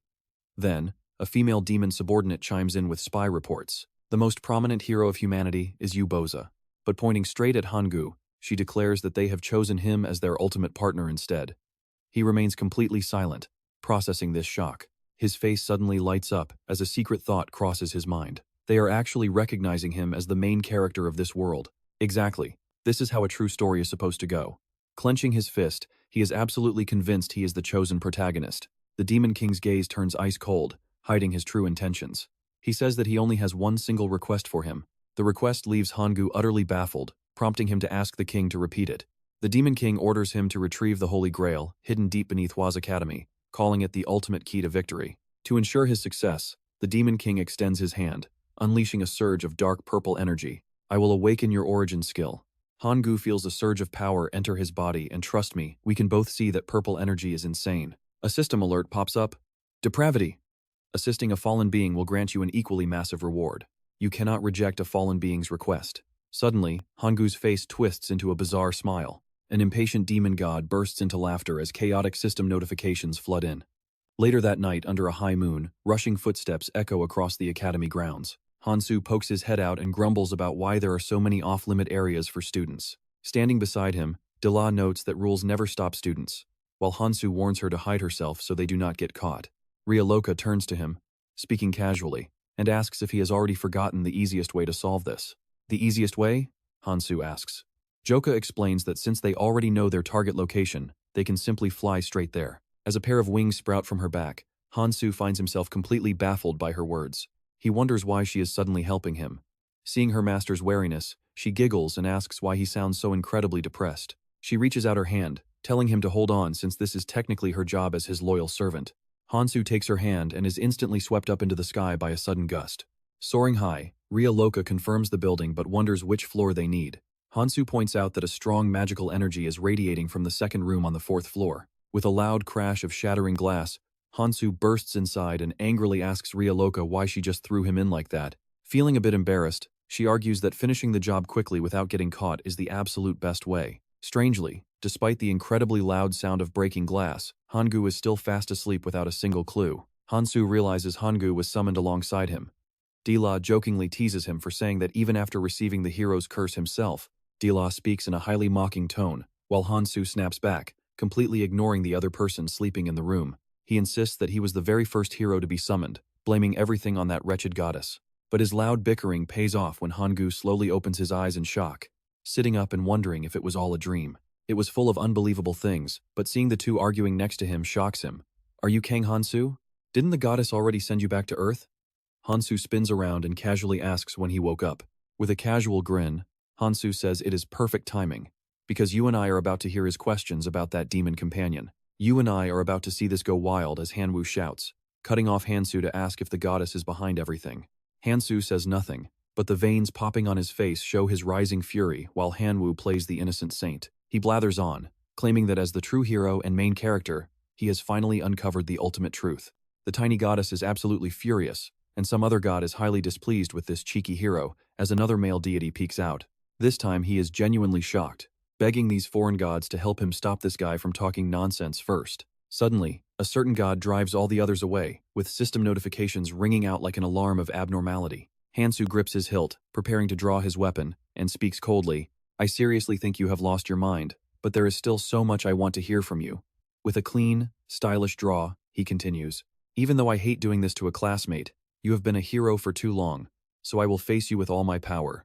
Han-woo leaps off the bed, shouting, "Yes, a tragic duel between two fellow countrymen." He acts completely unfazed by this tragic clash, behaving like some grand savior who ran away to save the entire world. His corruption skill triggers, turning Han-woo's hands a sickly purple as his nails grow into abnormally long claws, and his fangs sharpen into lethal points. His skin turns dark violet as he vows to avenge Han-soo, leaving Han-soo utterly stunned by this hideous new demonic form. Pay attention here, even Loca is completely shocked, because Han-woo's new form makes him look like a total demon. "Even though you have fallen to evil, I will still shoulder the duty of saving this world." He pulls back his hand, conjuring a blazing purple fireball. "Because I am the main character!" Sensing the terrifying killing intent, Han-soo's face hardens as he raises his sword in defense. Then, a massive explosion suddenly shatters the quiet night sky. Han-soo's room bursts into roaring flames. Blown out of the blast, Han-soo shoots through the smoke, skidding along the ground with a painful groan. Han-soo looks back up at the smoke-filled ruins, wondering how this guy suddenly gained such insane power. Out of the dust, a twisted, grotesque foot emerges, proving that a literal demon is slowly stepping out. Han-woo crosses his arms arrogantly, sneering that he loves this feeling, because this is the level of power fitting for a true main character. Who even knows how warped his definition of a hero has become, but with pure excitement, he punches the air with massive force. "With this power, I shall deliver judgment, starting with my classmate who betrayed humanity. And then, Choi Kang-min, who dared to ignore me and Eubora. I will crush them all. Check this out." Han-soo just puts his sword back, scoffing in contempt at being called a traitor. "Didn't the goddess promise to send us back to Earth but lied to our faces? She is the real enemy. I just want to be with my family, not a bunch of strangers." With those words, he swings his blade in a sharp, dazzling arc, unleashing his specialized aura skill, the legendary Saint Sword. Meanwhile, Han-woo counters with his corrupted dark magic aura.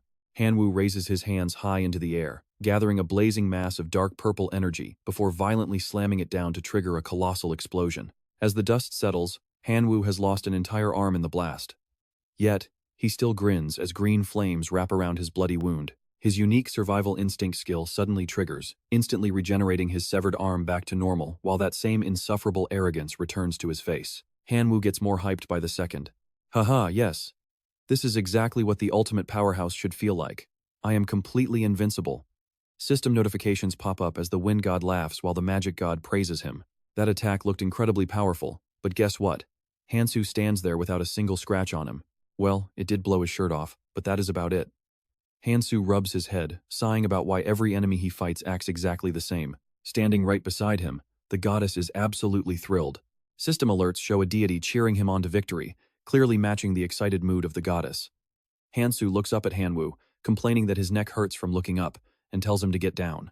Responding to the taunt, Han-woo laughs wildly, saying he will get used to looking up soon. But the moment he stops speaking, another massive explosion erupts right behind him. Up in the night sky, a winged bat demon flies high, closely trailed by Loca, who is looking incredibly hyped. With her hands charged with magic, she can't believe her chance for revenge came so fast. Zeratica turns around, mocking that he got stronger through some trashy hunter and noble curses. But even with that, "You can't touch me." Loca charges forward, starting a brutal aerial clash. "You filthy maggot. I will rip you to shreds and take back everything that belongs to me." While the two demons clash in the sky, Han-soo looks up at Han-woo, suggesting they let them fight while they finish their own duel quickly. And that is where we leave it. Han-woo just stares up, utterly speechless, only able to mutter how. "Alright, stick with me here." In his eyes, Loca looks absolutely breathtaking, and he screams out in pure, jealous rage. "Why on earth is your companion so beautiful? All my bonds with my own female leads were completely sacrificed just to serve as a stepping stone for my power-up. Yep, he is definitely the main character of a harem story." Han-gu glares at Han-soo with one eye, shouting, Han-soo, now I have another reason to destroy you. I will kill you and take that female demon for myself. Fueled by greedy ambition, he charges straight ahead, yelling that he will never let a pathetic coward like Han-soo become the famous hero of this fantasy world. Facing Han-gu's explosive rage, Han-soo calmly parries the strike using his signature sword hilt technique. Choi Kang-min is actually the famous one here. Han-soo uses a taunt, noting that since this kid's body looks so mutated, his brain must be completely gone. With a swift flash, Han-gu's arm is sliced clean off. Han-soo sighs and says, Han-gu, if your parents saw you like this, they would be devastated. Meanwhile, the holy sword activates.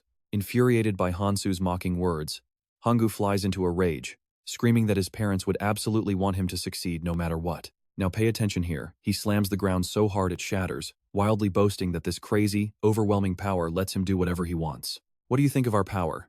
But just as he brags, the cold voice of the Demon King's female subordinate suddenly echoes. She purrs.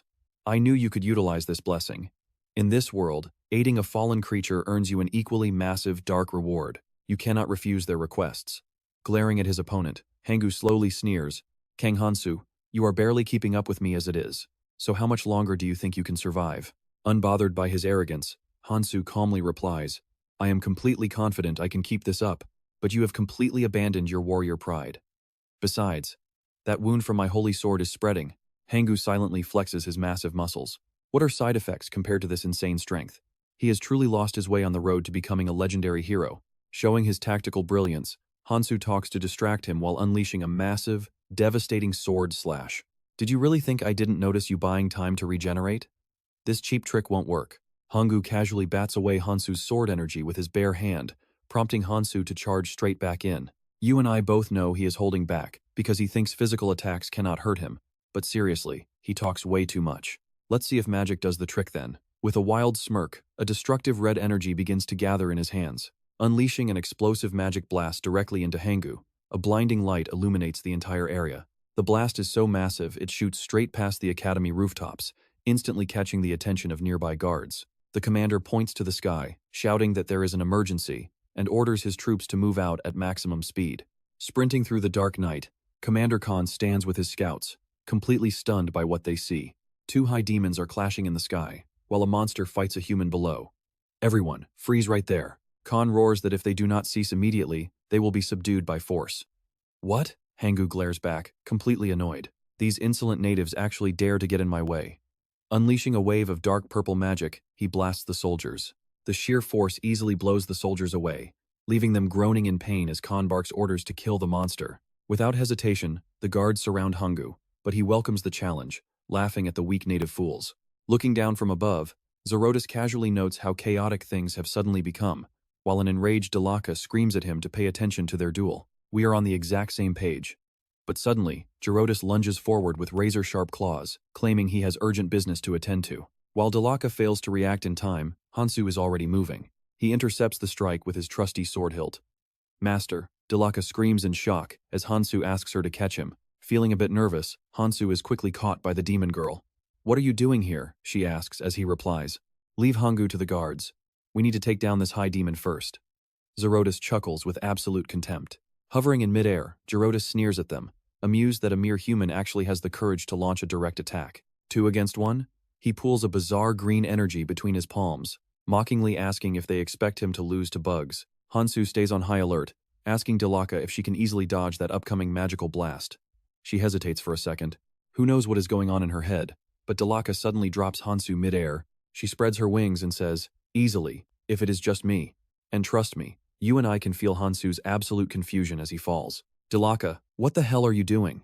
Han-soo screams in frustration before pointing at Zerotus, shouting, You bastard, wait right there, don't you dare run. Adjusting his tie midair, Zerotus coldly tells her she has no reason to obey a mortal. Alright, you and I are about to watch this villain turn into a purple flame, as D-Law shouts, Wait, you bastard! Well, if you want to die, just try chasing me. His arctic cold words are dripping with absolute killing intent. Deep within the forest, a green-haired girl serving Zerotus reports that there is still absolutely no sign of anyone chasing them. She then glances at Han-gu, who is fuming with rage. Damn it, why is this not healing yet? What are we doing with that guy? Zerotus simply replies, Just ignore him. Looking back with an amused tone, he remarks that the man truly lives up to his reputation as a veteran. Our Demon King poured immense effort into the materials for the Holy Sword, since it is the ultimate weakness our demon race must overcome.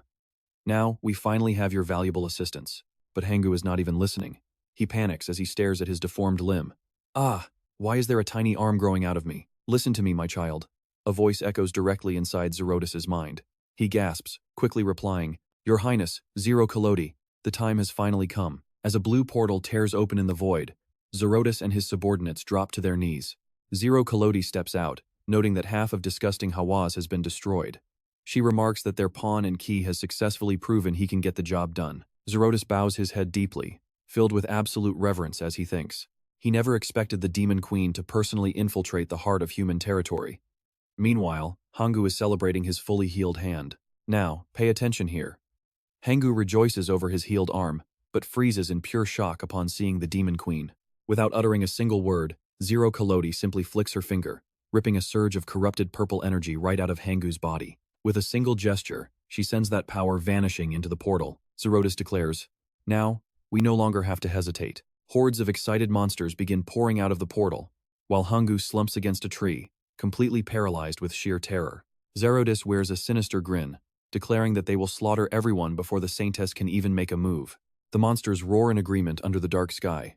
Suddenly, the scene shifts to the temple as a panicked guard rushes inside. Lady Saintess, disaster has struck. We are under attack. Shaken, the Saintess gasps. An attack? What on earth are you saying? The messenger completely loses his composure, reporting that Hawaz was ambushed right when they were preparing to recruit new trainees. Reports identify the attacker as a veteran named Ohangu. Sentis rubs her temples, sighing that the troublemaker has finally caused a massive disaster. Are there any updates on the current situation? The guard immediately hands her a document and begins his report. A massive crowd had gathered because of Hawaz's newly revealed dungeon, so the casualties are devastatingly high, and the Academy's training facilities are completely ruined. Furthermore, he hesitates. We have uncovered disturbing evidence indicating that the veteran Ohangu has officially fallen and aligned himself with the demon race. Fallen? Sentis mutters to herself, picking up his photo to investigate. Even in this crisis, has the goddess remained silent? She wonders.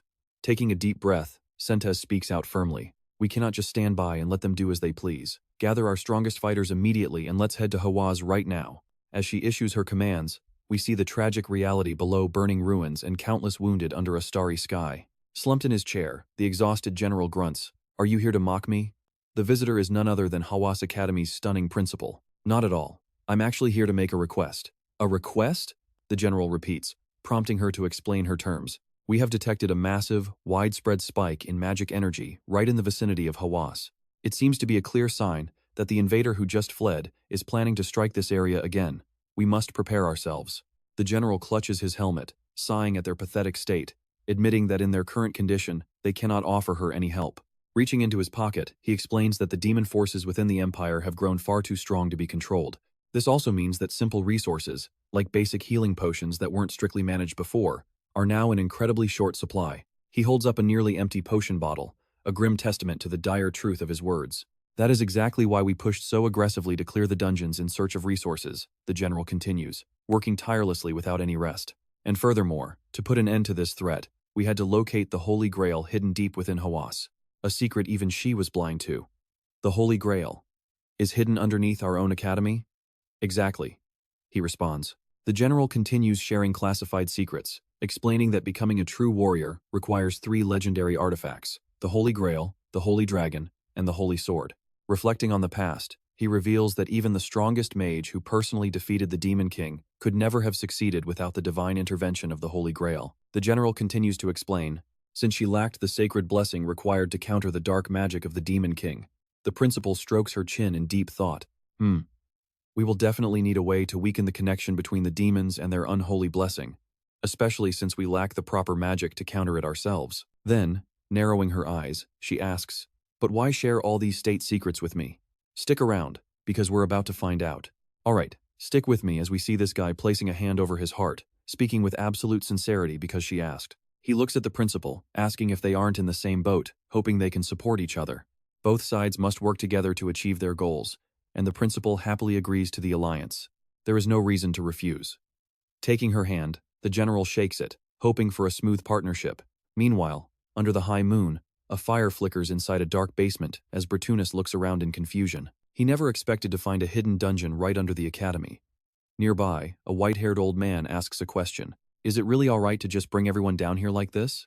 Han-soo turns around and replies, asking what the issue is, since too many eyes are already watching their every move. Do you hate being in another person's territory?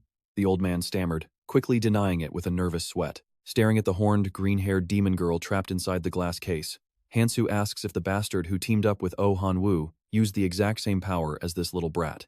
Roca replies that they can simply ask the girl directly. She tells her master not to worry.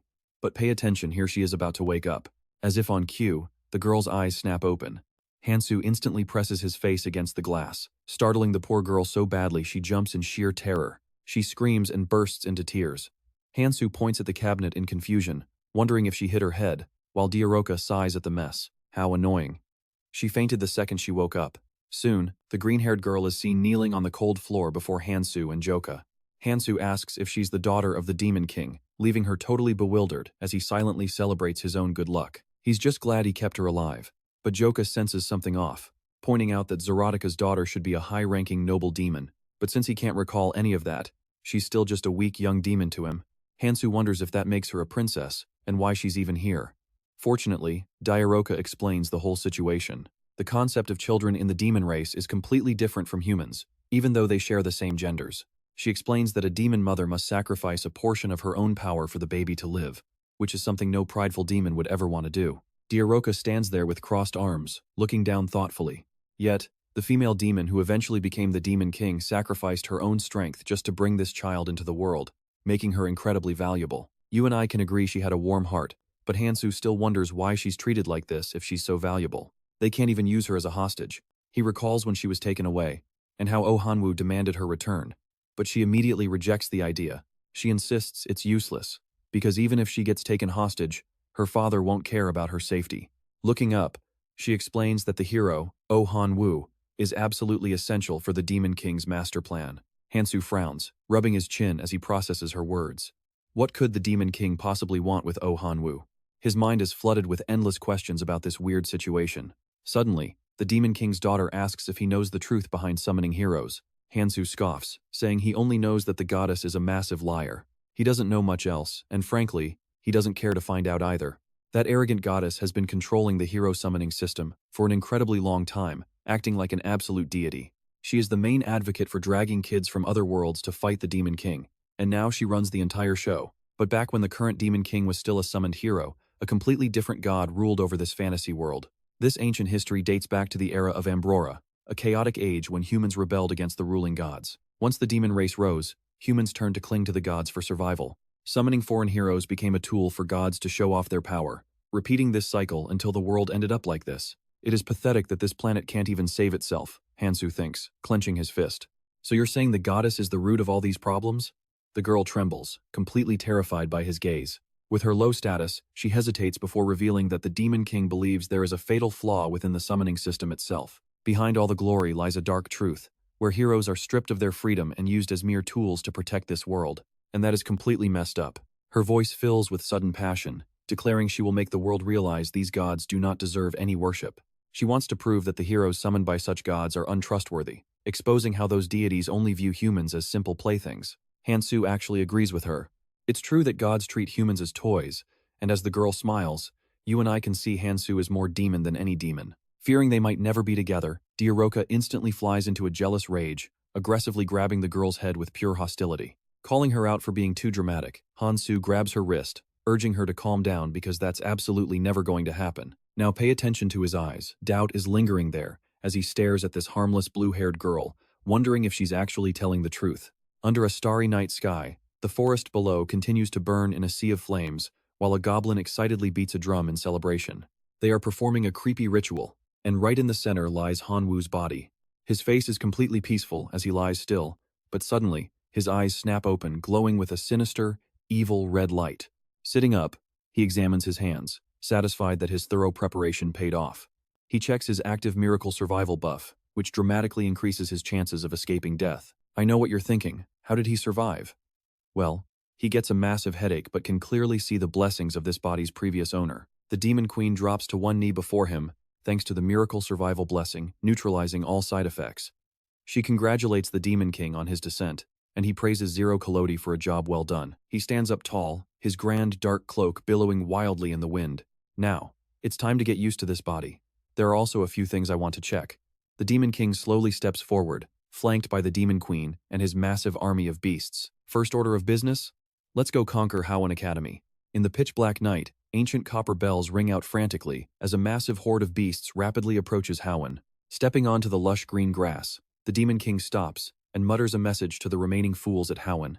Deliver the Holy Grail to me immediately. And that's where we leave it, with terrified soldiers hearing that voice echo inside their heads, completely overwhelmed by what you and I know is coming. Alright, you and I are jumping right into a moment where the Demon King threatens, if you refuse, prepare to disappear. The headmistress bites her lip, panicking. She knew this day would come, but never expected him to strike so incredibly soon. A scholar in gold-rimmed glasses, hands clasped behind his back, slowly speaks up. Our forces must transition into defensive mode immediately. The headmistress slams her hand on the glass table. Even if we do, can we actually stop them? That is the ultimate question. The Knight Captain marches in, asking, is there still no response from the Empire or the representatives of the gods? The headmistress sighs and responds. Still nothing from the Empire, but the neighboring kingdom responded. However, it will take them quite a while to actually send backup troops here. Damn it! Now look at his face. The Knight Captain slams his fist down in pure frustration. So we just hold out until reinforcements arrive? Do you honestly think we can hold the line until then? The scholar asks, casting doubt on their chances. Judging by the immense magical pressure radiating from their enemies, especially the Demon King and Queen, he delivers a harsh, brutal reality.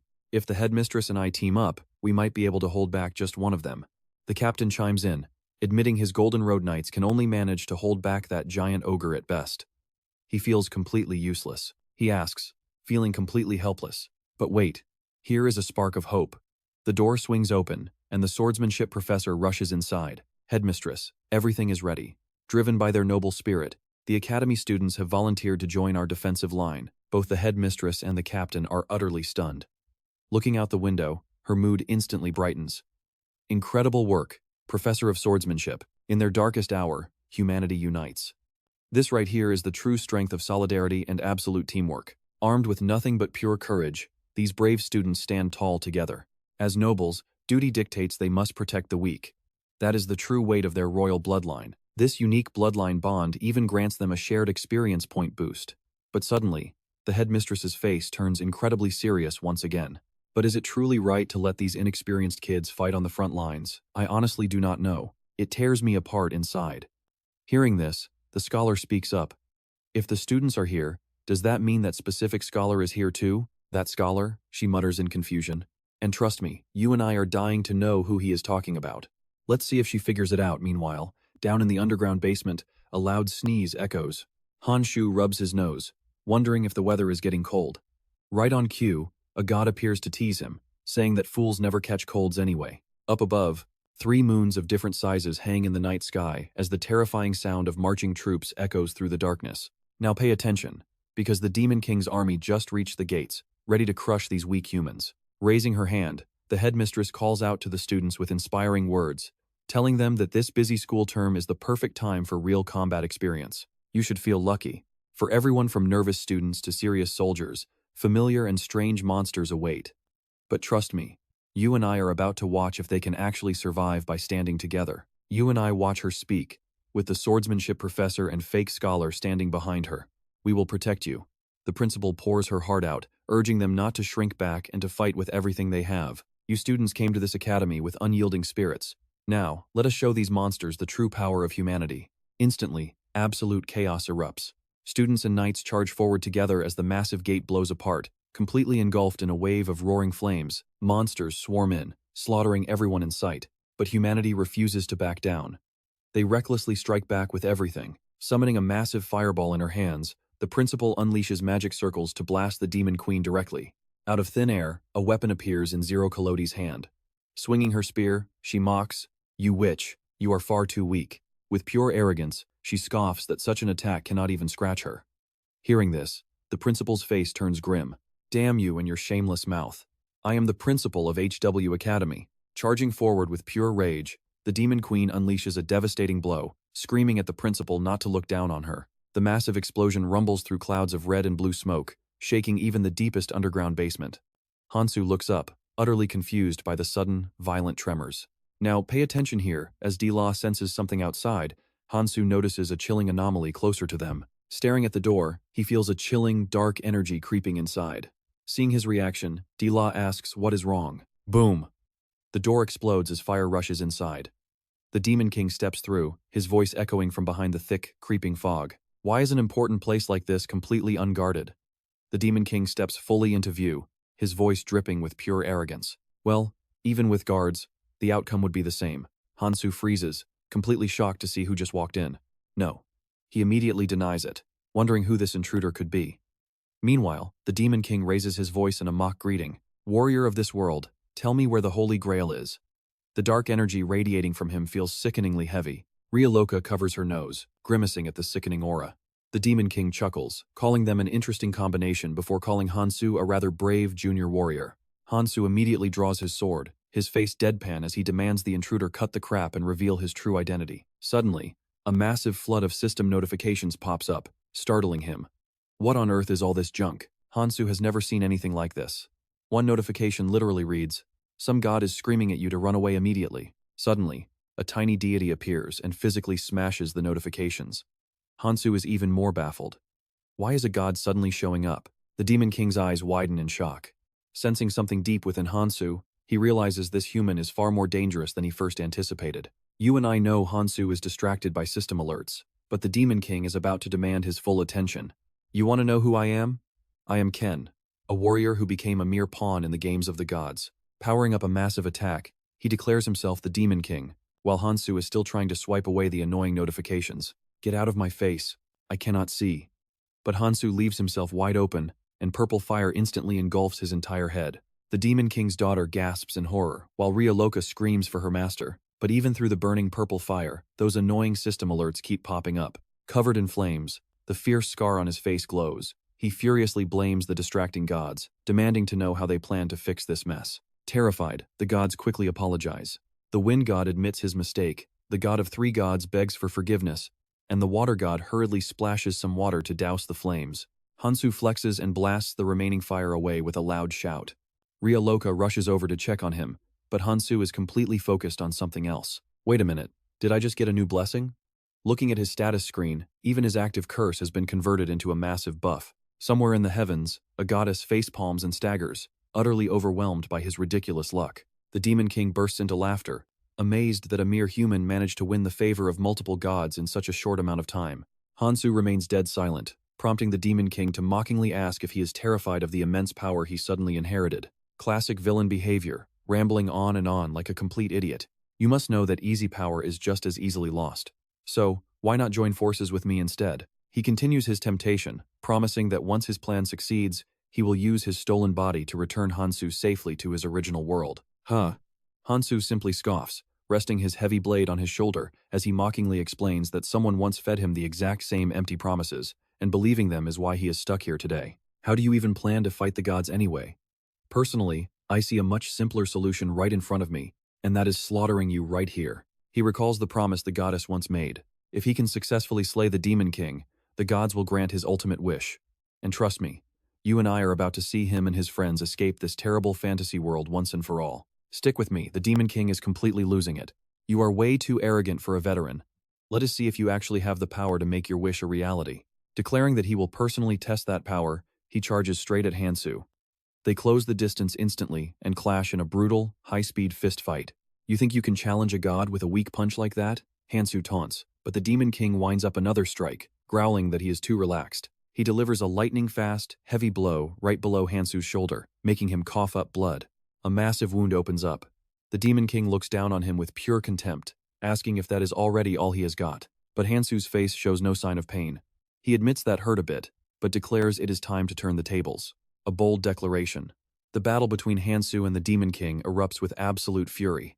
Instantly, the chamber descends into total chaos. The Demon King focuses his energy, preparing to launch a devastating attack. But Han-soo is too quick, dodging to the side with a smirk. Is that all? I will never get hit by something that slow. Now pay attention here that overconfidence instantly backfires, as the Demon King's other hand sneaks right toward Han-soo's waist. With a brutal blow to the ribs, Han-soo instantly paralyzes with pain. Even with tears in his eyes, he still managed to curse. "You bastard, you hit the exact same spot as before." Unlike him, the Demon King remains completely silent. He quietly clenches both fists, unleashing a massive finishing slam from above that completely shatters the ground and sends bright sparks flying everywhere. Dela screams in panic, telling her master he cannot win this alone and begging him to let her help. Even while face-planted on the ground, Han-soo still tries to stop her, yelling at her to wait. He is way stronger than during our last clash, Han-soo realizes, pushing against the dirt to force his battered body up. He realizes the truth. That is not just some random opponent, it is indeed the actual Demon King. His face goes serious, deep in thought, before he suddenly turns around to crack a joke, saying this guy is his friend, so they should let him handle it. He tells them to hide, but as he speaks, the Demon King fist is already inches from his face. A massive cloud of dust explodes outward. That is the heavy price you pay for losing focus in battle. You and I both know how dumb that was, and even the Demon King has to call him out for rambling mid-fight like a complete amateur. Han-soo's eyes go wide in shock, stammering, "Wait a second." The Demon King flies through the air with a high-speed kick, furious at his opponent's arrogance, telling him to drop the attitude. Back up on the academy grounds, the earth starts to tremble slightly, leaving even a nearby monster confused if another earthquake is hitting. Suddenly, the ground cracks wide open and violently erupts. Chaos breaks out instantly as people scream to run because the earth is exploding. The headmistress, locked in combat with the female Demon King, looks back as she senses something is terribly wrong. What on earth is going on underground? The female Demon King instantly seizes the chance, mocking her for daring to turn her back. "You are dead meat, witch." But her attack is suddenly cut short by 4 rapid blasts raining down from above. Jirokolodi looks up in utter disbelief, wondering how this is possible. Flying through the night sky is a massive, towering dragon, and someone is riding on its back. It is Sentes, holding her sword with a completely cold and expressionless face. The female demon screams in anger, accusing Sentes of sticking her nose into their plans once again. Sentes tells the headmistress to go help the others. Before the headmistress can even finish her reply, the young lady leaps down from the dragon's back, sword drawn and ready to slice this demon to pieces. Her dragon tilts its head back, gathering a massive amount of energy, before opening its jaws wide, to blast that power straight down. This time, Jirokolodi spins her spear, ready to fight back. "I am not going to let you do whatever you want anymore." With fierce determination, she unleashes an attack shaped like a giant, roaring dragon. It collides head-on with the white dragon's energy beam, causing a massive explosion of blue and white light across the sky. The moment Sentes' feet touch the ground, she immediately charges straight toward the female Demon King. They clash fiercely as the demon curses the wretched Sentes, but Sentes remains incredibly calm despite her opponent's rage. Jirokolodi tries to play mind games, telling her she has arrived way too late. "You took too long to join the battle, and now you cannot stop the great Demon King's plans anymore." Sentes calmly replies that she is wrong, and that taking this long to arrive was not because she feared the Demon King. Under the dark night sky, 3 glowing moons shine down. And trust me, we are about to see things get even crazier as Bora watches the burning battlefield with her team, noting the Sentes has officially joined the war. Mon calls out to Bora, crossing her arms to remind the team that they are still not strong enough. You and I are jumping into a story where a desperate girl wonders if retreat is even possible, her mind flashing back to when she was helpless against a giant monster. Boa gently places a comforting hand on her cheek. "We have no other choice but to try," she says, calming Mon down. "After all, the whole reason we were summoned to this world was to fight in moments exactly like this. Let us end this so we can all go home." Como casually adds, "Honestly, I do not think you guys have anything to worry about. Even if the Demon King shows up, he would basically be stepping right into someone else's home turf. Because of that, humanity holds a massive advantage, putting the Demon King in a terrible spot, and Asus completely agrees. Exactly, so rest easy. We will do everything we can to help you brave warriors fulfill your heavy duties." Mon tears up slightly, finding a new wave of strength as she softly replies, "Yeah. No matter what happens, we are going home together." Bora offers a small smile. "Good. Every single one of our heroic warriors is here now. So for this brutal battle ahead, let us give it everything we have got. Now pay attention to this brutal twist." The Demon King releases his sword hilt, sneering in contempt. "Is this all you have got, otherworldly hero?" While Han-soo hangs there, impaled straight through the chest against the wall, grabbing the sharp blade with his bare hands, a severely weakened Han-soo can only spit out, "Damn it." Well, this time is actually looking pretty bad. For once, he completely drops his usual playful attitude. The sword clatters to the stone floor as a nearby soldier falls backward, staring up in absolute shock. Towering right over him is a massive green slime monster, ready to crush him into dust. The soldier screams in sheer terror, but just as hope fades, something incredible happens nearby. The Knight Captain arrives just in the nick of time, effortlessly slicing clean through the beast's massive arm. He looks back at his fallen comrade with deep worry, as the soldier on the ground gasps. "Commander!" The captain points forward, shouting, "Knight Kim Lo, do not let fear take you. Keep fighting. Even if we are pushed back, we never surrender." "Understood," the young soldier yells, his resolve ignited. All around them, the battlefield is still swallowed by roaring flames. Hideous goblins charge forward, cackling with vile laughter, only for a massive, fiery explosion to vaporize them in an instant. It was Mon who unleashed that devastating blast. She screams, "I absolutely hate goblins." Before calling out to her team, "I will back you guys up from the rear." These brave young heroes have officially thrown themselves right into the heat of battle. A student looks back, his eyes shining with relief. "Look, the heroes and knights are here. We are saved. Our reinforcements have arrived." Asus rallies his allies, shouting, "Fellow heroes, let us wipe out every single monster in our path." Let us pause for a second. While chaos explodes above, look how chillingly calm the Demon King is down in the basement, hands in his sleeves, glancing up at the noise. "I wonder what Jero Kalodi is up to," he murmurs, staring back at Han-soo pinned to the wall. "How does it feel, hero?"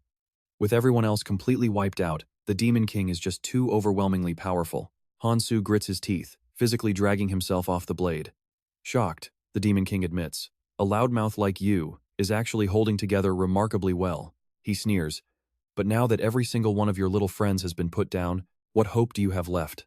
Amazingly, his fatal wound seals shut. Han-soo stands up, his smug grin completely infuriating the Demon King. "What is wrong? Scared because I am standing? You talk way too much, buddy." The Demon King closes his eyes, trying to maintain his composure before suddenly snapping. "You stubborn pest, who on earth would be afraid of you? It is wild how such a supreme being can get so easily rattled by a mere mortal." Realizing he is losing his cool, the Demon King quickly covers his mouth. Han-soo lets out a smug, deeply annoying grin.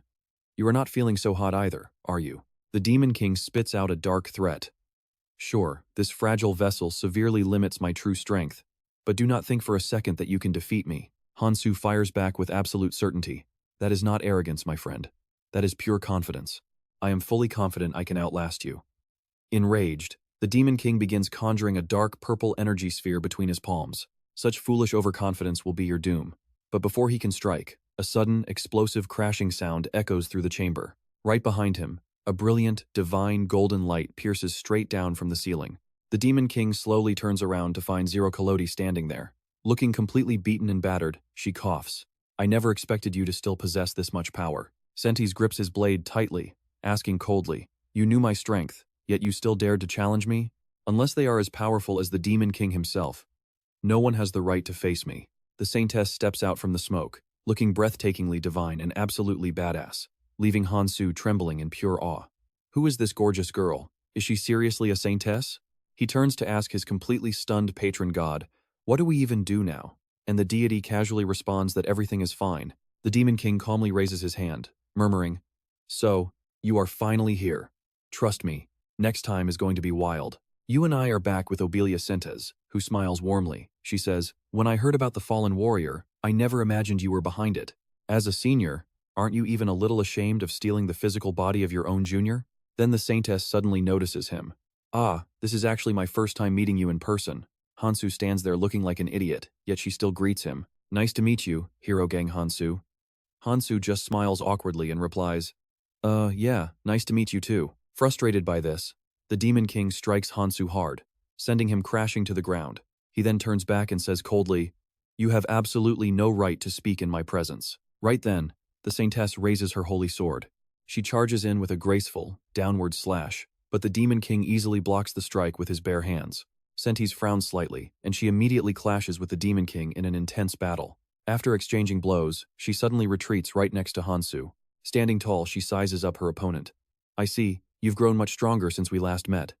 Han-soo asks, confused, "Is that the Demon King? Or is it Hangu?" Sentes explains that since Hangu grew stronger, the Demon King can draw more power, yet he still faces massive limits. If it were any other hero without enough power for their plans, we wouldn't have been able to make such a reckless attack on the academy. She turns and praises Han-soo. "But you, Hero Gang Han-soo, you are completely fine even after taking a direct hit like that. You really are incredibly strong." Han-soo just smiles awkwardly. Annoyed at being completely ignored, the Demon King lunges forward to attack. "Is this really the time for you two to chat?" he roars, unleashing a strike overflowing with pure power. Now I will use my full power to finish you. Sentes stays completely still, and you're going to want to see this. But Han-soo, who had been beaten to a pulp, suddenly steps in and blocks the Demon King's blow. The Demon King is stunned. Han-soo seizes the chance to gloat. You really think I'd let you slide after punching me in the face? Sentes and Han-soo move together, cornering the Demon King.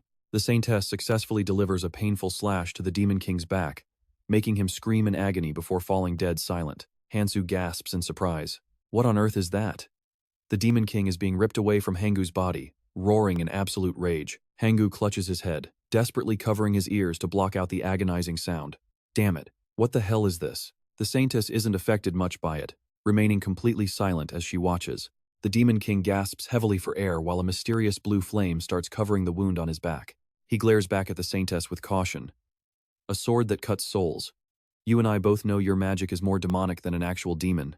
Sentes simply replies, that magic always works, especially against body snatchers like you.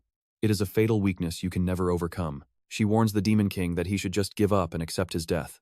Naturally, the Demon King refuses. It's too late. This body and I have merged completely, and we can never be separated. Didn't you confirm that yourself with your last attack? He then lets out a bone-chilling laugh. This body is mine now. The Saintess speaks in a freezing cold voice. Then there is no other way. She radiates a unique energy to pass judgment on this evil. I must deliver this final judgment. Han-soo quickly rushes forward. Wait, are you seriously going to kill Hangul too? Understanding the harsh reality is also a skill. Her indirect response clearly shows she has already made up her mind. She defends her ruthless decision, saying, a hero's strength exists to destroy demons. It's best not to let this humiliation drag on any further. Furthermore, we must do this to preserve Hangul's honor as a hero. The Demon King slowly moves his arm to the side. That is a wise choice. He uses his power to manipulate the wall, declaring, once a body and soul are fused, they can never be torn apart. He flicks his hand to the side, sneering, so that is your true power. The Demon King shouts triumphantly as the massive wall above crashes directly down towards Sentes. The cowardly Demon King spreads his wings and flies away, gloating on his way out. It seems this dungeon has outlived its purpose. With my mission complete, I have nothing left to do. I'll infiltrate the Empire or somewhere else, and watch your ultimate failure with a smile. But with a bright flash of her sword through the falling debris, the Saintess leaps up, refusing to let him escape.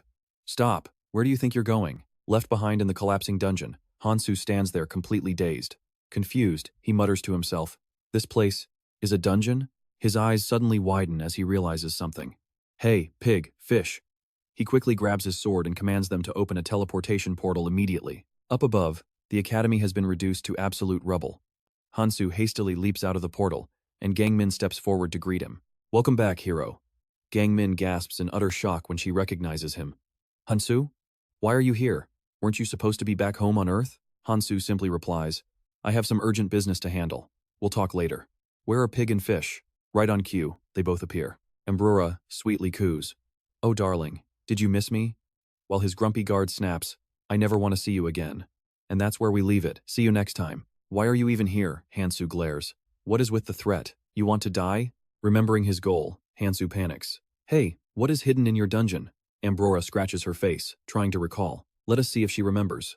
I do not get what you mean, she says, but Han-soo grabs her hand tightly. It got messy after the Demon King went inside. Ambrora is confused. Wait, did you not kill the Demon King? It is his successor, Han-soo snaps, pulling her back to the point. Anyway, what is hidden down there? He would not just go in and cause chaos for absolutely no reason. But Ambrora is completely dazed, just from having her hand held. What was I hiding again? Han-soo urges her.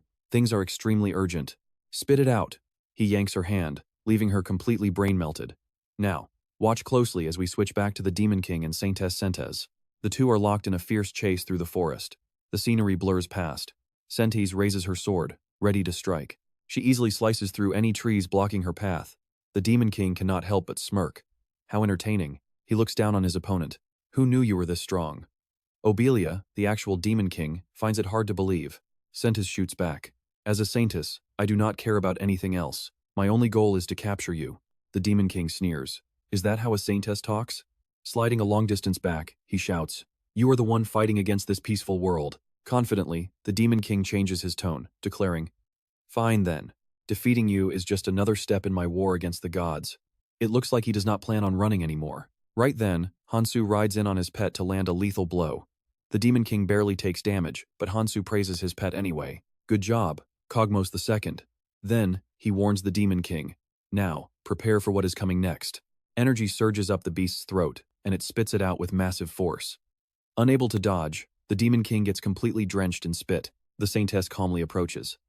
I was wondering where you went. Turns out you were just bringing in backup? Han-soo replies, not yet. There is still something I need. But the Saintess's expression remains grim. Still, a petty trick like that will not hurt him. Just as she says, the Demon King stubbornly stands his ground. Dragging his feet, his face starts peeling away in chunks. That last move definitely did something. That hurt. What did you do to me, hero? Han-soo smirks. Aha, it worked pretty well, did it not? Sentes covers her mouth in pure disbelief. How is this even possible? What is happening? Han-soo just brushes it off like it is no big deal. I just got some advice from a senior who fought the Demon King before. Meanwhile, the Demon King grabs his own wings. With a grim look, he tears his wings off. I do not know what you did, but this time, I will end you all. He is ready for a final showdown, his wounds fully healing in blue flames. Han-soo steps forward. That is exactly what I was going to say. Backed by his pet and the Saintess, Han-soo confidently declares, let us get round 2 started. Both sides face off. Now, you and I are about to see a truly brutal battle unfold. The Demon King groans as the blue flames heal him. The Saintess asks, what is going on? Han-soo shrugs. Nothing too special, really. He continues, I just got a little advice and help from a senior who fought the Demon King in the past. Remembering the sight of Ambrora pouring water down the beast's throat while Han-soo smiled is honestly hilarious. Han-soo explains further. When I told her the holy sword was useless, she suggested using special holy water from the Holy Grail. The Demon King instantly realizes who they are talking about. That damn mermaid, she is still alive? So that old witch was the one who stole the Holy Grail. Sentes covers her mouth in thought. True. With holy water, we can cleanse the filthy soul possessing that body. Suddenly, the Demon King raises his hand. Hey, hero, do not dare look down on me. Massive black portals instantly rip open in the sky. Massive monsters of every shape and size step out of those rifts, causing the Demon King's army numbers to skyrocket at an absolute breakneck pace. The Demon King sneers, no matter how small your hope is, I will crush it to pieces. As the sky grows darker and grayer, Han-soo remains completely unfazed. Trying to outnumber us? Honestly, I am still pretty confident about this. Reverse scale, external activation. But with a loud crack, the effect is shattered. Han-soo freezes, his face stiffening as the faint glow of reverse scale fades. Then the notification becomes clear. Your wrath from slaying dragons has suppressed all nearby dragons. If you are ever in danger, the enraged dragon will rise to protect you. Han-soo curses in frustration. Why did it automatically change like that? Right then, a mysterious purple notification pops up. A dragon god has begged you not to torture his deceased children. Lightning strikes as a massive vortex slowly begins to form. Inside that massive vortex, a white skeleton slowly emerges. You and I are going to want to see this. Alright, stick with me because this battle is about to get absolutely crazy. A skeletal foot steps onto the battlefield, growling silently right behind Han-soo. Wait, what is happening here? This is no ordinary dead pile of dry bones. This thing actually possesses a soul. With a glowing red eye inside its socket, its terrifying roar echoes everywhere, pushing the wind away to protect the outsider. The Saintess wonders how a primeval dragon could be here, since she cannot sense any dragon presence, let alone a god. Han-soo covers one ear with a grimace. Are all creatures born from the reverse scale actually children of the dragon god? Did they change the curse into a blessing just to stop me from torturing them? Hilarious system messages pop up again, revealing the dragon god is full of regret before an outer god kicks him out. The skeleton dragon's terrifying roar completely panics the goblins, sending the Demon King's monsters running for their lives.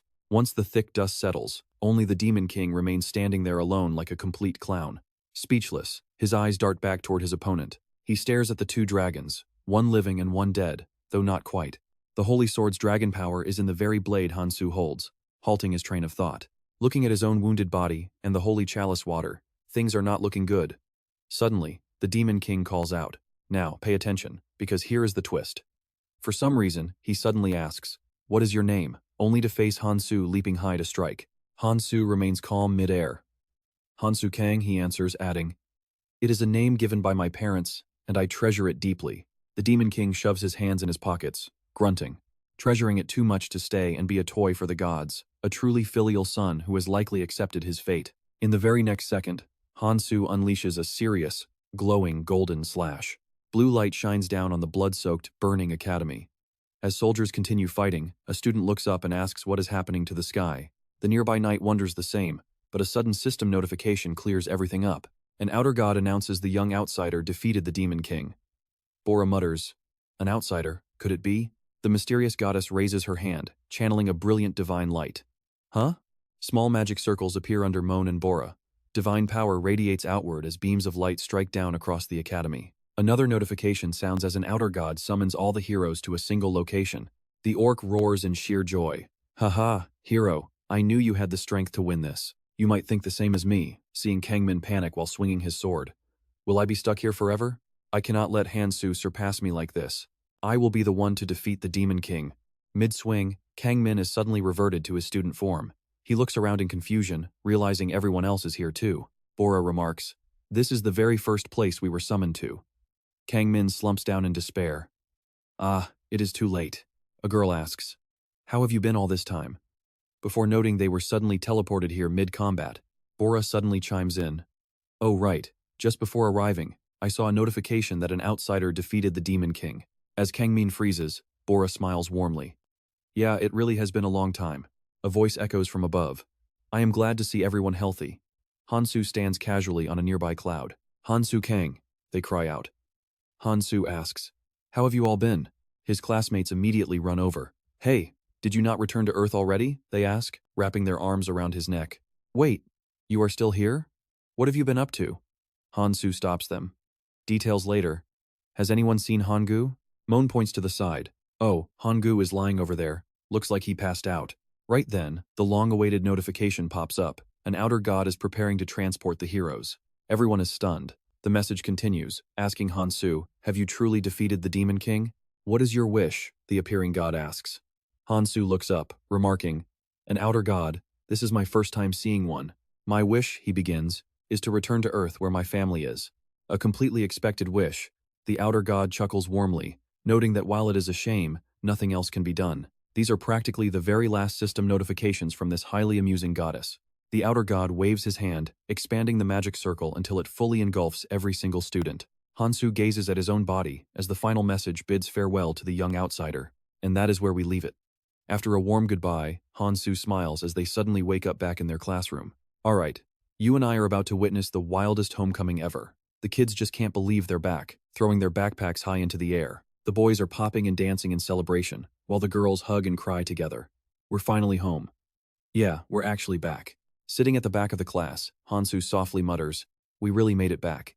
But behind him, a familiar shadow looms. It's none other than Loca. She casually mentions that this is her master's homeland, yet Han-soo still doesn't notice anything unusual. "Trust me on this. This sterile place smelling of chemicals and running air conditioners is indeed his home, Earth." Suddenly realizing something's completely off, Han-soo screams, "Loca, how on earth did you get here?" She playfully teases, "Maybe I did something, but you never specified how you wanted to return, master." She pulls Han-soo's head straight to her chest, adding, "Or maybe that god you keep talking about simply granted my deepest wish." Buried in her massive embrace, Han-soo struggles to speak. "No, more importantly, you need to hide those two horns on your head first." And with that, the story ends. And that's where we leave it. Our hero is safely home with his beautiful wife. A truly amazing ending for Han-soo and his friends. In